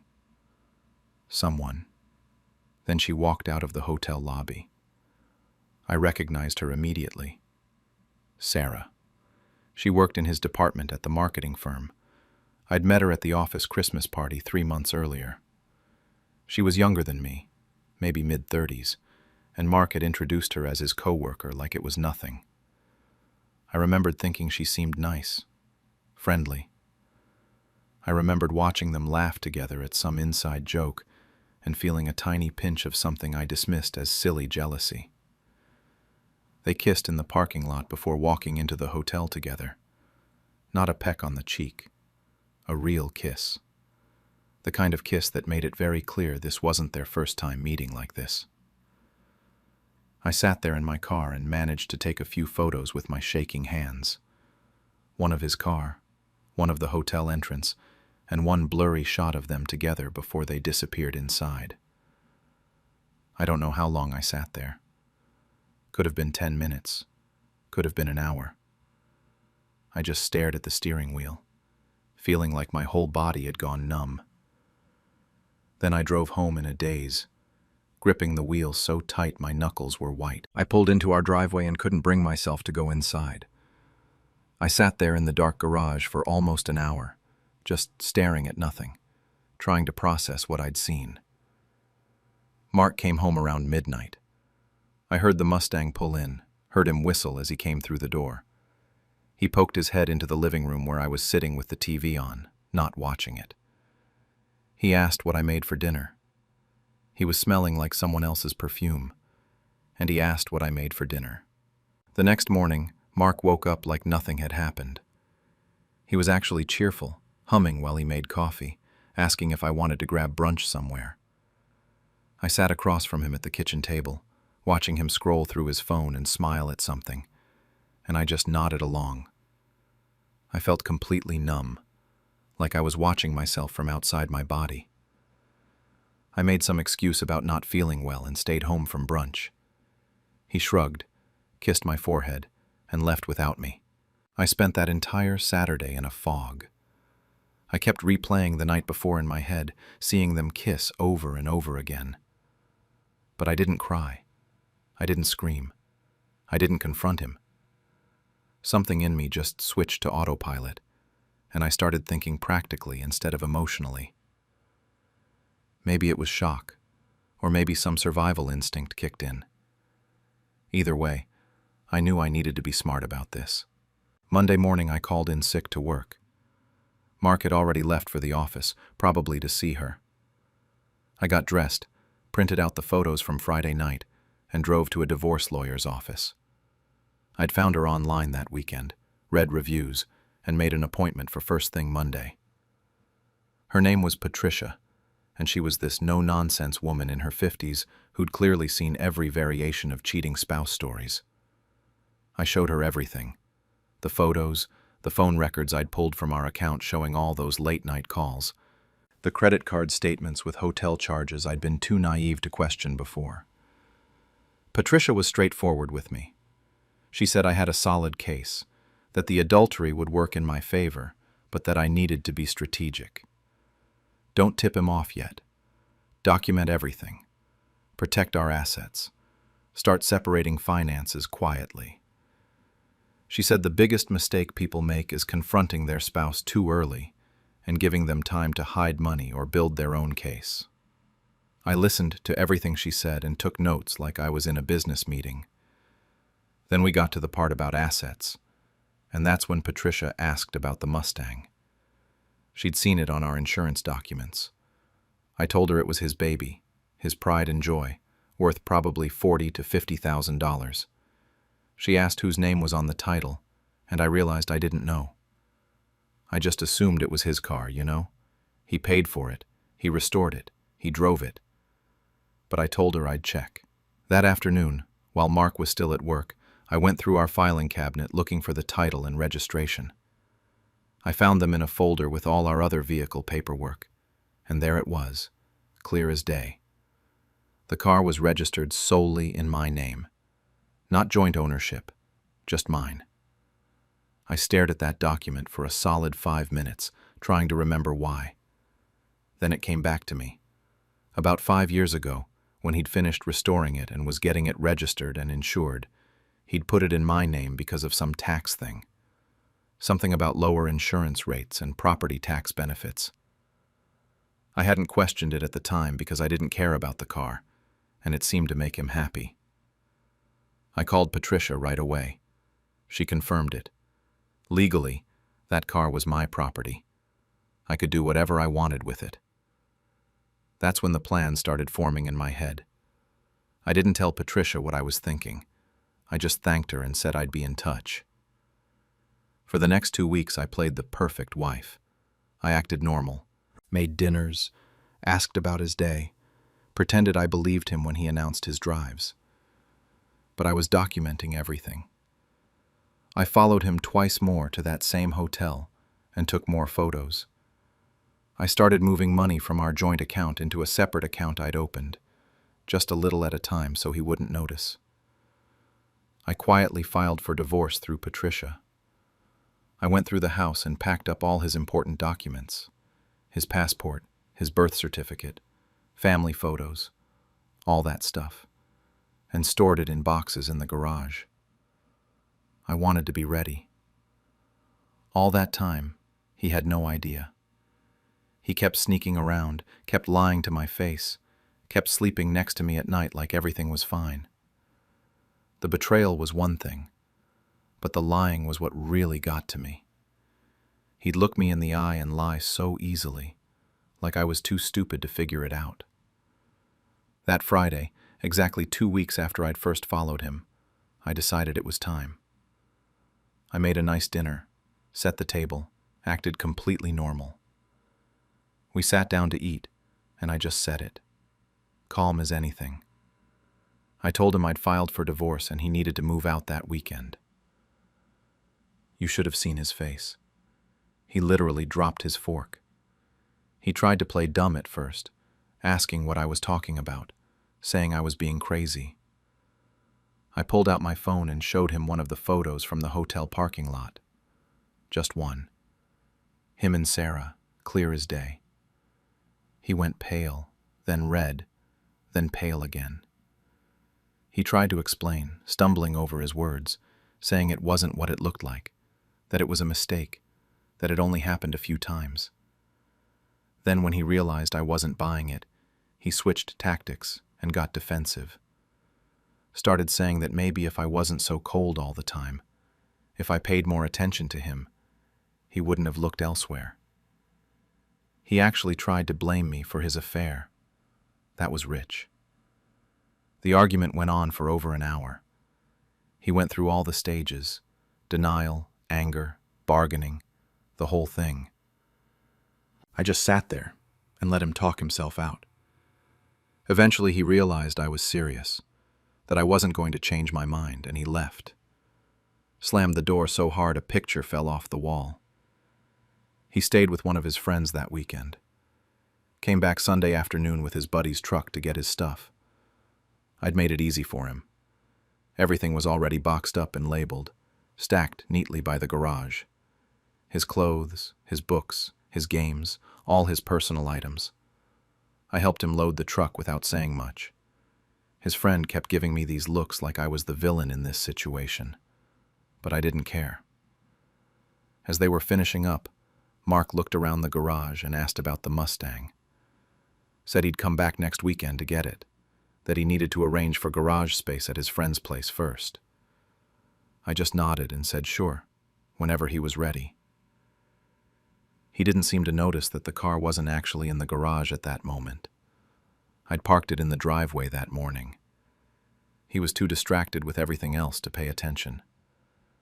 They drove off, and I went back inside my empty, quiet house. I stood in the kitchen where we'd had that final dinner conversation and let myself feel it all for the first time in 2 weeks. The anger, the sadness, the humiliation. Then I dried my eyes, made myself a cup of tea, and pulled up my laptop. I had a car to sell. Monday morning, first thing, I contacted a classic car collector I'd found online over the weekend. His name was Robert, and he specialized in vintage Mustangs. I sent him photos and the VIN number, told him I needed to sell quickly. He called me back within an hour, said he'd come look at it that afternoon. Robert showed up around 3 with a buddy of his who apparently knew everything about old Mustangs. They spent maybe 40 minutes looking over every inch of that car, checking under the hood, taking it for a test drive around the neighborhood. When they got back, Robert offered me $45,000 cash, said it was a fair market price, that Mark had done good work on the restoration. I told him I'd take it. Tuesday morning, Robert came back with the cash and a trailer. I signed over the title, handed him the keys, and watched him load up the Mustang. The whole transaction took maybe 20 minutes. Just like that, Mark's baby was gone. I deposited the money into my personal account that afternoon and felt absolutely nothing. No guilt, no satisfaction, just numb efficiency. The rest of that week was quiet. I went to work, came home, started boxing up more of Mark's stuff that he'd missed. I found his old baseball card collection, some tools, random things he'd left behind. I kept it all organized in the garage. Figured he'd come get it eventually. I didn't hear from him at all. No calls, no texts. I assumed he was settling into his new situation, probably spending time with Sarah. Friday evening, 5 days after I'd sold the car, I was making dinner when I heard a truck pull into my driveway. Then someone started pounding on my front door. Not knocking, pounding. I looked through the peephole, and there was Mark, red-faced and furious. He had a trailer hitched to his friend's truck. I opened the door and he immediately started yelling, asking where his car was. I stayed calm, told him it wasn't his car, and it never had been. That just made him angrier. He tried to push past me to get to the garage, but I blocked the doorway. He kept yelling about his baby, about how he'd spent years restoring it, about how much money he'd put into it. Threatened to sue me, said I'd stolen from him, called me every name in the book. I held up one finger, told him to wait, and went back inside. I'd prepared for this moment. I had an envelope ready on the kitchen counter. I came back and handed it to him without saying a word. He opened it right there on my porch. Inside was a copy of the title, showing my name as the sole owner, a copy of the bill of sale to Robert, and that photo from the hotel parking lot. The good one, where you could clearly see him and Sarah together. He stared at that photo for a long time, his face going through about 10 different shades of red and white. I told him the car was gone, sold legally since it was mine. Then I said if he needed a ride anywhere, maybe Sarah could help him out. I don't think I'd ever been that cold to anyone in my life, but it felt appropriate in the moment. He tried one more time, sputtering about lawyers and theft and how I couldn't do this to him. I pulled out Patricia's business card and handed it to him, told him to call my lawyer if he had a problem. Then I stepped back inside and closed the door while he was still standing there with his mouth open. I locked it and walked away while he pounded on it a few more times. Eventually, I heard the truck start up and drive off. That was 3 months ago. The divorce was finalized last month. It was pretty straightforward once everything was filed. Mark never did sue me about the car. Patricia said he talked to a lawyer who probably told him he didn't have a case. The car was legally mine. I had proof of his affair, and he didn't have a leg to stand on. He got some of our other assets in the settlement, but nothing major. I heard through mutual friends that he's still with Sarah. They're apparently living together now in some apartment across town. One of my friends saw them at a grocery store and said they both looked miserable. But who knows if that's true or just wishful thinking on my friend's part. I've seen a few of his social media posts when they pop up, and honestly, he doesn't look happy. But maybe that's just what I want to see. The reaction from people has been mixed. Some of his friends think I'm this vindictive monster who destroyed his most prized possession out of spite. They act like I'm the villain in this story, like he didn't cheat on me for months and lie to my face every single day. My friends are split too. Most of them think he had it coming, that it was justified payback for what he did. My best friend thinks I should have done worse, actually. She wanted me to key the car before selling it, but that seemed excessive even to me. My mom had the most interesting reaction. She thinks I should have been the bigger person, that revenge doesn't solve anything and just brings you down to their level. She said I could have just taken the high road, finalized the divorce, and moved on with my dignity intact. But she also admitted that she understood why I did it, even if she didn't approve. My dad, on the other hand, laughed when I told him, and said Mark got what he deserved. I used the money from the car as a down payment on a smaller house in a different neighborhood. Fresh start. No memories of Mark anywhere. It's nice, actually. Smaller and easier to manage, and it's completely mine. Some days I love it. Other days it feels too quiet. I still think about the whole thing sometimes. Not about Mark, really. I'm over him. But I think about the car, and whether I did the right thing. Most days I feel like it was justified. He betrayed me, humiliated me, made me feel crazy for months while he was sneaking around behind my back. He got to have his affair and play happy with someone else while I was home alone wondering what I'd done wrong. So yeah, I took something that mattered to him. Eye for an eye, right? But then there are other days where I wonder if I was just being petty, if I stooped to his level instead of taking the high road like my mom said. The car was legally mine, sure, but it was his project, his passion. I knew exactly how much it would hurt him to lose it, and I did it anyway, specifically to hurt him. Maybe that doesn't make me much better than him, I still have most of that $45,000 sitting in my account. Haven't touched it except for the house down payment. Sometimes I look at that balance and I'm not sure how I feel about it. Part of me knows I sold that car purely out of spite, out of wanting him to feel even a fraction of the pain he caused me. But another part of me thinks he got to betray our marriage and move on to someone else like nothing happened. So why shouldn't I get something out of this whole mess? The car was legally mine. That's not really in question. But whether it was right to sell it, that's something else entirely.